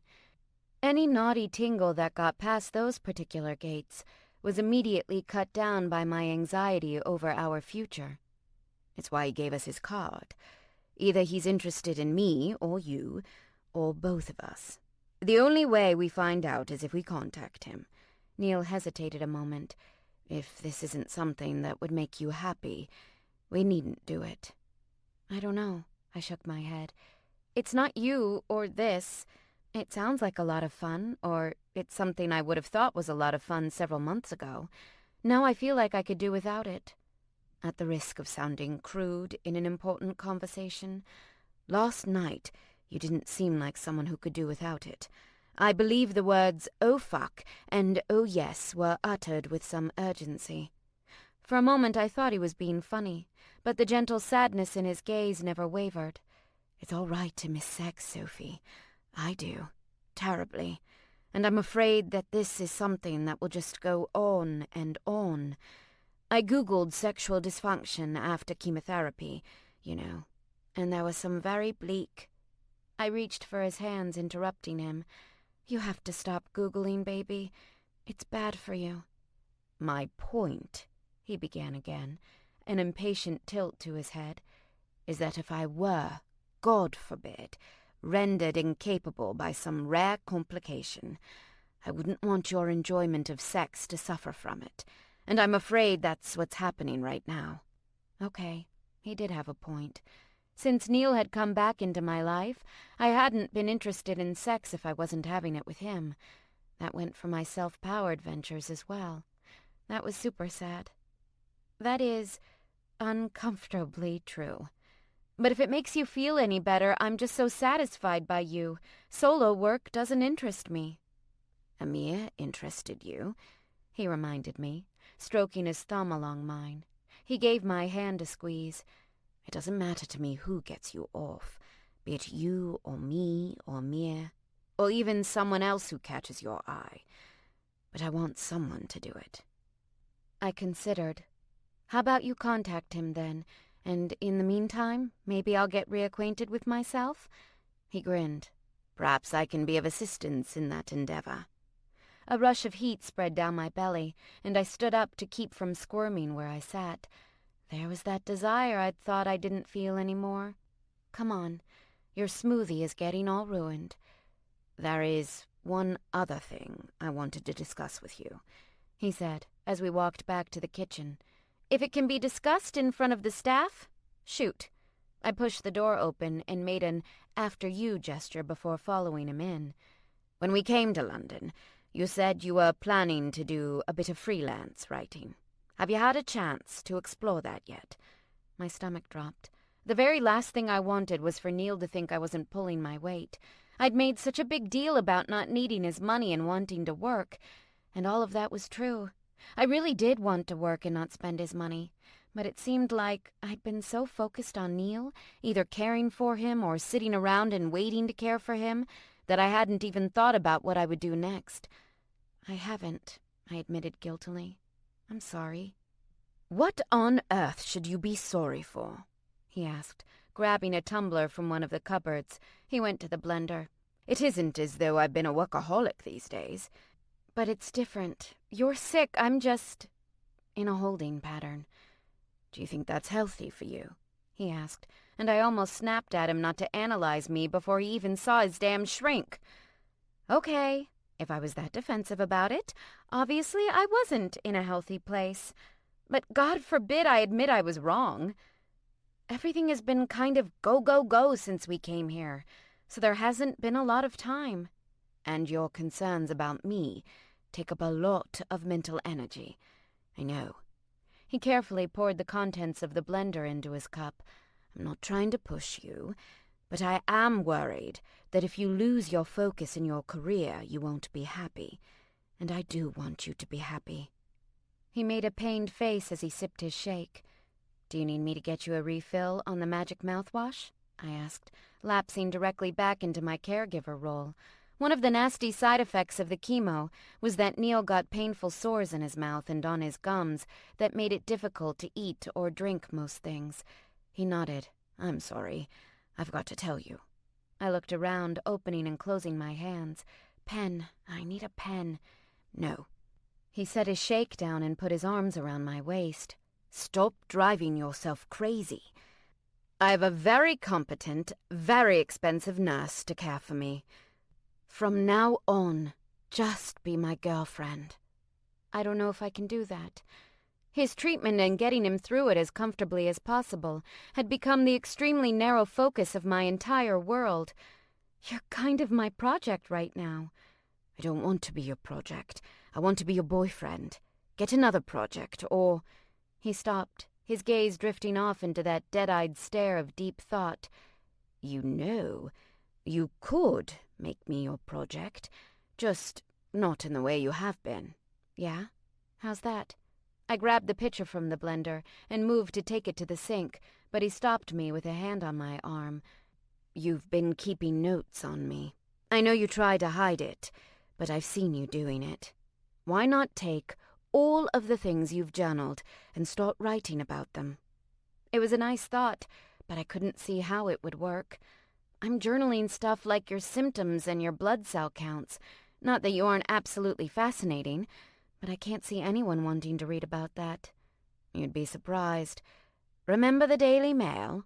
He reminded me dryly.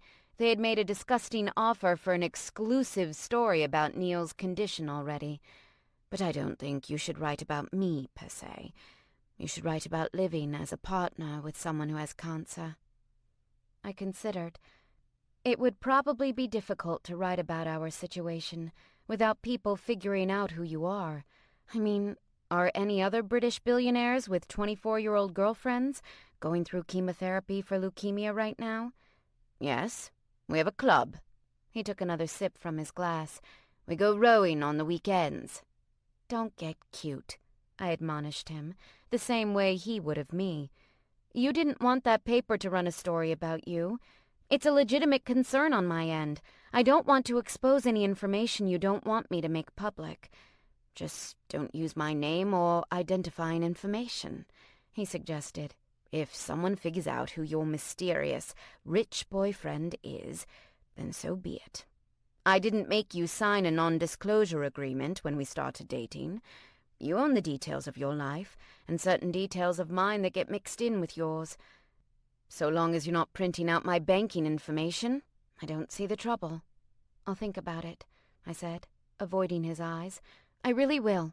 You're absolutely right. I need to get back out there and start taking care of my career. And I probably also need to speak to a therapist. A real therapist. Not Holly, he preemptively scolded. Oh, you think you know everything. I swished my ponytail behind me as I stalked away to the sounds of his laughter. Chapter 15. I'd thought that inviting someone over for sex would be really awkward. As it turned out, it wasn't so bad. Amir was pleased to hear from us again, and we set up a meeting for the end of Neil's second week in the cycle, when he would be feeling more up to company. Amir, from the dungeon, turned out to be El-Mudad ibn Farid ibn Abdel Ati, a billionaire's son from Bahrain. He arrived for lunch on a very expensive, very Italian motorcycle that he and Neil discussed at length, until I had to politely remind them that at least one of us could not subsist on engine talk alone, and they humored me by coming inside. Over lunch, El Mudad explained that due to his father's business, he had a high profile not only in Bahrain, but in England, France, and Australia as well. So he'd crafted the identity for privacy, as per the club rules. Even if someone recognizes me there, they won't break the rules and mention it on the street, or to my father. They would lose their membership. He waved a hand as though it would be unthinkable to sacrifice admittance to the club for a little bit of blackmail. But you can call me Amir. I'm quite fond of the name, and I prefer to use it in these situations. With an easy smile, he sipped from his glass of white wine. He'd come dressed in a crisp white button-down, untucked over faded jeans. He'd arrived in a leather jacket that had looked so good on his broad shoulders, I personally resented Matthew, the quasi-butler, for offering to hang it up. "I'm not really Chloe. I'm Sophie," I said with a nervous giggle. I felt Neil's eyes on me, watching in amusement. He was so going to enjoy seeing me squirm during this meeting. "And you're not really Leaf," Amir said, pointing to Neil with a smirk. "I'm sorry. I recognized you immediately. You sold a very expensive car to my father about 4 years ago." "Yes, the Reventon." Neil leaned forward, elbows on the table. He looked so amazing today. Just the prospect of sex had invigorated him enough that he'd gotten dressed in something other than sweatpants. He wore steel gray trousers and a lighter gray shirt with a slight sheen to it. Monochromatic looked impossibly good on the man. He gave me a sheepish glance. Elizabeth felt that a Lamborghini was impractical. "Imagine," I laughed with a roll of my eyes. "Your loss is my father's gain." Amir lifted his glass. He didn't hold it by the stem, but cradled the round bowl of it in his palm. All I could think of was how those fingers would feel curved around my breast, and all the blood in my body split into 2 factions, one marching south, the other rushing into my heated face. "So," Amir said between sips, "I must know where Leaf Arden comes from." 2 family names, Neil said, "and I gave Sophie the name Chloe. A beautiful name for a beautiful woman." If anyone other than Amir had said it, the words would have been impossibly cheesy. Lucky for me and my intensely throbbing girl parts, it had been him saying it. "Just so," Neil agreed. I bet he thought it was a corny line. I didn't care. "And Amir, where did you find that name?" "A beautiful Turkish man I met at university in Paris." Amir smiled thoughtfully at the memory, his long fingers turning the glass in his hand. "He was the first man who ever fucked me." "Holy mother of what, Scaife? Are you a hot bisexual billionaire magnate?" If ever there was a time that it would be appropriate to high-five oneself, this would certainly have been that time. "Oh?" Neil shifted slightly forward at that, and I was pretty sure they could both hear the sound of my accelerated breathing. "When it comes to pleasure, I don't discriminate." He shrugged and turned a teasing expression on me. "Don't look surprised. We have sex in the Middle East. I know you Americans think we're all chaste upon penalty of public execution." Something like that. I was kind of embarrassed that I didn't know more about the world. I was sitting here with 2 very worldly men. We chatted a bit about Amir and his life. His father was insanely wealthy and open-handed, so after school in France, Amir had decided to indulge in his passion for speed. He raced motorcycles professionally and sponsored racers in other divisions as well. He owned a Formula One car, and he and Neil could talk about horsepower and torque and handling endlessly. And unfortunately, they kind of did. Until Amir said, "It appears we are boring Sophie." "To tears," I agreed. "Then perhaps we should come to the point of this visit." Neil placed his post-lunch cup of coffee in its saucer, then sat back. "As I explained to you in my email, I'm currently undergoing chemotherapy for leukemia. Suffice it to say that treatment is taking a toll, and I haven't been as active as I would like to be. And you would like my help making love to Sophie," Amir stated, as easily as if he were commenting on the weather. Neil's pleasant half-smile didn't falter, but his demeanor shifted just enough that I could see the tension in him. "I would like you to help me fuck Chloe." A slow smile bent Amir's mouth. He looked me over, what he could see across the table. My hair was swept up in a sleek French twist, and I wore a short, slinky slate dress Neil had picked out for me in Paris. The wide straps and square neck bared plenty of cleavage Amir definitely appreciated, judging from the way he rubbed the side of his index finger over his bottom lip as he appraised me. Finally he looked up to Neil, shrugged, and said, "I enjoyed our last encounter. I enjoyed lunch. Why not? Will this be a three-way, or... I believe it will be mostly voyeurism on my part, though I would like to be as involved as I can manage," Neil said. There was something so dirty, bad, and completely wrong about listening to these two men discuss fucking me, while I was right there, listening to every word. Amir's broad grin dimmed just a little. "One moment. I told my wife I would call her if I were going to sleep with the two of you, and I need to get my bag." "Oh, Neil coughed. "Certainly." Amir took out his phone, held up one finger, and excused himself from the room. His wife? I tried not to shriek. "She's all right with it. What's the harm?" Neil asked, in the same tone one would say, "Let the puppy chase the butterfly. What's the harm?" He frowned slightly. "I'm agreeing to the same type of thing Amir's wife would be agreeing to. You don't seem too eager to discuss the moral implications of that." "Okay, I see your point."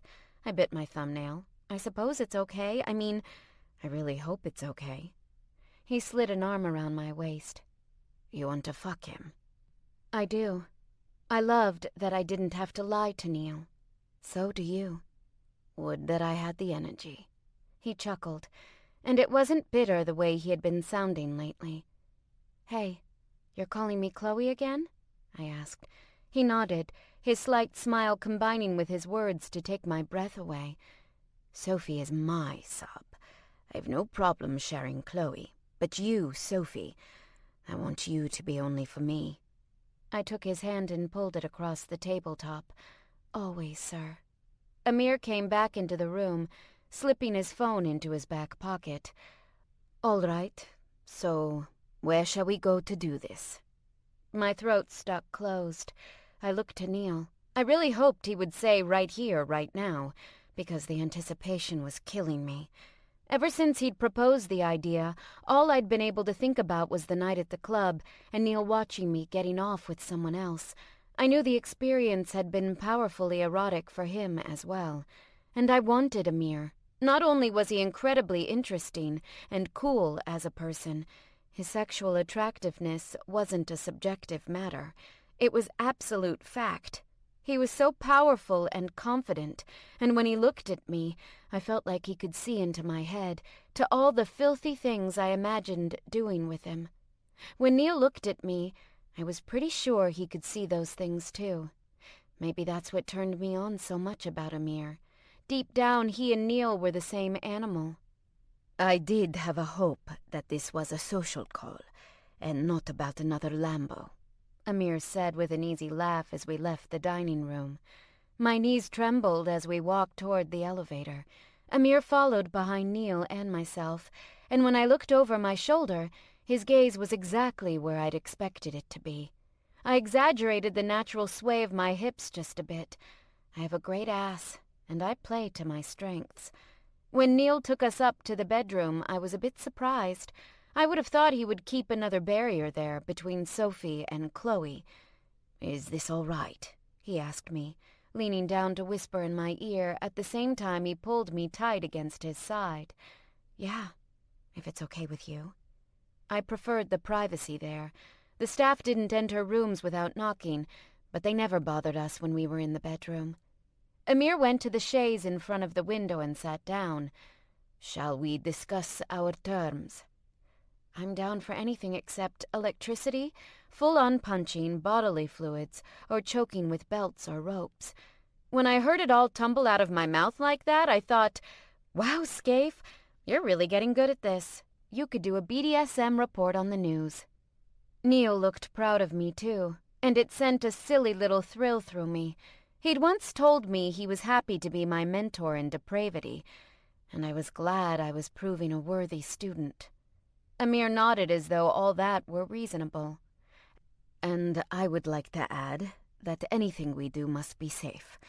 I brought condoms and dental dams. I would like to know how we are to arrange this. Will I be taking instruction from you? Some, if you wouldn't mind, but I envisioned us working together. My goal in this is for Chloe to have the best possible time." Neil stroked the backs of his fingers over the nape of my neck, and I shivered. "And you, Chloe?" Amir asked. "What would you like from this experience?" My face heated, but not from embarrassment. To be perfectly honest, it's been over a month since I've had sex, which normally isn't a big deal, but we were very active, Neil said with a quiet laugh. "It's no wonder." Amir's slow smile sent darts of arousal through every nerve in my body. "And what would you enjoy, Amir?" Neil asked, adding cautiously, "As I said before, I'm not sure how much I will be able to participate, so if your interest is mainly in Chloe, I won't be offended." "Ah, another time for us then, perhaps." He grinned at Neil. "All right. We agree Chloe is the focus today." I got a little kick of pride at the thought that he was already looking forward to a return engagement with us, and we hadn't done anything yet. "I use red and yellow as safe words," I told him with a shrug, "and to be honest, I'm kind of nervous. Can we leave the kink mild today?" "Of course. Nothing you are uncomfortable with." He looked to Neil. "And I would prefer you stay in the room with us at all times. I'm more comfortable with that myself." Neil's palm turned and possessively covered the back of my neck. "Chloe, why don't you stand up and take your dress off?" "Yes, sir." I stood up and my panties were already wet and stuck against my shaved vulva. I went to Amir and sank to my knees in front of him, with my back to him. "Could you help me with my zipper?" The long drag of the fabric parting down my back seemed like it went in slow motion. My rapid pulse sped blood to my clit, and I almost moaned when Amir's fingertips brushed against my back. My mind flashed back to Paris, to the heat and intensity in Amir's dark eyes as he'd worked to make me shatter beneath his hands. I stood up and slipped the top of the dress down, then stepped carefully out of it and plucked it from around my ankle. I tossed it to Neil, and he dropped it on the floor beside the bed. I almost laughed at the hunger I saw in his gaze. There was a beautiful elation in seeing him this way again. Amir stood up and slowly approached me, drawing slow circles in the air with his index finger. "Turn. Let me see all of you." The gray lace thong matched my bra and the lace tops of my thigh-highs. I turned in a slow circle. My black Yves Saint Laurent pumps made whisper-soft scuffing noises on the carpet, and I heard every one of them. Already I felt my mind beginning to align itself with my body, any thought beyond anticipation and pure sexuality fading quietly away. Submission was such a nice mini-vacation.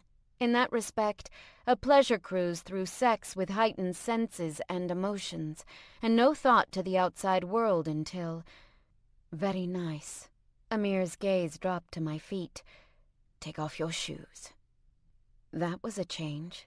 Usually Neil liked me to leave my shoes on. I looked to him for confirmation, and he nodded with an amused crook of his lips. As I stepped down from one high-altitude heel, Amir caught my hand and gently steadied me. He held on until my soles touched the carpet, then he dropped to one knee. His splayed palms bracketed my slender calf and slowly glided up. hesitating at the top of the lace band. "I like these, but I'd like to take them off of you. May I?" I nodded, wetting my lips. "Chloe, unhook your bra," Neil ordered me, and I moved automatically to do as he bid. "Oh yes, definitely unhook your bra, Chloe," Amir teased, his knuckles brushing between my thighs, tantalizingly too far from my clit. "Should I take it off?" I asked, sliding a strap down my arm. "Yes, please." Amir leaned forward and pressed a kiss to my thigh through the stocking. Then he reached up and gripped my panties, pulling them roughly down. "Take these off as well." He buried his nose against me through the lace, and I gasped, swaying on my weak knees. I peeled the panties off slowly, dragging them down the slope of his nose as he nuzzled against my sex. Neil stepped up behind me and helped slide my bra the rest of the way off my arms, baring my tight, puckered nipples to the slight chill of the room. Or maybe the room was fine. It was just my body temperature that had gone through the roof. His big hands pushed my panties down my legs, and I stepped out of them as Amir dragged his tongue across the line where my thigh met my stocking. "You can lean back on me," Neil murmured against my ear. I reached up with one arm to hold on to his neck, enjoying the slide of his clothing against my bare skin. His palm skimmed beneath the curves of my breasts, cupping me. Amir caught the lace top of my thigh-high between his teeth and slowly peeled it down, looking up at my shocked expression with amusement.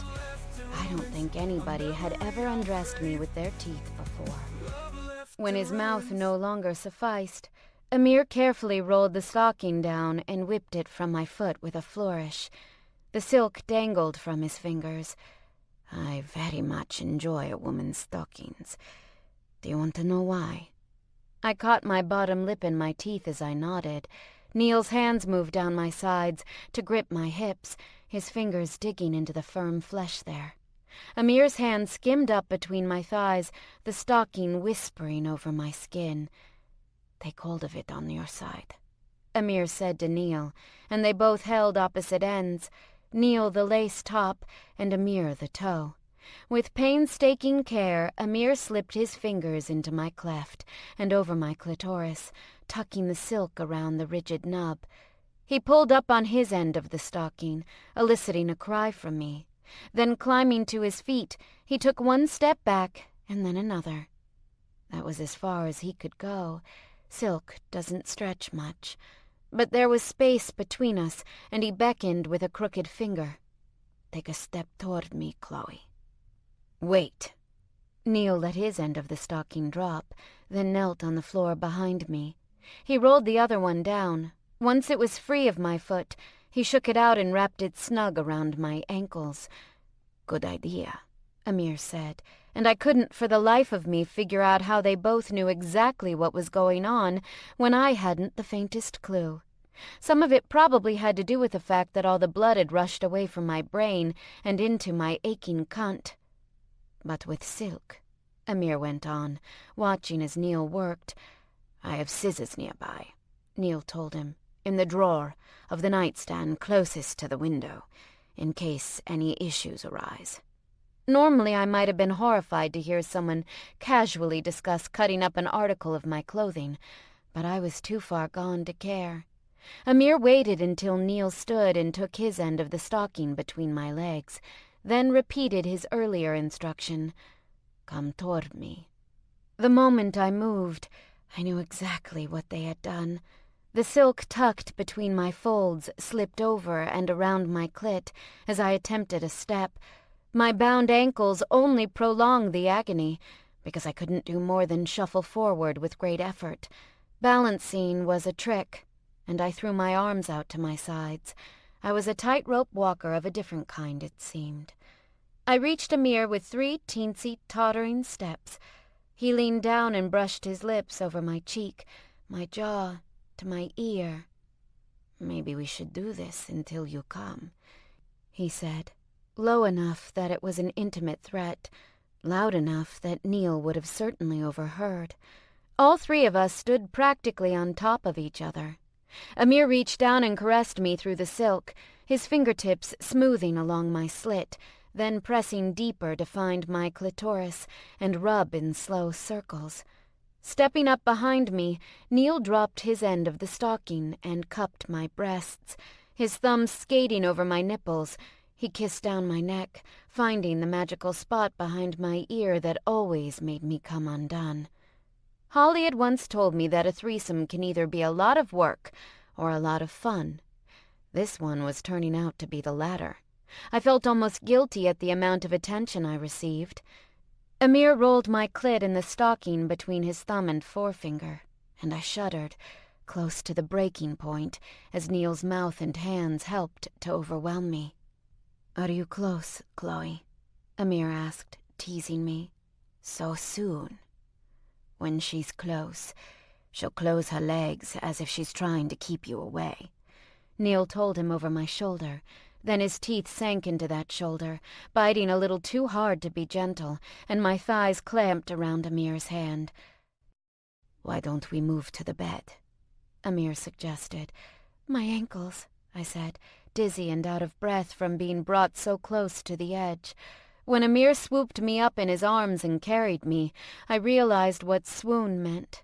He laid me on the bed with my knees over the side and crouched to untie my ankles. "Do you have those scissors?" Neil went to the bedside table and retrieved them, and with a quick snip, my legs were free. Amir knelt between them. He pulled his shirt over his head without unbuttoning it and tossed it aside. Strange as it seemed, considering our previous physical intimacy, I had never seen Amir any kind of undressed. He looked just as good out of his shirt as he had in it, with broad shoulders and abs that stood testament to a grueling gym schedule. I wanted to touch all that tight brown skin, sink my teeth into his muscles, and I was pulled under by a wave of lust, not unlike the one I'd felt in that hotel room with Neil 6 years before. The lure of the forbidden, the knowledge that I was getting incredibly intimate with a stranger. I suppose I'd never realized how much of a turn-on that was for me. Perhaps it was why I'd bounced from purely sexual relationship to purely sexual relationship during my post-college, pre-Neil years. The fact that Neil was totally okay with me indulging that particular thrill pushed my arousal higher. My entire body became an erogenous zone, primed for sensation. He climbed onto the bed behind me and pulled my arms above my head. The gentle pressure of his hands on my wrists would increase, I knew, should I try to move them away. Amir went to his bag and retrieved a dental dam, peeling the latex sheet from its packet as he returned to me. The rubber was hot pink. "Oh my gosh, super cute," I squealed breathlessly. "I didn't realize they came in a color besides dentist's office green." "All sorts of colors. Flavors, in fact." He grinned at me. "This one is bubblegum." I looked up at Neil and caught his smile. He was fond of telling me how good I taste to him, and I'm sure he was pleased to keep that privilege all to himself. I held my breath as Amir pressed the thin sheet against my vulva. I've never found the use of dams to detract from oral sex. There's something fun about the different feel of a tongue poking and sliding at you through latex, as opposed to the equally enjoyable hot, wet touch of barrier-free oral. When Amir's mouth closed over my clit, my hips bucked, and my pubic bone hit him in the nose. "Oh my God, I'm sorry!" I sat up quickly, and Neil released my wrists as I did. "Are you okay?" Amir sat back on his heels, laughing. "Yes. My eyes are watering, but yes." "I had no idea this would be so dangerous," Neil chuckled. "Well, I'm sorry. I had no idea he was going to be so good at it." I covered my hot face with my hands, mortified. "Perhaps we should begin more slowly," Amir suggested, still rubbing the bridge of his nose. "There are restraints tucked under the mattress," Neil said, his gaze meeting mine for a guilty second. "Are there?" I sat up more, watching as Amir reached beneath the duvet and fished 2 padded cuffs from under the mattress. Neil blushed, which is always adorable. He was open and honest about sex all the time, so it seemed extra charming when he got embarrassed. They're just soft restraints. They're only held in place by weight. I thought they were a fun novelty to keep handy. Very useful for avoiding facial injuries. Amir joked as he wrapped the wide strap around my calf, just below my knee. Maybe a bit snug, but they're Velcro. They'll let go if they're too tight. You're okay with this? More than okay. It's a good safety precaution. I spread my legs and let him secure them. I pulled just a little as a test, and heard the pop of Velcro letting go. So they weren't restraints so much as reminders. Not that "don't break Amir's nose" wasn't a good enough reminder. The dam had fluttered to the bed, so he tossed it into the trash can and went for another one. This time, though, he only opened the package and didn't take it out. Instead, he settled down to nibble and suck his way from my knee, up my inner thigh, and nearly to my vulva before starting all over again on the other leg. He repeated until I was panting, whimpering, and shamelessly humping the air whenever his cheek brushed against me. "Tell him what you want," Neil told me, a hint of amusement in his voice. "He might not give it to you, but I'd so enjoy hearing you beg." I laughed ruefully, hissing through my teeth, when Amir's tongue laved the bend of my knee. "Please, will you make me come?" "This is the second time you've asked me that." He leaned his face against me, and his long lashes swept over my skin. I'm making a habit of it. I caught my bottom lip between my teeth. "Please, please make me come." "Once more," Neil ordered me. It took a lot not to strain against my bonds. "Please make me come." "Very well." Amir unwrapped the dam and slid the latex against my wet core. I squirmed and anticipated his touch. It was just as hard not to break his nose this time. He licked up the sides of my clit, pausing to admire the view through the transparent film. I groaned in agony. I'd been waiting too long, and I needed something to take the edge off my need. When I wasn't in full submission mode, I was way impatient. Amir knew the most important aspect of going down on a woman: repetition. He found one thing that made my toes curl, and he did it over and over. It was a swirl of his tongue that started against the side of my clit and rolled around, then flicked over the tip. My hands clenched to fists, and I pulled against Neil's hold. Amir's elbows pressed my thighs flat to the bed, his palms anchoring the dam, and the restraints held me wide open. I couldn't squeeze my legs together, and I couldn't squirm away from his mouth. I'm not sure what weird psychology makes me try to avoid orgasm at the crucial moment, but most of my partners had been able to outsmart me and send me over the edge. Amir was no different, and when I came, it was with a howl. I nearly broke free from Neil, but he held me down, kept me helpless, while Amir sucked my oversensitive clit into his mouth, tongue swirling and pressing hard through the tight latex. I screamed and rocked my hips and writhed, and when I came a second time I cursed, "Oh, fuck you!" I wasn't sure who that was for, Amir for making me come or Neil for holding me captive. As I panted and sighed my way down from my peak, Neil released my hands. "I think that's a wonderful suggestion, Chloe. I'd very much like to watch." I squinted up at him. I wanted to ask if he was okay or if he needed anything. He interpreted my expression correctly, damn him. "Should you be worrying about me, Chloe?" Oh, he had his sir voice on now, and my heart beat in my swollen clit at the sound of it. I shook my head. "No, sir." "No. All you need to worry about is fucking my friend Amir, spreading your legs for him and letting him have you any way he desires." Neil moved to sit on the edge of the bed. He unbuttoned his cuffs and rolled his sleeves back as he spoke. "Yes, sir." My cunt ached at the thought of feeling someone new and different. I licked my lips. My mouth was dry. I wanted to be fucked right now, and I wanted Neil to watch me getting fucked. "Now come here." He patted his lap, and Amir helped me out of the restraints. so I could lie over Neil's thighs. Neil's big, warm palm kneaded my ass, and I bit my bottom lip. My whole body tensed and waited for a slap. For someone who was so exhausted, he could really give me a hard spanking. He didn't let up between the first 3 blows, and they landed crack, crack, crack in succession. I screamed and thrust my hips against his lap as the burning pain twisted into beautiful pleasure that suffused every cell. Oh, I had missed this. I'd thought I could shut off that part of my brain, but I was a sexual creature, and I couldn't deny myself anymore. Neil gave me 2 more hard slaps, and after the last I moaned, I need. I turned my head.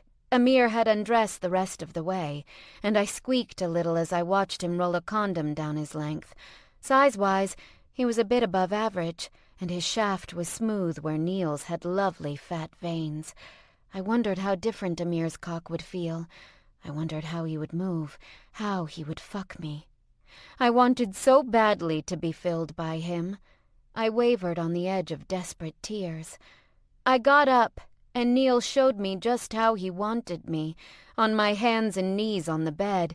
He sat in the chaise and watched as Amir knelt on the bed behind me. His hands were shockingly rough, from working on motorcycles, I assumed in an odd moment of clarity, and he squeezed my ass, rolling my cheeks apart and together again with a content sigh. Maybe we'll meet again, and we'll both have you at the same time. Perspiration beaded on my skin at the hot flush his words inspired. I dropped my head, escaped tendrils from my French twist, skimming the duvet. I think she likes the idea, Neil said, and I heard his half-smile in his voice. Amir rubbed the head of his cock up and down my slit, and I swore my heart stopped for just a moment. I kept my gaze locked on Neil, watching me as Amir sank deep into my body. My bottom came up flush against his pelvis, and my breath stuttered out with a wordless vocalization of disbelief. Neil's intense green gaze scorched me, and I clenched down tight. Amir made an appreciative noise. "How does it feel, Chloe?" Neil said the name with the same intonation he would have said Sophie, and my brain swapped them automatically. Sophie was his, all his, even when another man's cock was in her. But that was too much to verbalize, so I focused on the physical, on Amir behind me and inside me. Hard. Oh, God, you're so hard. "I've a very inspiring view," Amir murmured, his hand sliding up my rib cage. He pulled me up, curving my back as he withdrew and thrust deeper, and I rocked my hips desperately. The gentle bend of his cock pressed the ridge of his head against my G-spot, and I couldn't help myself. I rubbed on him, faster and faster, until I burst all around him. "I'm coming! Oh, fuck, I'm coming!" I shouted, and Amir's fingers sank into my hair, jerking some of the pins loose.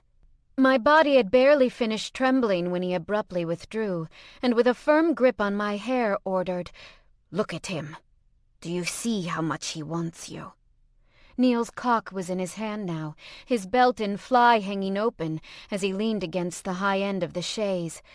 "Get on your knees and crawl to him," Amir commanded, and I did as he said, hoping and praying that if I was a good girl and did as I was told, he would fuck me again.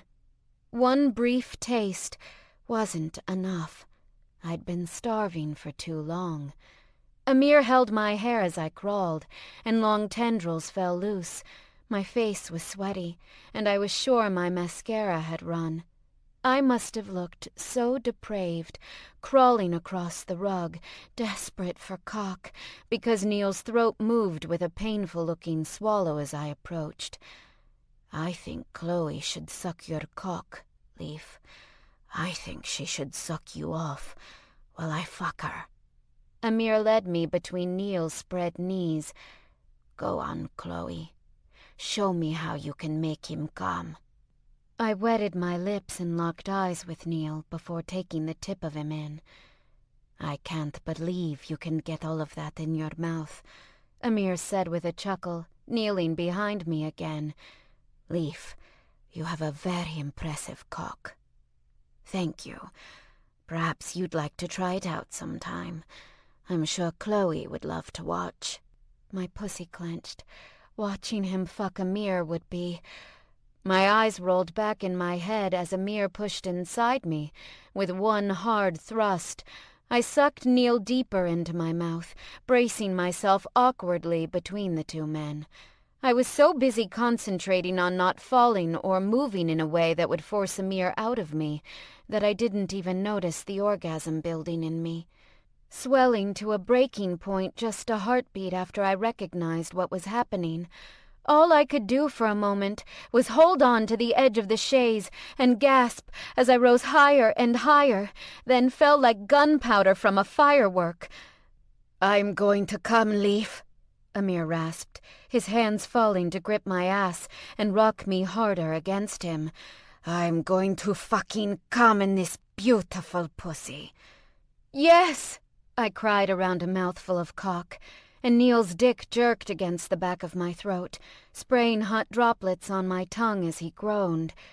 Amir buried himself deep, his fingers digging into me painfully as he pummeled me with rapid thrusts. When he came, he shouted and slapped my ass.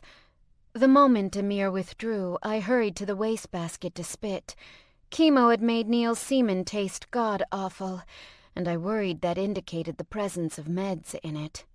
I wondered how many other people end their threesomes with thoughts of chemotherapy, and I laughed, wiping my mouth with the back of my hand. In fact, I laughed so hard that I couldn't stay up, and I rolled onto my back on the floor, my stomach jiggling from laughter. "What's so funny?" Amir asked with a grin. "I feel amazing, that's all." I sat up on my elbows. "Thanks, you two." "It was my pleasure," Amir said. Then he grimaced. "Excuse me a moment."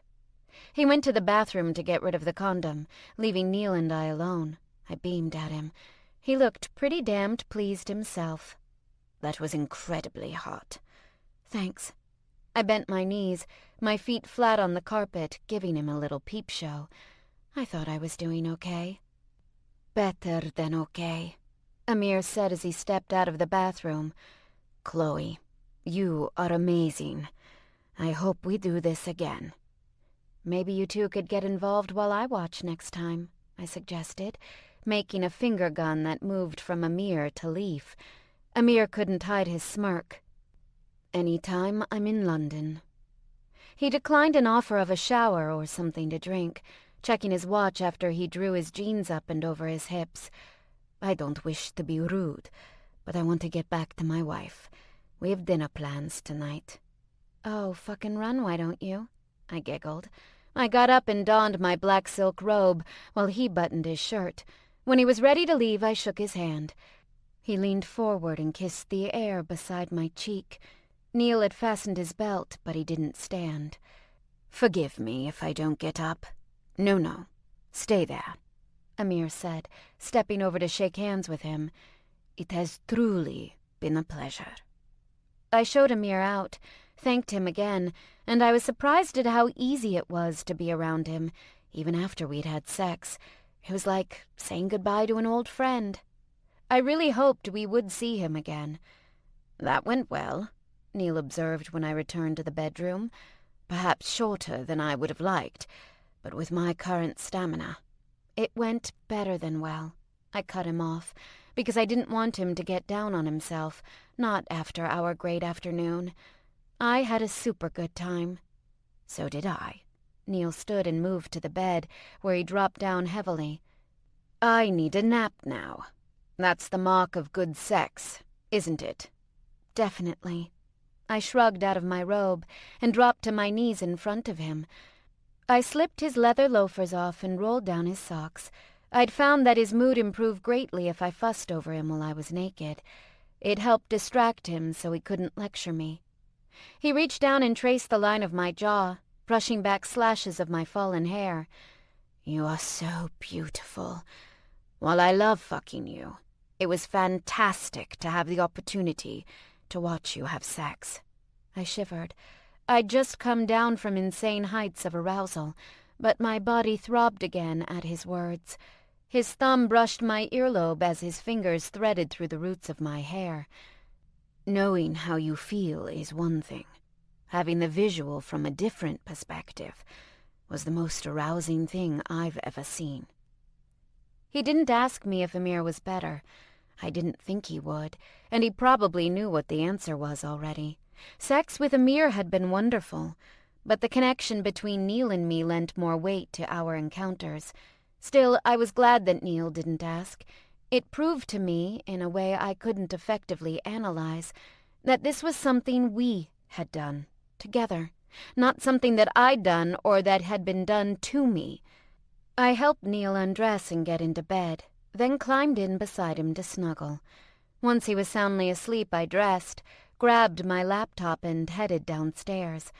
I went into the library and settled my computer on a small round table in the corner. Pulling up a leather wing chair, I opened Word and drummed my fingers on the keys. I'd thought a lot about Neil's suggestion that I write about life as the partner of a person with cancer. Though he had seemed okay with the idea, I wasn't sure he was thinking it through. I couldn't write about my experience without acknowledging the fact that we lived a very privileged life. And once I started being open about those types of things, it would inevitably become clear exactly who the cancer patient in question was. Neil had already declined offers for interviews and paid exclusives to talk about his condition. If he wanted his privacy, I didn't want to sacrifice it. But it would have been disingenuous of me to present myself as a normal middle or working-class woman. I'd grown pretty far from my Midwestern roots, even before I'd come to London with Neil. How could I ask a woman in rural Nebraska driving 50 miles one way to visit her husband in the hospital twice a week to identify with my pain? I just couldn't do it. I pulled up the internet browser and slipped on my headphones. I went to YouTube and searched makeup tutorials in the hopes that I'd find something that would spark my interest in writing. As I looked over the sheer volume of tutorials for eye looks and foundation and nails, it hit me. I was cute. I was good at makeup. I used to be an assistant beauty editor at the biggest fashion magazine in the world, for Christ's sake. I could totally start my own YouTube channel. Was that a job? Does it matter? It wasn't like I was doing anything else with my time, and it might actually be fun. I sprinted upstairs, feeling slightly bad about waking Neil. I leaned over his side of the bed and shook him awake. "Baby, wake up a second." No. "You can go right back to sleep, I promise.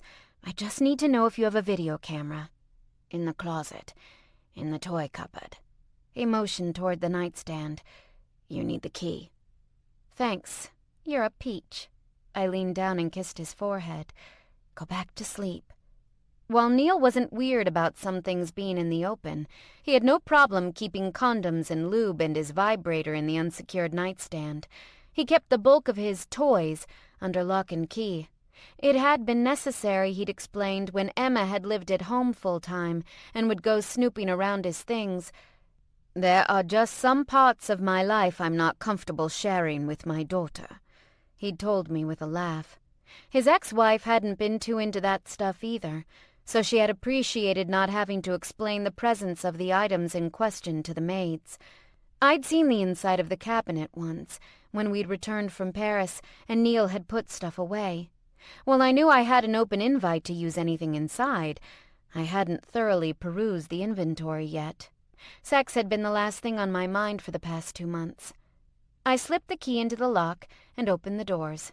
There was the paddle I loved so much, 2 floggers, 1 rubber, 1 leather, dildos and plugs in glass and silicone, the vibrating wand, various restraints and clamps, and, there was the camera.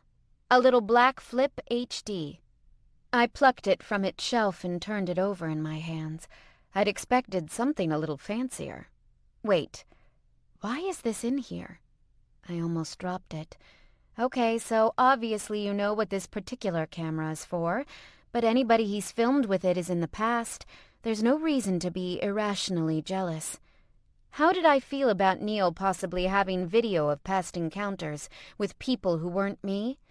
I didn't have a problem with the fact that he had a sexual past. That would be pretty hypocritical coming from the queen of casual hookups. But somehow the idea of souvenirs didn't sit right with me. I had no problem with his porn collection, because he didn't know any of those people. But if he was getting off to videos of his encounters with women and men who weren't me, that felt weirdly like cheating.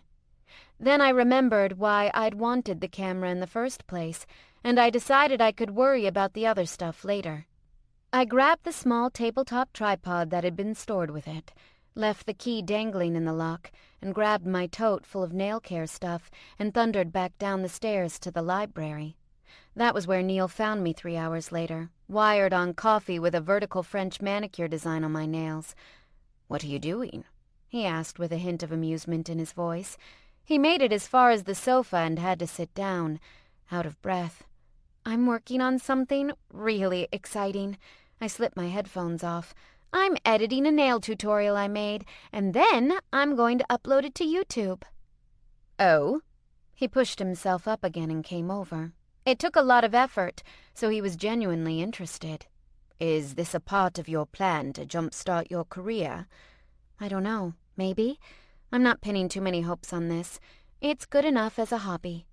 I made sure my project saved and closed my laptop. "But you can't see it yet. It's not finished." "I'm so glad you found something to do. I've been a little worried about you," he admitted. I stood and let him have my seat. It is pretty weird to be jobless. I guess I used to work so much I didn't really know what to do with my free time. I hope I haven't been driving you crazy. "Not at all. I think we both have the same problem. We have no interests outside of work." He made a face. "That's a bit sad, isn't it?" "We have interests outside of work. We just can't indulge them right now," I reminded him. My gaze fell on the video camera on its tripod. "And about those, I couldn't help but notice that this camera was in with all your sex gear, and I gotta ask." "No, I don't have any video saved anywhere." He sounded disappointed by that. "Elizabeth asked me to delete all of it when we got engaged." "You didn't want to?" "No, I didn't," he admitted.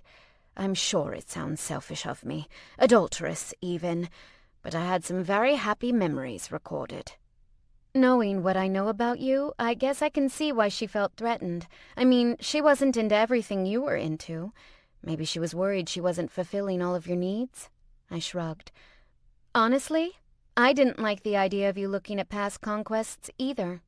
I would always wonder if you were sorry you weren't still with those partners." "Which is why I deleted them when Elizabeth asked." His expression brightened. "But when I'm healthy again, perhaps we can rebuild my vast archive together." "Vast?" I raised an eyebrow. He laughed. "I'm vain. I won't apologize for it. I'm pretty fantastic, and I look good on camera. I may have missed my true calling in life." "You know," I hesitated to even bring it up, but I couldn't let it slip past his notice. "You just said when you get healthy again, not if." "I've been working on that with Terry." He looked down at his hands. "I think I'm going to lose this fingernail." I wanted to say gross, but I settled on "poor baby," and leaned down to kiss his forehead. "I'm trying to stay positive. I think I'm doing a decent job of it, considering I'm falling quite literally to pieces." I knelt on the floor in front of the chair and leaned my head on his knees. When I got a chance to be near him lately, I took it.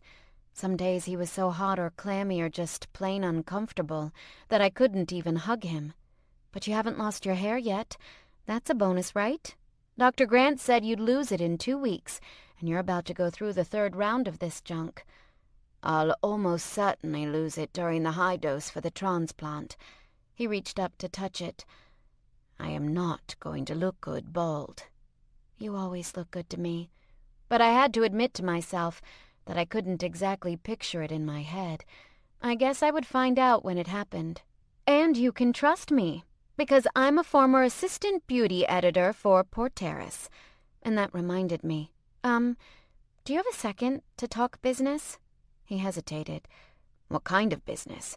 You know I can't employ you at Elwood and Stan. Valerie would have me ousted. Ugh, Valerie. That isn't what I was asking. India Vaughn has a personal beauty Tumblr, and when I left Port Terrace, she told me she might help me in the future if she could. I was wondering if you'd be okay with my submitting my videos to her, not to be connected to Port Terrace in any way.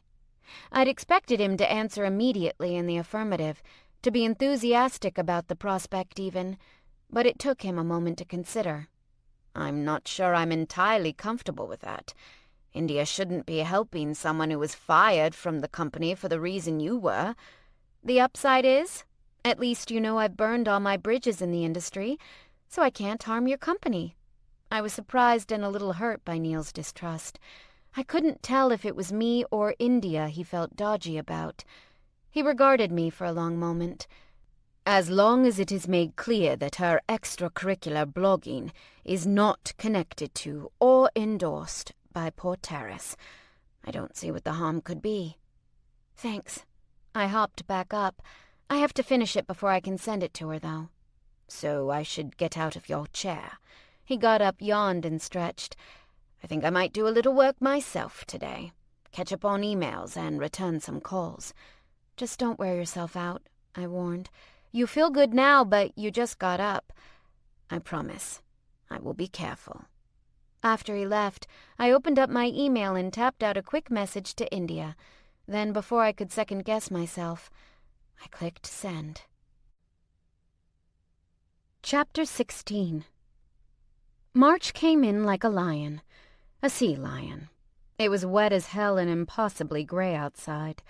I did what I could to battle off the funk of low-grade seasonal depression. After India had written back that she would love to post one of my videos, I'd made more.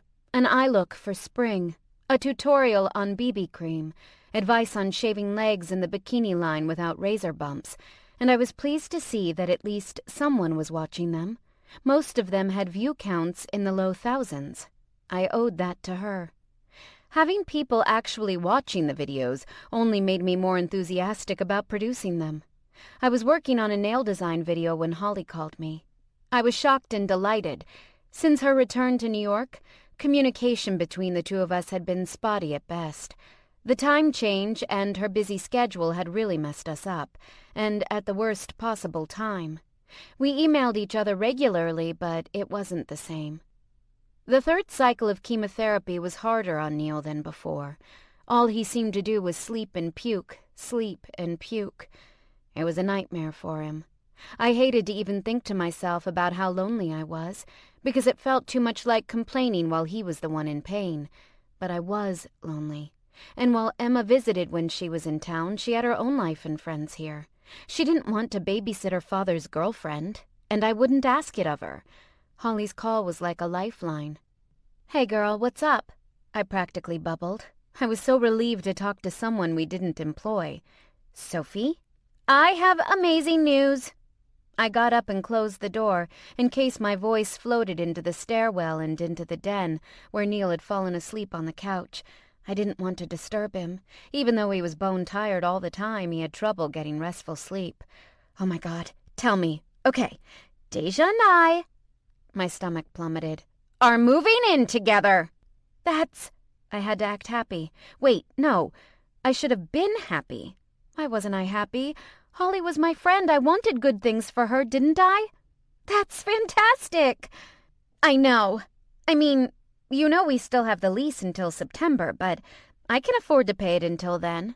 Her tone changed subtly, and I realized what she was telling me. Oh. I shook my head and forced a smiley face, even though she couldn't see me. "Right. I guess, yeah. We'll have to take care of that, won't we?" "Do you think you'll be able to do that by September? I mean, is this enough notice?" How could I crush her enthusiasm? But I just didn't know what would happen between then and now. Holly and Deja had their whole lives together ahead of them, or at least a reasonable expectation of having their whole lives together. By September, Neil would either be recovering from his transplant or not. That was a pretty big or not to have to consider. It's plenty of notice. It's fine. If things change on my end, I'll just snag another roommate and replace you totally, I answered with easy sarcasm. Cool. I'll start photoshopping my face out of all of our pictures. She laughed a little, then said, Are you okay, Sophie? I am, I lied. It's just hard to watch Neil go through all this stuff. He's so ill all the time, and there's nothing I can do to make him feel better. Well, I am here for you, if you need me. I know I've been busy, but you can call me any time, day or night.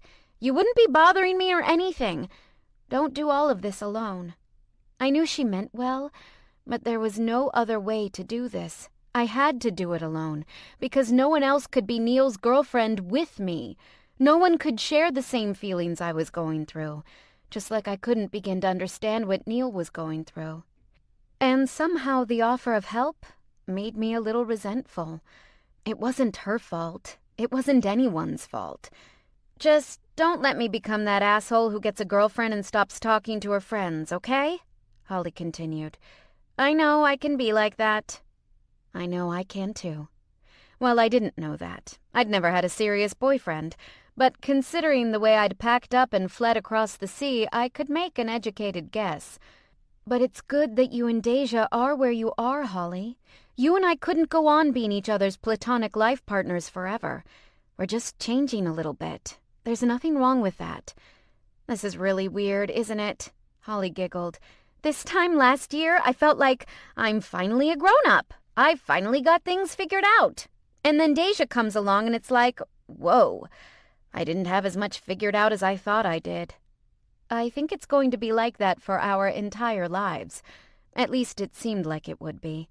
I'd thought I had my life figured out so many times, and now I was stuck in a weird place of limbo I had never expected.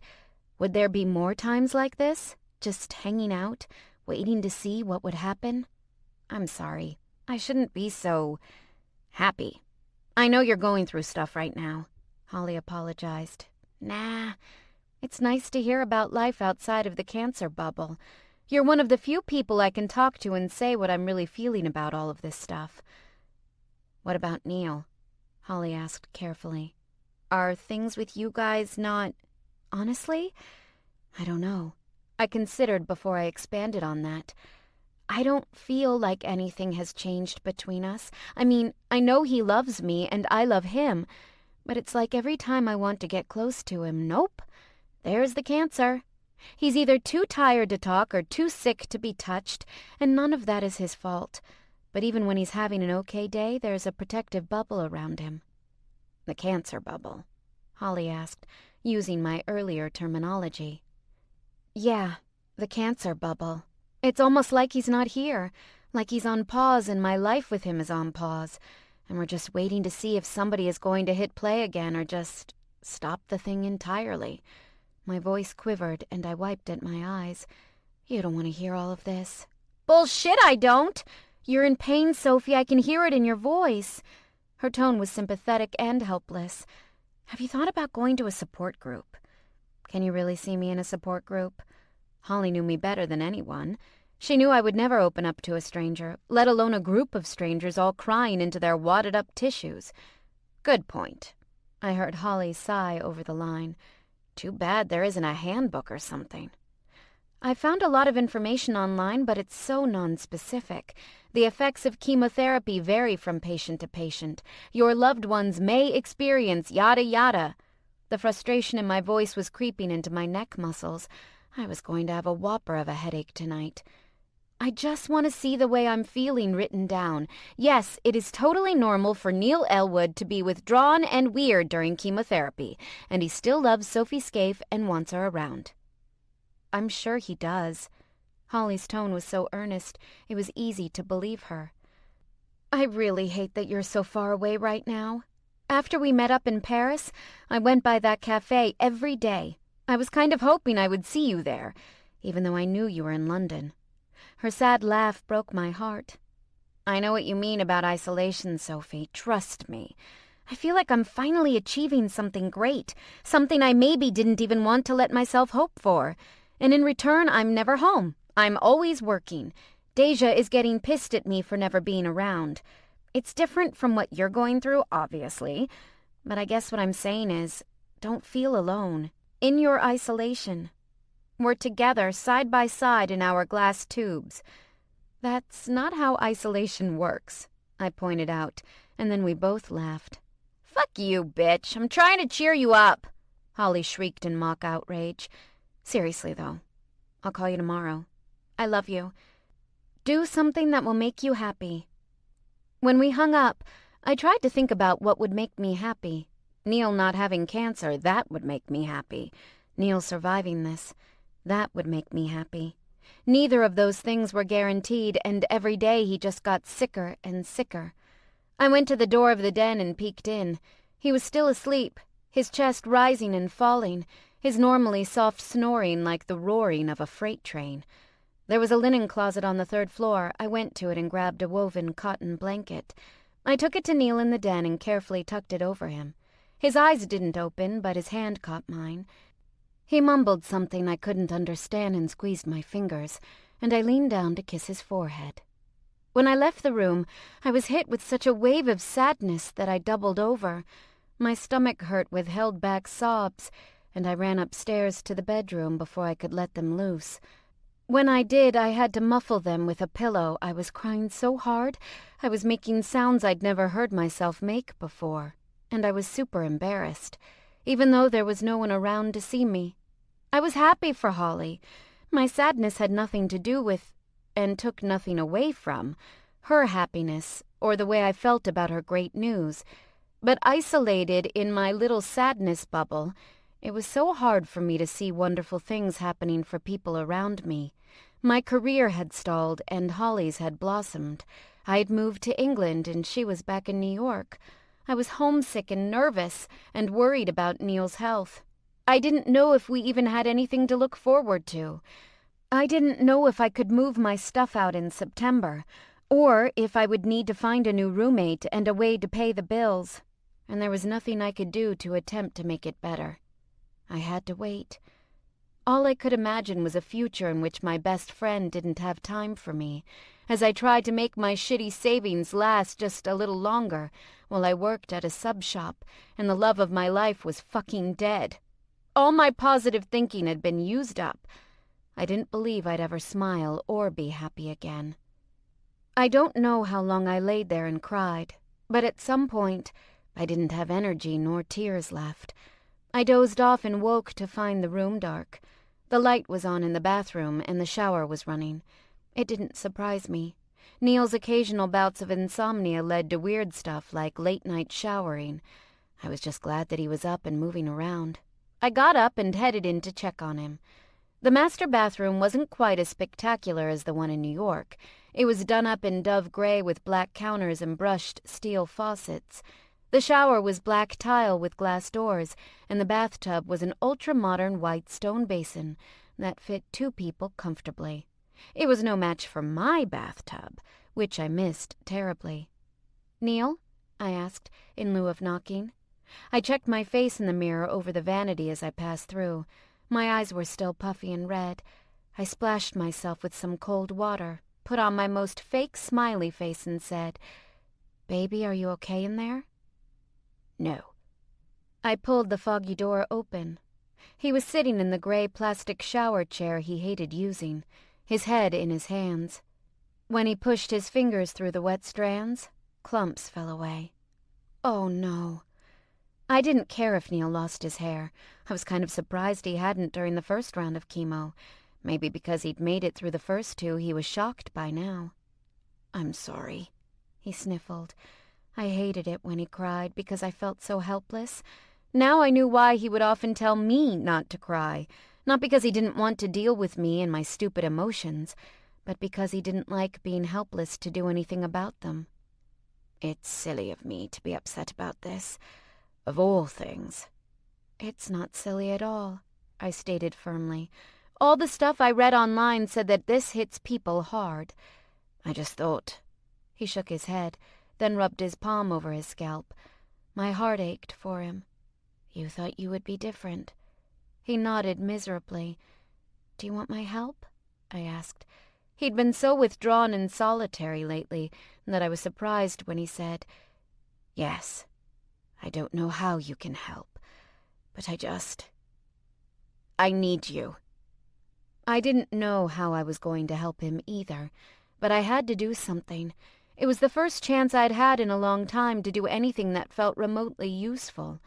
I pulled my shirt over my head and shimmied out of my jeans and underwear, then stepped into the shower with him. I felt along his hairline gently, amazed as the strands clung to my wet fingers and came loose without any pressure at all. "It was just ready to go, I think," I said, trying to be cheerful about the whole thing. "Here."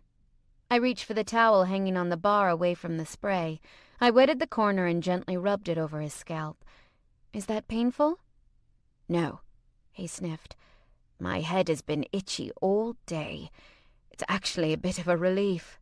"Well, I can tell why it's so itchy.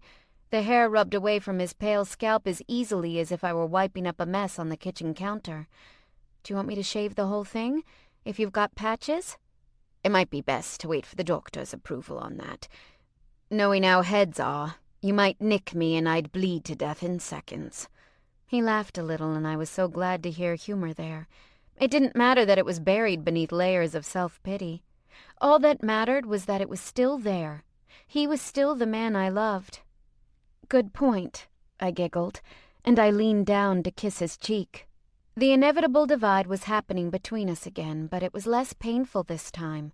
I knew what to expect, and I was finding new ways to battle against it and cope with it.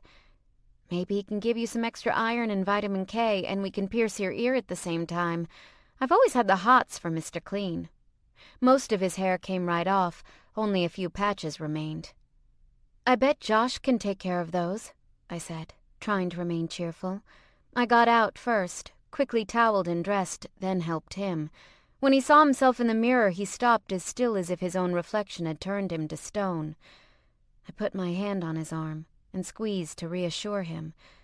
"It's not that bad, and it's not forever." He took a shuddering breath and nodded. I helped him to bed and got out some pajamas for him, but he waved me off. "I think I'll be daring and sleep in the all-together tonight, if you don't mind." "Ooh, never."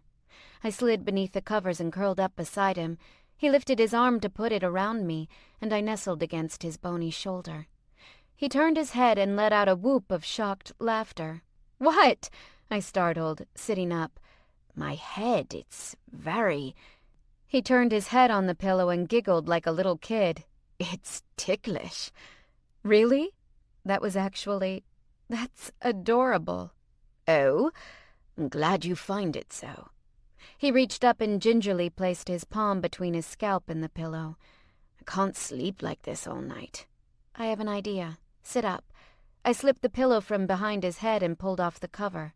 "I trust you to do this without smothering yourself in the night." He looked at me like I was a crazy person as I worked the opening of the pillowcase over the top of his head. "There." "This isn't—" His eyes widened as he lay back down. "Oh, this might work." "I look a pillock, but it seems a fair trade." "It's only for tonight. Tomorrow I'll see about getting some stocking caps you can sleep in." I planted a kiss on his brow, below the light blue band of satin-embellished pillowcase. "I've always sort of had a thing for garden gnomes." He caught my hand and squeezed it, before bringing it to his lips. "You're completely mad. Do you know that?" "Mm-hmm." I wouldn't tell him about Holly and Deja tonight, or my little meltdown over the apartment. It seemed so totally insignificant now, in the face of what Neil was dealing with. But if I wasn't, you wouldn't love me. I was about to turn out the light when Neil pushed up on his side and pulled the pillowcase from his head. He half laughed and twisted the edge of the fabric in his hands. "I know that I'm physically weak, and I know that I look like a newly hatched baby bird, but—" I leaned back on my elbows and frowned. "Neil, I don't care how you look." No, this isn't an emotional crisis. I just feel dreadfully unsexy right now, and I know I look it, but we haven't in a long time. That is, I was hoping, could I watch you come?" His bashful request took me aback. When Neil wanted something sexually, he didn't have a problem asking for it. As kinky as I'd become under his tutelage, he could still shock me. If he was being timid about asking to fool around, it was only because he thought I might reject him. My heart twisted. He was asking permission. That isn't how this works. A pulse of excitement teased me between my legs. I knew how to fix this. I smiled slowly, leaned down and pressed my lips against his. We hadn't been doing much kissing lately, because we were trying to be careful about not getting him sick, but he was already vulnerable. I didn't need him to dwell any more on how ill he was. I reluctantly pulled back. Stay right here. I have an idea. Hopping from the bed, I sprinted into the dressing room. I'd left the toy cabinet unlocked when I'd retrieved the camera. My laziness assisted me in springing the surprise. When I came back to the bed, I was wearing my collar and nothing else. I dropped an armload of toys on the end of the bed. He pushed himself up to sit and ran a self-conscious hand over his head. I'm not sure. You might not be up to it physically, but you can still fuck me. I plucked a bottle of lube from the pile of silicone and plastic on the bed. For you. Catching it out of the air, he laughed. All right. What's the game? Fuck me. I'll do all the work. You just tell me what to do. I looked over to the delicate powder blue and dark wood chair in front of the fireplace. I pulled it to face the end of the bed, far enough back that Neil's view wouldn't be blocked, and sat myself down. I slid my hands down my thighs and slowly eased them apart. Neil's breath audibly left him. I dipped my head and caught the nail of my index finger between my teeth. So, are you in? Go downstairs and get the video camera. I heard my sir's voice in the command, and my body throbbed. I grabbed my robe off the back of the door and hurried downstairs, through the dark center stairwell to the second floor. I was back in a flash. My heart pounded, and not just from running through a dark, slightly creepy house. If Neil recorded me, there would be evidence of my total surrender to him. I wasn't ashamed of myself for anything I did with him, but it was so intimate. I knew he wouldn't ever let such a video fall into the wrong hands, and the thought of what he would do with it. I wanted to be the last damn woman on that video camera. Here. I passed it to him and went back to the chair, toying with my collar. Tell me what to do, sir. The little light on the front of the camera came on, and I took a breath, paralyzed, aware that I was staring right into it. Neil settled back on pillows he'd arranged in my absence, and moved one to support his arm as he held the camera. Sit down. I did as he told me, sitting primly on the edge of the chair, my hands in my lap, palms up. Sit back and spread your legs. The low carved arms prevented me from parting my legs too far. If you put your feet over the sides, can you touch the floor? I raised one leg slowly, deliberately flashing a perfect view of my cunt. I took my time getting myself positioned just right. Not even my big toes brushed the carpet. No, sir, I can't touch the floor. Very good. Neil's gaze scorched every anticipatory center of my brain as it traveled a slow path from my spread pussy up to my breasts, to where I stroked a fingertip along the bottom edge of my collar. He was back. Dominant Neil wasn't gone, just hidden beneath layers of sickness and fatigue and body image issues. The fact that he could be pushed aside by such seemingly trivial matters was alarming proof that below his controlled, calm exterior, Neil Elwood was just a human being like the rest of us. But not when we were together like this. When I was under his command, he was anything but ordinary. You're already wet, he observed casually. I can see it. I took a shaky breath. He hadn't given me a command yet. I sat before him completely exposed, the video camera dispassionately documenting every long second while I waited, my arousal growing with every heartbeat. Take the fingertips of your right hand, starting at the wrist of your left hand. Draw them up, slowly, until you reach your shoulder. My fingers trembled as I dragged them up my arm with a feather-light touch. When they skated up the curve of my shoulder, he said, Now follow the line of your collar across your neck. At the bottom, please." My chest flushed. When my fingertips reached the hollow of my throat, he stopped me. "Do the same with your left hand to your right." It was slow, excruciatingly slow. It was the best kind of torture. "What are you thinking of, Sophie?" "I'm thinking of that time we had Skype sex," I said with a little giggle. "I'm thinking of watching you come all over your stomach while you watched me." "You may stroke the outside curves of your breasts with the backs of your fingers. Don't touch your nipples." A faint smile softened his stern mouth. "Do you like being on display for me?" "Yes, sir." My throat was suddenly parched, probably because all the moisture in my body was between my legs. "Do you like it now?" "Yes, sir." The light touches were torment. My breasts felt full and heavy, and the sensation grew worse the closer my misbehaving hand strayed toward my nipples. "Sophie," he warned, and I quickly corrected myself. "Do you know what I'm going to do with this video?" he asked as I continued my stroking. I shook my head, my eyes drifting closed. The cool air on my hot, exposed clitoris made me want to squirm against the chair. He breathed in through his nose. "I'm going to watch it and jerk off, of course, but I'm also going to make you watch it.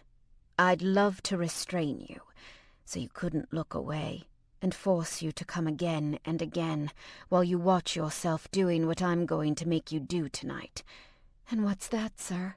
I wanted to know, but I dreaded it all the same. He didn't answer, he just said, "You may touch the undersides of your breasts as well now."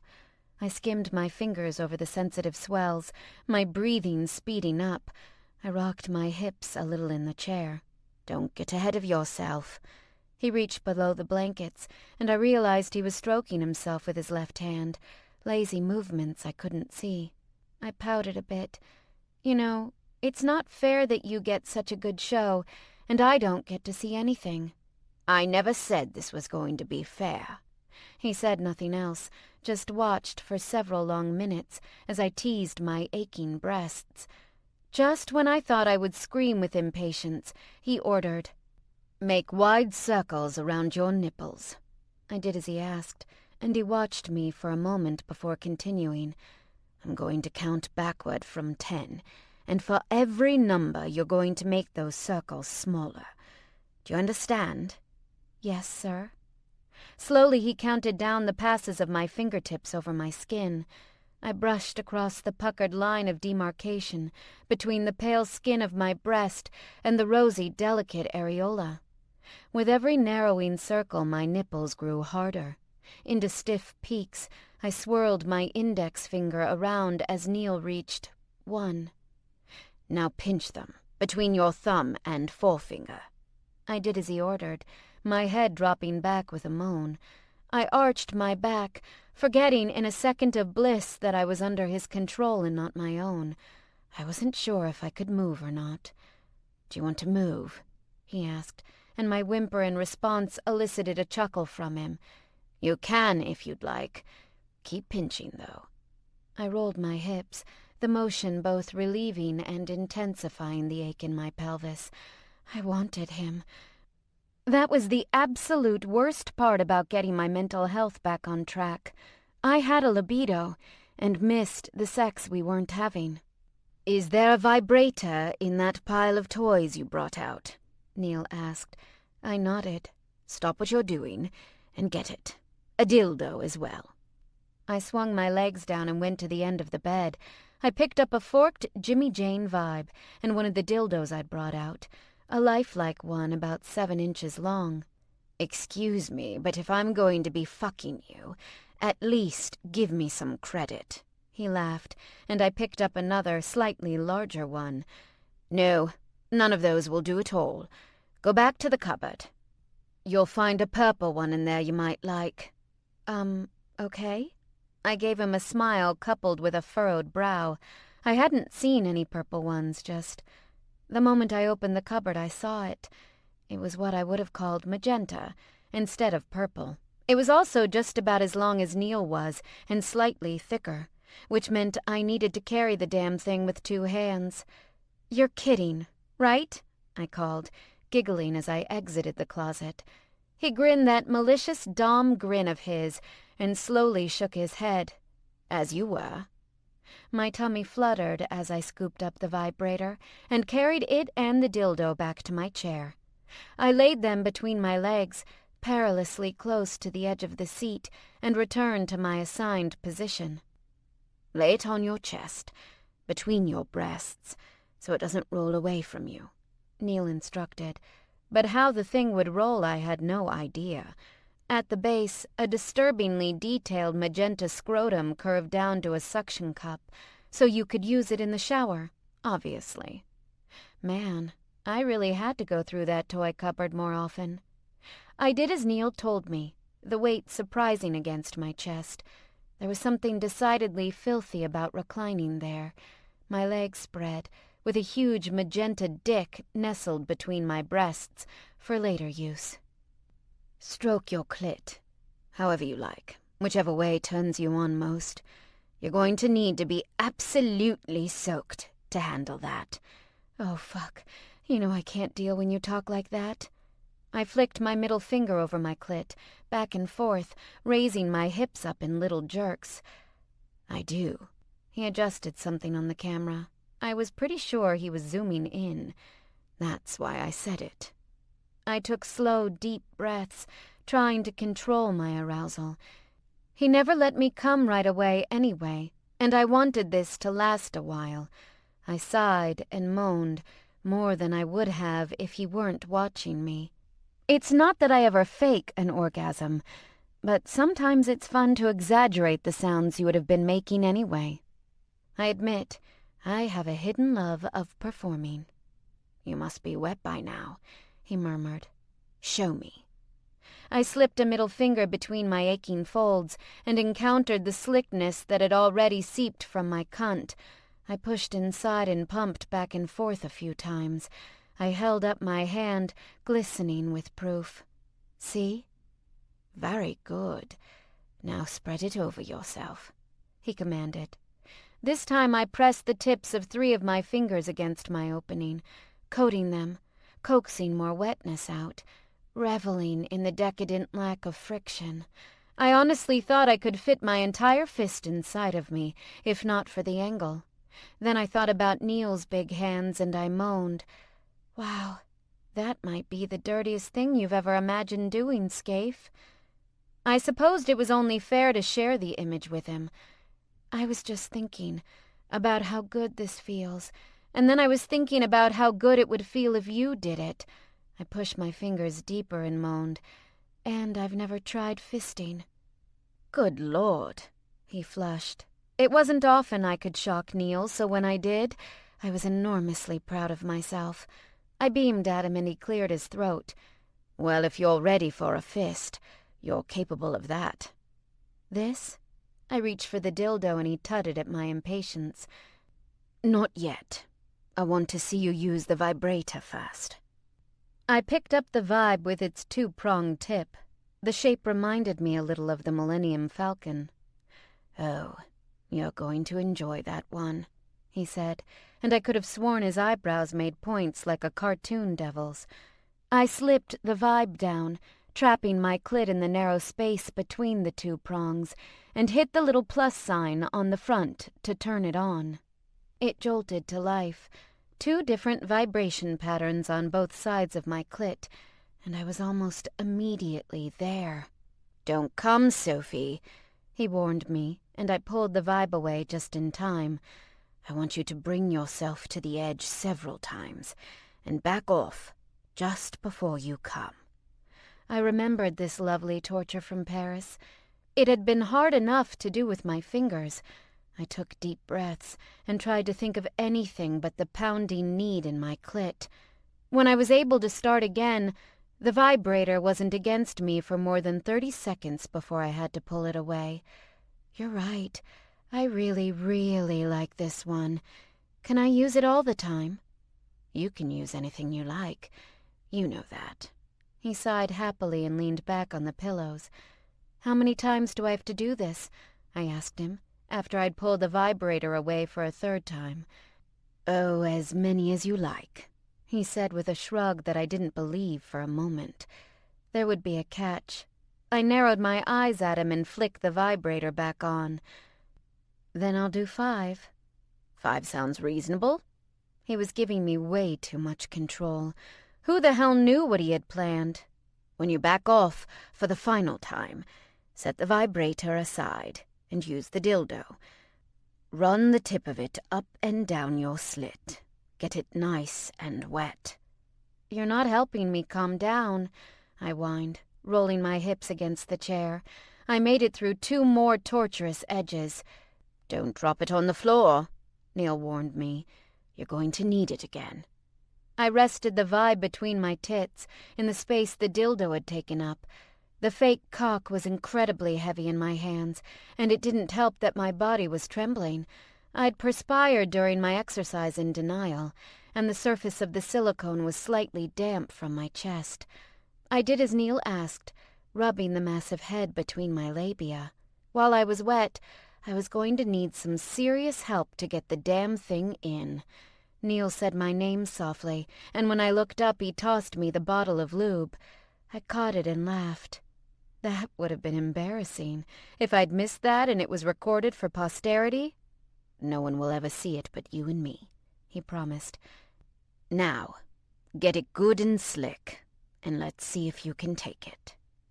Before, I'd been super confident about my abilities, but feeling the size of the thing against me, I was less certain. I popped open the top of the lube bottle and drizzled some into my palm, swirling it over the head and shaft of the toy. Then I wiped the remainder on my already wet pussy. Maybe I should have put a towel down. "A stain could be a fond memory." "You're demented." I held my breath and pushed the head of the dildo against my opening. I wriggled and slipped a finger between my labia and the silicone, parting myself for easier access. "And you're beautiful," he retorted, taking a deep breath as he watched the head of the enormous cock pop inside. I hissed in surprise. It was colder than I was expecting, with a lot less give than I was used to. It stretched me almost painfully, and the only way to relieve the ache was to either remove it or push it deeper. I chose the latter, forcing myself to relax as the long, thick column filled me. "Tell me how it feels, Sophie." "It kind of hurts." I winced as I tried a gentle withdrawal. It was like having sex for the very first time, albeit a better time than my first time, in that the more I moved, the easier it became. I picked up a rhythm, holding the dildo with 2 hands on the base, pumping it slowly in and out, but pretty fucking amazing, too. "Do you think you could come, doing that to yourself?" he asked. I nodded, a shaking breath sliding from between my lips. I could. Oh, God, I think I could. "Good. That will make this so much more interesting." He sat up a little, carefully stabilizing the camera with one hand. "I want you to place the dildo on the chair and sit on it. I'd like you to straddle the chair with your legs beneath the arms. You can either take it all the way inside, or you can lift yourself up and down with your feet on the floor. But I want to be able to see it, Sophie. I want to see it filling you up." I trembled as I moved to do as he ordered, setting the vibe carefully on the seat of the chair as well. He'd said I would need it. I lowered my leg from over the arm of the chair and I gasped as the toy slipped deeper inside me. "Careful," he murmured. As if I wasn't going to be careful, I chided, whimpering as my movements caused my engorged clit to brush against the shaft of the dildo. I don't want to get impaled.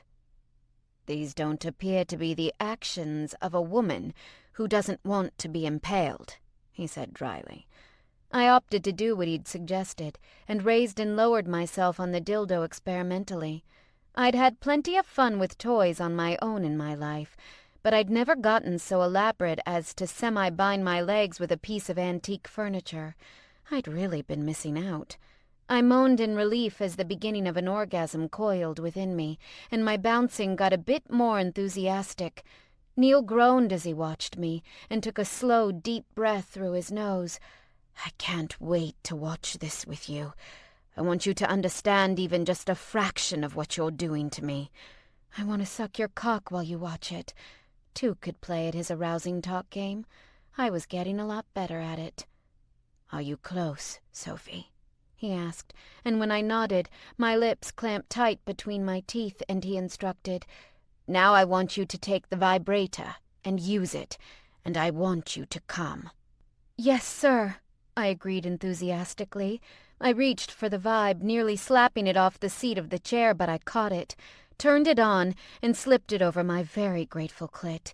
Within seconds I rasped, "I'm coming! I'm going to come!" in a tight, high-pitched exclamation. "Don't stop," he ordered.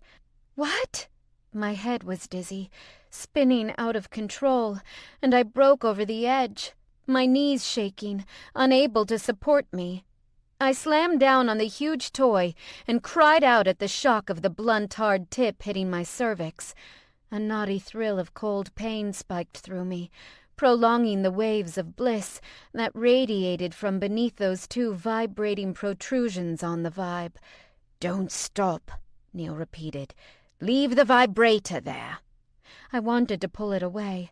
My clit seemed to scream, "Okay, we're done. It's over. Turn it off." But I did as he'd instructed. "How many times did you decide to edge before? Do you remember?"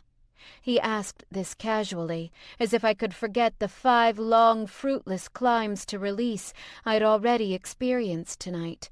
5, I ground out, my entire body shaking from the overload of sensation. "Then 5 orgasms, I think. It's only fair payback." He adjusted the camera again. "I want to see your cunt as you're coming. I swear I can almost hear the sound it's making. You're so wet, you're practically dripping down that cock." "Fuck!" I humped against the chair, grinding on the impossible length that wasn't even all that way inside of me. It bent slightly, still braced against the chair, but I felt it slip as my internal muscles clenched on it in another strong climax. My toes dug into the carpet, and I gripped the arm of the chair with my free hand. "That's 2, then. Keep going." I couldn't stop the third one from happening if I had wanted to, and by the time the vibration and the tight fit of my overstretched pussy had driven me to the brake, I wanted to. My legs cramped, a trickle of sweat ran down my neck, and I was so close to flinging the vibe across the room and never letting it touch me again. The pleasure became pain so thoroughly that the 4th orgasm brought me to the very limit of my tolerance. I squirmed and cried and bucked so hard that the dildo fell from my tortured cunt and bounced onto the carpet, a torrent of wetness releasing behind it as I howled and bowed desperately in the chair. The instant I could think coherently once more, I tossed the vibe aside, shouted, "Red!" and slumped down, dizzy. Neil pressed a button on the camera, then started a slow clap. "That was incredible." I lifted one middle finger, but I was too tired to flip him off for long. Instead, I concentrated my energy on getting up and coming to lay beside him in the bed. "I should put all that stuff away," I mumbled against my pillow, feeling the weight of the other toys, the ones I was now thankful he hadn't decided to use, on top of the covers. "Leave it. If anybody sees all of that, they can just be impressed at how well my sex drive is handling the chemo." He laughed. I opened one eye. "You didn't get off?" "I couldn't." He shook his head. "I don't know which medicine it is. If it's the pain medication or the antiemetic or the damn steroids. Something is making it difficult for me to function." "Oh," I stirred, trying to raise myself up a level of consciousness. "Should I write that in my—" "No. Don't you go reducing me to figures on a damn chart," he said warily. I owed myself $10 for that one. Closing my eyes, I decided that if Neil wasn't concerned enough about it to discuss it with Dr. Grant, I wasn't going to push him. I'm sure Dr. Grant deals with that stuff all the time, and you know that. If you're not worried about it and it's not bothering you, Then I won't worry about it either. Finally, a symptom Sophie isn't worried about.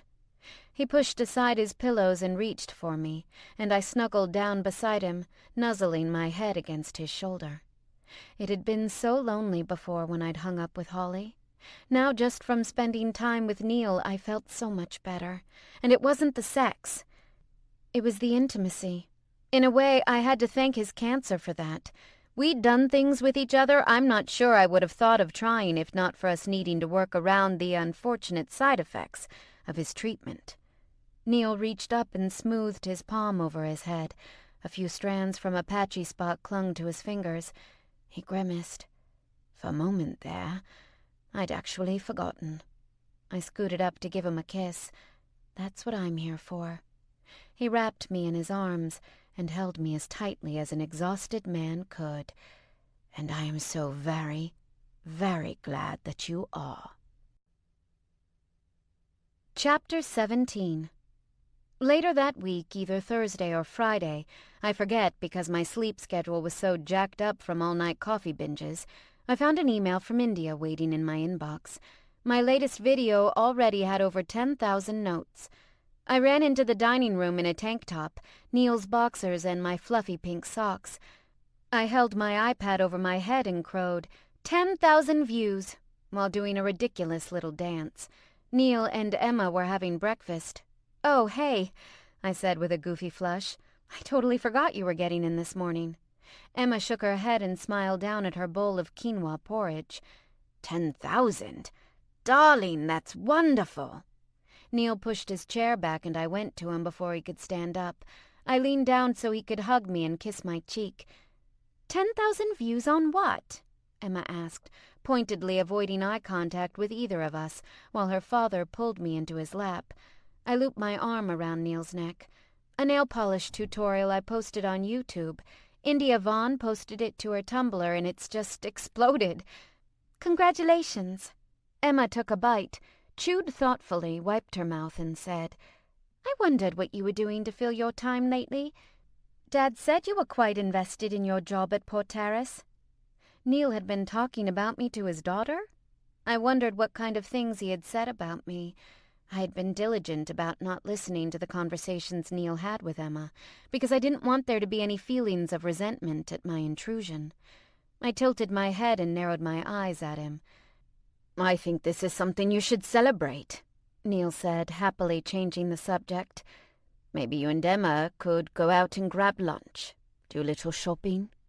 Emma looked up, her spoon halfway to her mouth, her eyes huge. Yes, I suppose we could. It was clear that the unspoken was, we could also jam shards of broken glass under our fingernails.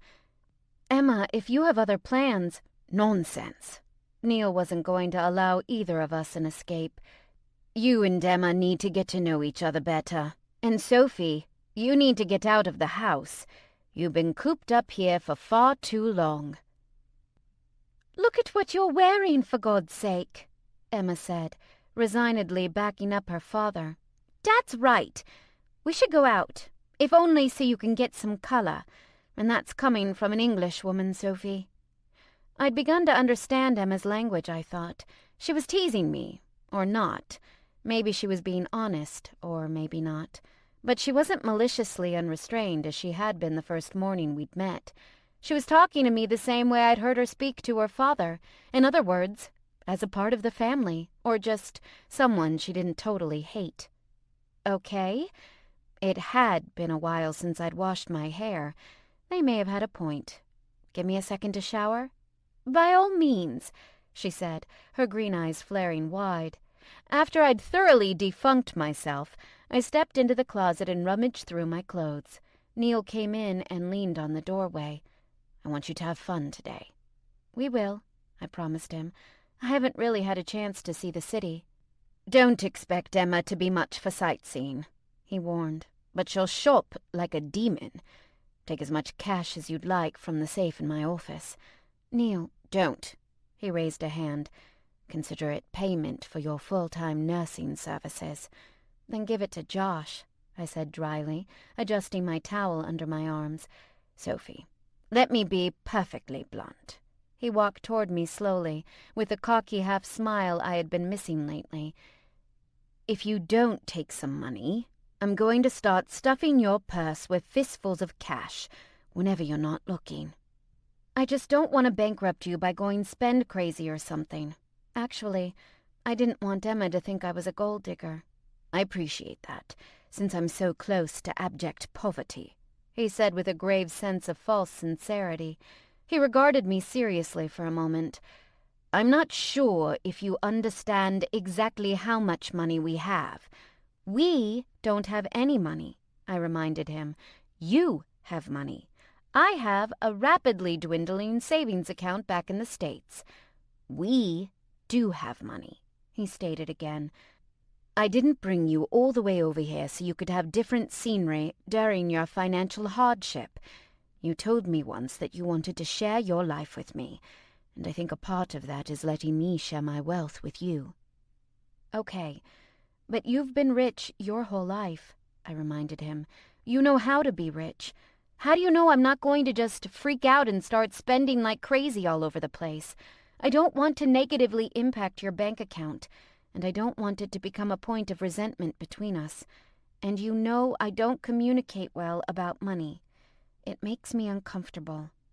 "Ah," he said with a nod.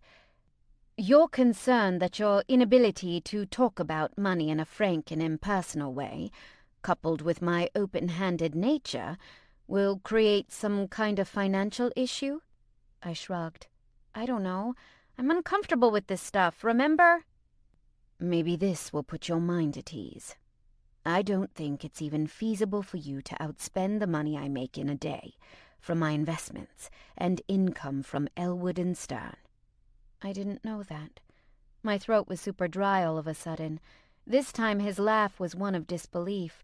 "Sophie, the occasional day of shopping isn't going to break me, provided you're not buying up companies. Although someday, if there were one you particularly wanted to buy, you came to me with a solid investment strategy, you'd really have to have more experience behind you." "Off topic, baby," I interrupted. "What I'm trying to say is—" He blew out a long breath. His eyes fell on the drawers on my side of the closet. He went to the top one, opened it, and pulled out the flat box that contained my collar. He held it up. "May I?" A twinge of desire made me clench my thighs. He fastened it around my neck, and I looked at myself in the mirror. The diamonds winked in the light, like the droplets of water suspended from the ends of my hair. Neil's big hand splayed across my stomach and chest.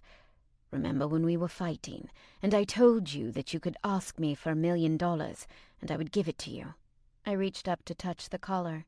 "This isn't—" 3.6.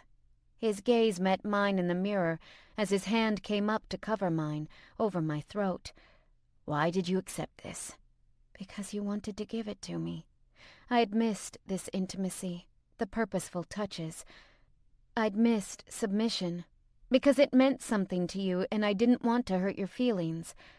"I wanted to give it to you because I love you, and I wanted to express it to you in an extraordinary way, to give you what no man in your past ever has. Perhaps it's insecurity. Perhaps it's immature and selfish and insulting to you. But there is a part of me that wants you to have everything you want, things you didn't know you wanted. And I want to be the one who gives them to you." "That sounds like you're buying my love," I pointed out. "No, you'd give me your love anyway. If I thought otherwise, you wouldn't be here." He slipped his hand down my body. My knees went weak, but I knew he couldn't hold me.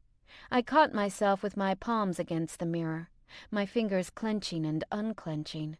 I watched their reflections, then the reflection of Neil's hand between my legs. My arousal, awakened by Neil's touch, reached an unexpectedly quick high. I soaked up every delicious sensation. God, I'd missed his hands on me. I turned in his arms and pressed my body full length against his. "It's cruel to get this started when you're not going to be able to finish it." "I feel like I might be able to finish it today," he said with a grin. "I'm not going to fuck you right before I go out shopping with your daughter," I giggled. And definitely not if I'm going to be spending your money. That would make you my sugar daddy or something. Ugh. Emma gets dressed much quicker than you anyway, so she's probably waiting already," he said with a rueful smile as he reached behind me to unclasp my collar. "How about I spend today resting, and we can try tonight? I actually feel healthy, or at least as close to it as I've felt in a long time." I wasn't going to count my chickens before they were hatched. Neil could feel fine one moment, tragically ill the next. But I beamed at him and said, "It's a date." "A date makes it sound like we'd be going out. I'm planning on going in," he said with a smirk. "You must be feeling better," I teased. "Get out. Let me get dressed." When I came downstairs, Emma was waiting beside the door, texting. She held up a finger before she finished, then looked up brightly and said, "Ready?" I followed Emma to the car. "I like your coat," I said, considering the dove-gray wool. It couldn't really be wool, though. "Totally synthetic," she reassured me. "Just as warm." "What about all the chemicals that come from making synthetic stuff?" I asked, and immediately wished I hadn't. "You don't really want to argue about saving the planet, do you?" Emma asked, with the lift of an eyebrow. No, actually, I kind of want to get drunk." "Ooh, let's do that, please. Much better than shopping, even if it is 10 in the morning." She clapped her gloved hands together. "I know this great pub. It's about 20 minutes away, but they're vegan food. We'll pretend to be there for lunch and get super drunk instead." She gave the address to the driver before we got into the car, and I settled back. What the hell were we going to talk about? "How is my dad doing?" she asked point blank, before her door was even shut. "Oh, I'm sorry to ambush you," she went on, "but I haven't had 2 seconds alone with you to ask, and all Dad will tell me is, 'I'm fine, better than expected, don't worry about me.' He'd say that even if the Grim Reaper was standing right next to him. He'd try to pass him off as a business partner." I sympathized with Emma's frustration. Besides Josh and the other home care nurses, I was the only person who ever saw how bad things really were for Neil. Around everyone else, he used some inhuman amount of willpower to keep his pain from showing. "Please," Emma said, and her eyes were so big and round in her face, she looked like the cat from Shrek, but not in a funny, manipulative way. "Is he going to be okay? Does he have any idea?" I took a deep breath as I considered. Right now, things are on track. I know it seems like he's dying, but that's just the chemotherapy. "It didn't make him this sick before when I saw him," she pointed out. "Whenever you visited, your father has done everything he possibly could to make sure you didn't see how sick he was. Now it's a little harder. Part of it is how he looks, I think. It's difficult to believe he's feeling fine when his hair and eyebrows are gone and his fingernails are falling off. But believe me, things are going a lot easier for him now that he knows what to expect." She nodded, her lips pursed. "If things were really bad, you would tell me, wouldn't you?" I would. I didn't even have to consider the answer. "He's your father. I'm not going to keep anything important from you, unless he were to say, 'Don't tell Emma,' but I don't think he's going to do that." "You're right. I'm acting paranoid." She bit her thumb as she stared out the window. "I haven't been spending enough time with him." "Neil doesn't want you to put your life on hold to worry about him. He's told you that." I'm sure that wouldn't lessen her feeling of regret if he did die, and she perceived herself as wasting time she could have spent with him. "What would you do? Were you in my shoes?" "What?" I began, super eloquently. "Is that rhetorical?" "No." She shook her head firmly. "I have no experience with this. I don't know what I should be doing." Had Emma really just asked me for advice? "Well, he did mention that you're not calling as often as you used to," I ventured. "He knows you're busy, but maybe if you just gave him a call now and then." "I'm always worried I'm going to wake him up or bother him," she admitted. "Well, I'm the one usually answering his phone lately. Maybe that was the problem. Maybe she was afraid she'd get roped into a conversation with me. Do you want me to just tell you if he's sleeping or having a bad day?" "I suppose," she said cautiously. "I'm not going to use it as an excuse to keep you from your dad." I paused. Were you worried about that?" "I know you're a good person." She sounded like she was trying to convince herself. "But I don't really know you." "And all that shit happened with Elizabeth. Look, you don't have to trust me. I know I'm not going to do anything shady to you. Eventually, you'll know that too." "It's not that I think you're going to maliciously attack me or keep my father from me. It's only your actions at the magazine seemed suspect. And my mum hates me," I finished for her. "It's not a secret, and I don't like her very much either, so we're on equal footing." "She's not a fan." Emma's eyes flared wide as she rolled them. "I don't have any contact with her, really. She calls for Neil, and I give him the phone." My heart lurched. Emma's chin tilted slightly and her eyes narrowed. I think we'd landed on the same conclusion at the same time, but I had to be sure. "Is that why you haven't been calling or coming over so much? Did your mom say something?" "Oh, this is quite uncomfortable, isn't it?" Emma made a popping sound with her lips. "She may have hinted to me that you were not wanting people to come round." "That's silly. She could have come over any time she liked. She just had to ask Neil." Silence hung between us a moment. Too quickly I added, "I literally only say hello, and I'll go and get him to her." And I sounded defensive even to myself. But I'd never tried to prevent Neil from speaking to Valerie, and I resented that she'd given that impression to her daughter. I tried again. "Actually, Emma, I really like having you at the house. It makes it feel less lonely." "I thought I would be intruding." "Not at all." My stomach roiled at the thought that I'd somehow kept her from her father when she'd wanted to be close to him. And I was furious at Valerie for even planting that suggestion in the first place. But she was Emma's mother, so I wasn't about to address it. I didn't like feeling as though I had to compete with another woman. It was so tacky and daytime soap opera. While a part of me acknowledged that sometimes people just didn't get along and it had nothing to do with any sense of jealousy, I wasn't going to try and fool myself into thinking that was the case here. I was enormously threatened by Valerie. "I'm sorry. I should have given you the benefit of the doubt." Emma shook her head. "And I don't mean to drag down our whole day. I promise I will call Dad more often." Amazingly, my thoughts of Valerie and how mad I was at her faded away as Emma and I had a few vegan-friendly beers. Her convictions didn't extend to yeast, and we chatted, mostly about Neil. Emma told me all about how much he spoiled her as she'd grown up. He'd protected her, too. The only one of his girlfriends besides me that Emma had ever met was Elizabeth. "I know he must have been seeing women, but he didn't introduce me to anyone until he was serious, and that was Elizabeth."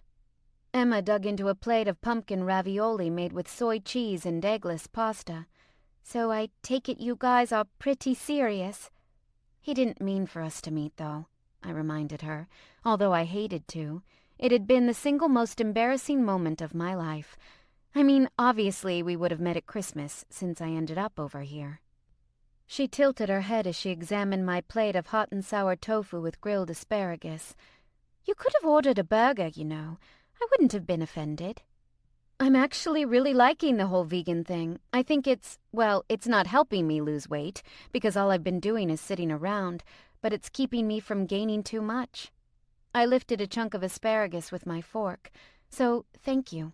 I never would have even thought of trying it out on my own." "Oh, well, you're welcome." She looked pleased with herself as she took another bite. After lunch and a dessert round of beer, we took a fairly light-headed shopping trip. I let Emma show me the best stores, though our fashion tastes were somewhat different, and I did spend some of Neil's money. Not a lot of it, but some of it. While we browsed at a store called Koh Samui, Emma told me a bit about her relationship with Michael. "I know Dad hates him." Emma held up a sheer black blouse and considered it. "Has he ever mentioned why?" "Nothing specific. Basically, he's having the problem all overbearing fathers have. Some demented horn-dog male is putting his perverted hands all over Daddy's little girl." "Well, when you make it sound like that, it doesn't seem creepy at all." She made a face, either at the blouse or me, I couldn't tell which. Your father has very set ideas about what roles everyone plays in his life. You were supposed to stay a little girl forever. I shrugged. It's not creepy, it's just sort of unfortunate. The weight of that thought hit me, and I felt like I might need a chair to sit down. Was that the reason I'd felt so isolated from Neil during his treatment? Because he'd slotted me firmly into the girl I have hot sex with compartment in his brain, and since we weren't having hot sex, he didn't know what to do with me. That was fucking awful. It would mean that our entire relationship was based on our physical compatibility, and nothing else. At least, nothing else for him. Was I just the younger woman after all? "Sophie, are you all right?" Emma's brow furrowed with concern. "You look quite pale." "Yeah, I lifted a hand to my temple, but I didn't feel any pain. I just needed to get out of the store. I needed to be alone, possibly with more alcohol. I think I'm getting a headache. Not used to drinking before noon. Do you mind if we go back to the house after this?" "Yeah, no problem." She checked her phone. "Yikes! We've been out all day. Just let me pay for this, and I'll meet you in the car." I waited in the back seat while Emma finished up in the shop. I held my phone in my hands and considered calling the house. It was a bit after 5 and the sun was already beginning to set. Neil would probably be taking a nap to rest up for dinner. I didn't want to wake him. As we drove back to the house, I thought of how I could broach the subject of my epiphany with Neil. He wouldn't want to hear about it, I was sure. Neil lived his life as though he could bend reality through sheer force of will and denial. Leukemia had already knocked that worldview down a few pegs, and I wasn't sure I wanted to be the jerk who knocked him down the rest of the way.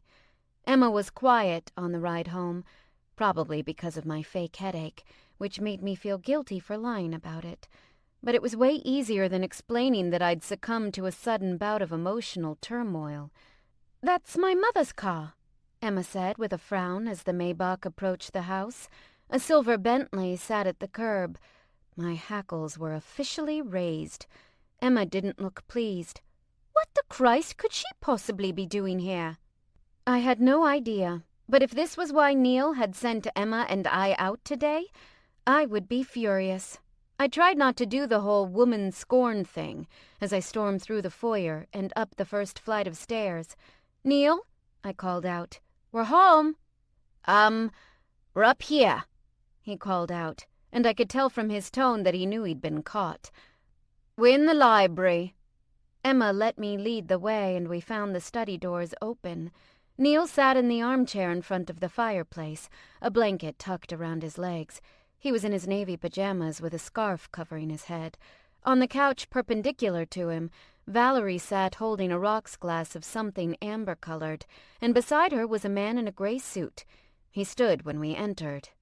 "This is Miss Scaife, I presume," the man said, extending his hand.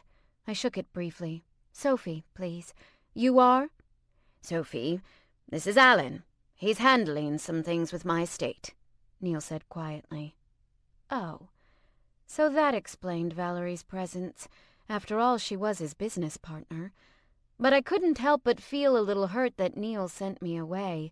It wasn't as though I would have intruded if he'd wanted to make this meeting privately. I was good enough to be trusted with his day-to-day medical care, but I couldn't know he was talking to Valerie about his will. "Emma, your father has something he'd like to tell you," Valerie said, patting the space between her and Alan. Emma went to the couch and sat down, and I went to the desk and rolled over the office chair to sit beside Neil. What the hell was going on? Had he gotten some bad news? I tried to remember if a doctor was supposed to call today. But if that were it, surely he would have contacted us. He would have told me, not Valerie, right? Neil took my hand, looking over at me apologetically. "This concerns you as well." He turned back to Emma and cleared his throat. "When I revised my will during the divorce, I removed Elizabeth and made you the sole beneficiary of my estate. Your mother would become the chief executive of Elwood and Stern, but you would retain controlling interest in the company." "You would have also inherited your father's property. with the exception of a few sentimental items he wanted distributed to family and friends," Valerie put in. "Would have." Emma looked to Neil. "Dad, I don't really want to know all the details of your will, but you need to hear them," Valerie interrupted. "Go on, Neil. Tell our daughter what you've decided." His gaze flicked up and a sense of horrible realization crashed over me. It was good because my foresight deadened the shock. "Aside from a small allowance to offset the cost of care for your grandmother, should I pass away before she does, I'm dividing the sum of my estate between you and Sophie, with Sophie receiving 25% of any liquid assets, as well as a small portion of stock in Elwood and Stern and the apartment in New York. I have advised your father against this," Alan said, giving me an apologetic look, "but he remains rather committed to the idea." "Neil, no." I couldn't breathe. I didn't want to be talking about this. "You're going to be fine. None of this is necessary." "We don't know that I'm going to be fine," he argued gently, "and it will ease my mind greatly knowing that you're taken care of, should the worst transpire." "I don't need 25% of $6 billion. I pulled my hand from his. My face was hot. The asparagus from lunch threatened to make a return appearance. "I don't...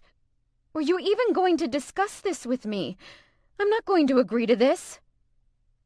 "You don't have to agree to it," Valerie interjected. "He can do what he wants. If I were you, I would get used to it." "Oh, shut up, Valerie! Nobody fucking asked you!" I snapped, before I could stop myself. The room went deathly silent. Her eyes flared. She turned to Neil as if expecting him to scold me.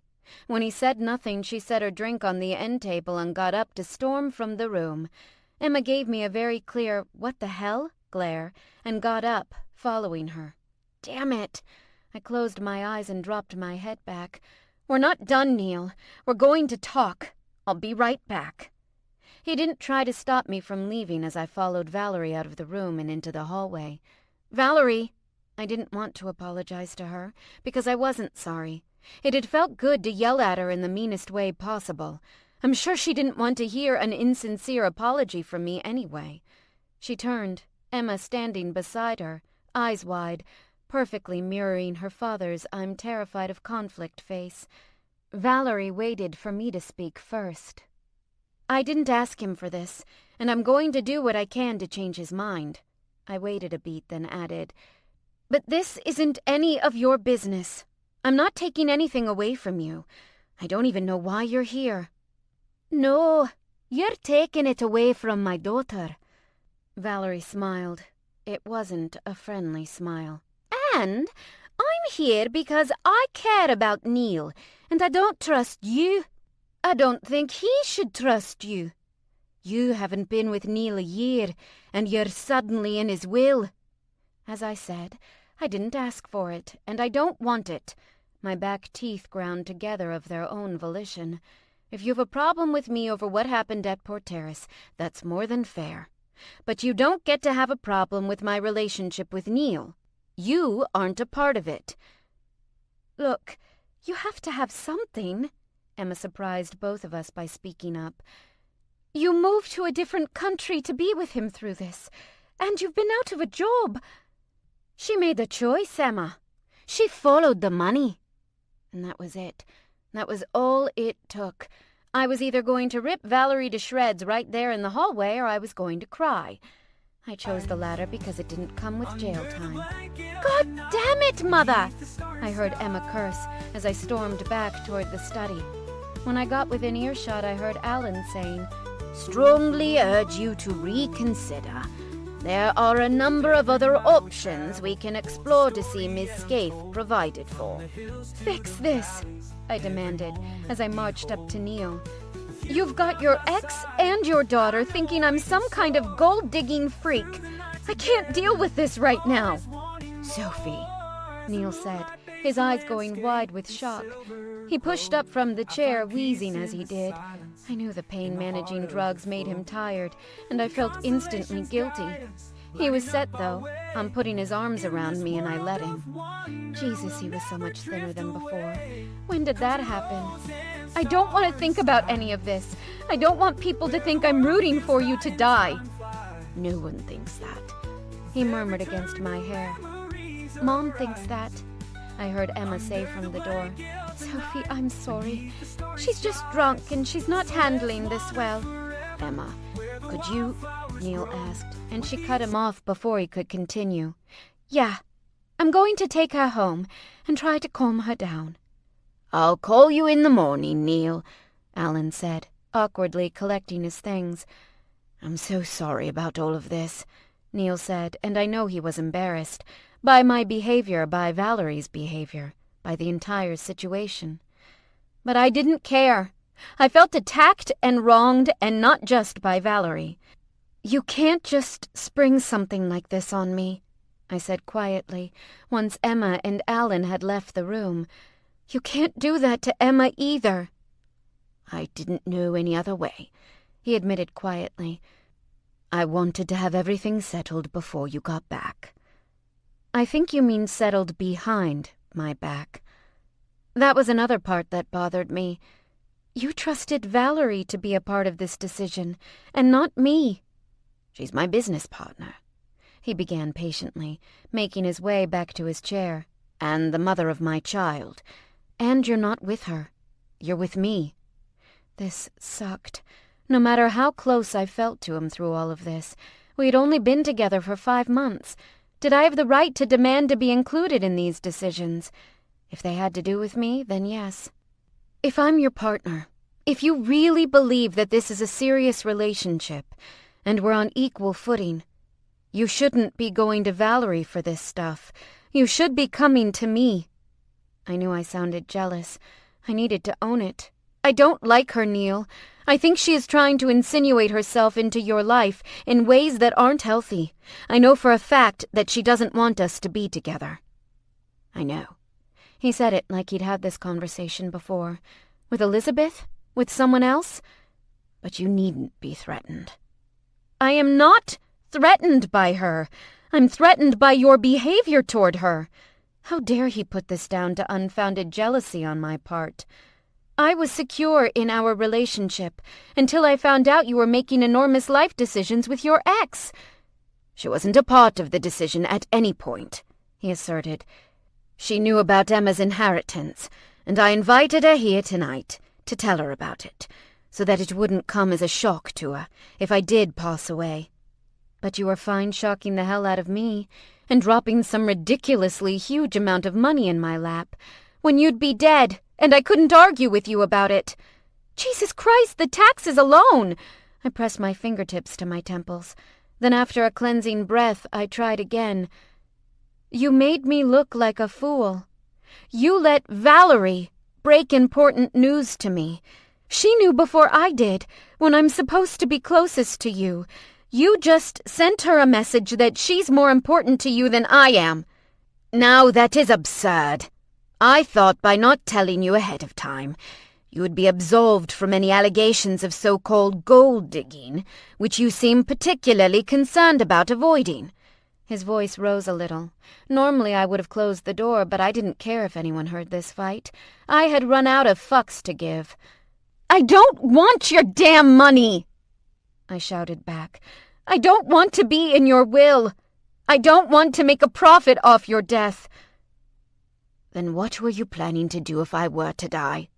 He demanded. I don't know. Jump in the fucking river? I threw my hands up. I don't really see a life after you. You're the only person I've ever loved. If you died, I'm not going to be consoled by money. I'm not going to be concerned about what happens next. You should be, he barked. The Sophie I fell in love with was a smart girl, practical.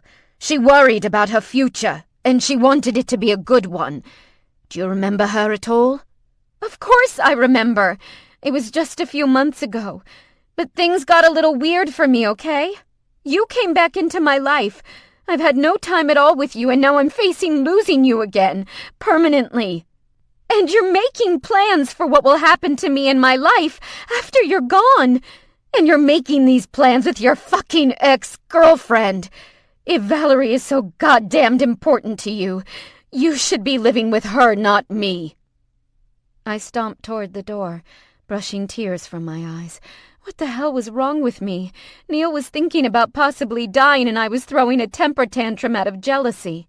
"Sophie, don't walk out," he shouted, and I stopped in my tracks.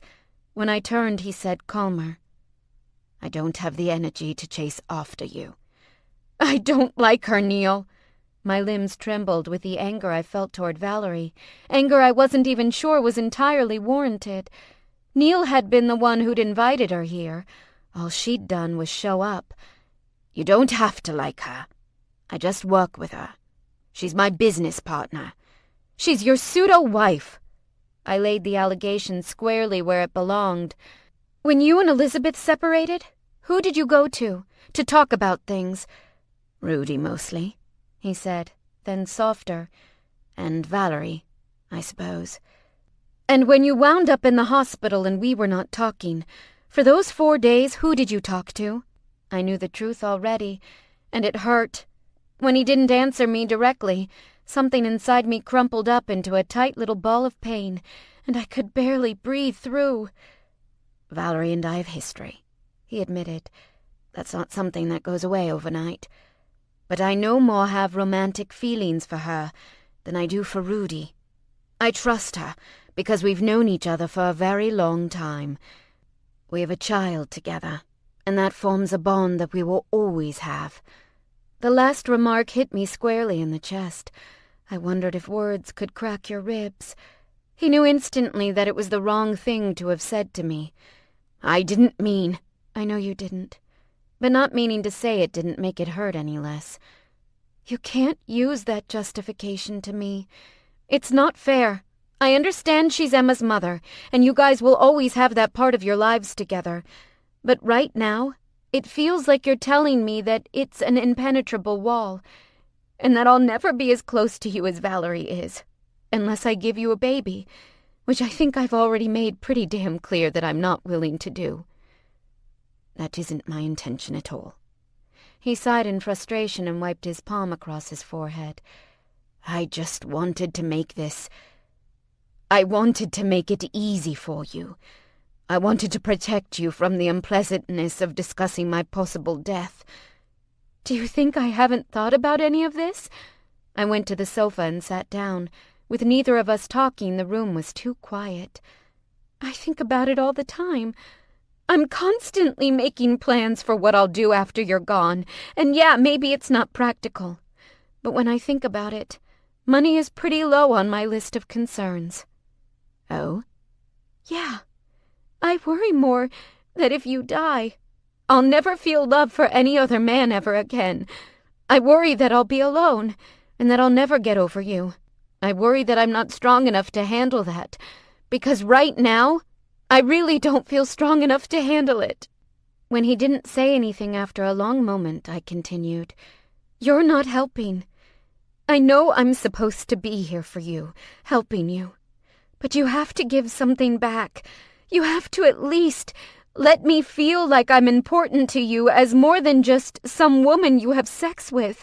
You have to trust me, the same way you trust Valerie, or else—" "You need to be with Valerie." "I don't want to be with Valerie."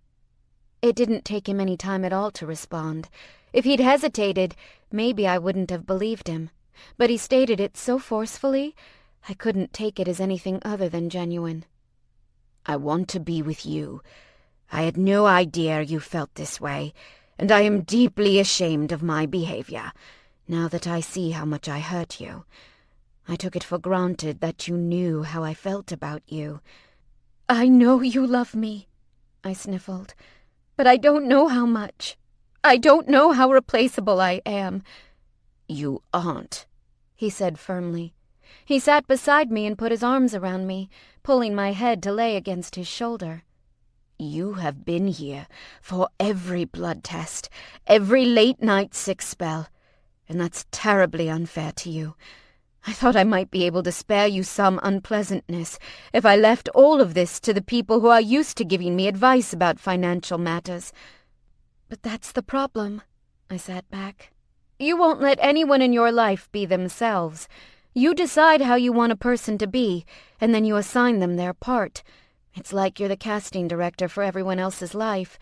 You decided that this was too much for me, so you sent me away to shop and mindlessly spend money, because that's what you wanted me to do. That's unfair, too. Well, when you put it that way, he conceded, it sounds so malicious. I know you don't mean to do it to hurt people, but you do. Your actions tonight didn't just hurt me. You hurt Emma and Valerie, too. I'll atone for that, he said with a wry chuckle. But I don't ever want you to feel that you're replaceable. For God's sake, Sophie, I loved you almost from the very instant I met you, and not because I'd cast you in a role. I think I fell for you because I couldn't see a way that you could fit into my life. You may be right. I may have a destructive tendency to pigeonhole people, but it was never something I was doing consciously. I would never want to do that to you.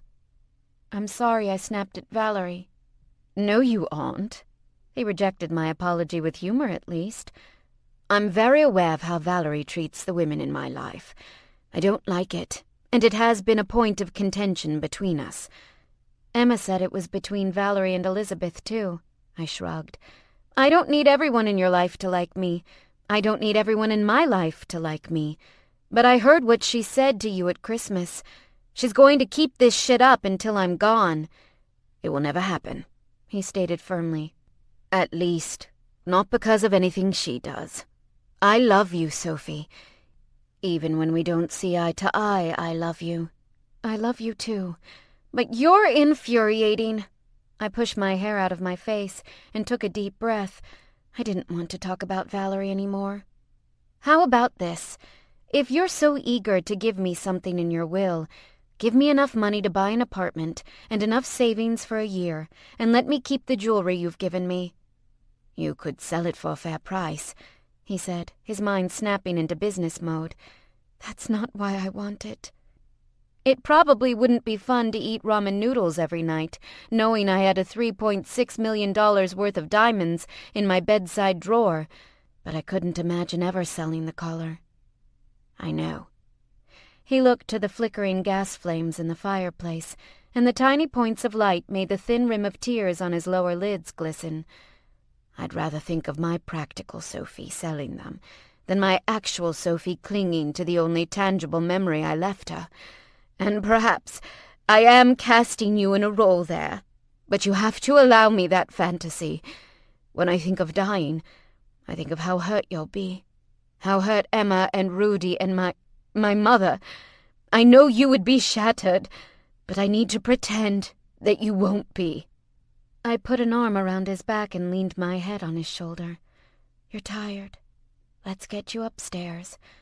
I wasn't tired, but I had to be away from Neil at the moment. If he needed the fantasy that it wouldn't matter to me when he died, then I would give it to him. But I wasn't a good enough actress for the part yet. I got him settled in and snuggled down with him. He tried to make a bit of conversation, but I shut him down. I love you, baby, but I'm still really mad at you. Can we just... not? Can we just lay here and remember why we love each other? I think that's an exceptional idea. When he was asleep, I slipped from the bed and put my clothes back on. I went down to the kitchen and made a pot of coffee. Then I went to the liquor cabinet and found something good to drink. It was going to be a long night. Chapter 18. Unable to summon up the enthusiasm to produce another video, I found myself in the study wrapped in a cashmere throw, glass of whiskey in my hand.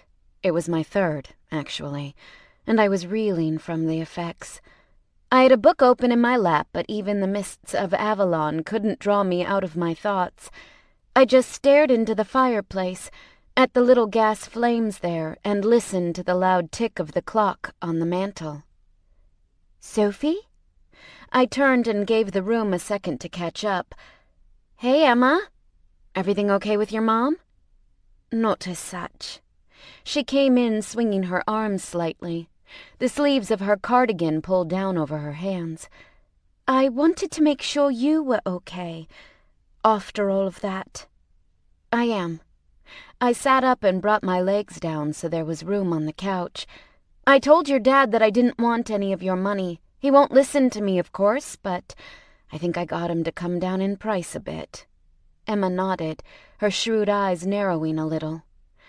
"I hope you don't think that matters to me. I don't think you're after my dad's money." "Well, that's 3 people in the world who feel that way." I knew it wasn't polite of me to indulge in my self-pity, but I was drunk and tired and feeling generally wretched.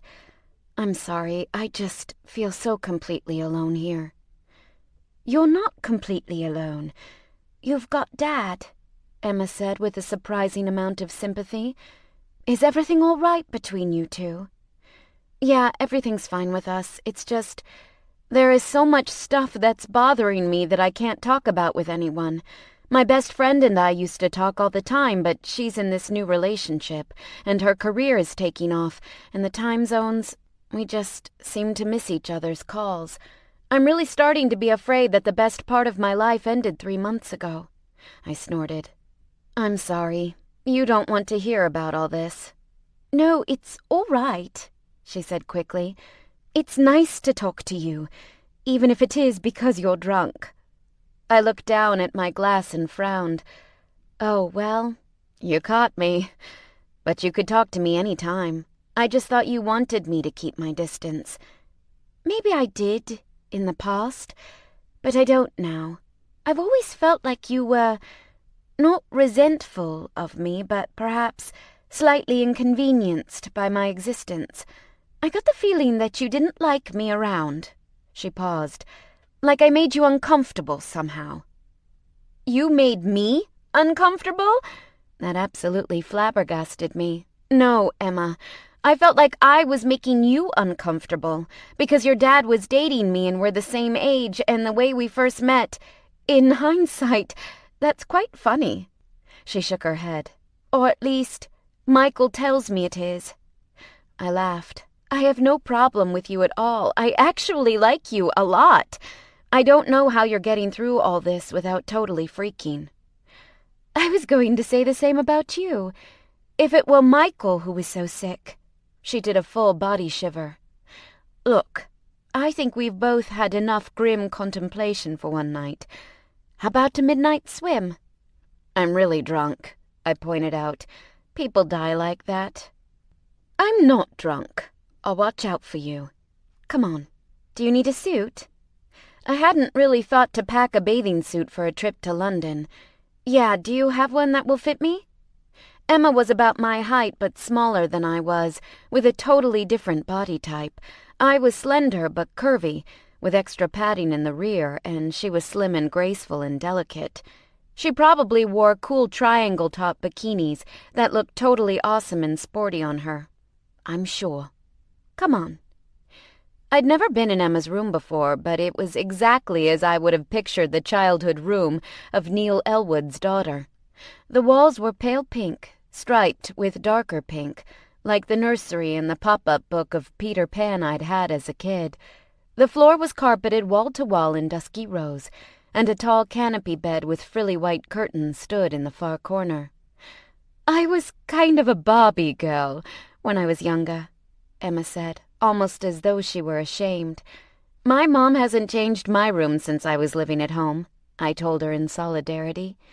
"I think she's holding on to it so I won't feel bad or something. But I would really rather she take down the Nick Lachey posters." "Ew!" "Yeah." Emma headed to the closet. She came back with a simple black tankini. "Here, try this." I went into the ensuite bathroom and tried it on. It fit well enough, and I was checking out the rear view in the mirror over the sink when I noticed the ovulation predictor box on the vanity.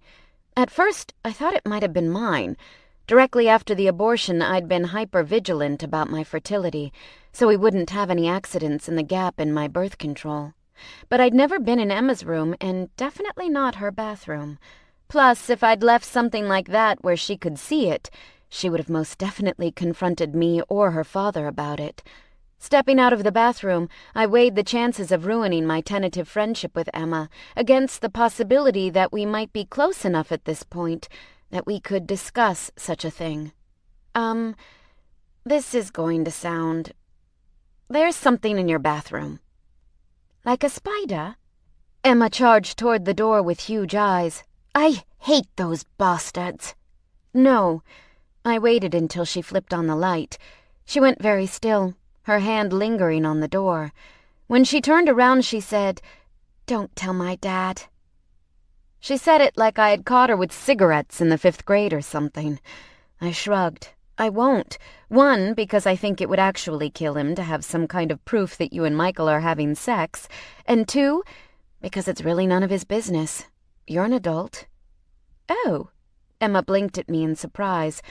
Well, I would appreciate it. I don't think he'd be happy that his daughter was trying to conceive out of wedlock. Can I ask why you are? Not that I'm making a moral judgment or anything. I'm just wondering why you'd make wedding dress fittings a nightmare. I laughed at my own joke before I saw how sad Emma looked.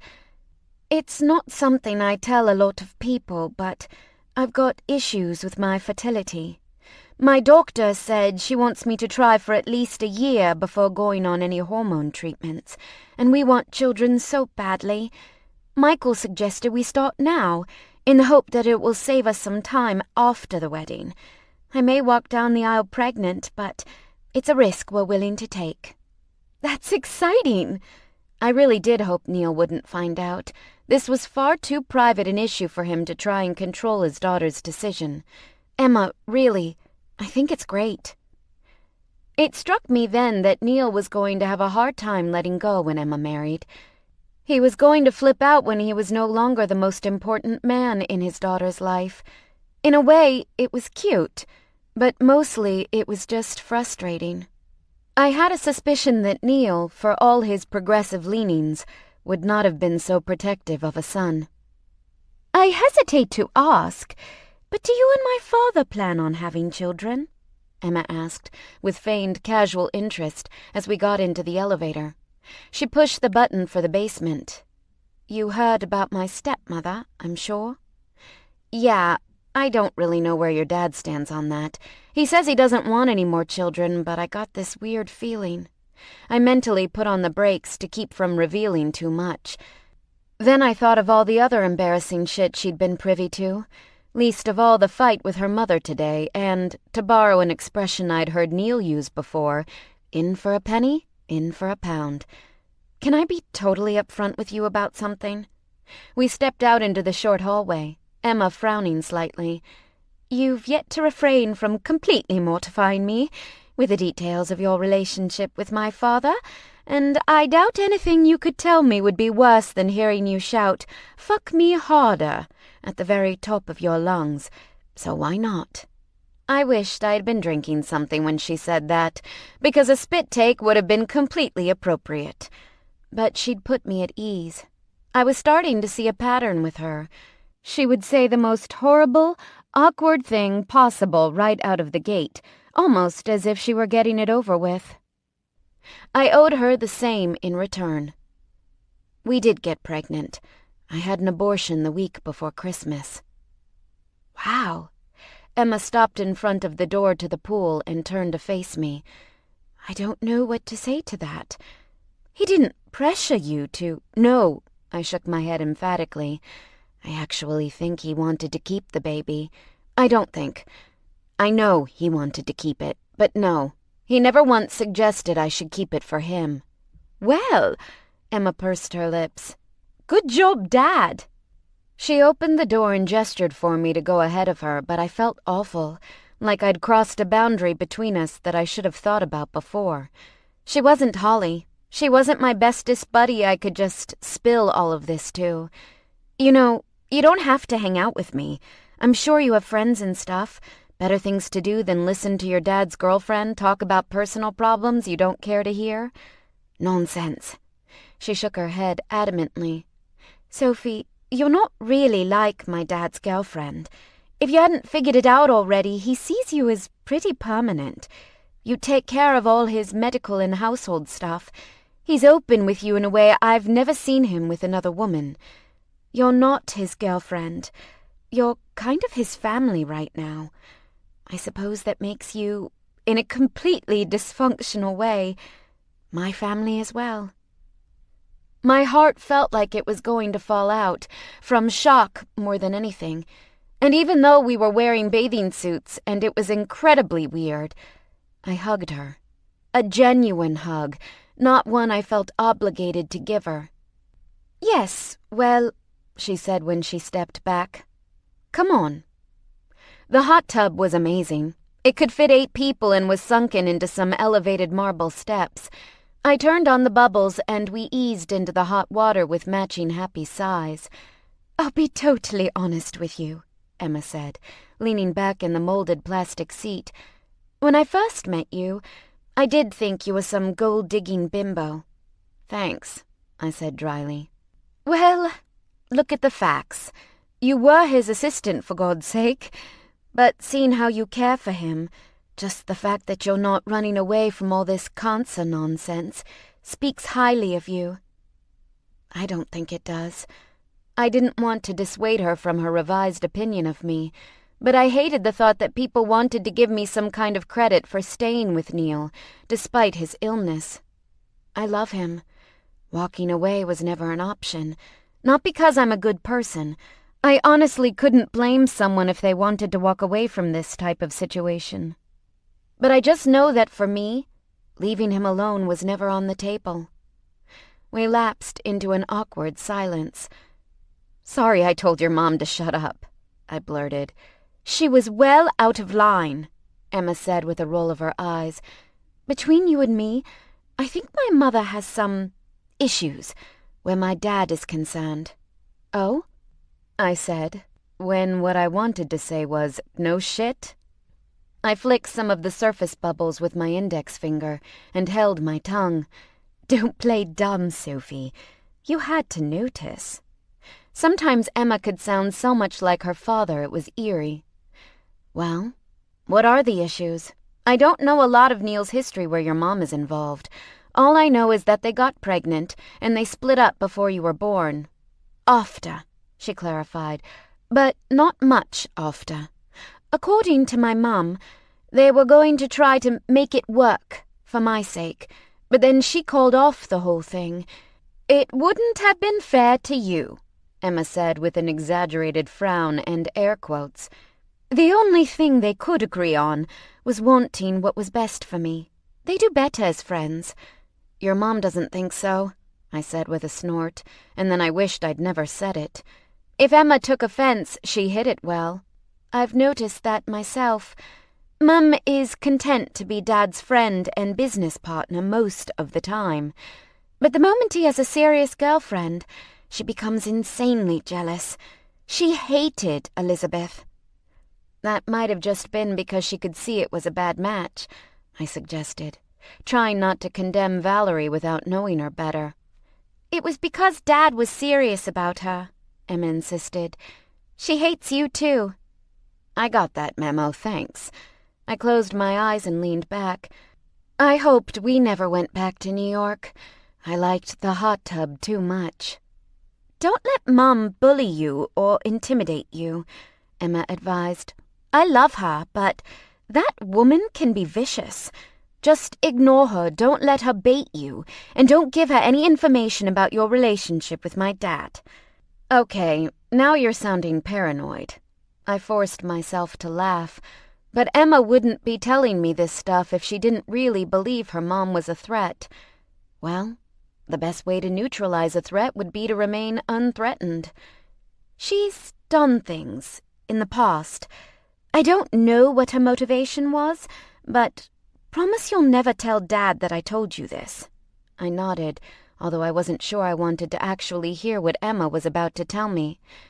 Mum took Elizabeth out for lunch to celebrate her engagement and told Elizabeth some outrageous lies about Dad.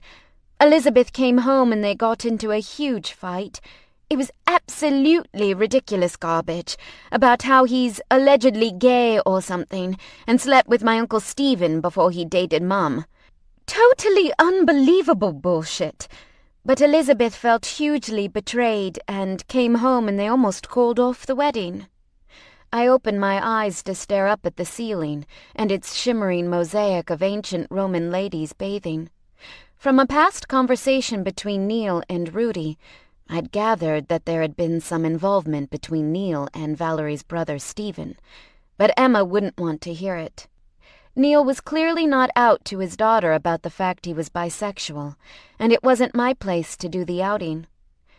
Considering how that relationship ended, maybe it would have been for the best? No kidding, Emma sighed and lifted her toes out of the water to wiggle them. Just be careful.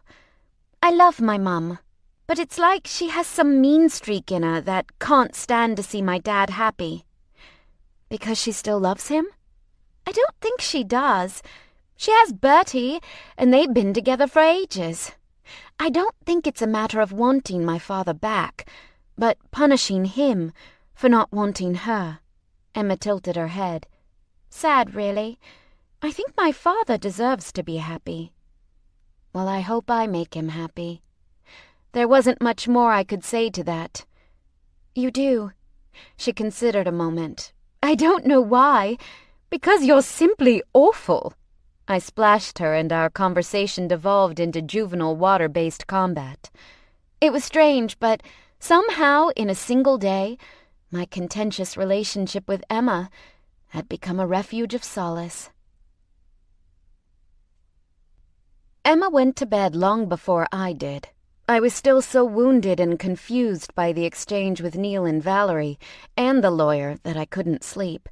I felt like such an asshole for being mad at him. After all, he'd just meant to protect me. He hadn't seen the evening the way Valerie obviously had, or I had.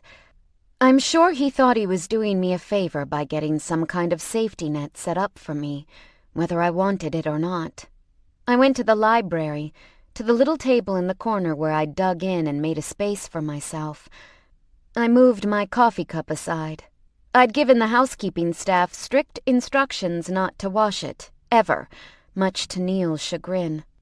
My evening swim with Emma had given me comfort and someone to talk to, but I couldn't tell her everything. Her father was seriously ill. She didn't want to hear me talk about my fears of losing him, and I shouldn't burden her with them anyway. Being the partner of someone fighting a possibly terminal illness was incredibly isolating. I stared at the screen. Maybe I was going about the writing thing all wrong. I'd been so concerned with numbers and figures, trying to fit my and Neil's experiences in around those statistics. I needed to narrow my focus. Everyone knew what cancer was already. What they probably didn't know was what we were living. Drumming my fingers lightly over the keys, I considered an opening line. My boyfriend might be dying. No, I wasn't going to lead with that. Neil might be the one who had cancer, but I wasn't writing about him. I should write about what it was like to be in a relationship that had cancer. I deleted the opening line and started again. Even when I'm with my boyfriend, we're never alone. We always have cancer with us. When we get up in the morning, it's either to take a pain pill or make an appointment. When we go to bed at night, cancer is between us like an uncomfortable, saggy spot in the mattress, if we sleep together at all. I read and reread what I'd written before continuing. When Neil and I started dating, I had no idea he was sick. It's not the type of thing you tell someone on a first date. His cancer, chronic myelogenous leukemia, can be managed for years without chemotherapy. It just happened to pick 2 months into our relationship to demand more attention. My boyfriend has spent more time in a relationship with cancer than he has with me. I stopped. I almost closed my laptop. This was far more personal than I had planned on getting, and it was painful. I didn't want to think about this stuff. When I had to deal with the reality of it. Shut it down, Scaife, I told myself. I was either going to end up crying or binge-eating by the time I was done. Would whatever I wrote be worth putting myself through the emotional pain? I hadn't been so great at avoiding emotional pain so far, I reasoned, and it wasn't like emotional pain was necessarily a bad thing. Maybe I'd been trying too hard to take everything in stride when I really needed more cathartic meltdowns. Cathartic meltdowns that Neil does not see, I warned myself. I hadn't wanted to argue with him tonight, but it hadn't seemed like something I could have put off. And now that I knew how difficult it was for him to think of me mourning him, I couldn't burden him. When he was better, since I was in the rare frame of mind where I actually believed he could get better, then I would tell him how scared I had been, how the thought of losing him kept me up all night and made my guts all twisty. Okay, maybe some of that was my nocturnal coffee consumption. I was still hard at work when the clock on the mantel startled me with 3 loud tolls. I was more surprised when Neil came in just a few minutes later. "I couldn't sleep," he said wearily. When he sat on the sofa, the corners of his eyes pinched. His muscles were always achy at the beginning of week 3, or so said the notes I'd made about him. Another note I'd made was exhausted, can't sleep.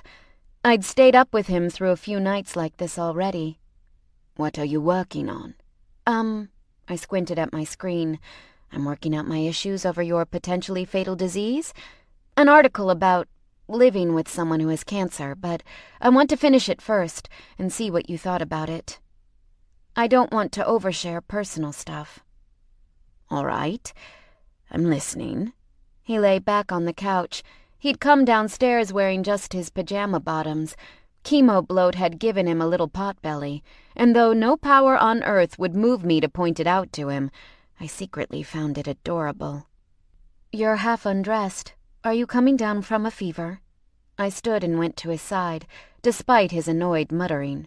"No, I just got warm. You're changing the subject on purpose." "Oh, I was not." I rolled my eyes.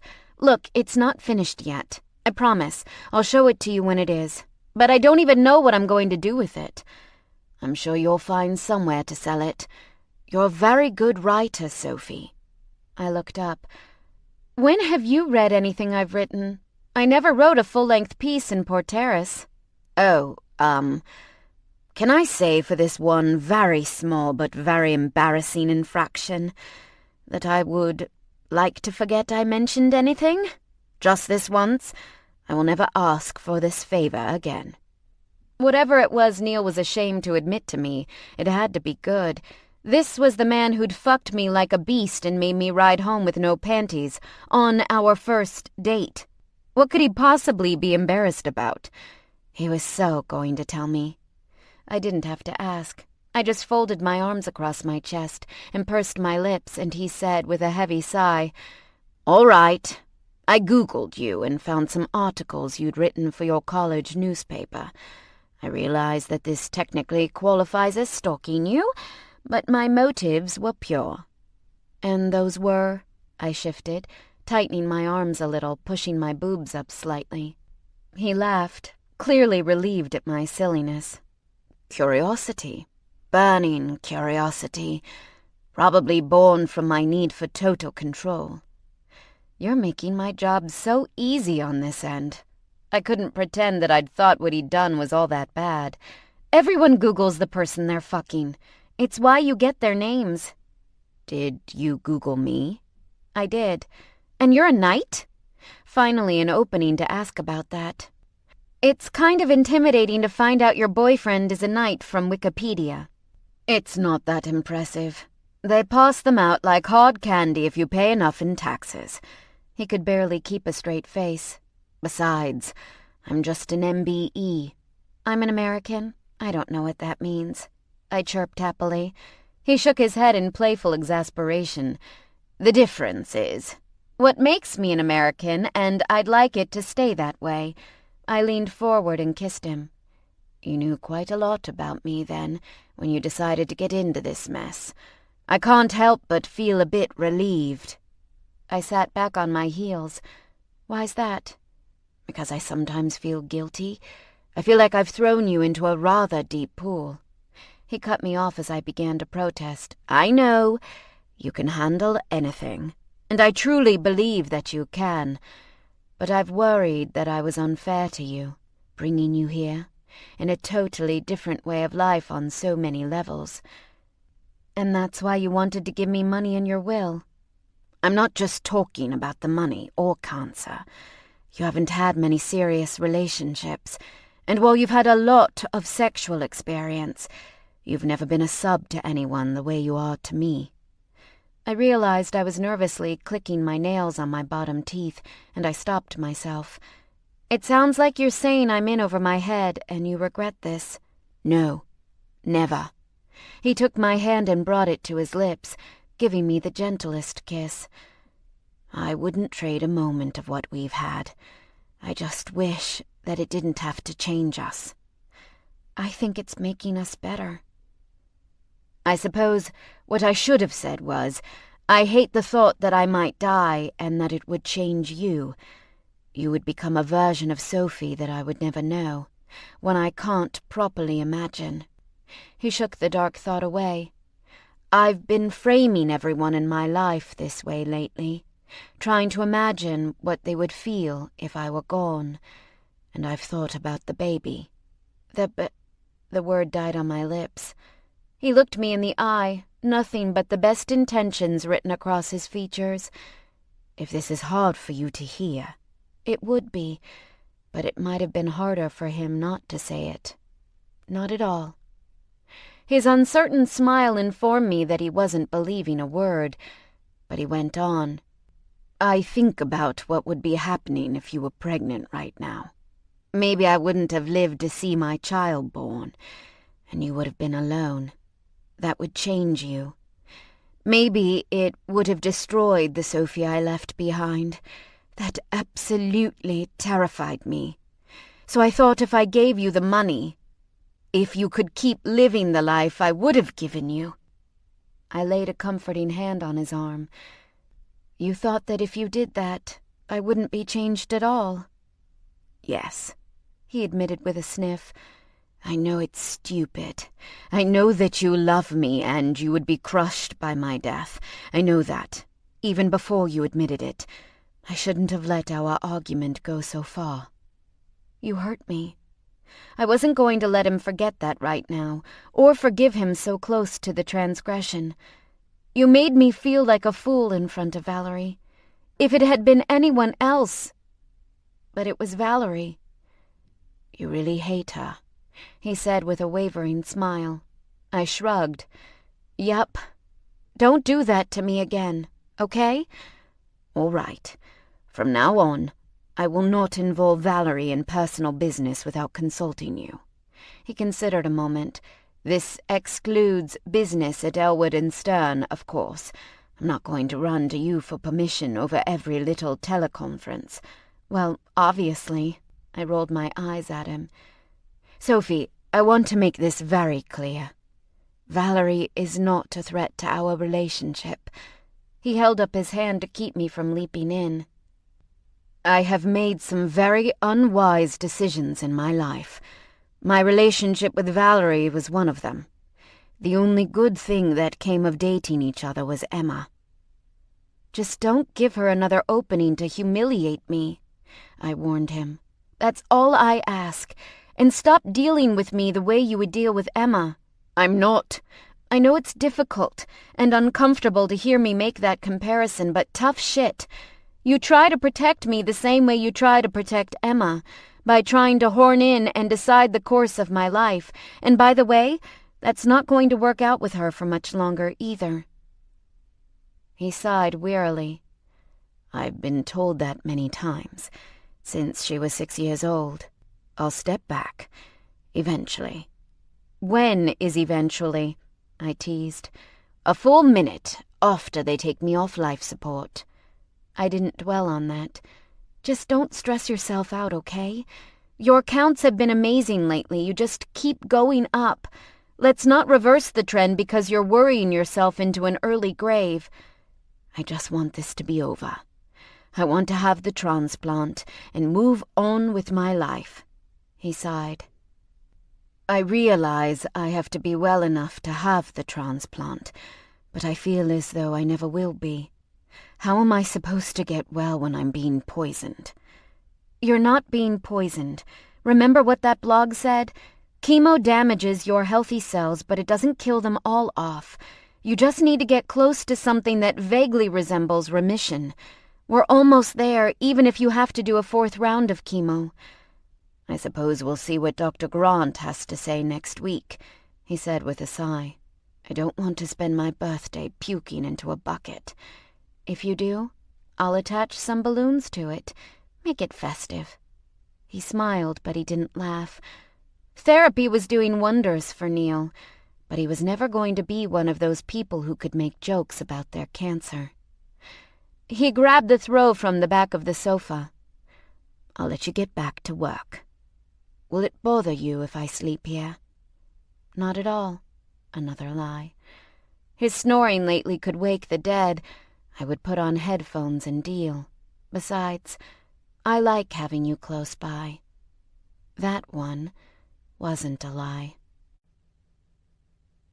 Chapter 19.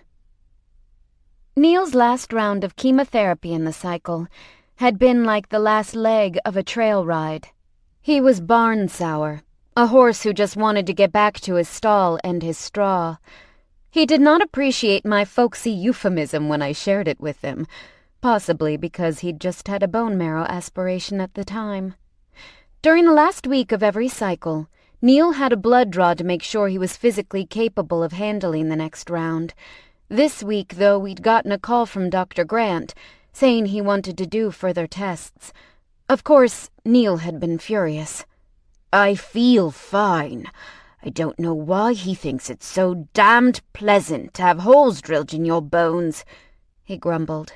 So we'd gone and he'd had a hole drilled in his bones. And Dr. Grant had said things that had sounded vaguely positive. Things like, I don't want to get your hopes up unnecessarily, and, no, it's nothing indicating you've taken a turn. But he'd been unwilling to say, I think the chemotherapy is working. We made an appointment to come back the day before Neil was due for his next dose. That morning I woke up in bed to find him beside me. I hadn't noticed him get in. Hadn't woken when he'd taken me into his arms. I knew he had been feeling better not just because it was his good week. I didn't know if he'd begun to recover or if his body was just getting used to the rhythm of chemo, but I was so relieved and happy to wake with his arms around me, his body spooned up behind me. Good morning, he murmured against my ear. He pressed his morning erection against my backside and I giggled, instantly giddy. Today was going to be a good day. I remembered the date, and I gasped, It's your birthday! That it is, he said, nibbling along my shoulder. Do you know what I want for my present? I let him roll me beneath him, and spread my legs to cradle his hips. He kissed me, and I didn't even care that I hadn't brushed my teeth. I didn't want to do anything that might break the moment. Is it this? I asked, lifting my pelvis and rubbing shamelessly against him. No, it's a stem cell transplant, actually, he laughed. We don't have time for sex right now. We're meeting Dr. Grant at 10:30. Balls. I pushed him off me and sat up. Do you want the first shower, or do I get it? We could make it a tandem shower, he suggested, running a finger down my arm. Not if we're going to make a 10:30 appointment, we can't. I swung my legs over the side of the bed and stood, shimmying my nightgown down to cover my bottom. Listen. Don't get excited. I know. I'm aware that this could all turn out to be just an indicator that we're moving in the right direction. He almost made it sound like you would be happy with that outcome. Almost. I hated myself for saying more. It's just, he said it might take more than one cycle to get you into remission, and you've only been doing the chemotherapy for 3 months. You're feeling better, but it's not like you're your old self, you know?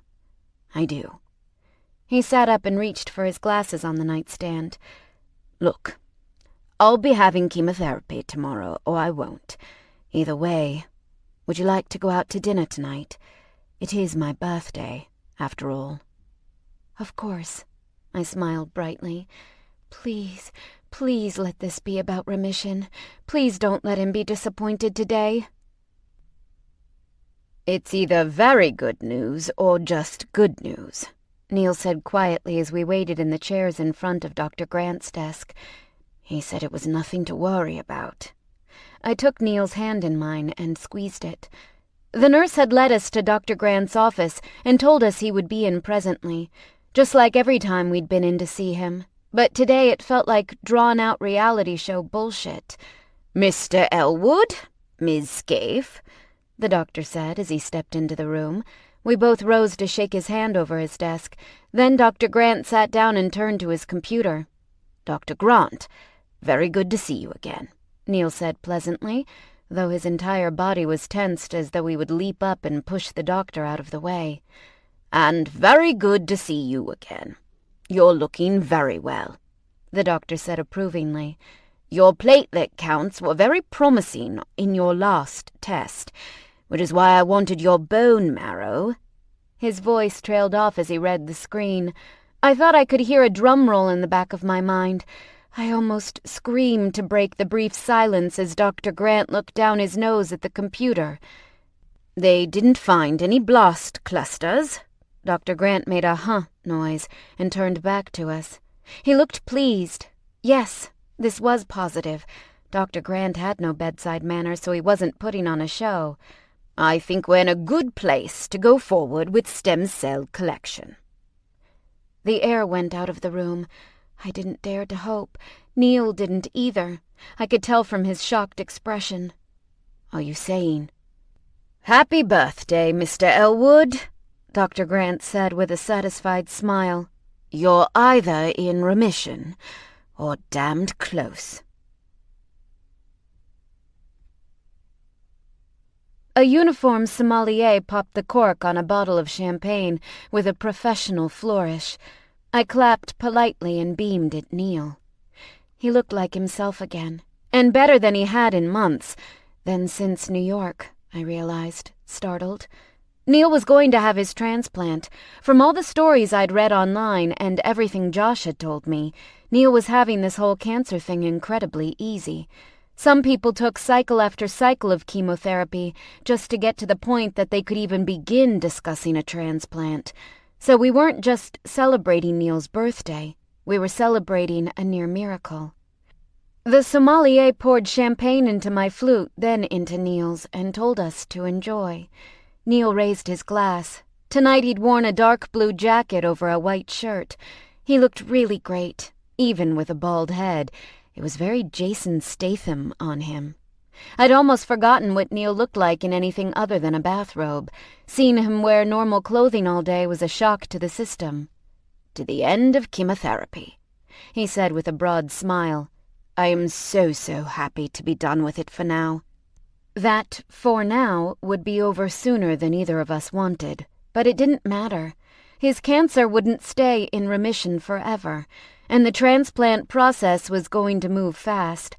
But we had a glorious month of no chemotherapy, no puking, no late-night sweating through his clothes or searing body pain. "And to your birthday," I reminded him. 49, practically out to pasture.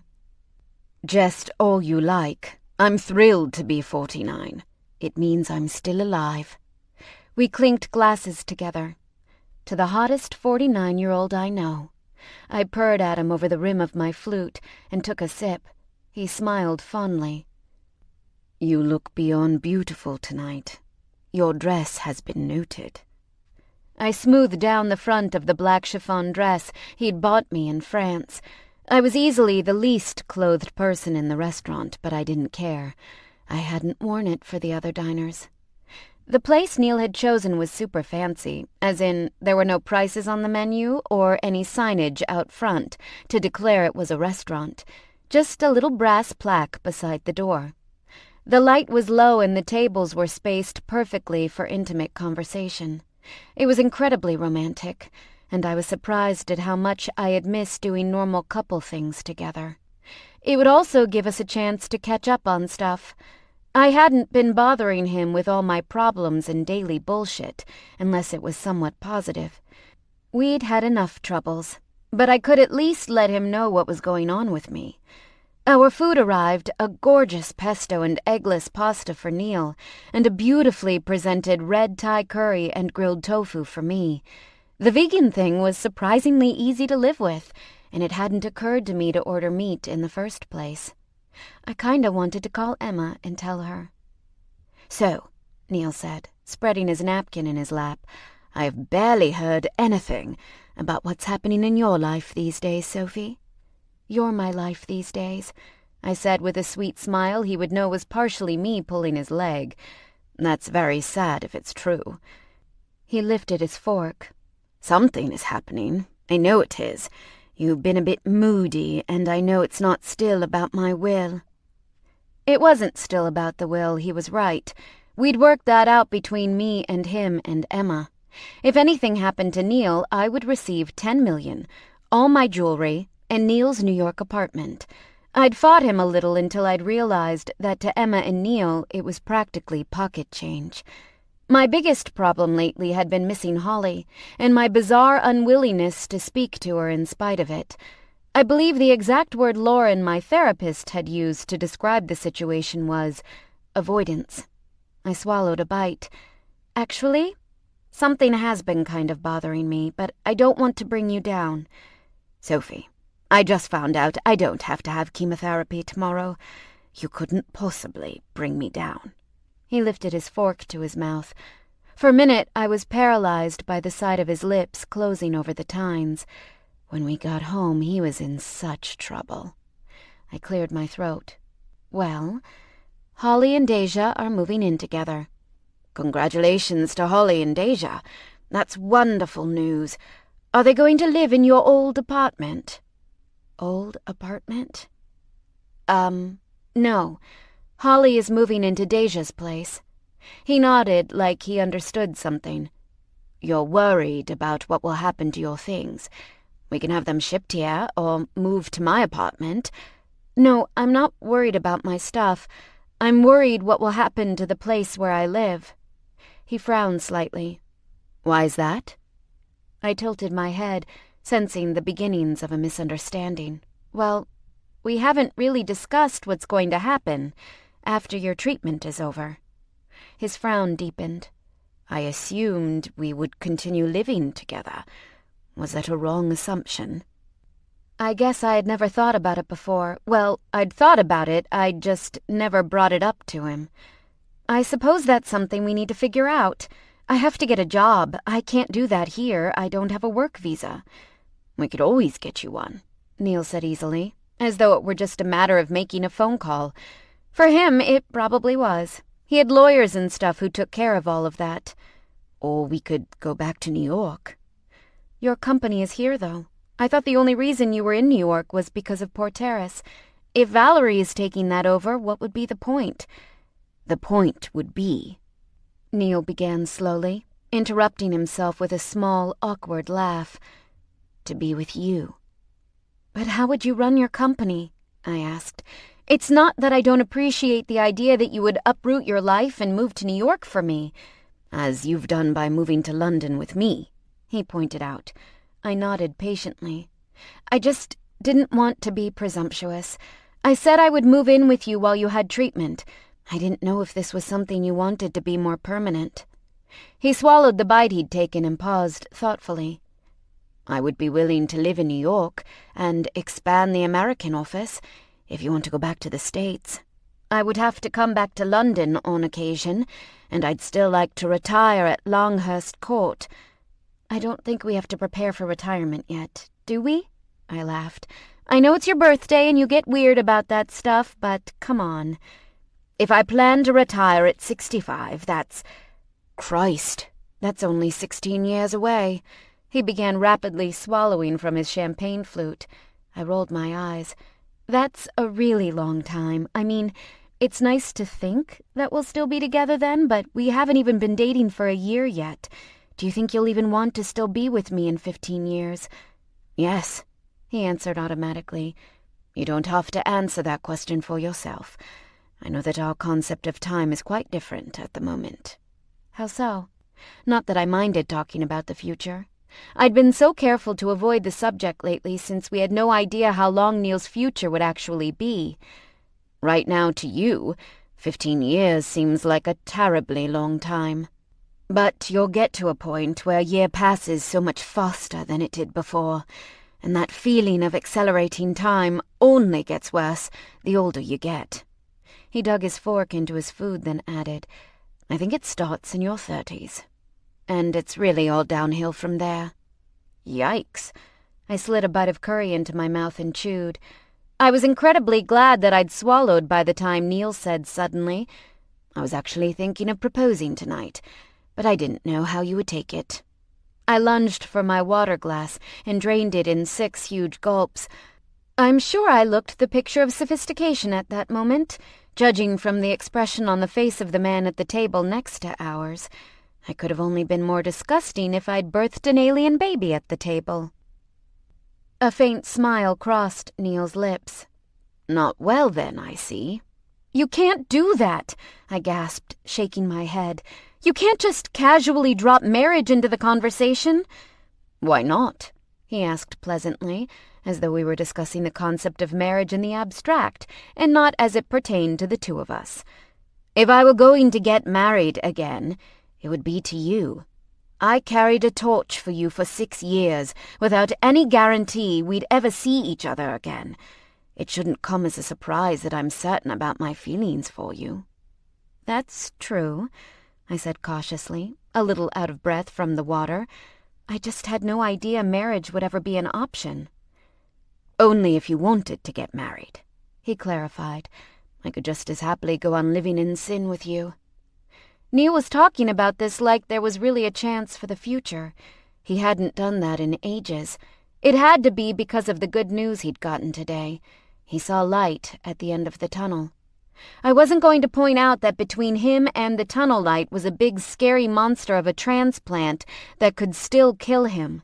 He wasn't stupid. The fact that he'd been considering proposing to me was proof that he felt this happiness could be fleeting. I just needed to know that he knew that. "So, you were going to propose tonight. Why did you change your mind?" He gave me a shrewd smile. He knew I'd picked up on his mental state. "You're in the wrong business. You shouldn't be a journalist. You should be a psychologist." "You should answer the question," I said with prim sweetness as I put another bite into my mouth. He sighed and sat back in his chair. He regarded me for a long moment before he answered. "Because it's not the right time. It's not fair to ask you to marry me now, when you might feel you had to say yes because of my health. That, and I already have what I suspect will be an atrociously expensive wedding to pay for." "Emma is going to bankrupt you," I laughed. "When I do ask you to marry me, I don't want it to be out of desperation. That's what it would have been tonight. That's how it was when I proposed to Elizabeth. I made a mistake there." "Proposing to me would be a mistake?" I was only half teasing. I wanted to know that Neil found the idea of living without me just as impossible as I found the idea of living without him.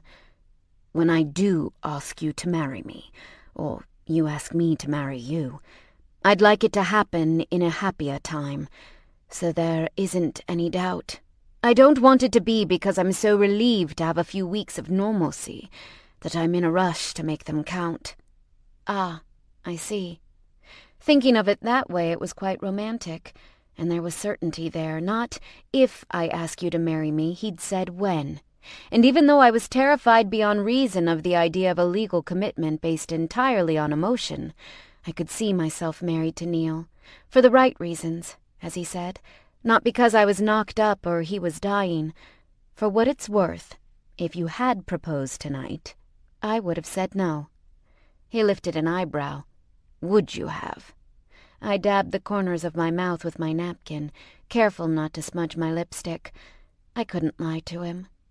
No. After dinner we rode back to the house in the back of the Maybach. In the comfortable silence, Neil reached his foot out and brushed his ankle against mine. I reached across the center console and took his hand. The casual touching hit me as a welcome shock. Somewhere in the past few months, we'd lost that. All the touching I'd done had been to fuss over him, adjusting blankets or lines or to feel for a fever. Everything that had been expressly sexual had been about the sickness. I should write that down. He went through the gate and up the steps to the door, and I waited in silence as he unlocked it. Inside, the house was dark and quiet. The staff would have already gone home. Even Josh was gone. He wouldn't be back until the high-dose chemo started. "Hey," I said quietly, my voice too loud in the silence. I dropped my words to a whisper. "I think we're actually alone." Almost before I'd finished the last word, Neil pressed me against the door. The ridges of ornamentation cut into my back and my mouth opened, startled under his.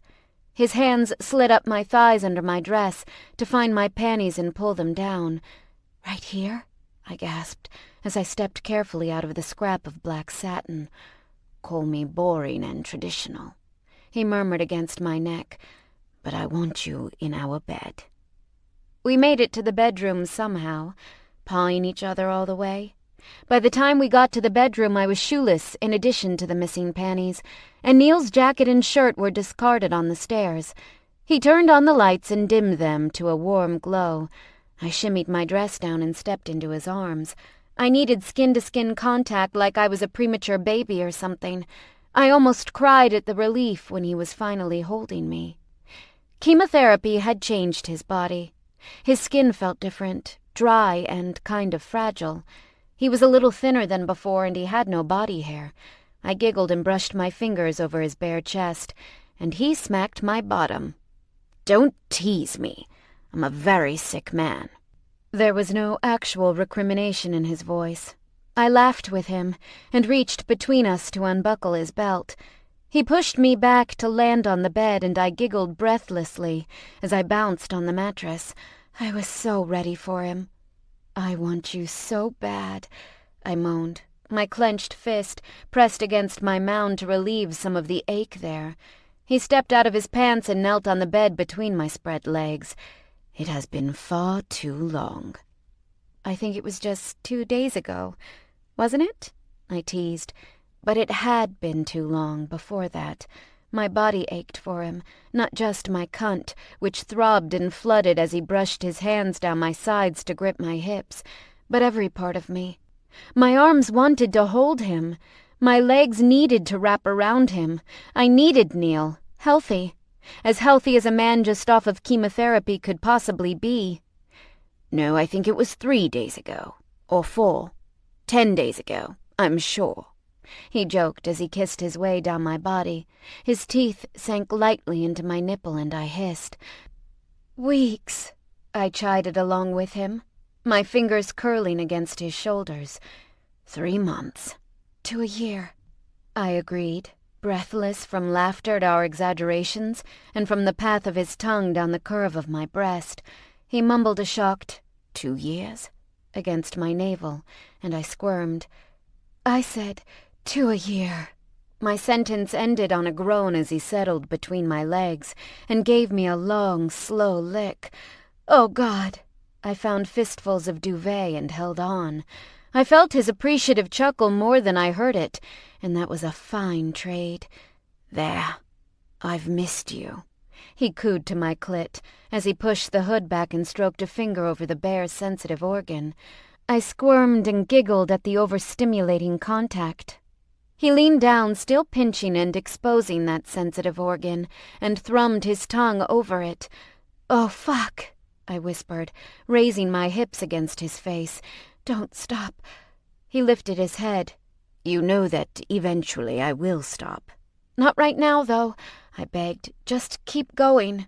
He laughed and dipped his head. Usually he made me wait, intensifying my longing until my orgasm was almost painful in its intensity. Tonight, though, he let me have it, let me ride wave after wave of pleasure under his mouth, and when I was wrung out, sweating and panting, he got a condom from the nightstand, rolled it on and fell between my legs, sinking into me with a groan I echoed. My legs locked around his hips, and I pushed against him, my face buried in his shoulder as he pumped into me.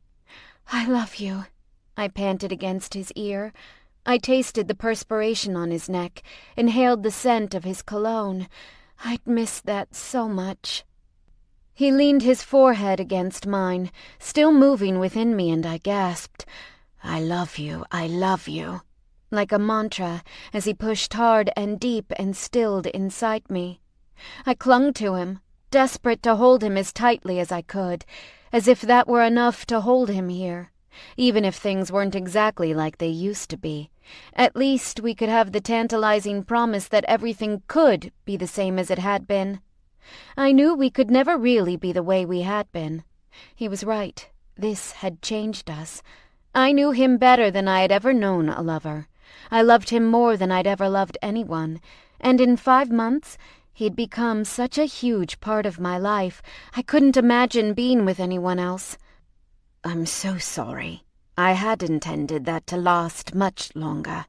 He fell heavily on me, the sticky latex condom on his flagging erection, pressed against my thigh when he withdrew. I kissed his cheek and laughed, breathless. I reached up in the darkness to run my fingers through his hair, forgetting for a moment that it was gone. I dropped my hand to his back as if I'd intended to do that all along. As much as I would have liked to drift off to blissful sleep in his arms, I'd jacked up my sleep schedule enough that it wasn't possible. So I let him doze and disentangled myself when I felt too sweaty and warm. Being on the other side of the induction chemotherapy was exhilarating. It meant we were almost done. Or at least, that's what I let myself believe. I knew that after the transplant we had up to a year of recovery. But right now it felt like Neil had reached the crest of a particularly bad hill, and even if it weren't all downhill from here, at least it plateaued for a moment. I settled down at my computer in the library. My piece about Neil's cancer was still open in the word processor, as it had been for days now. Somehow news of his remission pulled some kind of plug in me, letting words pour out onto the page. I'd intended to write a brief personal essay on the subject, but soon it had sprawled out to 5,000 words, then 6, and no signs of stopping. There was too much I wanted to include. I went to Neil's office. I'd spent a little time trying to contain some of the horrific clutter, but I'd barely made a dent. Still, I knew where I'd put legal pads and pens, and grabbed one of the former and handful of the latter before racing back to the library. By the time the sun came up, I had outlined a book. A memoir about the past 5 months of our relationship, with room to add more after the stem cell transplant. I blinked in time with the cursor on the screen. Could I do this? Could I write a book about how my life had changed since I'd gotten together with Neil? Who the hell would want to read that? I scolded myself. Look at me. I have a rich boyfriend and I lost my job in the stupidest way possible. And now all I do is sit around his house in my pajamas most days. But I wasn't going to write it for anyone else. I would write it for me, because I needed to. If anyone else wanted to read it, or pay me for it, that would be an added bonus.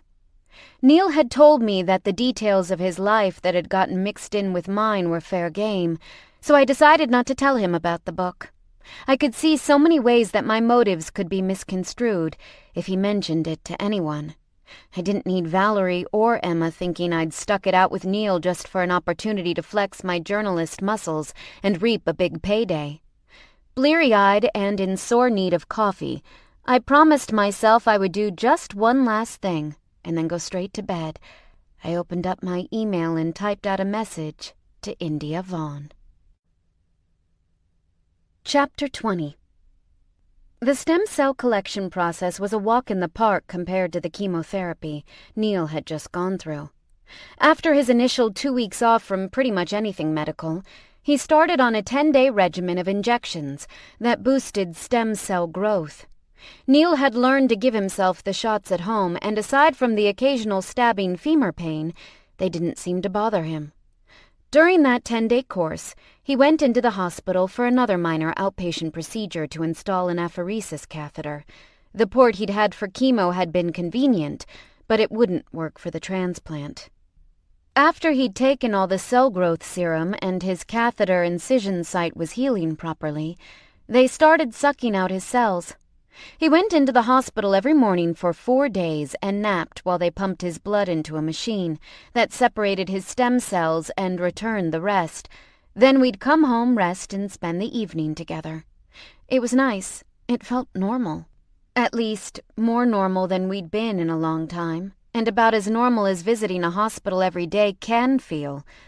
"I've asked Emma to come by tonight," he told me on the way home from the hospital on the 5th and last collection day. "I hope you don't mind that I didn't check with you first. It was a spur-of-the-moment idea." "That's fine." Emma had been staying with Valerie to placate her after the blow-up we'd had, but she'd been visiting her dad more than she had when he'd been going through chemotherapy. "I wanted to discuss something with the two of you," he continued. "I thought about what you said before, about involving you in important decisions, and I want to respect that." "Do you have an important decision to make?" I couldn't imagine any that would involve both Emma and myself. "Not a decision so much as planning. We can discuss it tonight." Neil being cryptic. That was always a good sign. When Emma arrived that night, she was just as wary as I was. I was getting dressed for dinner when she knocked on the bedroom door. "Come in," I called, leaning my head to one side to fasten my earring. "Oh, good, you're not naked," she said with her characteristic Emma bluntness. "I could be for the right price," I quipped. "Do you have any idea what Neil wants to talk to us about?" "None at all, and that makes me nervous." "Yes, he's such a pain in the ass sometimes. Why doesn't he just tell me what he wants?" I turned to face her and smoothed my skirt. I was wearing a lovely navy blue dress that hugged my body and ended in a very high hemline. As long as Neil's libido was still checked in, I was going to take advantage of it. I'd been dressing to impress him every night. "Wow," Emma said, then made a face as she looked down at her jeans and sweater.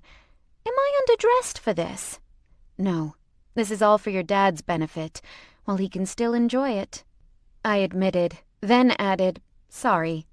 "If you guys are happy, I'm happy. Just as long as I don't have to hear you two being happy." She made finger quotes around the word. "I'm a little afraid he might be wanting us to discuss arrangements." I frowned. "Arrangements? You know, for a memorial?" She shrugged. "I used his iPad to check my email the other day. His browser history was like porn, porn, porn, caskets, porn, porn, cremation urns, porn." "That's grim." I didn't want to talk about that kind of thing with Neil. We were so happy lately. We both knew that his transplant and the high-dose chemotherapy he would have to endure came with the potential for fatal complications. But right now we were taking things a day at a time. I wanted to keep doing that. "What's grim?" Neil asked as he came into the bedroom, startling both Emma and I. I'm sure we looked completely guilty. "Oh, I was telling Sophie about my soon-to-be sister-in-law and her insane suggestion that my bridesmaids wear all black." Emma had spent more time lying to Neil than I had, and she handled the response like a pro. "Ah!" It was a masterful move on Emma's part, because Neil wouldn't want to discuss anything having to do with his daughter's wedding to horrible Michael. Neil turned to me and said, "Wow, darling, you look fantastic." I'd heard that nearly every day, but I still preened ridiculously. "Thank you. I'm trying to impress a guy." "Well done." He clapped his hands together. "Shall we have dinner? I'm terribly excited to discuss something with both of you." I shot Emma a glance. "Yeah, let's go." Would funeral arrangements qualify as something to be excited about? Because the weather had been so nice lately, Neil had asked the staff to serve us dinner on the terrace. The outdoor heaters were on, chasing away the twilight chill. "It was like 19 today," Emma commented on the weather, and I laughed. "I don't think I'm ever going to get used to Celsius. Where I come from, 19 degrees is a hell of a lot colder than this." I scooted in my chair. "What are we having tonight?" "Black bean burgers," he said happily. "I thought eating burgers outside would remind you of home." "Are you going to make us plan your funeral tonight?" Emma blurted. I don't think I've ever seen Neil look so startled. I'm sure my eyes had never opened as wide as they were at that moment, as I stared at Emma in mute horror. No. He looked at me. "Is that what you thought?" "Not until Emma mentioned it." Why did I sound so defensive? Was I tattling on Emma? You said you wanted to discuss something important with us, and I looked at your browser history when I was using your iPad the other day. Good Lord. Neil grabbed for the pitcher of water on the table. Please, don't ever do that again. I was checking to see if you were still obsessively Googling Michael. She rolled her eyes. Well, I'm glad you're both so confident about my chances. But no, we won't be picking out casket lining tonight. He gave me a look that warned we would be talking about this later. I wanted to discuss a party. A party? I began uncertainly. Right now? He nodded. Yes, a party. Before I go in for the high-dose chemotherapy, I wanted to discuss it with the two of you, because we only have 6 days. The idea didn't occur to me earlier. Otherwise, I would have started planning sooner. Oh, well, what do you need us to do? I asked, looking to Emma. I hoped she wasn't mad at me for my outburst of snitchery. I don't want it to be an insanely large gathering, 20 to 30 people at most. He sat back as one of the kitchen staff slid a plate onto the table in front of him. Emma and I did the same, murmuring our thanks. Neil continued. Emma, you know most of my friends. I'd like to put you in charge of the guest list. Go over it with your mother to make sure I haven't left anyone out. Emma's eyes flicked to me. I don't know many of Neil's friends, I said with a shrug. This will be a good opportunity to get to know them, though. And, of course, go over the guest list with Sophie as well, so she'll handle that sort of thing in the future, I assume, Neil added, not meeting my gaze. He knew he'd done it again. This time I could forgive him, since at least there was a practical reason behind it. But in the meantime, darling, I'd like you to work with the kitchen on the food. Our staff has the number of a very good caterer. That's not fair, Emma piped up. That's the bulk of the work, and you're dumping it on poor Sophie. Why? Because it's kitchen-related and therefore a woman's work? I'm dumping it on Sophie because she was once assistant to the most notoriously picky boss in New York City, he said dryly. He's talking about Gabriella, not himself, I quipped. And I know she can handle it, he finished. I'm not sure I like the two of you getting along, by the way. I feel rather ganged up on. Well, tough. I like her. Emma frowned and lifted a piece of dehydrated green from her plate. Kale chips instead of fries? Dad, even I am not this vegan. Neil caught my eye and his pleased smile warmed me all over. He'd told me before that it didn't matter to him if his daughter didn't like me. I'd known it was bullshit even back when we were casually dating. His daughter was the most important person in his life, and he wanted desperately for her to think well of me, and vice versa. So, he began cautiously, what is all this funeral nonsense you wanted to talk about? Well, it does strike me as a bit odd that you haven't mentioned your wishes on the subject, Emma said, swallowing a bite of burger. Unless you've spoken about it with Sophie, and I'm fine with that, really. I would just like to know what will happen to you should you die from all this. All this kale? He quipped. She's got a point, baby, I said quietly. You haven't told me what your wishes are. Do you have a burial plot? Do you want to be buried here?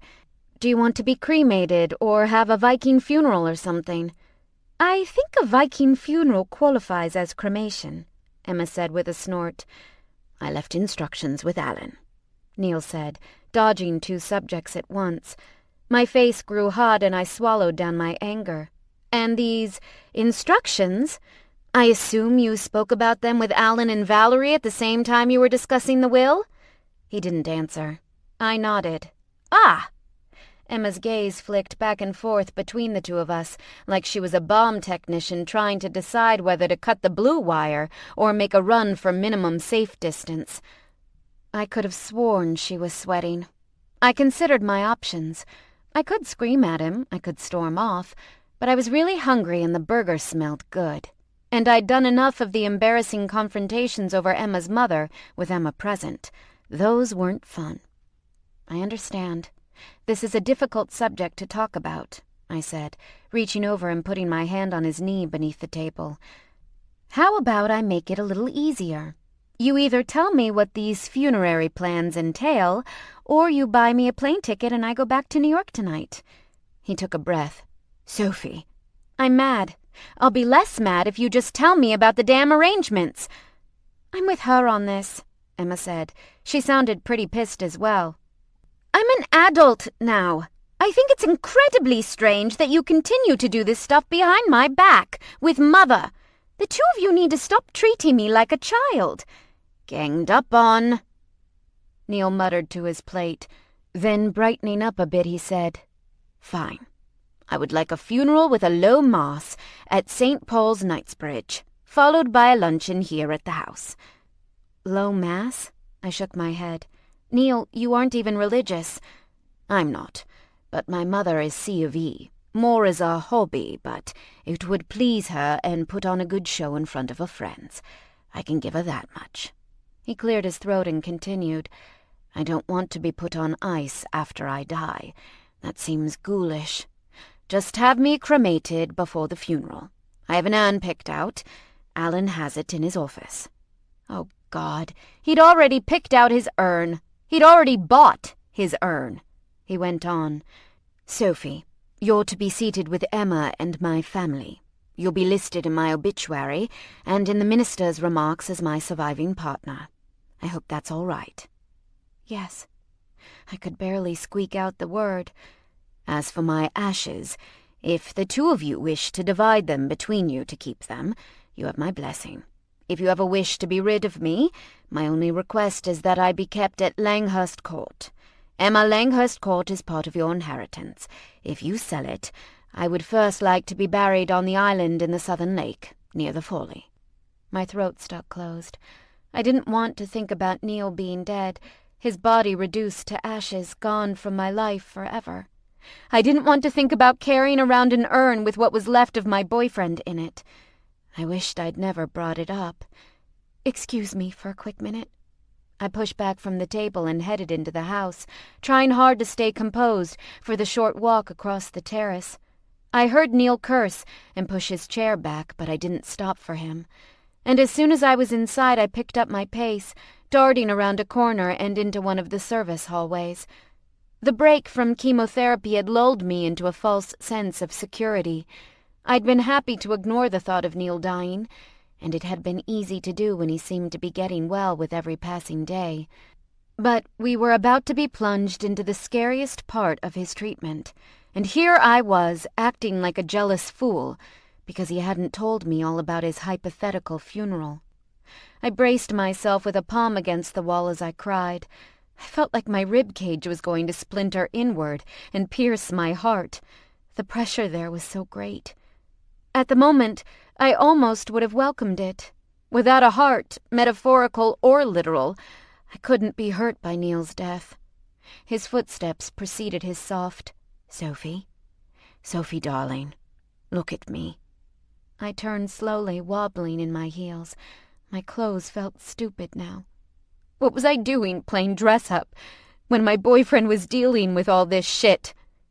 It had nothing to do with making him feel better, and everything to do with fooling myself into believing we were going to be fine. "This is why I didn't want to talk to you about any of this." He came to me and put his arms around me. I could feel his apheresis catheter through his shirt, and that made me cry harder. He held me, a hand on the back of my head, his arms wrapped tight around me as I sobbed out all my frustration. I absolutely hated crying in front of people, and in front of Neil most of all, especially now, when I was crying about something to do with him that he couldn't control. "I'm not dead yet." He laughed softly against my hair. "And I don't plan to be. Not now, anyway." I didn't trust myself to speak, so I just nodded and buried my face into his chest. "I know I'm making mistakes. I'll make more. Many, many more, I'm sure." How could he feel so solid and real, when one day he would die? How did any of this feel real? "I'm so sorry I hurt you." I lifted my head and blinked up at him. "Hurt me? Neil, you didn't hurt me." "I thought because Valerie knew." "Oh, piss on Valerie." I hissed, and of course that was exactly when Emma came around the corner, and I burst into fresh tears.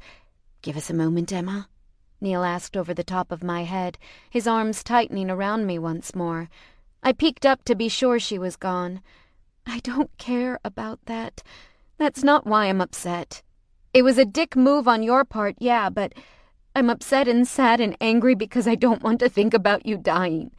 And I feel like everything I'm doing is wrong. I should have asked you about this stuff a long time ago, so you didn't have to go through planning it alone." "I wanted to go through it alone." He looked down his straight, handsome nose at me, a spark of pride I hadn't seen in him in a long while, fighting its way back. "You know how much I like to control things. Do you honestly believe I would be comfortable co-planning my funeral?" I laughed. I couldn't help it. "Darling, believe me, you have been more of a help to me than... well, I don't know. I haven't a bar to measure it by. But I do know that if I had gone through all of this by myself, if you hadn't volunteered to come with me and entirely uproot your life to be by my side, I'm not sure I would have made it this far." Just when I thought I might start bawling again, he hooked a finger under my chin, tilting my face up. "We got through the induction chemotherapy. We'll get through this next bit as well. And in a year, we're going to look back on this and be grateful for what an easy time I had of it." That was true.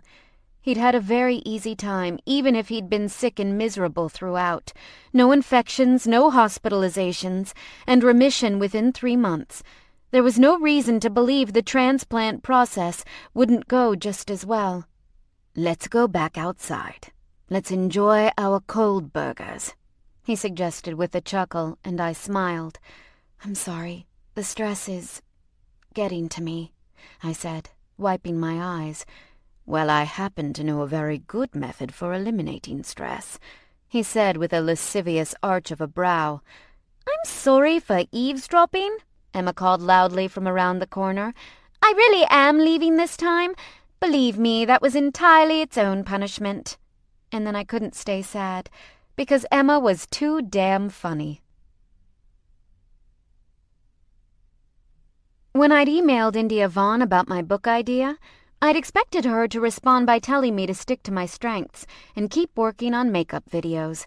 I was earning decent ad revenue from those, so I was fully prepared not to argue with her. When she emailed back 2 days later to ask to read what I had already written, I thought she was just being nice. When she emailed again to ask when I could take a phone call, I felt like I knew what was coming. "Sophie!" She effused over the line, enthusiastic but clearly tired. It was 7 in the evening where she was, and the beauty department almost always worked late. "How have you been? You're sure it's not too late?" "Not at all. I don't get regular sleep lately," I laughed. It was 11 in London.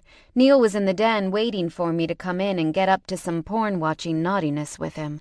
But India didn't need to know that my lack of sleep was due to Neil trying to stock up on sex in anticipation of the difficult months ahead. "I'm sure you don't, poor thing," she sighed. "I don't like Neil Elwood, but I wouldn't wish cancer on my very worst enemy." It's really awful. There wasn't much else to say on that subject. She'd already seen 34 pages of it. "Well, since it is so late there, I won't keep you long. I looked over those pages you sent me, and I think they're absolutely fantastic. But..." Ah, there was a but. "I didn't want to send it to anyone until I had your permission." "Send it on to someone? Wait, what?" "You see, the thing is," she paused, "well, to put it bluntly, is Neil Elwood going to want this book to be published by an Elwood and Stern company?" Oh, I hadn't thought about that. I didn't think it would ever wash with Valerie. She'd been justifying her hatred of me with the fact that I was some sneaky office espionage sabotage wizard. "It seems unlikely to me that he would allow you to publish a memoir that will make money for the competition," India pointed out, "even if you no longer work for Porteris." "Wait a second, slow down," I laughed. feeling suddenly lightheaded. I was sort of expecting this call to go differently.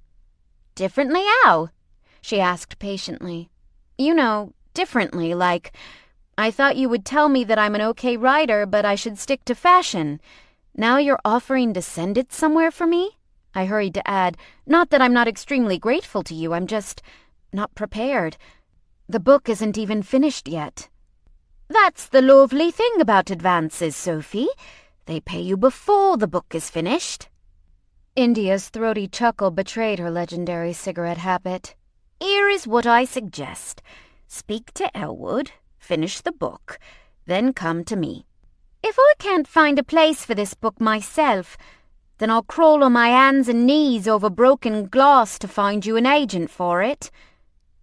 Wow. I couldn't believe she was so determined about this. Please don't take this the wrong way, but you're really helping me here. After the way I left Porteris. Why?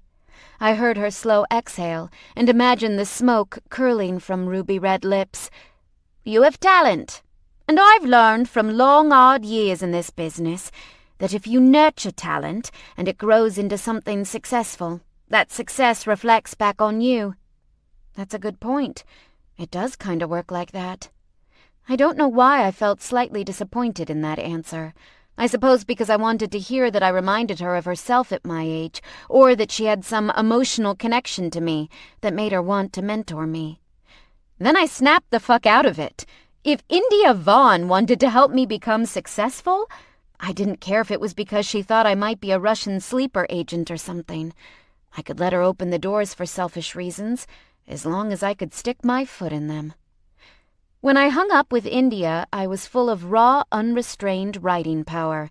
I wanted to sit down and finish the book tonight, or at least finish it to the part Neil and I were living now. But Neil was waiting for me, and I knew he wasn't going to have many more good days once the transplant process started. So just for the night, I shut down my laptop and headed off to join him. Chapter 21. I think this is just perfect. I looked around the formal reception room, in the low golden lighting from the dimmed sconces on the walls, and the dozens of gorgeous ivory and gold candle arrangements placed on end tables and the mantel. Emma and I had really outdone ourselves on this get-together, and I totally agreed with her. It was just about perfect.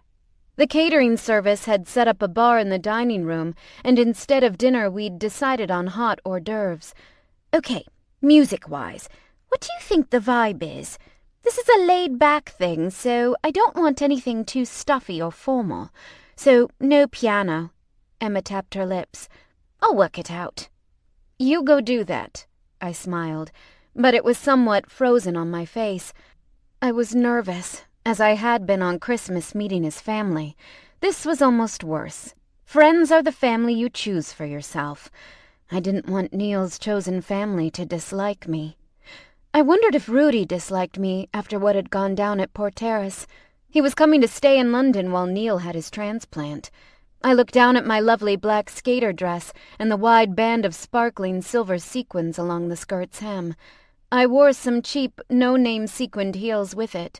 Rudy was going to hate those. Checking my sleek ponytail in the gilt-framed oval mirror on the wall, I was giving myself a little mental toughness speech when Neil walked into the room. His eyes met mine in the reflection, and total joy suffused through me.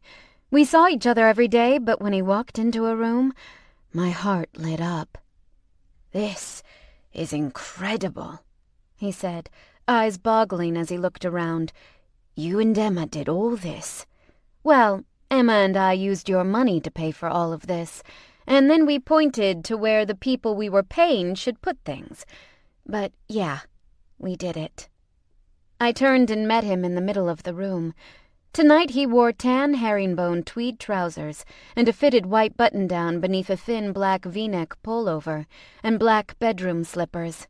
"Nice," I giggled, pointing to his feet. "I get comfortable footwear because I'm an invalid," he explained with a smile. "Sophie, this is lovely. Really, the night is already a success. Wait until you see the food.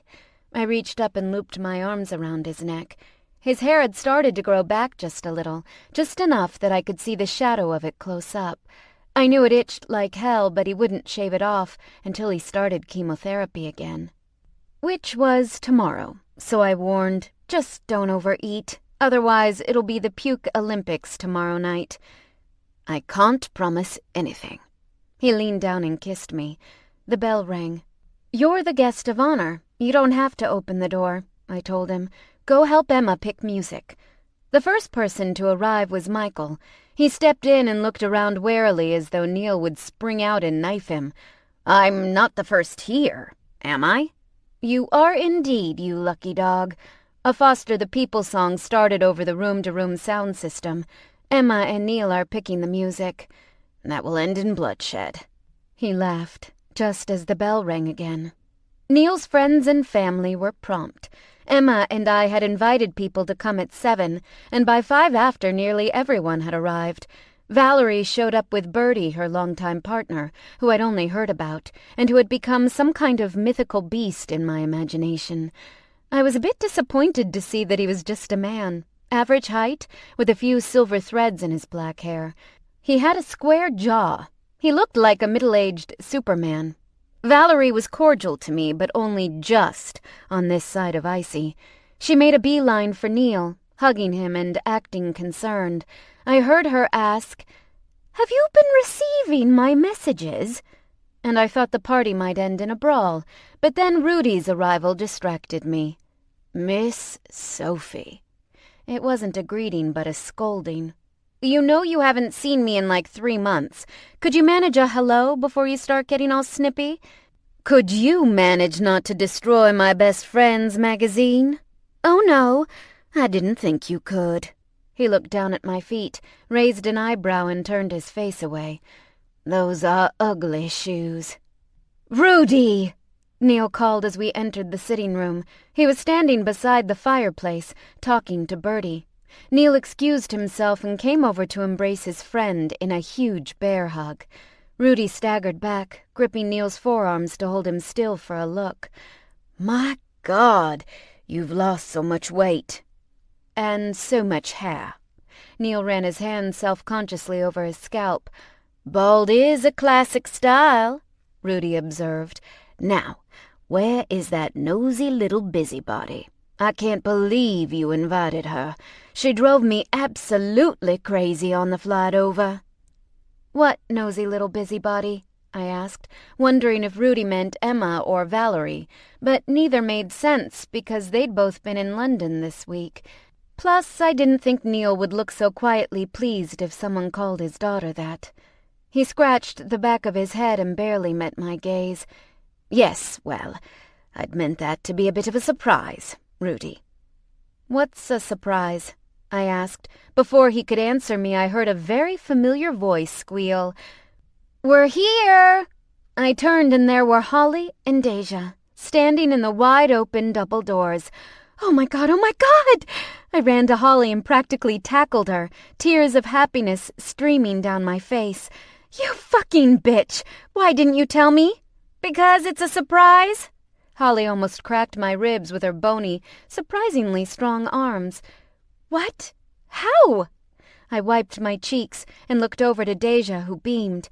I'm just here for a couple days, and then I have to go back to New York and the boss from hell, she said, rolling her eyes, and I realized that with Neil gone, Deja would be serving as assistant to Rudy. Ooh, that's bad luck, I said under my breath. I can hear you, Rudy called, before going back to his conversation with Neil. But I'm here for as long as you need me, Holly said proudly. My best friend is going through some shit, and I am not going to let her go through it alone. Oh my gosh. Thank you. But you don't have to uproot your life. I pointed across the room to where Emma stood beside Michael, watching us with a proud grin. She and her father had conspired on this, I just knew it. I'm not totally alone, I have Emma. If you have, important work-related— Shut up, Holly shrieked, and gave me a push to my shoulder.